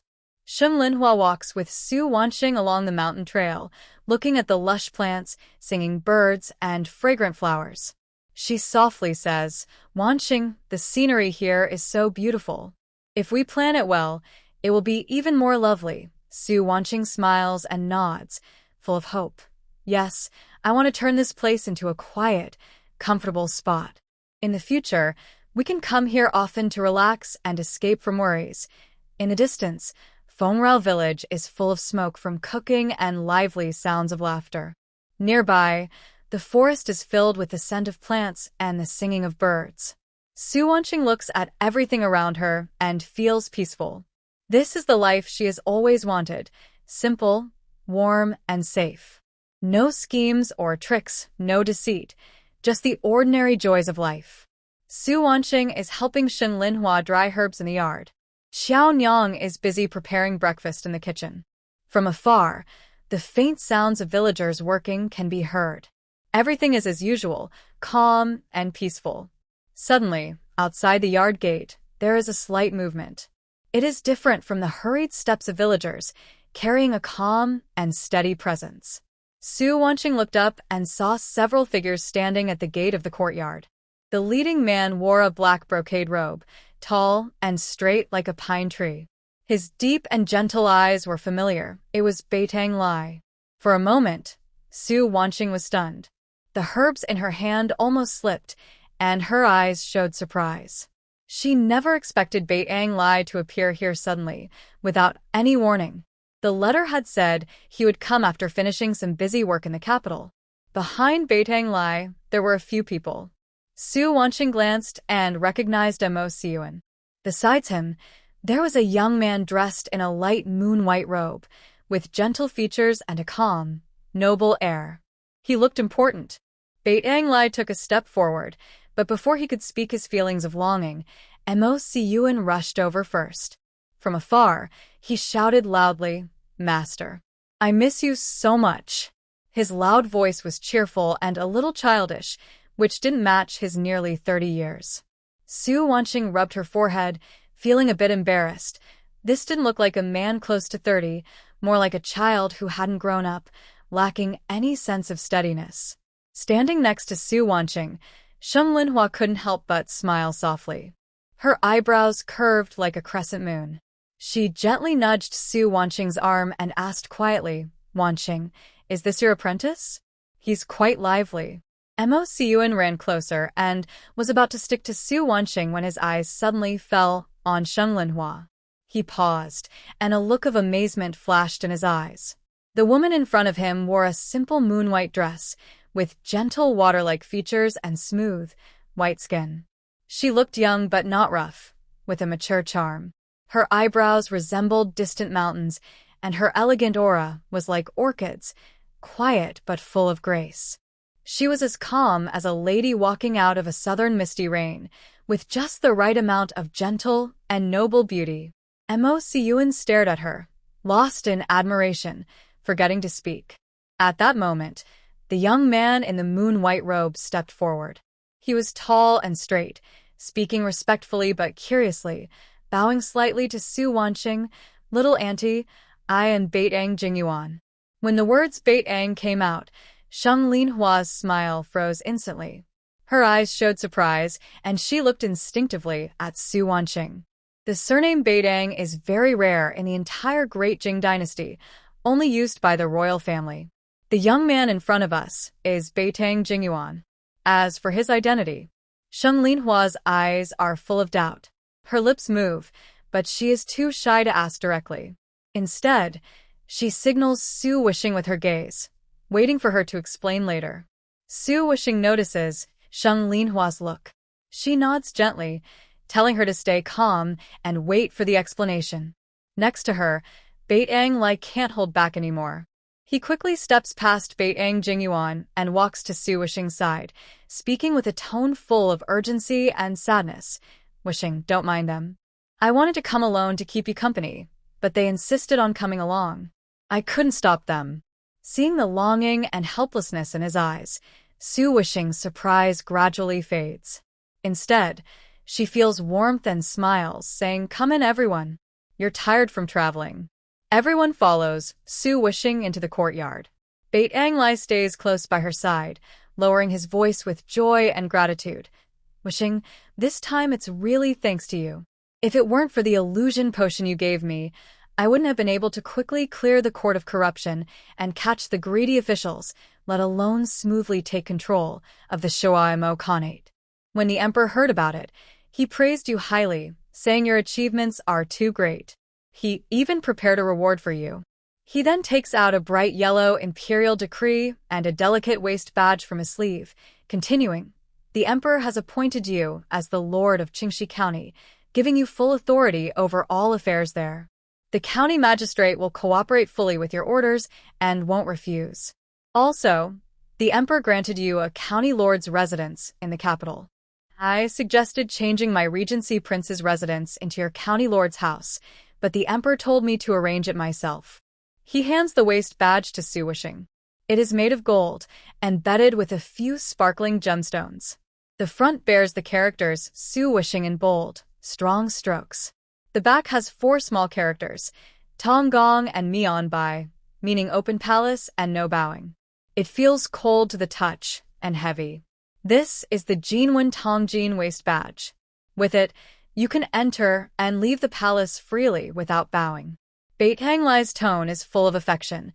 The emperor knows you don't like showing off or being the center of attention, so these rewards were given to you directly by me, without any additional announcement. The imperial decree appointing you as county lord has already been sent to Qin County Magistrate in Qingxi.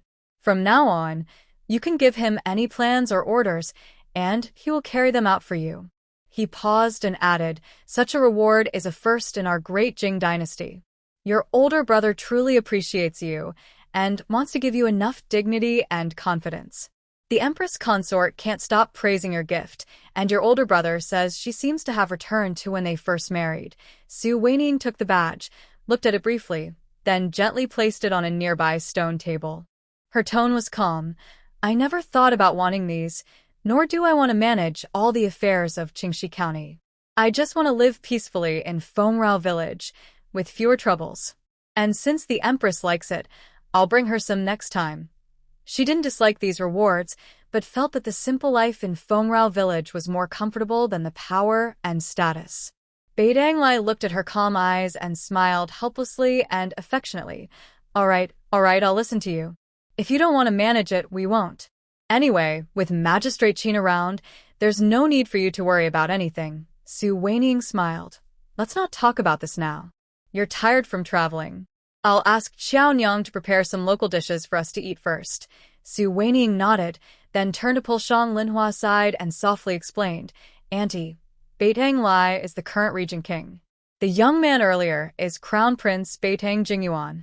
Mo Tsiuan is Beitang Lai's trusted assistant and also my disciple. Hearing this, Shang Linhua's eyes widened in shock, her face full of surprise. She instinctively lowered her voice. Regent King? Crown Prince? Weining, will you become the regent princess in the future? Oh my, I never thought you'd be connected to the royal family. Su Weining looked at her shocked expression and couldn't help but smile softly, her tone calm. Auntie, you don't need to be so surprised. Beitang Lai and I are just trying to see how things go. I don't know what will happen in the future. I've never wanted to live in the imperial city. I like Fengrao Village and the life here. She paused, a hint of determination flashing in her eyes. Even if things don't go well later, I have the confidence to walk away without suffering. I won't let myself be wronged. Don't worry, I won't change the life I want because of these things. Shang Linhua looked at her firm eyes and nodded gently. Her shock gradually faded, replaced by gentle concern. Good. Auntie believes in you. Whatever decision you make, Auntie will support you. I just want you to be happy and comfortable, without any suffering. Soon, Xiaonyang prepared a table full of delicious local dishes and special pastries taught by Su Wanqing, their aroma filling the air. Su Wanqing invited everyone to sit and then approached Beitang Lai, pointing at Shang Linhua to introduce her. Beitang Lai, this is my aunt, Shang Linhua. Beitang Lai, upon hearing this, showed no arrogance or majesty of a regent king. His gaze first softened as he looked at Su Wanqing, then gently turned to Shang Linhua, nodding slightly with a calm and respectful tone. Aunt. Shang Linhua was surprised that the regent king was so respectful to her. She felt a bit shy and quickly stood up, slightly kneeling to bow, softly saying, You honor me, Regent King. I am just Wanqing's aunt. I shouldn't be called that. There's no need for such courtesy, Aunt. Beitang Lai gently raised his hand to signal her to sit, his tone warm. This isn't the imperial city. There is no regent king here, only Beitang Lai, Wanqing's future husband. How things are usually done, that's how they should be now. No need to be so formal. Seeing this, Mo Tsiuan quickly stepped in to lighten the mood, smiling as he said, Yes, Miss Sheng, don't be so polite. When he was in the imperial city, he was the decisive regent king. But in front of my master Wanqing, he's very gentle. If he dared to act proud or show off, my master would just glare at him, and he'd be scared. Bei Tanglai shot Emo Tsiyuan a cold look, warning him with his eyes. But Emo Tsiyuan was not afraid. Instead, he winked at Su Wanqing, as if saying, "What I said is true." Su Wanqing helplessly shook her head and smiled. "All right, enough joking. Let's eat before the food gets cold." Then, Su Wanqing lifted her hand and gently removed her face veil. In Fengrao village, she usually wore a veil, either out of habit or to avoid drawing too much attention. As the veil fell, the entire courtyard suddenly became quiet. It was no exaggeration to say that since meeting Su Wanqing, Bei Tanglai and Emo Tsiyuan had never seen her true face before. The woman before them had delicate features like a painting, eyes as clear as autumn water, a high nose, and lips as red as cherry blossoms. Her skin was white and smooth, like jade, flawless and tender. Her expression combined youthful charm with a calm maturity from life's experiences. Without makeup, she outshone all others.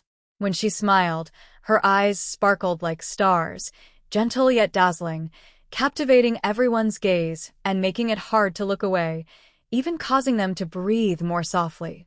Bei Tanglai sat still, completely stunned. His chopsticks nearly slipped from his hand, and his fingertips trembled slightly. His Adam's apple moved unconsciously before he managed to steady himself. He stared fixedly at Su Wanqing's face, as if he wanted to memorize this long-anticipated look, inch by inch, into his bones. The amazement in his eyes gradually faded, replaced by deep, gentle affection and care. The cheerful sounds around him, Emo Tsiyuan's soft whispers, and Sheng Linhua's confusion all became blurry background noise. In his world, only the face before him remained, without makeup, yet stunningly beautiful. He even instinctively raised his hand, wanting to gently touch Su Wanqing's cheek. His fingers hovered in midair, then he suddenly restrained himself, afraid this was just a dream, afraid that if he touched her, she would disappear. Such loss of composure was unlike him. Once a strategic and decisive regent in court, now he looked like a young boy experiencing love for the first time, his eyes full of uncertainty and excitement. He breathed cautiously, afraid to disturb the beautiful person before him. Sitting nearby, Sheng Linhua watched Bei Tanglai in a dazed state, her eyes full of curiosity. She gently nudged Su Wanqing's arm and whispered softly, "Wanqing, what's wrong with the regent? Why does he look like he's just seen your face for the first time? Has he never seen you before?" As Sheng Linhua finished speaking, Emo Tsiyuan nodded slowly, a look of admiration on his face. He smiled and said, "Miss Sheng, you guessed right. He really hasn't seen her before. To tell the truth, today is the first time I've seen my master's true face. She's always worn a veil, so none of us have seen her." Emo Tsiyuan looked at the dazed Bei Tanglai and teased Regent, "Can you be a little more mature? It's just that my master looks good. Why are you so stunned? Keep looking, and she might get embarrassed." Only then did Bei Tanglai slowly come back to himself. A faint blush appeared on his face, and his eyes flickered with hesitation. Yet he couldn't help but look at Su Wanqing again, his eyes full of admiration and tenderness, almost overflowing. Su Wanqing felt a little shy under his gaze. She lightly glared at him and playfully chided, "What are you looking at? Hurry up and eat." Bei Tanglai quickly withdrew his gaze, but a small smile crept onto his lips. He carefully picked up a piece of chicken with his chopsticks and spoke softly, full of tenderness, "All right, I'll listen to you. Eat more, and take care of yourself." The people nearby watched this scene, and all showed understanding smiles. The quiet at the dining table didn't last long. Bei Tang Jingyuan suddenly froze in place, the spoon in his hand clinking against the bowl. His eyes were full of disbelief, looking like he had seen a ghost. He blinked, then pinched his arm hard to make sure it wasn't a dream. This man with a dazed look, breathing softly and appearing absent-minded, was really his uncle, the powerful and decisive ruler on the court and on the battlefield. Feared by enemies? In the past, Bei Tanglai's aura was as cold as ice. Even when facing the emperor, he was always calm and composed, never losing control. But now his gaze was fixed on a woman, his fingertips trembling like a young man who had been captivated by his beloved. The more Jingyuan looked, the more absurd it seemed. He couldn't help but twitch his mouth and think, if the court officials saw this, they'd be shocked. Who would believe it? He was so engrossed that his shock and teasing expression almost slipped out. He didn't notice that Bei Tanglai had already regained his composure and was staring coldly at him. That look, with the authority unique to the regent, seemed to warn, if you dare to look or think more, I will deal with you later. Jing Yuan's heart tightened, and he quickly lowered his head, hurriedly picking at his rice with his chopsticks. He didn't even dare to pick vegetables, but he kept his ears alert, afraid to miss any sign of his uncle losing control. His cautious and timid appearance was completely different from his usual dignified crown prince image.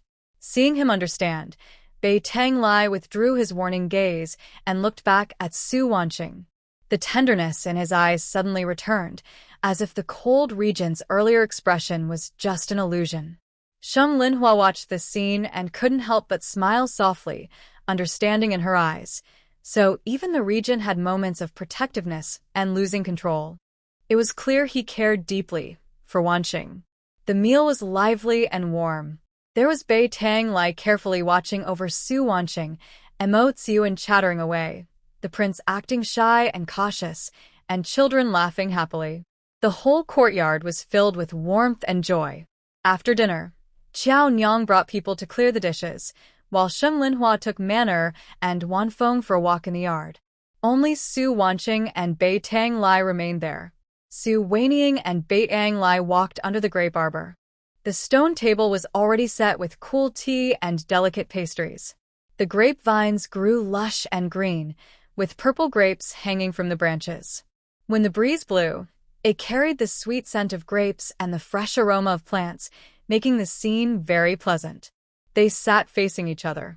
Bei Tanglai picked up the teapot and poured a glass of cold tea for Su Weiniang, speaking softly, "You just finished eating. Have some cold tea to help settle your stomach." Su Weiniang took the cup and sipped gently. The coolness spread through her body, easing the heat from her meal. Bei Tanglai looked at her peaceful side profile, his eyes full of longing. He slowly spoke about what had happened in the capital recently. This time, we cleaned up the court and caught Lu Yitu's remaining followers. It's all thanks to you. Otherwise, Jing would be in danger. My elder brother has been working hard lately. He often discusses affairs with me at night. When he talks about the days we fought side by side to build our empire, he feels very emotional. He paused, his tone becoming more serious and gentle. My elder brother and I are siblings. When the court was unstable and the northern border was uneasy, we fought together and supported each other. That's how Jing became prosperous today. This time, when we conquered the desert tribes, my brother entrusted me with full authority. I am especially grateful for your help. As he spoke, Bei Tanglai gently held Su Weiniang's hand. His palm was broad and warm, with a few calluses, but very gentle. Weiniang, I've been thinking of you all the time. After finishing court affairs, I hurried here first. I was afraid you might be upset, and I didn't want to miss any moment with you. His voice was sincere, and his eyes showed deep longing, without any arrogance of a regent prince, only pure affection for his beloved. Su Weiniang felt warm inside. She reached out and held his hand, smiling softly. I'm just glad you came back safe. The two sat close, whispering softly. The atmosphere under the grape arbor was warm and tender, and even the breeze seemed gentle. But this peaceful moment was soon broken by a hurried voice. Master, help. I have an urgent matter to ask you. If I wait any longer, I'll go crazy. Mo Xiuan ran over anxiously, holding a thick medical book. His hair was a bit messy, and his face was full of urgency. He almost tripped over the doorstep. Bei Tanglai's face instantly darkened. He tightened his grip on Su Weiniang's hand, his eyes full of helplessness and annoyance. It was hard to finally have a moment alone with Weiniang, but this annoying guy kept showing up again. He glared fiercely at Mo Xiuan, as if to say, "You better have something urgent, or I'll see how I deal with you." Mo Xiuan was completely unaware. He ran to Su Wanqing and handed her a medical book, pointing to a page and speaking eagerly. "Master, look at this prescription. I've been thinking about it for days, but can't figure out the right proportions of some herbs. Please teach me." Su Wanqing glanced at the prescription in the book, a faint smile appearing in her eyes. The prescription wasn't very difficult, just a bit clever. It's normal that Mo Tsiuan couldn't understand it. She patiently explained, starting from the effects of the herbs to the principles behind them. Her explanation was clear and easy to understand. Mo Tsiuan listened carefully, nodding from time to time. His urgency gradually faded, replaced by a sudden realization. After finishing, Su Wanqing suddenly remembered something and said to Mo Tsiuan, "Your medical skills are already quite good. Why not explore another area like acupuncture?" She paused before adding, "I know you mostly use decoctions to treat illnesses now, and acupuncture is used less, but it's very effective for body regulation and emergency treatment. If you learn it well, it's a valuable skill." Mo Tsiuan's eyes lit up and he looked excited. "Acupuncture? Great. Master, I've studied a bit before, but I'm not very skilled." He knew his master was very talented, so if she said so, there must be a way. Su Wanqing nodded with a smile. "Wait for me, I'll get some things for you." She stood up and went back to her room. In fact, she took out a set of acupuncture books and a detailed diagram of acupoints from her space. The diagram marked each point's location and effect, simple and easy to understand, even for beginners. Mo Tsiuan took the books and the diagram, flipping through a few pages with surprise and excitement. He hugged them tightly and bowed deeply to Su Wanqing. "Thank you, Master. Don't worry, I will study hard and not let you down." Afraid of disturbing them, he hurriedly ran out with the books, not saying a word more. Beidong Lai watched Mo Tsiuan's figure disappear into the distance, then let out a long breath, a look of satisfaction in his eyes. That annoying guy is finally gone. Just as he was about to hold Su Wanqing's hand again, he heard the clear laughter of children coming from nearby. Suddenly, Sheng Manor, Wan Feng, and Wan Yu ran over happily. Wan Yu was holding a small basket, and her face was full of joy. "Sister, we're picking grapes. These grapes are so sweet. I want to give some to Brother Jingyuan to try." As she spoke, she ran to Bei Tang Jingyuan and handed him a clear, shiny grape, cheerfully calling out, "Brother Jingyuan." Bei Tang Lai's smile froze instantly, and his face darkened. He felt jealous and annoyed inside.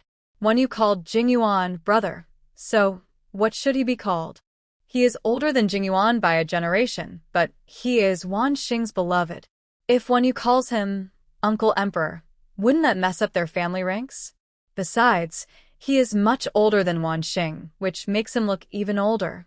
The more he thought about it, the more upset he became, and his handsome face wrinkled into a bitter expression. Su Wanqing saw his troubled look and immediately understood his feelings. She couldn't help but smile, gently holding his hand and softly comforting him. "Don't worry, little kids just call names casually. Whatever they call is fine, it doesn't matter." Bei Tang Lai looked at her gentle smile, and his jealousy and frustration eased a little. Bei Tang Jingyuan took the grapes and tasted one. His eyes lit up instantly, and a look of surprise appeared on his face. So sweet. Much sweeter than the grapes in the palace. Watching the lively and warm scene in front of him, looking at the vegetables, fruits, and the happy chatter in the yard, his eyes were full of envy. He grew up in the palace, used to scheming and strict rules, and had never experienced such pure, simple happiness. Now he finally understood why the imperial uncle always wanted to come to Fengrao village. There was no power struggle or scheming, only gentle warmth and real happiness. It made people feel reluctant to leave. The lively day ended with laughter and joy. That night, Fengrao village was especially quiet. The evening breeze carried the fresh scent of grass and trees. The lights inside the houses gradually went out. Everyone was probably dreaming sweet dreams filled with happiness and hope. The next morning, just before dawn, Lu Qing hurried into the yard and said to Su Wanqing, "Miss, Su Li has come. He said he has something important to see you. He's waiting in the front yard." Su Wanqing nodded, tidied her clothes, and followed Lu Qing to the front yard. Su Li was sitting on a stone bench, smiling eagerly. When he saw Su Wanxing, he quickly stood up. Wanxing, you're awake. Su Wanxing smiled and signaled him to sit down, asking, Old village chief, have you finished harvesting the cabbage? If there's anything, just tell me. Yes, yes, all the cabbages are harvested, and every household has cleaned up thoroughly. They grew so well, Su Lijung said with a smile.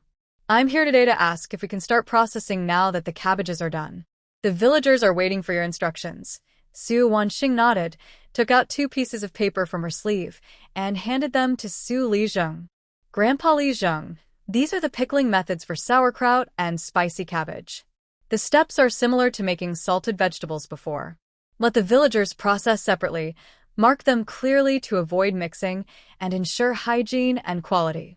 Su Lijung carefully took the papers, stored them carefully, then frowned slightly. Wanxing, there's one more thing. Our food shop is doing better and better, with more orders coming in. But we don't have enough workers. If this continues, we might not keep up. Su Wanxing thought for a moment and said slowly, Grandpa Lijung, I've thought about that too. We can invite villagers from other villages, regardless of gender, as long as they are clean, hardworking, and honest. But we must have an agreement. It should clearly state wages, duties, rules, and what to do if someone slacks off, leaks secrets, or harms our business interests. Everything must be written clearly to avoid disputes later. She paused and continued, Also, you should train some honest, diligent, and quick-witted villagers. Let them learn the processes and management of the food shop. In the future, we might open branches elsewhere. These people could become managers there and handle things independently. Hearing this, Su Lijung's eyes lit up instantly, full of excitement and joy. He nodded repeatedly. Good. Great idea. Wanxing, you think of everything so thoroughly. His hands trembling slightly as he held the papers, he thought to himself, I'm already old. Thought I'd spend my life quietly in the village. Never imagined I could still work hard and achieve something with Wanxing. It's all thanks to her. The Su family's humble beginnings, once looked down upon and pushed aside, are now blessed with prosperity. Life gets better every day. Wanxing is truly the treasure of the village. Feeling more confident, he moved his steps lightly. He clenched the pickling methods in his hand and said to Su Wanxing, I'll gather the villagers for a meeting right away, explain everything clearly, and quickly arrange for recruiting people and processing the cabbages. No delays at all. As Su Lijung finished speaking, he hurriedly turned and left, walking quickly as if he were much younger than his age, with a lively energy in his back figure. Watching his hurried departure, Su Wanxing smiled gently. Su Lijung's energetic figure disappeared quickly at the village entrance, but the gentle smile on Su Wanxing's face remained for a long time. Recently, Feng Rao village had become more prosperous, with steady orders coming in. Su Lijung and the villagers were more motivated than ever. Seeing this, Su Wanxing suddenly had an idea. Why not expand Feng Rao village's model to the entire Qingxi County? If other villages in Qingxi County could also rely on workshops and special foods to escape poverty, create jobs for more villagers, and improve everyone's lives, it would honor the emperor's trust in her as the head of Qingxi County. It would also help the local people live stable and happy lives. Without hesitation, Su Wanxing turned and told an aide nearby, and Qi, go to the county office and invite Magistrate Qin here. I have important matters to discuss with him.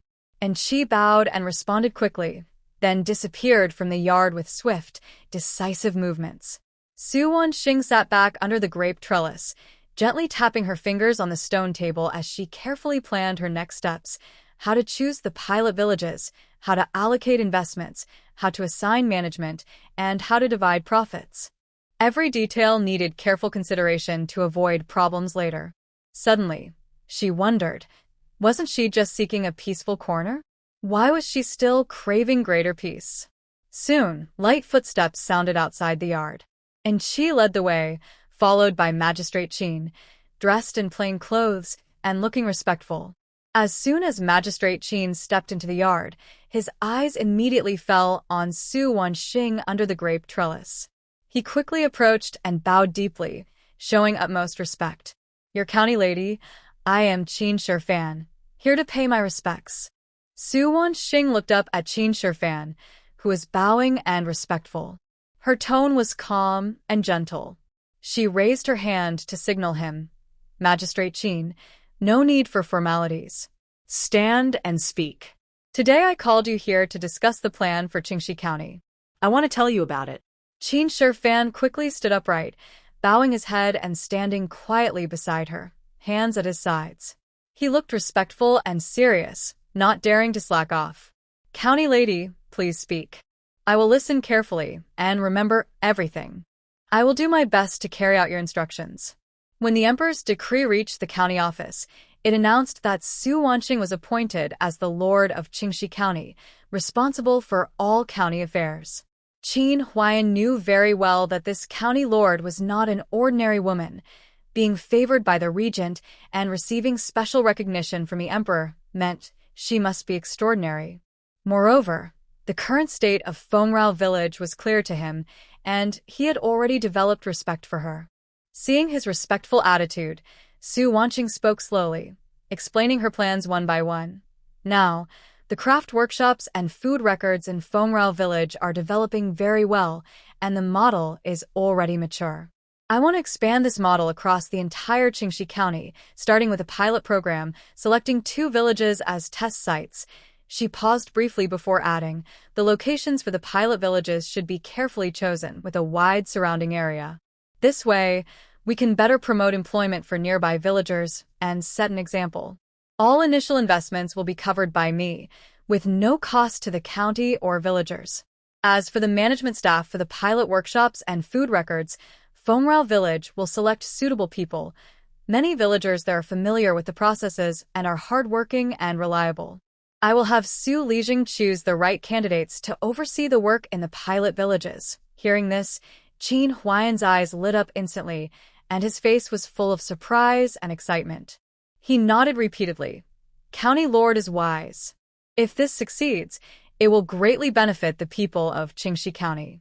I, on behalf of all the villagers, thank the County Lord for her kindness. He never expected that after Su Wanxing took office as County Lord, she would show such boldness, willing to invest her own funds and send management personnel. This undoubtedly paved a broad road for the development of Qingxi County. Su Wanxing waved her hand to signal him to stay calm and continued, regarding profit distribution, I have also thought it through. It must be fair, just, transparent, and open. After deducting fixed costs such as management and worker wages, raw materials, workshop maintenance, transportation, and storage expenses, the remaining net profit will be divided proportionally. She explained clearly, of the net profit, I will take 40%, 20% as my technical bonus, since I provided the craft techniques and recipes. Another 20% is for my initial investment and ongoing management. The remaining 60% will be divided into 5 parts. 2 parts will be used for public welfare projects, such as road repairs, water conservancy, school repairs, and disaster relief, so that all the people in the county can benefit. 2.5 parts will be kept as development funds for the workshop and the food records, used to expand production and improve techniques. 1 part will be paid as official tax to the National Treasury, and half a part will serve as an office subsidy for the county office, improving its working conditions and supporting the officials. At this point, Su Wanxing looked at Magistrate Qin and said seriously, all financial transactions and profit distributions will be managed by you, Magistrate Qin. Every expense and every bit of profit must be clearly recorded. I will review the accounts regularly, and they must also be open for villagers and officials to check, to prevent any corruption or favoritism. As for the pilot villages, once they are chosen, you can directly contact Su Lijing for coordination. He will assign the management team from Fengrao village to fully assist you. Su Wanxing's words were clear and well thought out, addressing every possible difficulty Qin Huaiyan might face, which made him feel very reassured. Qin Huaiyan listened carefully, nodding from time to time, his expression full of respect. He quickly bowed and said, Yes, I will follow your orders. The county lord has planned everything so thoroughly. I will strictly follow your instructions, manage the accounts carefully, and work closely with Su Lijing. I will not fail your trust. His heart was filled with excitement as he began to think about which two villages would make the best pilot sites. Just then, steady footsteps came from the inner courtyard. Beitang Lai, dressed in a dark robe, walked in slowly. His presence carried quiet authority, but when he looked at Su Wanqing, his expression softened. Out of the corner of his eye, Qin Huaiyan saw Beitang Lai and immediately turned pale. He quickly bowed deeply and said respectfully, "Your servant Qin Shifan greets the Regent Prince." "Long live the Regent Prince." Beitang Lai raised his hand slightly and said calmly but firmly, "Rise." He did not look at Qin Huaiyan but fixed his gaze on Su Wanqing, his eyes filled with gentle affection. Then he turned to Qin Huaiyan and said, "You must carry out the county lord's instructions carefully and responsibly. There must be no mistakes. If anything goes wrong, you'll be held accountable." "Yes, I will remember the Regent Prince's words and will not dare to be careless." Qin Huaiyan quickly responded, feeling a thin layer of sweat on his back. On one side was the county lord who was given special rewards, and on the other was the powerful regent. Both cared deeply about the development of Qingxi County. If he failed to do this well, the consequences would be serious. Su Wanqing looked at Qin Huaiyan's nervous expression and softly said, "County Magistrate Qin, you don't need to be too nervous. Just follow the steps. If you encounter any problems, you can always come to me. Thank you for your kindness." Qin Huaiyan sighed in relief and bowed again.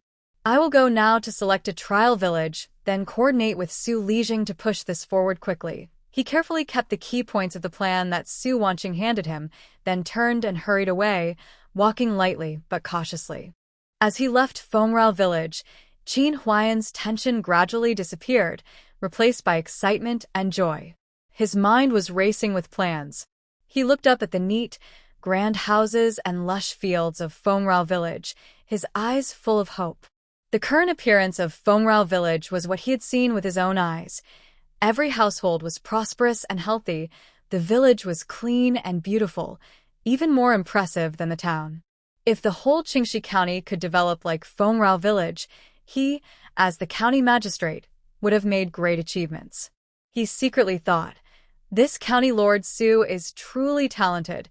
She is capable and genuinely cares about the people."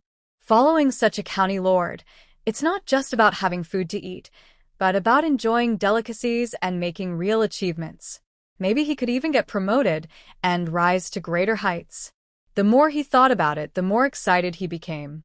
His steps grew faster, eager to return to the county office, finalize the trial village, and quickly start this important project that would benefit all the people. In the courtyard, after Qin Huaiyan left, only Su Wanqing and Beitang Lai remained. The gentle breeze under the grape arbor still carried the sweet scent of grapes.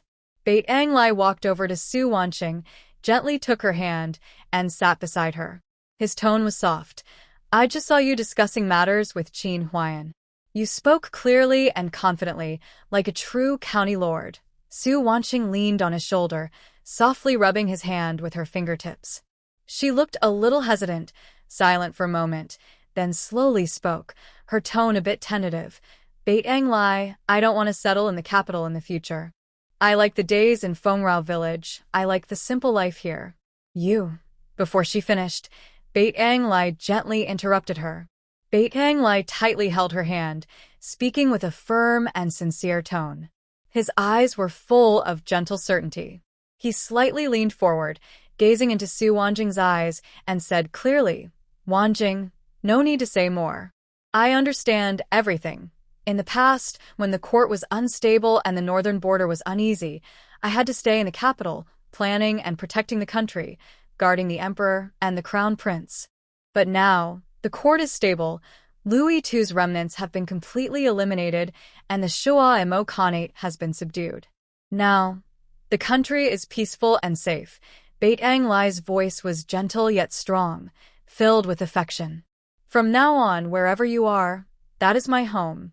I will gradually hand over court affairs to the crown prince and my brother.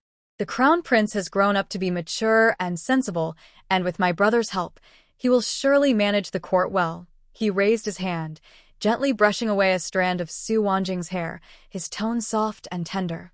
For the rest of my life, I just want to be with you. Guard Fongrao village, watch over you, see the ordinary fireworks here, and never part again. Never let you be lonely. Su Wanjing looked into his sincere and firm eyes, feeling warmth in her heart. All her doubts and worries vanished in that moment. She tightly grasped Bait Ang Lai's hand with her own, a gentle and bright smile appearing at the corner of her mouth, her eyes shining like stars. Okay, one word, full of hope and joy, sealing their future together. A gentle breeze swept through the grape trellis, causing the purple grapes to sway softly. The warm sunlight spilled over the two of them, creating a cozy glow.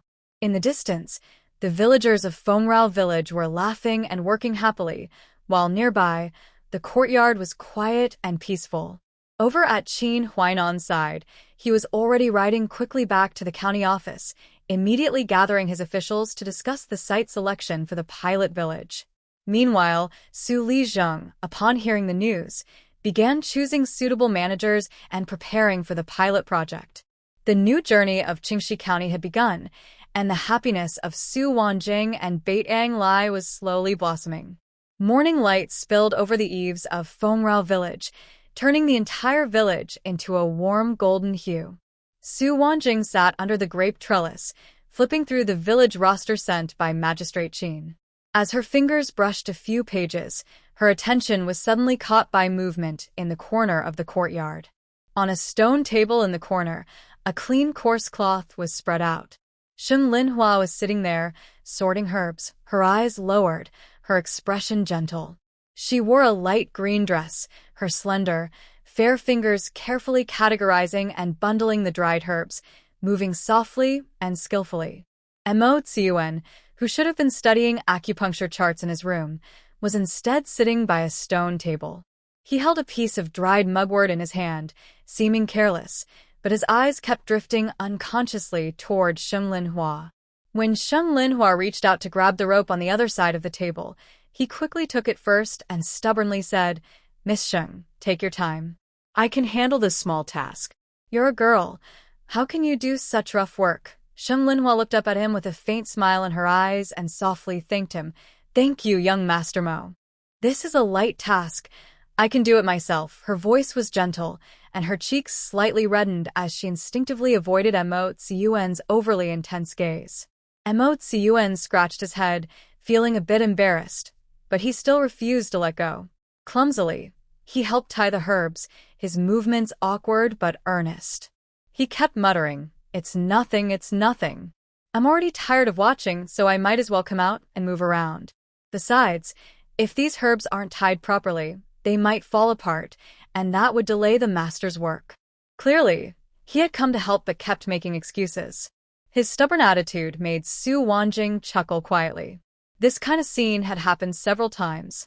Whenever Sheng Linhua sorted herbs, Mo Tsiuan would just happen to appear. When Sheng Linhua went to the kitchen to help prepare medicinal dishes, Mo Tsiuan would happen to pass by asking Su Wanjing about medical skills, always glancing toward the kitchen. Even when Sheng Linhua took Manner and her maid for a walk in the yard, Mo Tsiuan would find an excuse to follow behind, occasionally teasing Manner, but his eyes kept fixed on Sheng Linhua. Su Wanjing put down her notebook, her eyes full of understanding. It was clear that Mo Tsiuan had taken a liking to her little aunt, Sheng Linhua. She couldn't help but recall what her little aunt had said about Sheng Linhua when she was young. Back then, Sheng Linhua was lively and spirited. Su Wanjing thought she saw some similarities between her and Mo Tsiuan, playful, naive, unaware of the world. But later, her little aunt experienced many things and became gentle, calm, and reserved. If Mo Tsiuan and her little aunt could be together, perhaps that would be a good thing.